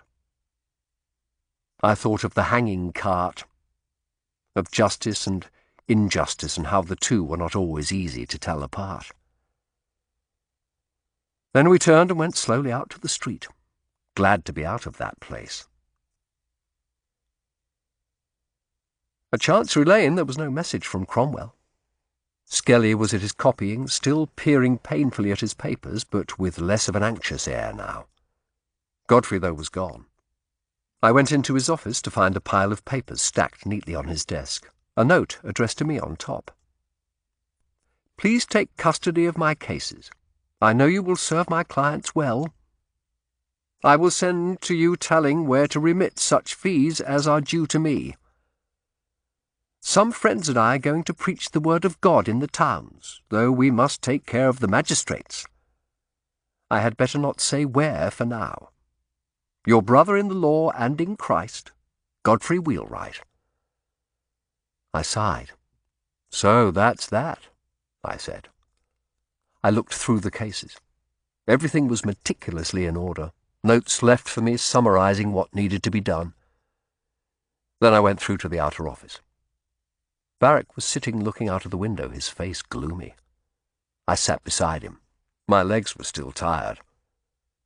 I felt a spurt of irritation at Cromwell for keeping us waiting. But Barrack was right. We were small fry. "That arsehole's here," he said, nodding to where Stephen Belknap was crossing the quadrangle. He looked tense, his thin shoulders hunched. He stopped at some noise, casting a fearful glance around him. I laughed. "Let's put him out of his misery." Barrack accompanied me into the courtyard. Seeing us, Belknap hastened over. "Brother Shardlake, is there any news?" There was a look of appeal in the rogue's pale eyes. "You need fear no more, Belknap," I said with a smile. "The issue of Greek fire is settled. You're quite safe." His shoulders relaxed and he sighed with relief. "What happened?" he asked, his eyes suddenly eager with curiosity. "Who was behind it all? Does Lord Cromwell have Greek fire?" I raised a hand. "Those matters remain confidential, brother. All I can say is that you may resume your normal life in safety." His eyes narrowed. "And the case about my houses? You'll be dropping that now you know of Sir Richard's interest?" I reflected it had taken no more than a minute for Belknap's predatory instincts to reassert themselves. "Why, no," I replied. "I'm still instructed by the Common Council. I shall be going to Chancery." And Cromwell, I gambled, wouldn't stand in my way. He owed me too much. Belknap drew himself up, frowning. "You would take a fellow barrister to court? That is dishonourable. I shall make sure it's known. Brother, you don't need to do this," he added in sudden exasperation. "The system works to all our advantage, and there is much gold to be made with little effort if one chooses the easy path." I thought of those hovels, the people made to use that stinking cesspit, the neighbouring houses spoiled, and all the houses like it, mushrooming all over London from the shells of the old monasteries. "You are a son of sin and death, Belknap," I said, "and I shall fight you every way I can." I turned as Barrack nudged my arm. A man was running towards us from the gate, red-faced. It was Joseph. He reached us and stopped, taking deep whooping breaths. I felt a terrible apprehension. "Elizabeth?" I asked. He shook his head. "She is safe at my lodgings. But in the city, I heard—" "What?" He took a shuddering breath. Lord Cromwell has fallen. What? It has just been announced. He was arrested at the council table early this morning for treason. He's taken to the Tower. They say his goods have been seized. You know what that means? Attainder, I said. My lips felt heavy, bloodless. He'll be condemned unheard.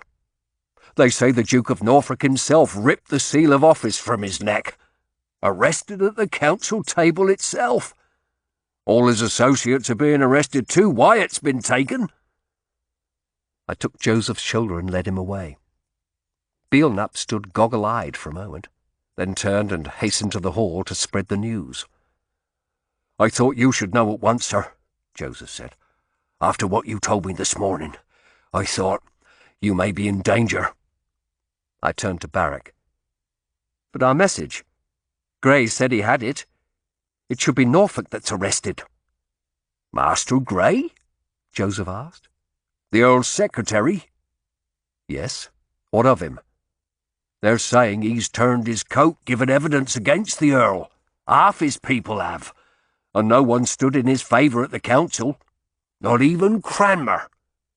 He clenched his fists. The rogues! Grey, Barrack whispered. The bastard. He never even gave the message to Amfold. It was him all along, feeding news of our doings to our enemies. I've known Grey for years, I laughed bitterly. I thought it couldn't possibly be him. But oh, Barrack, when we were wondering who was working against us, we should have thought of someone at the court, someone in that great cesspit. I leaned against the wall, overcome. We've failed after all. And Norfolk's won.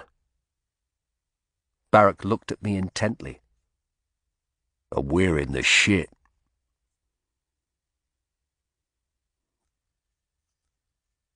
Chapter 47. Are you quite sure of this? I asked Joseph. My heart was racing almost as hard as when I'd taken the poison.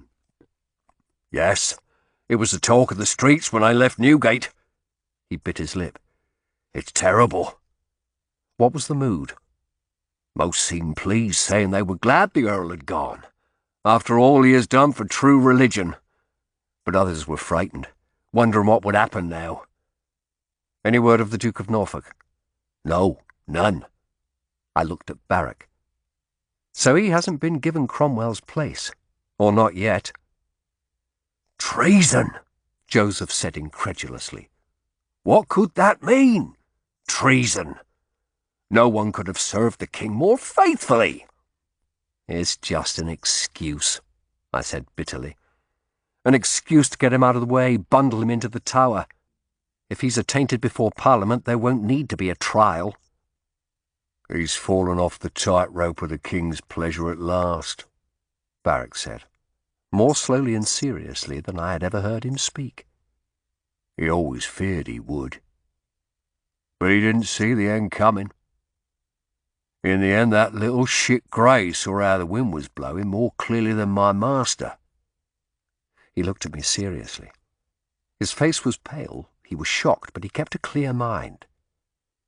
We have to get out of here, he said quickly. Both of us. If they're arresting the Earl's associates, it would be the ideal opportunity for Norfolk to put us out of the way before we tell any tales. Tales? Joseph asked. What tales? Better you don't know, I replied. I stared out of the window at the gatehouse, imagining riders coming through the gates and leading us away too to the Tower. But more likely it would be a knife thrust in the dark from some ruffian-like toky. I turned back to Barrack. You're right, Jack. It's not safe for us in London. Grey. By God. He started as a lawyer. And learned to dissemble, Barrack frowned. Why didn't he kill Kitchen and Goodwife Gristwood? He knew where they were. He was almost the only one who did. If they'd been killed, the trail would have led back to him. Besides, they'd told us all they knew. I hope they'll be safe now, given what they know too. Barrack shook his head. We can't hang around to find out. But where will you both go? Joseph asked. I've got people who keep me safe over in Essex, Barrack replied. He turned to me. You could go to your father's place, at Lichfield, isn't it? I nodded. Yes, that's safest. It looks like I will have a sojourn in the country after all. Joseph, you should leave. Better you're not seen with us. Joseph was looking at the gate where a messenger in the king's livery was dismounting. He ran across the courtyard to the hall. They're bringing the news to the lawyers, I said. I'm off, Barrack said. Are you fit enough? Aye. He stared at me with those keen dark eyes, then reached out and shook my hand. To my surprise, his eyes were moist. We gave 'em a good run, eh? He said. We did all we could. I returned his grip. Yes, we did. Thank you, Barrack, for everything. He nodded, then turned and walked rapidly away across the yard, pulling his cap down low. The messenger had disappeared into the chapel. I felt alone, unprotected. I sat down again. Are you truly in danger, Master Shardlake? Joseph asked quietly. I could be. I shall leave now, go home and pack some things, then ride out. There's just one visit I have to make before I go. I shook his hand. Go, Joseph, now. Take Elizabeth and your brother to Essex. He shook my hand firmly. Thank you, sir, for everything. I shall never forget what you've done. I nodded. I could think of no words. If anyone asks, I'll say I don't know where you've gone. That would be best. Thank you, Joseph. A bell began ringing through the misty morning, calling the members of the inn to hear the news. A puzzled throng of lawyers appeared, crossing to the chapel. I saw Beale Knapp darting among them, announcing the news, his face flushed with pleasure at knowing before everyone else. I stood a moment, gathering all the reserves of strength I had left, then went back to my chambers. I left Skelly some money and instructions to refer Godfrey's and my cases to barristers I trusted with the work. I told him I didn't know how long I would be away. Then I slipped out while everyone was in the chapel and walked quickly home. Joan was out. She had taken Simon with her on some errand. The house was still and empty in the quiet morning. I was glad I didn't have to explain this latest disruption to her. I took some money from the store in my room, leaving the rest for her with a note. Then I went out to the stable. Barrack's mare Suki was already gone, but Genesis was standing quietly in his stall. I patted him. Well, I think we may be stuck with each other. Lord Cromwell won't be wanting you back. And then, quite suddenly, it all overwhelmed me. I thought of my first meeting with Cromwell at a dinner for reformers more than 15 years before. I remembered his keenness for reform, his powerful mind, the forcefulness and energy that had held me in thrall. Then the years of power, his patronage of my work, and afterwards my disillusion with his ruthlessness and brutality. My break with him 3 years before, and now my failure to save him at the end. Perhaps no one could have saved him after the Cleves debacle, but I laid my head against the horse's flank and wept for him. I thought of that great man of power now locked in the tower, where he had sent so many of his foes. I am sorry, I said aloud. I am sorry. I must leave, I told myself. I must pull myself together. I dried my face as best I could on my sleeve, then rode out into the city. I had one more thing to do. As Joseph had said, people everywhere were discussing Cromwell's fall. Looking at their faces, the expression I saw most frequently was fear. For all his brutality, Cromwell had provided stability in uncertain times. And London was a reformist city. If there was to be anything like a return to the old religion, it would be unpopular here. I heard someone say, "The king is to marry Catherine Howard." and whirled round, but it was only some apprentice shooting his mouth off. He couldn't know anything. A silent crowd watched as a clergyman, a reformer no doubt, was manhandled down the steps of his church by a squad of the King's Guard. I turned quickly away.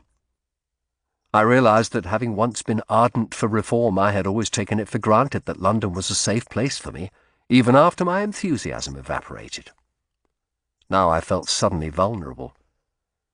I realised how Guy must feel most of the time in this city. I found a hubbub outside the House of Glass. A black carriage with 4 horses in the shafts was pulled up at the door, and servants were piling it high with trunks and boxes. I dismounted and asked one of them whether Lady Honour was indoors. "Who should I say? Hey, you can't just go in!" But I had, tying Genesis to the rail and stepping inside, dodging a lady attendant struggling with an armful of voluminous silk dresses. I ran upstairs to the parlour. Lady Honour stood before the fireplace, checking items from a long list as a pair of servants manhandled another box out of the door.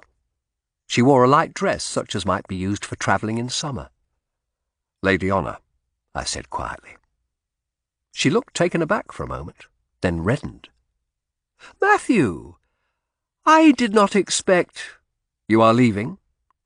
"Yes, for the country, today." "Have you not heard?" "I know. Lord Cromwell has fallen." "One of my friends at court has sent word the Duke is displeased about my part in helping him over the Greek fire business." "And helping you," she added with sudden asperity. "You have done nothing." She laughed bitterly. "Come, Matthew, we know better than that. When did anyone need to do something to be in danger? Several of my dinner guests have been arrested, and my friend says it might be a good thing for me to disappear for a while, go to my estates until the new dispensation is clearer." "So, Norfolk's in the saddle." "The Cleves divorce and the Howard marriage are likely to be announced in the next few days." "My God." "I wish I'd never let you involve me in that matter," she said with sudden anger. "Now I'm going to have to rot in Lincolnshire for good for all I know." I must have looked as stricken as I felt, for her face softened. "I'm sorry. I hate all this hurry. There's so much to organise." She looked at my bandaged wrist. "What happened there?" "It's nothing. I'm leaving too. For the Midlands." She studied my face, then nodded. "I see. Yes, you must go too. What happened with the Wentworth girl?" "She is free," I sighed. And I found the answer to Greek fire, but too late to save Cromwell. She raised a hand. "No, Matthew, you must not tell me any more." "Of course. I'm sorry." "Honour," she gave that wry smile of hers. "Am I not a lady any more?" "Always. But—" Although I hadn't planned the words, they came tumbling out. "We're both going to the Midlands. Perhaps we could ride together as far as Northampton. And we won't be so very far apart. It's summer. The roads won't be too bad. Perhaps we could meet." Her face flushed. She was standing 3 paces away, and I stepped towards her. I shouldn't want for courage now. But she raised her hand. "No, Matthew," she said gently. "No. I am sorry." I gave a long, sad sigh.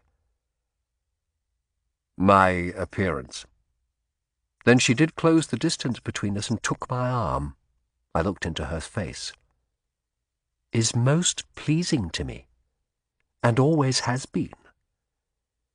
Your features are as fine as any lord's. I tried to tell you so that day by the river. But—" she paused, choosing her words carefully. "Do you remember also I said once that some men, some exceptional men only, were fitted to rise above their class?" "Class," I said impatiently. "What is class? If you want me, She shook her head. Class is everything. I am of Orm. Once I would have been happy to know you. You are one of those fit to be raised up as my husband was. But not now, given your past loyalties and who the new powers are in the land. And I won't be lowered to your status, Matthew. She shook her head again. Then you didn't love me, I said. Her smile was sad. Love is a child's romantic dream. Is it? Yes, it is.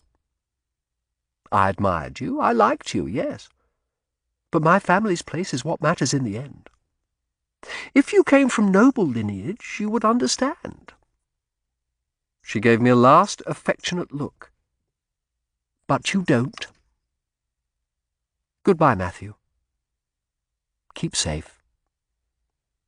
And then with a rustle of skirts, she was gone. I rode out of Cripplegate an hour later. A throng of people was queuing to pass through, some looking fearful. A group of the King's Guard was posted there, and I was afraid I might be stopped, but I was allowed to pass through. I rode away through the dull afternoon past Shoreditch and the windmills that turn endlessly on Finsbury Green, and didn't pause till I reached Hampstead Heath. There I stopped. I rode off the track into the long grass and looked back at the city. I could make out the bulk of the tower where Thomas Cromwell lay now, the river flowing past. London looked strangely peaceful from up there, a tableau rather than a city on the edge of panic, as old scores were settled among high-born and low. I felt utterly weary. I would have liked to lie down in the grass and sleep, but I couldn't. I took a deep breath and patted Genesis. "We've far to go, good horse," I said, then turned and rode away, fast, to the north. Epilogue. 30th of July, 1540. I walked down from Chancery Lane to the Temple Stairs, looking keenly about me to see what changes might have occurred, for I had been away nearly 2 months. In truth, people were going about their business much as ever, though there were fewer than usual, for there were rumours of plague in the eastern suburbs, and many lawyers had left the city. And for those who remained, there was a double spectacle today at Tyburn and at Smithfield. The letter from Barrack has come a few days before. It was brief and to the point. "Master Shardlake, I am back in London. I still have friends in the King's service and have had a word that you and I may safely return to the city. Lord Cromwell is to die, but none of his supporters are to suffer unless they misbehave. Wyatt and other friends of his are free. Only the most obstinate reformers remain in prison. If you wish to return to London and meet me, I shall be pleased to tell you more. I hope you're recovered now from the assault upon your person you had in that enterprise. J.B." His words tied in with other news that had reached the Midlands. The expected persecution of reformers had been milder than feared, though there were ever stronger warnings against Lutheranism from the pulpit, and 3 Protestant preachers, including Cromwell's friend Barnes, were to be burned that day at Smithfield. But 3 Papists were to be hanged, drawn and quartered at Tyburn at the same time. A message from the king that neither side had the upper hand now, and there would, after all, be no return to Rome. Archbishop Cranmer, to everyone's surprise, had kept his place. And though a speedy divorce from Anne of Cleves had been approved by the Church, and everyone awaited the announcement of the king's betrothal to Catherine Howard, neither Norfolk nor anyone else had been appointed to Cromwell's place. His offices were being shared out among the courtiers. The word was that for the first time in nearly 30 years, Henry intended to govern himself without a chief minister. What a disappointment that must be to the Duke. I had arrived that morning and, to my relief, found everything quiet and normal at home. Joan hadn't been happy at my prolonged absence, and I could see that, after the alarms of the weeks before I left, the poor woman had been frightened to be left in the house alone. I promised her faithfully that my life would now resume its quiet course. The previous evening, over dinner in the inn at Berkhamsted, where I'd stayed overnight, I heard the news of Cromwell's execution. The man who brought it from London said the executioner had bungled the job and needed several blows to strike off his head. "But it's off now, that's the main thing," someone called out, and people laughed. I rose and went quietly upstairs. As I reached the river, I took off my cap and rubbed sweat from my brow. The blazing heat had returned in the days after Cromwell's fall and given no respite since. I scanned the stairs. Barrack was waiting at the spot where I had asked him to meet me in my reply. His hair had grown again, and he looked well set up in his best green doublet. His sword swung at his belt as usual. He was standing a little apart from the people waiting for boats, leaning over the parapet and staring pensively at the busy river. I tapped his shoulder, and he turned, his sober look replaced by a broad grin. He extended a hand. "You're well?" he asked. "Quite recovered, Barrack. I've been having a quiet time. You?" I'm back at the old barge and glad to be. Essex is too quiet for me. All that countryside, that wide horizon gives you a headache to look at it." "I know what you mean." And indeed my sojourn at Lichfield had cured me of the desire for a country life. Walking around the parched countryside, listening as my father and his steward endlessly bemoaned the weather, had begun to grate on my nerves. And, as Barrack said, there was something in those wide horizons that was unsettling to the eye. "Our old master died 2 days ago. Did you know?" His expression was sombre again. "Aye." I lowered my voice. "I heard the execution was bungled." "It was. I saw it." His face darkened. "His head's boiled and on a spike on London Bridge now, pointed away from the city so he can't look on the king any more. But he died bravely, refusing to admit any fault." "Yes, he would." I shook my head. Those charges were ridiculous. Conspiring to make war on the king?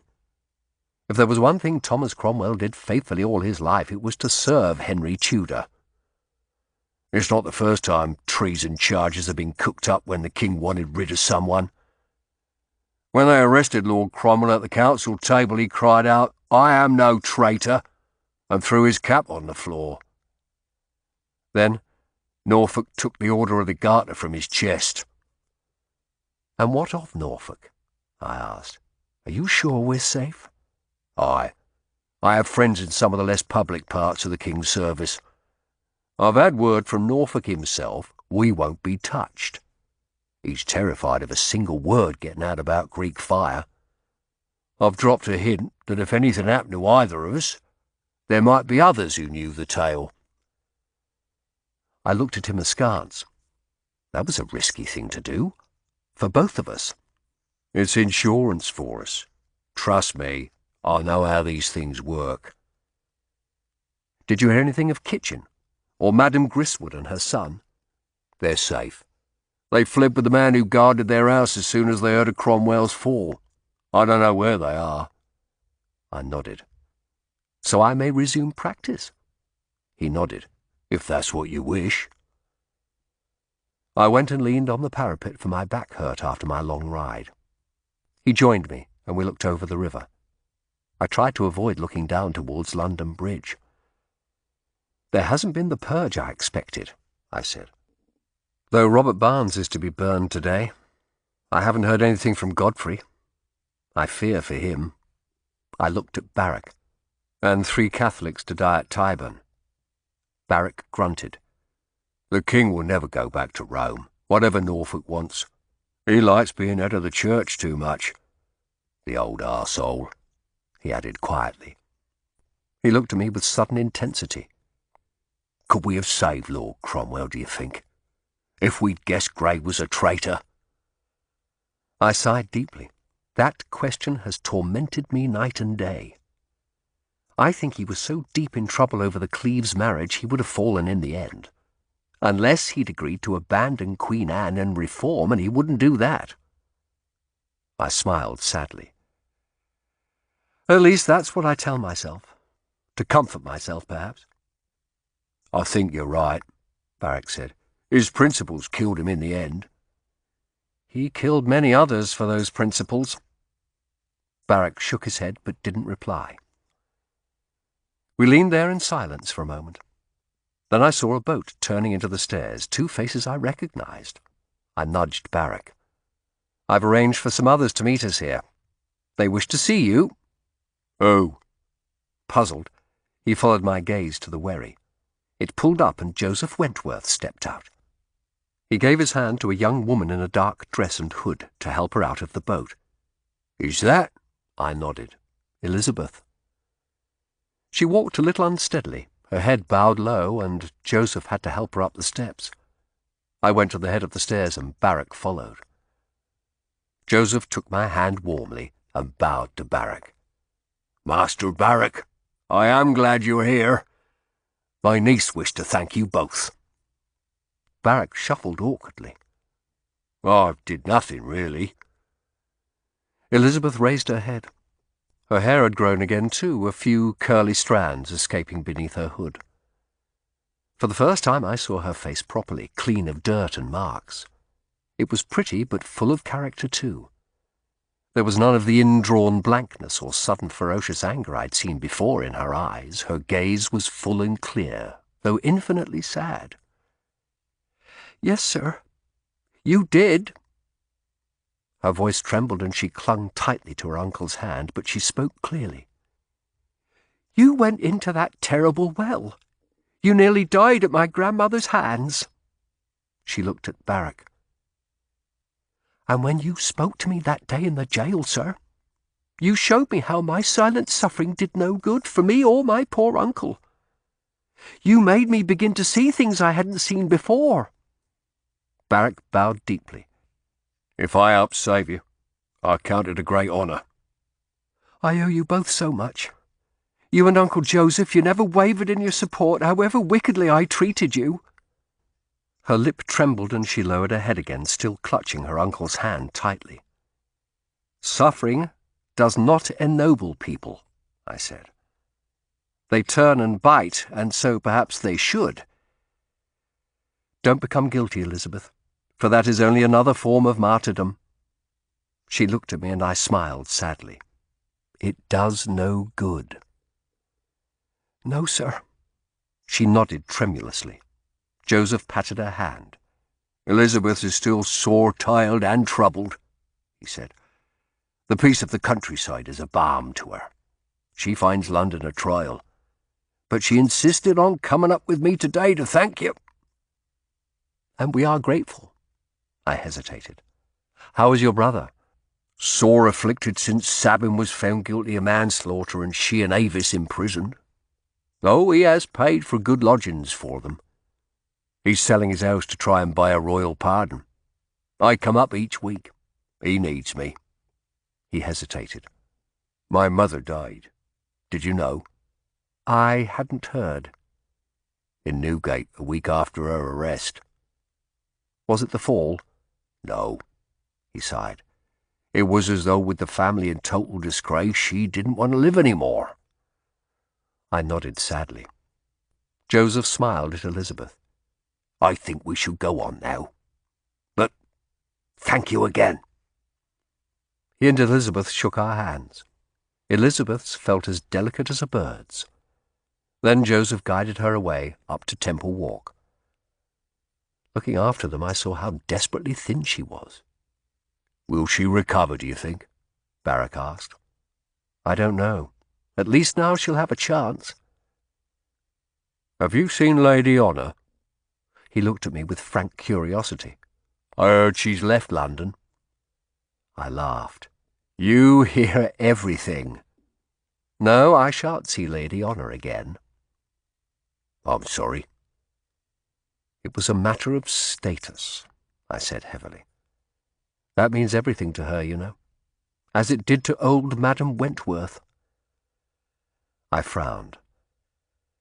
No, that was bitterness talking. But all those formal banquets and receptions would have bored me. I'm better off as a mere jobbing lawyer. I sighed. I should go back to the inns and pick up my cases, burrow into my books again. I stood up. Get Belknap into Chancery. Watch out for Richard Rich. You've made an enemy there. I can deal with that. In fact, I took a deep breath. I rather enjoy that side of things, using the law to right wrongs, where one can. How's Master Skelly? I saw him this morning. Fine with his glasses, though still rather slow. I looked out over the water. How easy it is to make victims of people, I said quietly. How humanity is addicted to that sin. I made a victim of Skelly. Elizabeth's family made a far worse victim of her. Reformers have made victims of papists, and now the reformers are being victimized in their turn. Will it never end? I stared north towards Smithfield, where the fires would be lit now. The smoke would be visible from Chancery Lane. It takes much fuel to burn a living man to ashes. How they would suffer. People shouldn't let themselves be made victims, Barrack said. They can't always help themselves. Not if they're ground down too far or too often. Perhaps. I looked at him. There was an idea I'd been turning over in my mind for several days. I was not at all sure it was a good one. I have Godfrey's cases now as well as my own. I have a great deal of work to catch up on, and more will come in. The population of London grows increasingly litigious by the day. I need more help than Skelly can give. I need an assistant. Someone to exchange ideas with, do some of the investigative work. I suppose you are unemployed now? He looked at me in surprise. I wasn't taken in. I had guessed from the beginning he hadn't suggested this meeting entirely out of goodwill. I'll not get work with the government again. I'm known too well, as Lord Cromwell's man. Do you think you could work for me? Is that dog Latin of yours up to it? I should think so. Are you sure you want to stay in London? There are rumours of plague out at Islington. He shrugged contemptuously. There's always plague. The work will be boring sometimes. You'll have to get used to legal language, learn to understand it rather than mock it. You'll have to knock off some of your rough edges. Learn to address barristers and judges with respect. And stop calling everyone you don't like arseholes. Even Belknap? I'll make an exception there. And you'll have to call me sir. Barrack bit his lip and wrinkled his nose as though in an agony of indecision. It was all pretence, of course. I had come to know his ways too well to be taken in. I had to prevent myself from laughing. I'll be happy to serve you, sir, he said at last. And then he did something he'd never done before. He bowed. Very well, I said. Come then, let's go to Chancery Lane. See if we can bring a little order into this wicked world. A tiny bit. We walked through Temple Gardens. Ahead lay Chancery Lane. Beyond that Smithfield where the fires would be lit now. Behind us, the river, flowing to London Bridge where Cromwell's head stood fixed on its stake. Between Smithfield and the river, the roiling city, ever in need of justice and absolution.